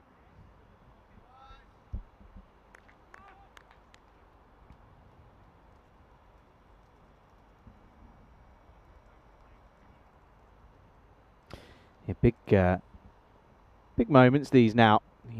Every run that's sort of gifted is not easy. There's some width on offer there. Cut straight to the fielder. Ooh. Well, it wasn't the flattest of throws. I wonder if that throw is just a little bit harder. Could not have been a chance for a run out. Let's just have a look at this. He cuts this straight to the fielder at point, and then let's have a look at the throw. Yeah, he's just not quite able to throw that as nice as, kind of slips out of his hand. Yeah, big time. Oh, what a delivery. What a peach of a delivery there. I mean, just take a look at that. It's around that 4th stump line. It just seems away and goes past the outside edge of Nathan Burke's bat. I mean, some of the quality of bowling we have seen over these last few games has been incredible. Yeah, it has. That's a good delivery. That's a nut. That's a really good nut. Danny Kula. Tail is up. He needs early wickets. Oh, another peach of a delivery there by Danny Kula. Now, we've obviously talked about how Danny Kula is right up there as a top run getter in this ECS. But he's an incredible bowler as well. He's the 2nd highest wicket taker during last year's European Cricket Series. And he's been so unlucky not to have more wickets over this ECS. Yeah, big time. He's almost been too good. Batters sometimes aren't good enough to actually get something on it, which is actually the issue. So nudged away towards mid-on. This could be a tight single, and it's going to be in very safely regardless of that direct hit. Yeah, I love that. The fielder at mid-off was Rajwant Singh going, how is that? No, not out. End of the first. Tidy one, but 7 is exactly enough. 7 without loss after 1. Yeah, and of course, we're just starting off the game with the bonus point ticker right at the bottom, because that's the key stat to look at for the rest of this inning. So we brought up the half century. It's now 50 matches since we last had a golden ball on the European Cricket Network. Yeah, always hate to see that number tick up, and hopefully Croatia will treat us to some golden balls. Of course, one thing to remember is you mentioned the bonus point stuff there, Nish. Any rain-affected game, bonus points are gone. Yes. You know, it'll always be 3 for the winner, 1 for the side that comes on the wrong side of the result. So that's something that again will come into the, you know, got to think of this. This is a big chance to get bonus points here. It really is. Oh, full toss on the pads. Away it goes for a boundary. A poor delivery to start off there for Prashad. The way I see it as well, that is a poor delivery and it's a good shot for 4. The way I see it, they missed out on getting the bonus point in the second game against the Assassins, didn't they, Split? So it certainly is a good chance for them here to maybe redeem themselves and take 4 points out of a game that, well, maybe they weren't even thinking they'd even get an amount of 3 points from. So good start this, though, going nicely. Oh, nice ball there by Prashad. Much better delivery. It's just played away beautifully there by Burks. I think if you're going to bowl that kind of a line, you want to have maybe a deep point in place. It's going to go away from him in 4 runs. Good cricket all round. Bit of a full toss, but square drive and gets it away out of the middle. Cuatro carreras. Nice shot. Back to back as well. Sheikh Prasad under pressure now. He has to get it right. Another boundary, and it's pretty much already, you know, look at that. 55 off just the 34, and that's only for a bonus point. You know, they've got so much time here. It's 55 off 52. This is hit firmly with hard hands towards the fielder at cover, and they'll grab a quick single. I also imagine, you know, I don't know too much about Burks' playing history, but you can just tell that he's played a high standard in the UK. So he, you know, to have someone who's got a sensible head up there to be alongside Manav, younger, not inexperienced, he's played a lot of cricket, but, you know, just having that cool, calm, collected head on the top of a set of shoulders will certainly help. Yeah, I did do some research when Nathan Burks made his debut, and there's just far too many Nathan Burks online to find out who exactly it is. There was one with a picture, and I don't know if that was Nathan Burks when he was a lot younger, but yeah, I think we should have a word with him at some point after one of these games and just find out a little bit more about his cricketing background. But yeah, I mean, you watch him in the field, you watch him conduct himself, and you can tell he's a very seasoned cricketer. Yeah, absolutely. Chasing a wider ball there. Here's Manav. Don't know who that is, but he's got a horrible voice. He's screaming. Glad he's not on comms. Good Lord. It's a good thing I had PGM down. Yeah, true. I think if I had it turned up to the normal volume I do. Mind you, I do tend to keep my knobs a lot lower than most people do. Struck away, and I think that one just came out wrong. It's going to be a 4, just 1 bounce in front of the rope. Charlie's lost it in the commentary box. I'm going to have to take over. Nish has just realised what he said. Lovely shot, though, from Manav, by the way. That's classy. 1 bounce 4. What an over that is, by the way, with a ball that went for 4. Started with 2 4s. Finished with a boundary as well. 13 come off it. End of the second. 20 without loss. Yeah, volume dials. Volume dials on the box. Here's a look at the standings. As we can see, the Zagreb Assassins currently sitting at the top of the table with 20 points. They're all over split. Yeah, they're looking to move up to 12 here by grabbing a bonus point victory. That would be absolutely massive for them if they can get a result like this against the defending champions. Just tucks that one away off his pads. Are they going to push for a second here? No, they won't. They'll stick with a single.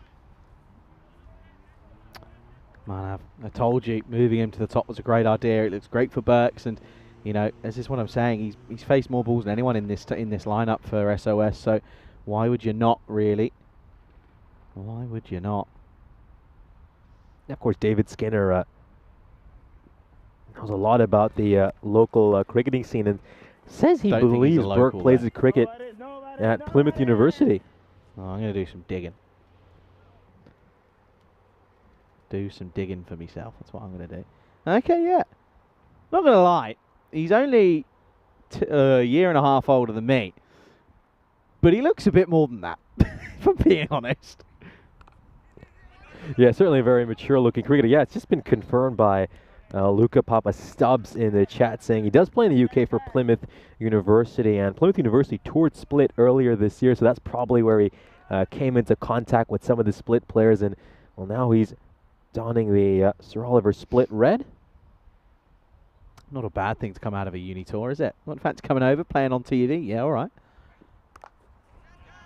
Cut away, and we know Nayak, he's just such a great cutter of the ball, isn't he? And he's going to get that one away for a boundary as well. Yeah, that's a nice shot. Really nice shot. Uppercut for 4. Does well.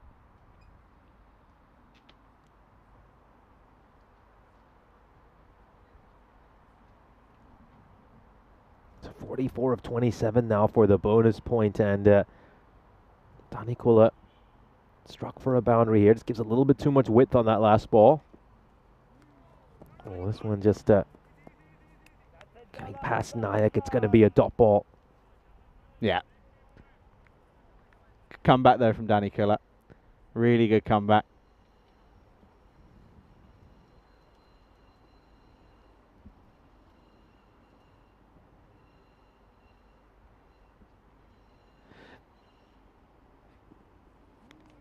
That's okay. Not a wide. Don't give it. Don't you dare give it. Thank you. Yeah, it's a good line, though. Really is a good line here by Danikula. Just keeping it out of Nayak's reach. Now he likes to cut that ball, but if you're going to bowl it wide, you just want it right over that tram line and hope that the umpire gives you the call as well.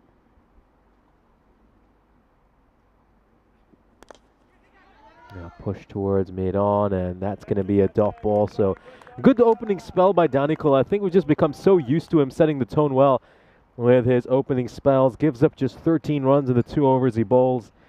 Sir Oliver Split are 26 for no loss at the end of 3. Hey, one of the positives is they haven't lost the wicket to Danikula. And we've seen a lot of signs of a fairly defensive approach against Jawahar Danikula and then look to target the other bowlers. Oh, this is exactly what you mentioned at the start of the game. You said, what did the Chiefs do well? They negotiated the 2 overs with Danikula. That's exactly what we're seeing here. You can see that 26 without loss, placed 23 for 2. Of course, only went for a grand total of 13 off the next 3 overs, so that's where they just need to change things up. Just a couple of boundaries will change it again. 11 at the moment and over, just under 2 a ball. So, you know, 2 or 3 boundaries and, you know, you're straight into the thick of it straight away. So, very much in the hunt for 4 points. Looking to split the gap maybe between the 2 sides in the table. Thank you. I'm here all afternoon. Move on. Yeah, it's going to get pushed towards cover for a run. So, yeah, just continuing to tick those runs off the scoreboard. You know, this is a real dilemma for the Zagreb Assassins. I mean, are you going to be really aggressive here and try to go for the win, or maybe go for the more pragmatic approach, which is, you know what, we're probably not going to win this match. Let's at least try to get a point out of this game. I think they're going with the latter. Does seem so. Oh, lovely shot there Catch by it, Manav Gucci! Nayak. Oh, a chance for Stefan Gooch to take a catch. Great shot, by the way, though. You're better than that, Gucci. Come on. You're playing at the ECC in 2 weeks. You're going to have to dive for those. Oh, good shot, though, from Manav. Helps it on its way. I think you might want to check out this last message here by Andy H. I don't believe that's our Andy House, is it? I think he's got a different handle in the chat, but yeah, he just said that he plays golf with Nathan Burks over I want to know what his Plymouth. handicap is. I'm intrigued now. I might have to go talk to him about it later. Oh, well, that one was a nice hard length delivery there by Singh, but yeah, good running between the wickets, really good running. Yeah, it is exactly that. Very good running indeed. I want to know what his handicap is. That's what I want to know.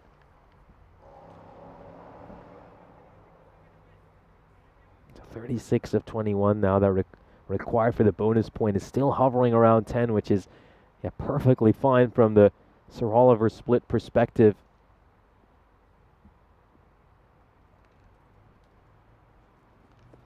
Oh, just gets a little bit of bat on that. What a great effort there by the keeper. I mean, you've got to put this down as 3 runs saved. That's how you have to put it down. It was always going to be an incredibly difficult one to catch. Let's just take a look at this. Yeah, it's going down the leg side. He's just trying to tickle this one away towards fine leg. Gets a big chunk of bat on it. And a sensational diving effort there by Noshed Babu. Saves the side 3 runs. Yeah, it certainly does. Nayak once Gucci! again looking to go towards fine leg, and well, it's going to be another chance for Stefan Gooch to do a bit of fielding. Yeah, good arm. Good arm. Very good indeed. Samir, you can see there was the middle of the three men on your screen there. That's, of course, Manav's dad. Very good indeed. He's off 10, is Nathan. It's exactly what I'm off as well. Ah, Karen Burks. There we go. I'm assuming that might be Mother Burks.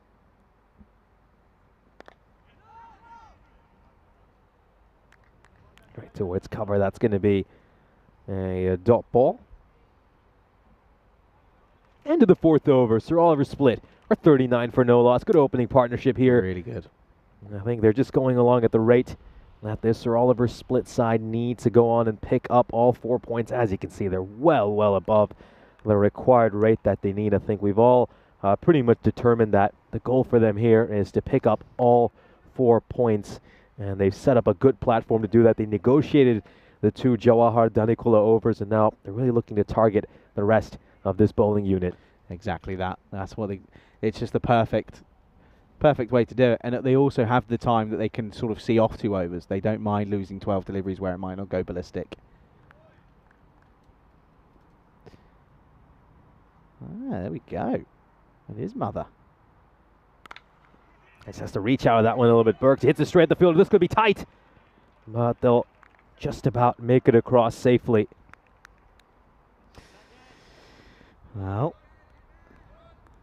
what's gonna happen? I do want to find out if this is Mother or if this is sister. Could be it could be wife, maybe. Never know. I wouldn't know, would I?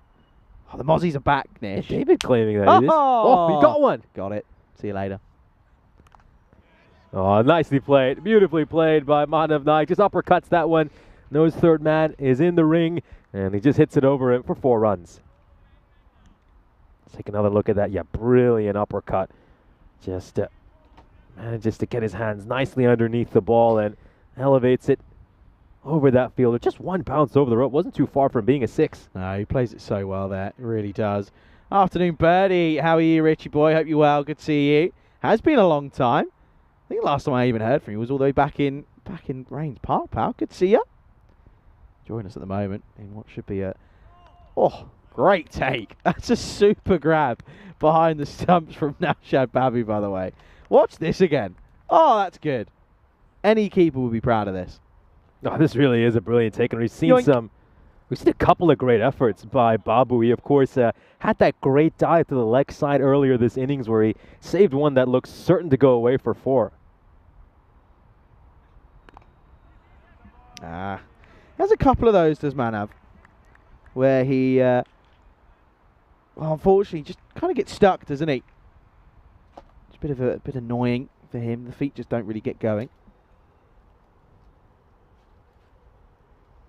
25 of 15 now to pick up the bonus point. Just looks to go across, and once again, Manav Naik, he just loves to step across and send it behind square leg. He gets that one away for a boundary as well.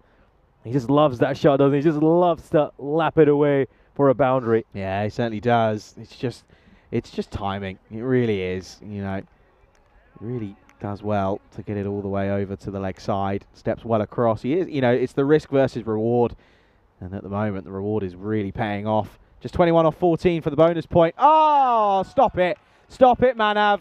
That's unbelievable. And again, we've seen so many good shots over the offside, but that might just be the best of the lot. You think of the conditions of what he's playing in at the moment, what's on the line, takes a little step out. That's groovy stuff. Oh, the timing on that is absolutely perfect. Brilliant strike there by Manav Naik. And now he has his side in the position where he just needs another 15 of 13 to grab all 4 points. Oh, beautifully played. What a great stroke. He's got the deft touch as well, doesn't he? I mean, we've seen everything. We've seen 3 shots all around the field here. He truly is a 360-degree cricketer. He started off with a lap over to fine leg, hit one over extra cover. Now he just dabs one behind point for a 4. Samir will be saying he taught him all he knows. End of the over. It is 59 without loss after 5. And of course, well, this is what's coming up over the rest of the year, of course. There is one event, or there's 2 events in there that aren't on there, but they're, of course, not ECS events. They're T20Is and T20IWs. But yeah, has to be said, got a good couple of still got a good few months left in the season. Of course, it'll get colder though the longer we go into it. So if you are going to pop down to any of the grounds we visit, make sure you pack your coats and your jackets and your fleeces. But yeah, been great to have all your company though here today. Of course, looks as if this is going to come to a premature end, but yeah, it's been another great day of ECS cricket here in Croatia. Of course, hopefully we'll get in as much cricket as we can over the next few days. It does look as if we're going to be on the wrong side of Mother Nature, but we'll of course do our best, and everyone here at the ground will certainly put as much effort in as possible to get as much cricket on for you folks. And of course, if not, then we will of course bring you some classic matches to feast your eyes upon. Anyway, here's Das. Oh, that was quite a delivery, wasn't it, there by Das? I actually don't think that's a wide. I think that goes over the stumps in the end. Yeah, it just somehow manages to seam back towards the offside. Let's take another look at this delivery. This was a nasty one. Let's have a look at this. It's angling down the leg side, and just look at how much that seems back towards the offside. Yeah, giving us buys. Just enough to get back over.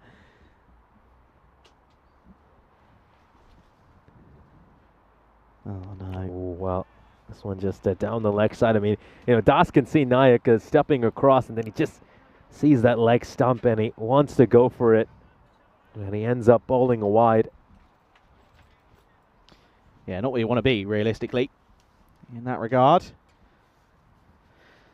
9 needed off just the 11 at the moment. Straying down the leg side with his line there. That's going to be a big chase for the fielder. Well, he decides to go for the old slide tackle, but ends up just pushing it over the boundary rope. Yeah, Stalin Syriac knows he can do better than that. Yeah, once again, we are seeing, and you know what, you look at the 3 elements of the game. You look at fielding, you look at bowling, you look at batting. Okay, in the first battle between these two sides, it was a bit of a level playing field. This time around, SOS have just been the better side. And let's get this one thing straight. This is their 4th game of the day. It's the Assassins' 3rd. That's impressive from Split, really is. This is just going to get worked away towards fine leg. It's a big chase, and now scores are level. Sir Oliver Split need just one more run to grab all 4 points from this game. Nayak just stepping across once again, and he just loves to play it towards that fine leg region. He is so strong through there. The only thing I will say that's slightly concerning is the Split side don't want to become too reliant on Manav because he's not here all tournament. That's the only thing.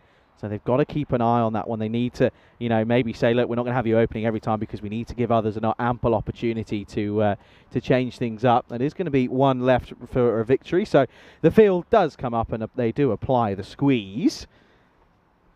Here we go then. Just one needed. It'll be fitting for Manav to pick up another half century, by the way. Oh, well, there's a little edge there. He's going to get dismissed right at the end. Do I put that down as a commentator's curse? Nah, I'm going to be generous. No, I would. I absolutely would. Manav certainly will have a go at me when he gets off the field and he hears what I said. But no, well done. Absolutely well done indeed to Manav. It's been a good day at the office for him.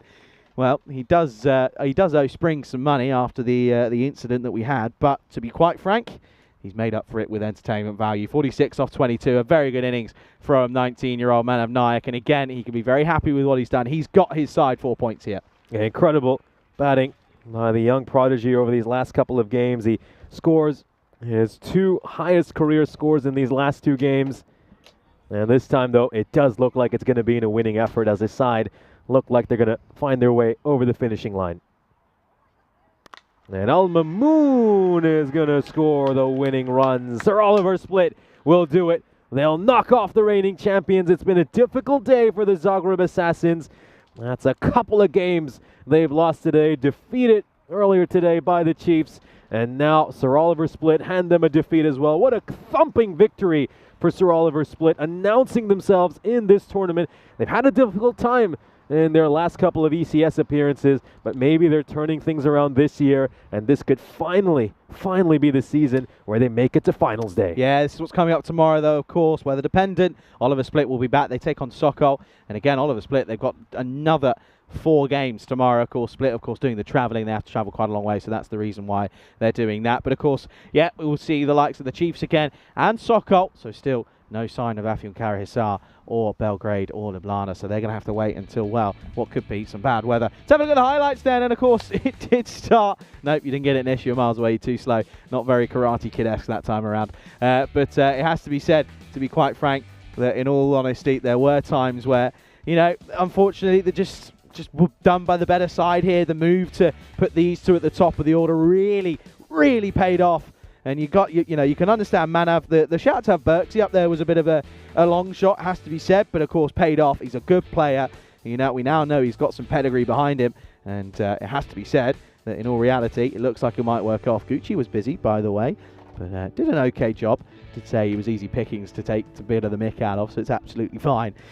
But well done to Manav. Again, in the field, he'll be a little bit frustrated he put that catch down. That's the only negative I can really give him, maybe the overs that went for 29. But in all fairness, he batted in an innings when no one else was supporting him, and he had no other choice but to really be the only man he could get runs, and he did exactly that. Did, of course, go eventually, but what an innings it was. What a fine knock by Manav Naik. Makes his 2 highest career scores over these last couple of matches against the reigning champions, Zagreb Assassins, who have been humbled today. A couple of defeats for them against the Chiefs and Sir Oliver Split. We'll now have a look at the scorecard here for SOS, and well, it's all about that opening partnership, a 69-run opening partnership, which was more than enough to get their side over the finishing line and get them over the finishing line in style. They end up picking up the bonus point, and they pick up the bonus point with 7 balls to spare as well, which is really quite a spectacular result. We'll take a look here at the bowling figures, and well, Danikola, as usual, does a really good job, but unfortunately his side just didn't have enough runs on the board to really challenge this Oliver Split team. 12 out of 16 points on a 4-game day is not too bad for the Split side. You look at the fact that they were also taking on the top side in this competition for back-to-back games at the back end of the day. And credit to them, 12 out of 16, not a bad return. Yeah, certainly a very good return. And this Oliver Split team, they have had some of their issues over the past few years. They've tended to be at the bottom of the table looking up, but maybe this could be their year. They've made some good additions to this team, and those additions could prove to be the difference. That's exactly what I mean, though. They can't become too reliant on Manav Naik. He's not here the whole tournament. We've made it very clear. So there are going to have to be opportunities for others. We don't know what's going on with Berksy. Is he going to be here the whole 2 weeks? Just don't know. Yeah, absolutely, of course. We'll take a quick look at the fixtures coming up tomorrow. And we've got an exciting day of cricket, of course, weather dependent. We'll see how many matches we can get in. Of course, 3 sides will be involved tomorrow. Sir Oliver Split, they've got 4 games again tomorrow, so that's 8 matches over 2 days. That's really going to test their fitness. We know they're a young team, but they're going to have a real physical challenge. Zagreb Sokol come back as well after a day's rest. And then the Chiefs, how about them Chiefs? They're, of course, going to be involved in match 17, 18, and 20. Yep, 6:30 GMT, 8:30 Central European Time, 12 o'clock out in India. That one will be coming your way. Of course, do make sure you follow us on our socials at European Cricket. And, of course, do check the website for regular updates, because tomorrow we'll have a feeling that might get utilised quite a lot with some of the weather that's coming in. Hopefully, we'll be okay up until about midday. But, of course, it is the weather. It is Mother Nature. She does as she pleases. What a day of action again. Of course, the third day of action here from Croatia. Some big moments in there. And, of course, it's only going to get better. Fingers crossed. Absolutely. Of course, a chance to give some of our thank yous as well.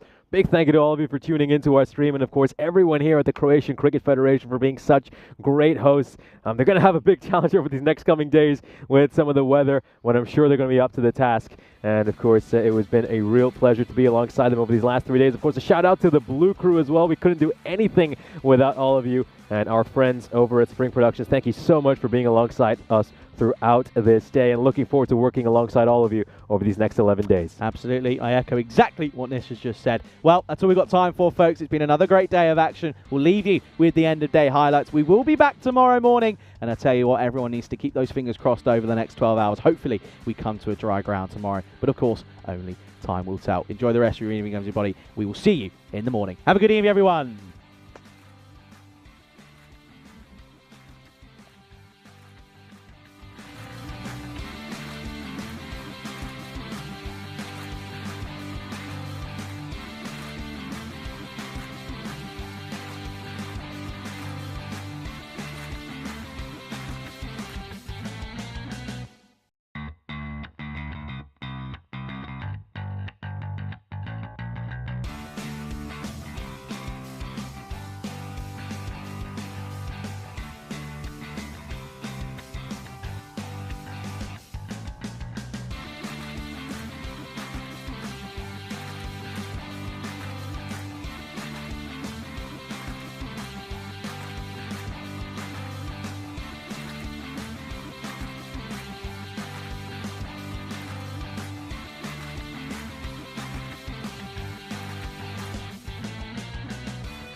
Bye.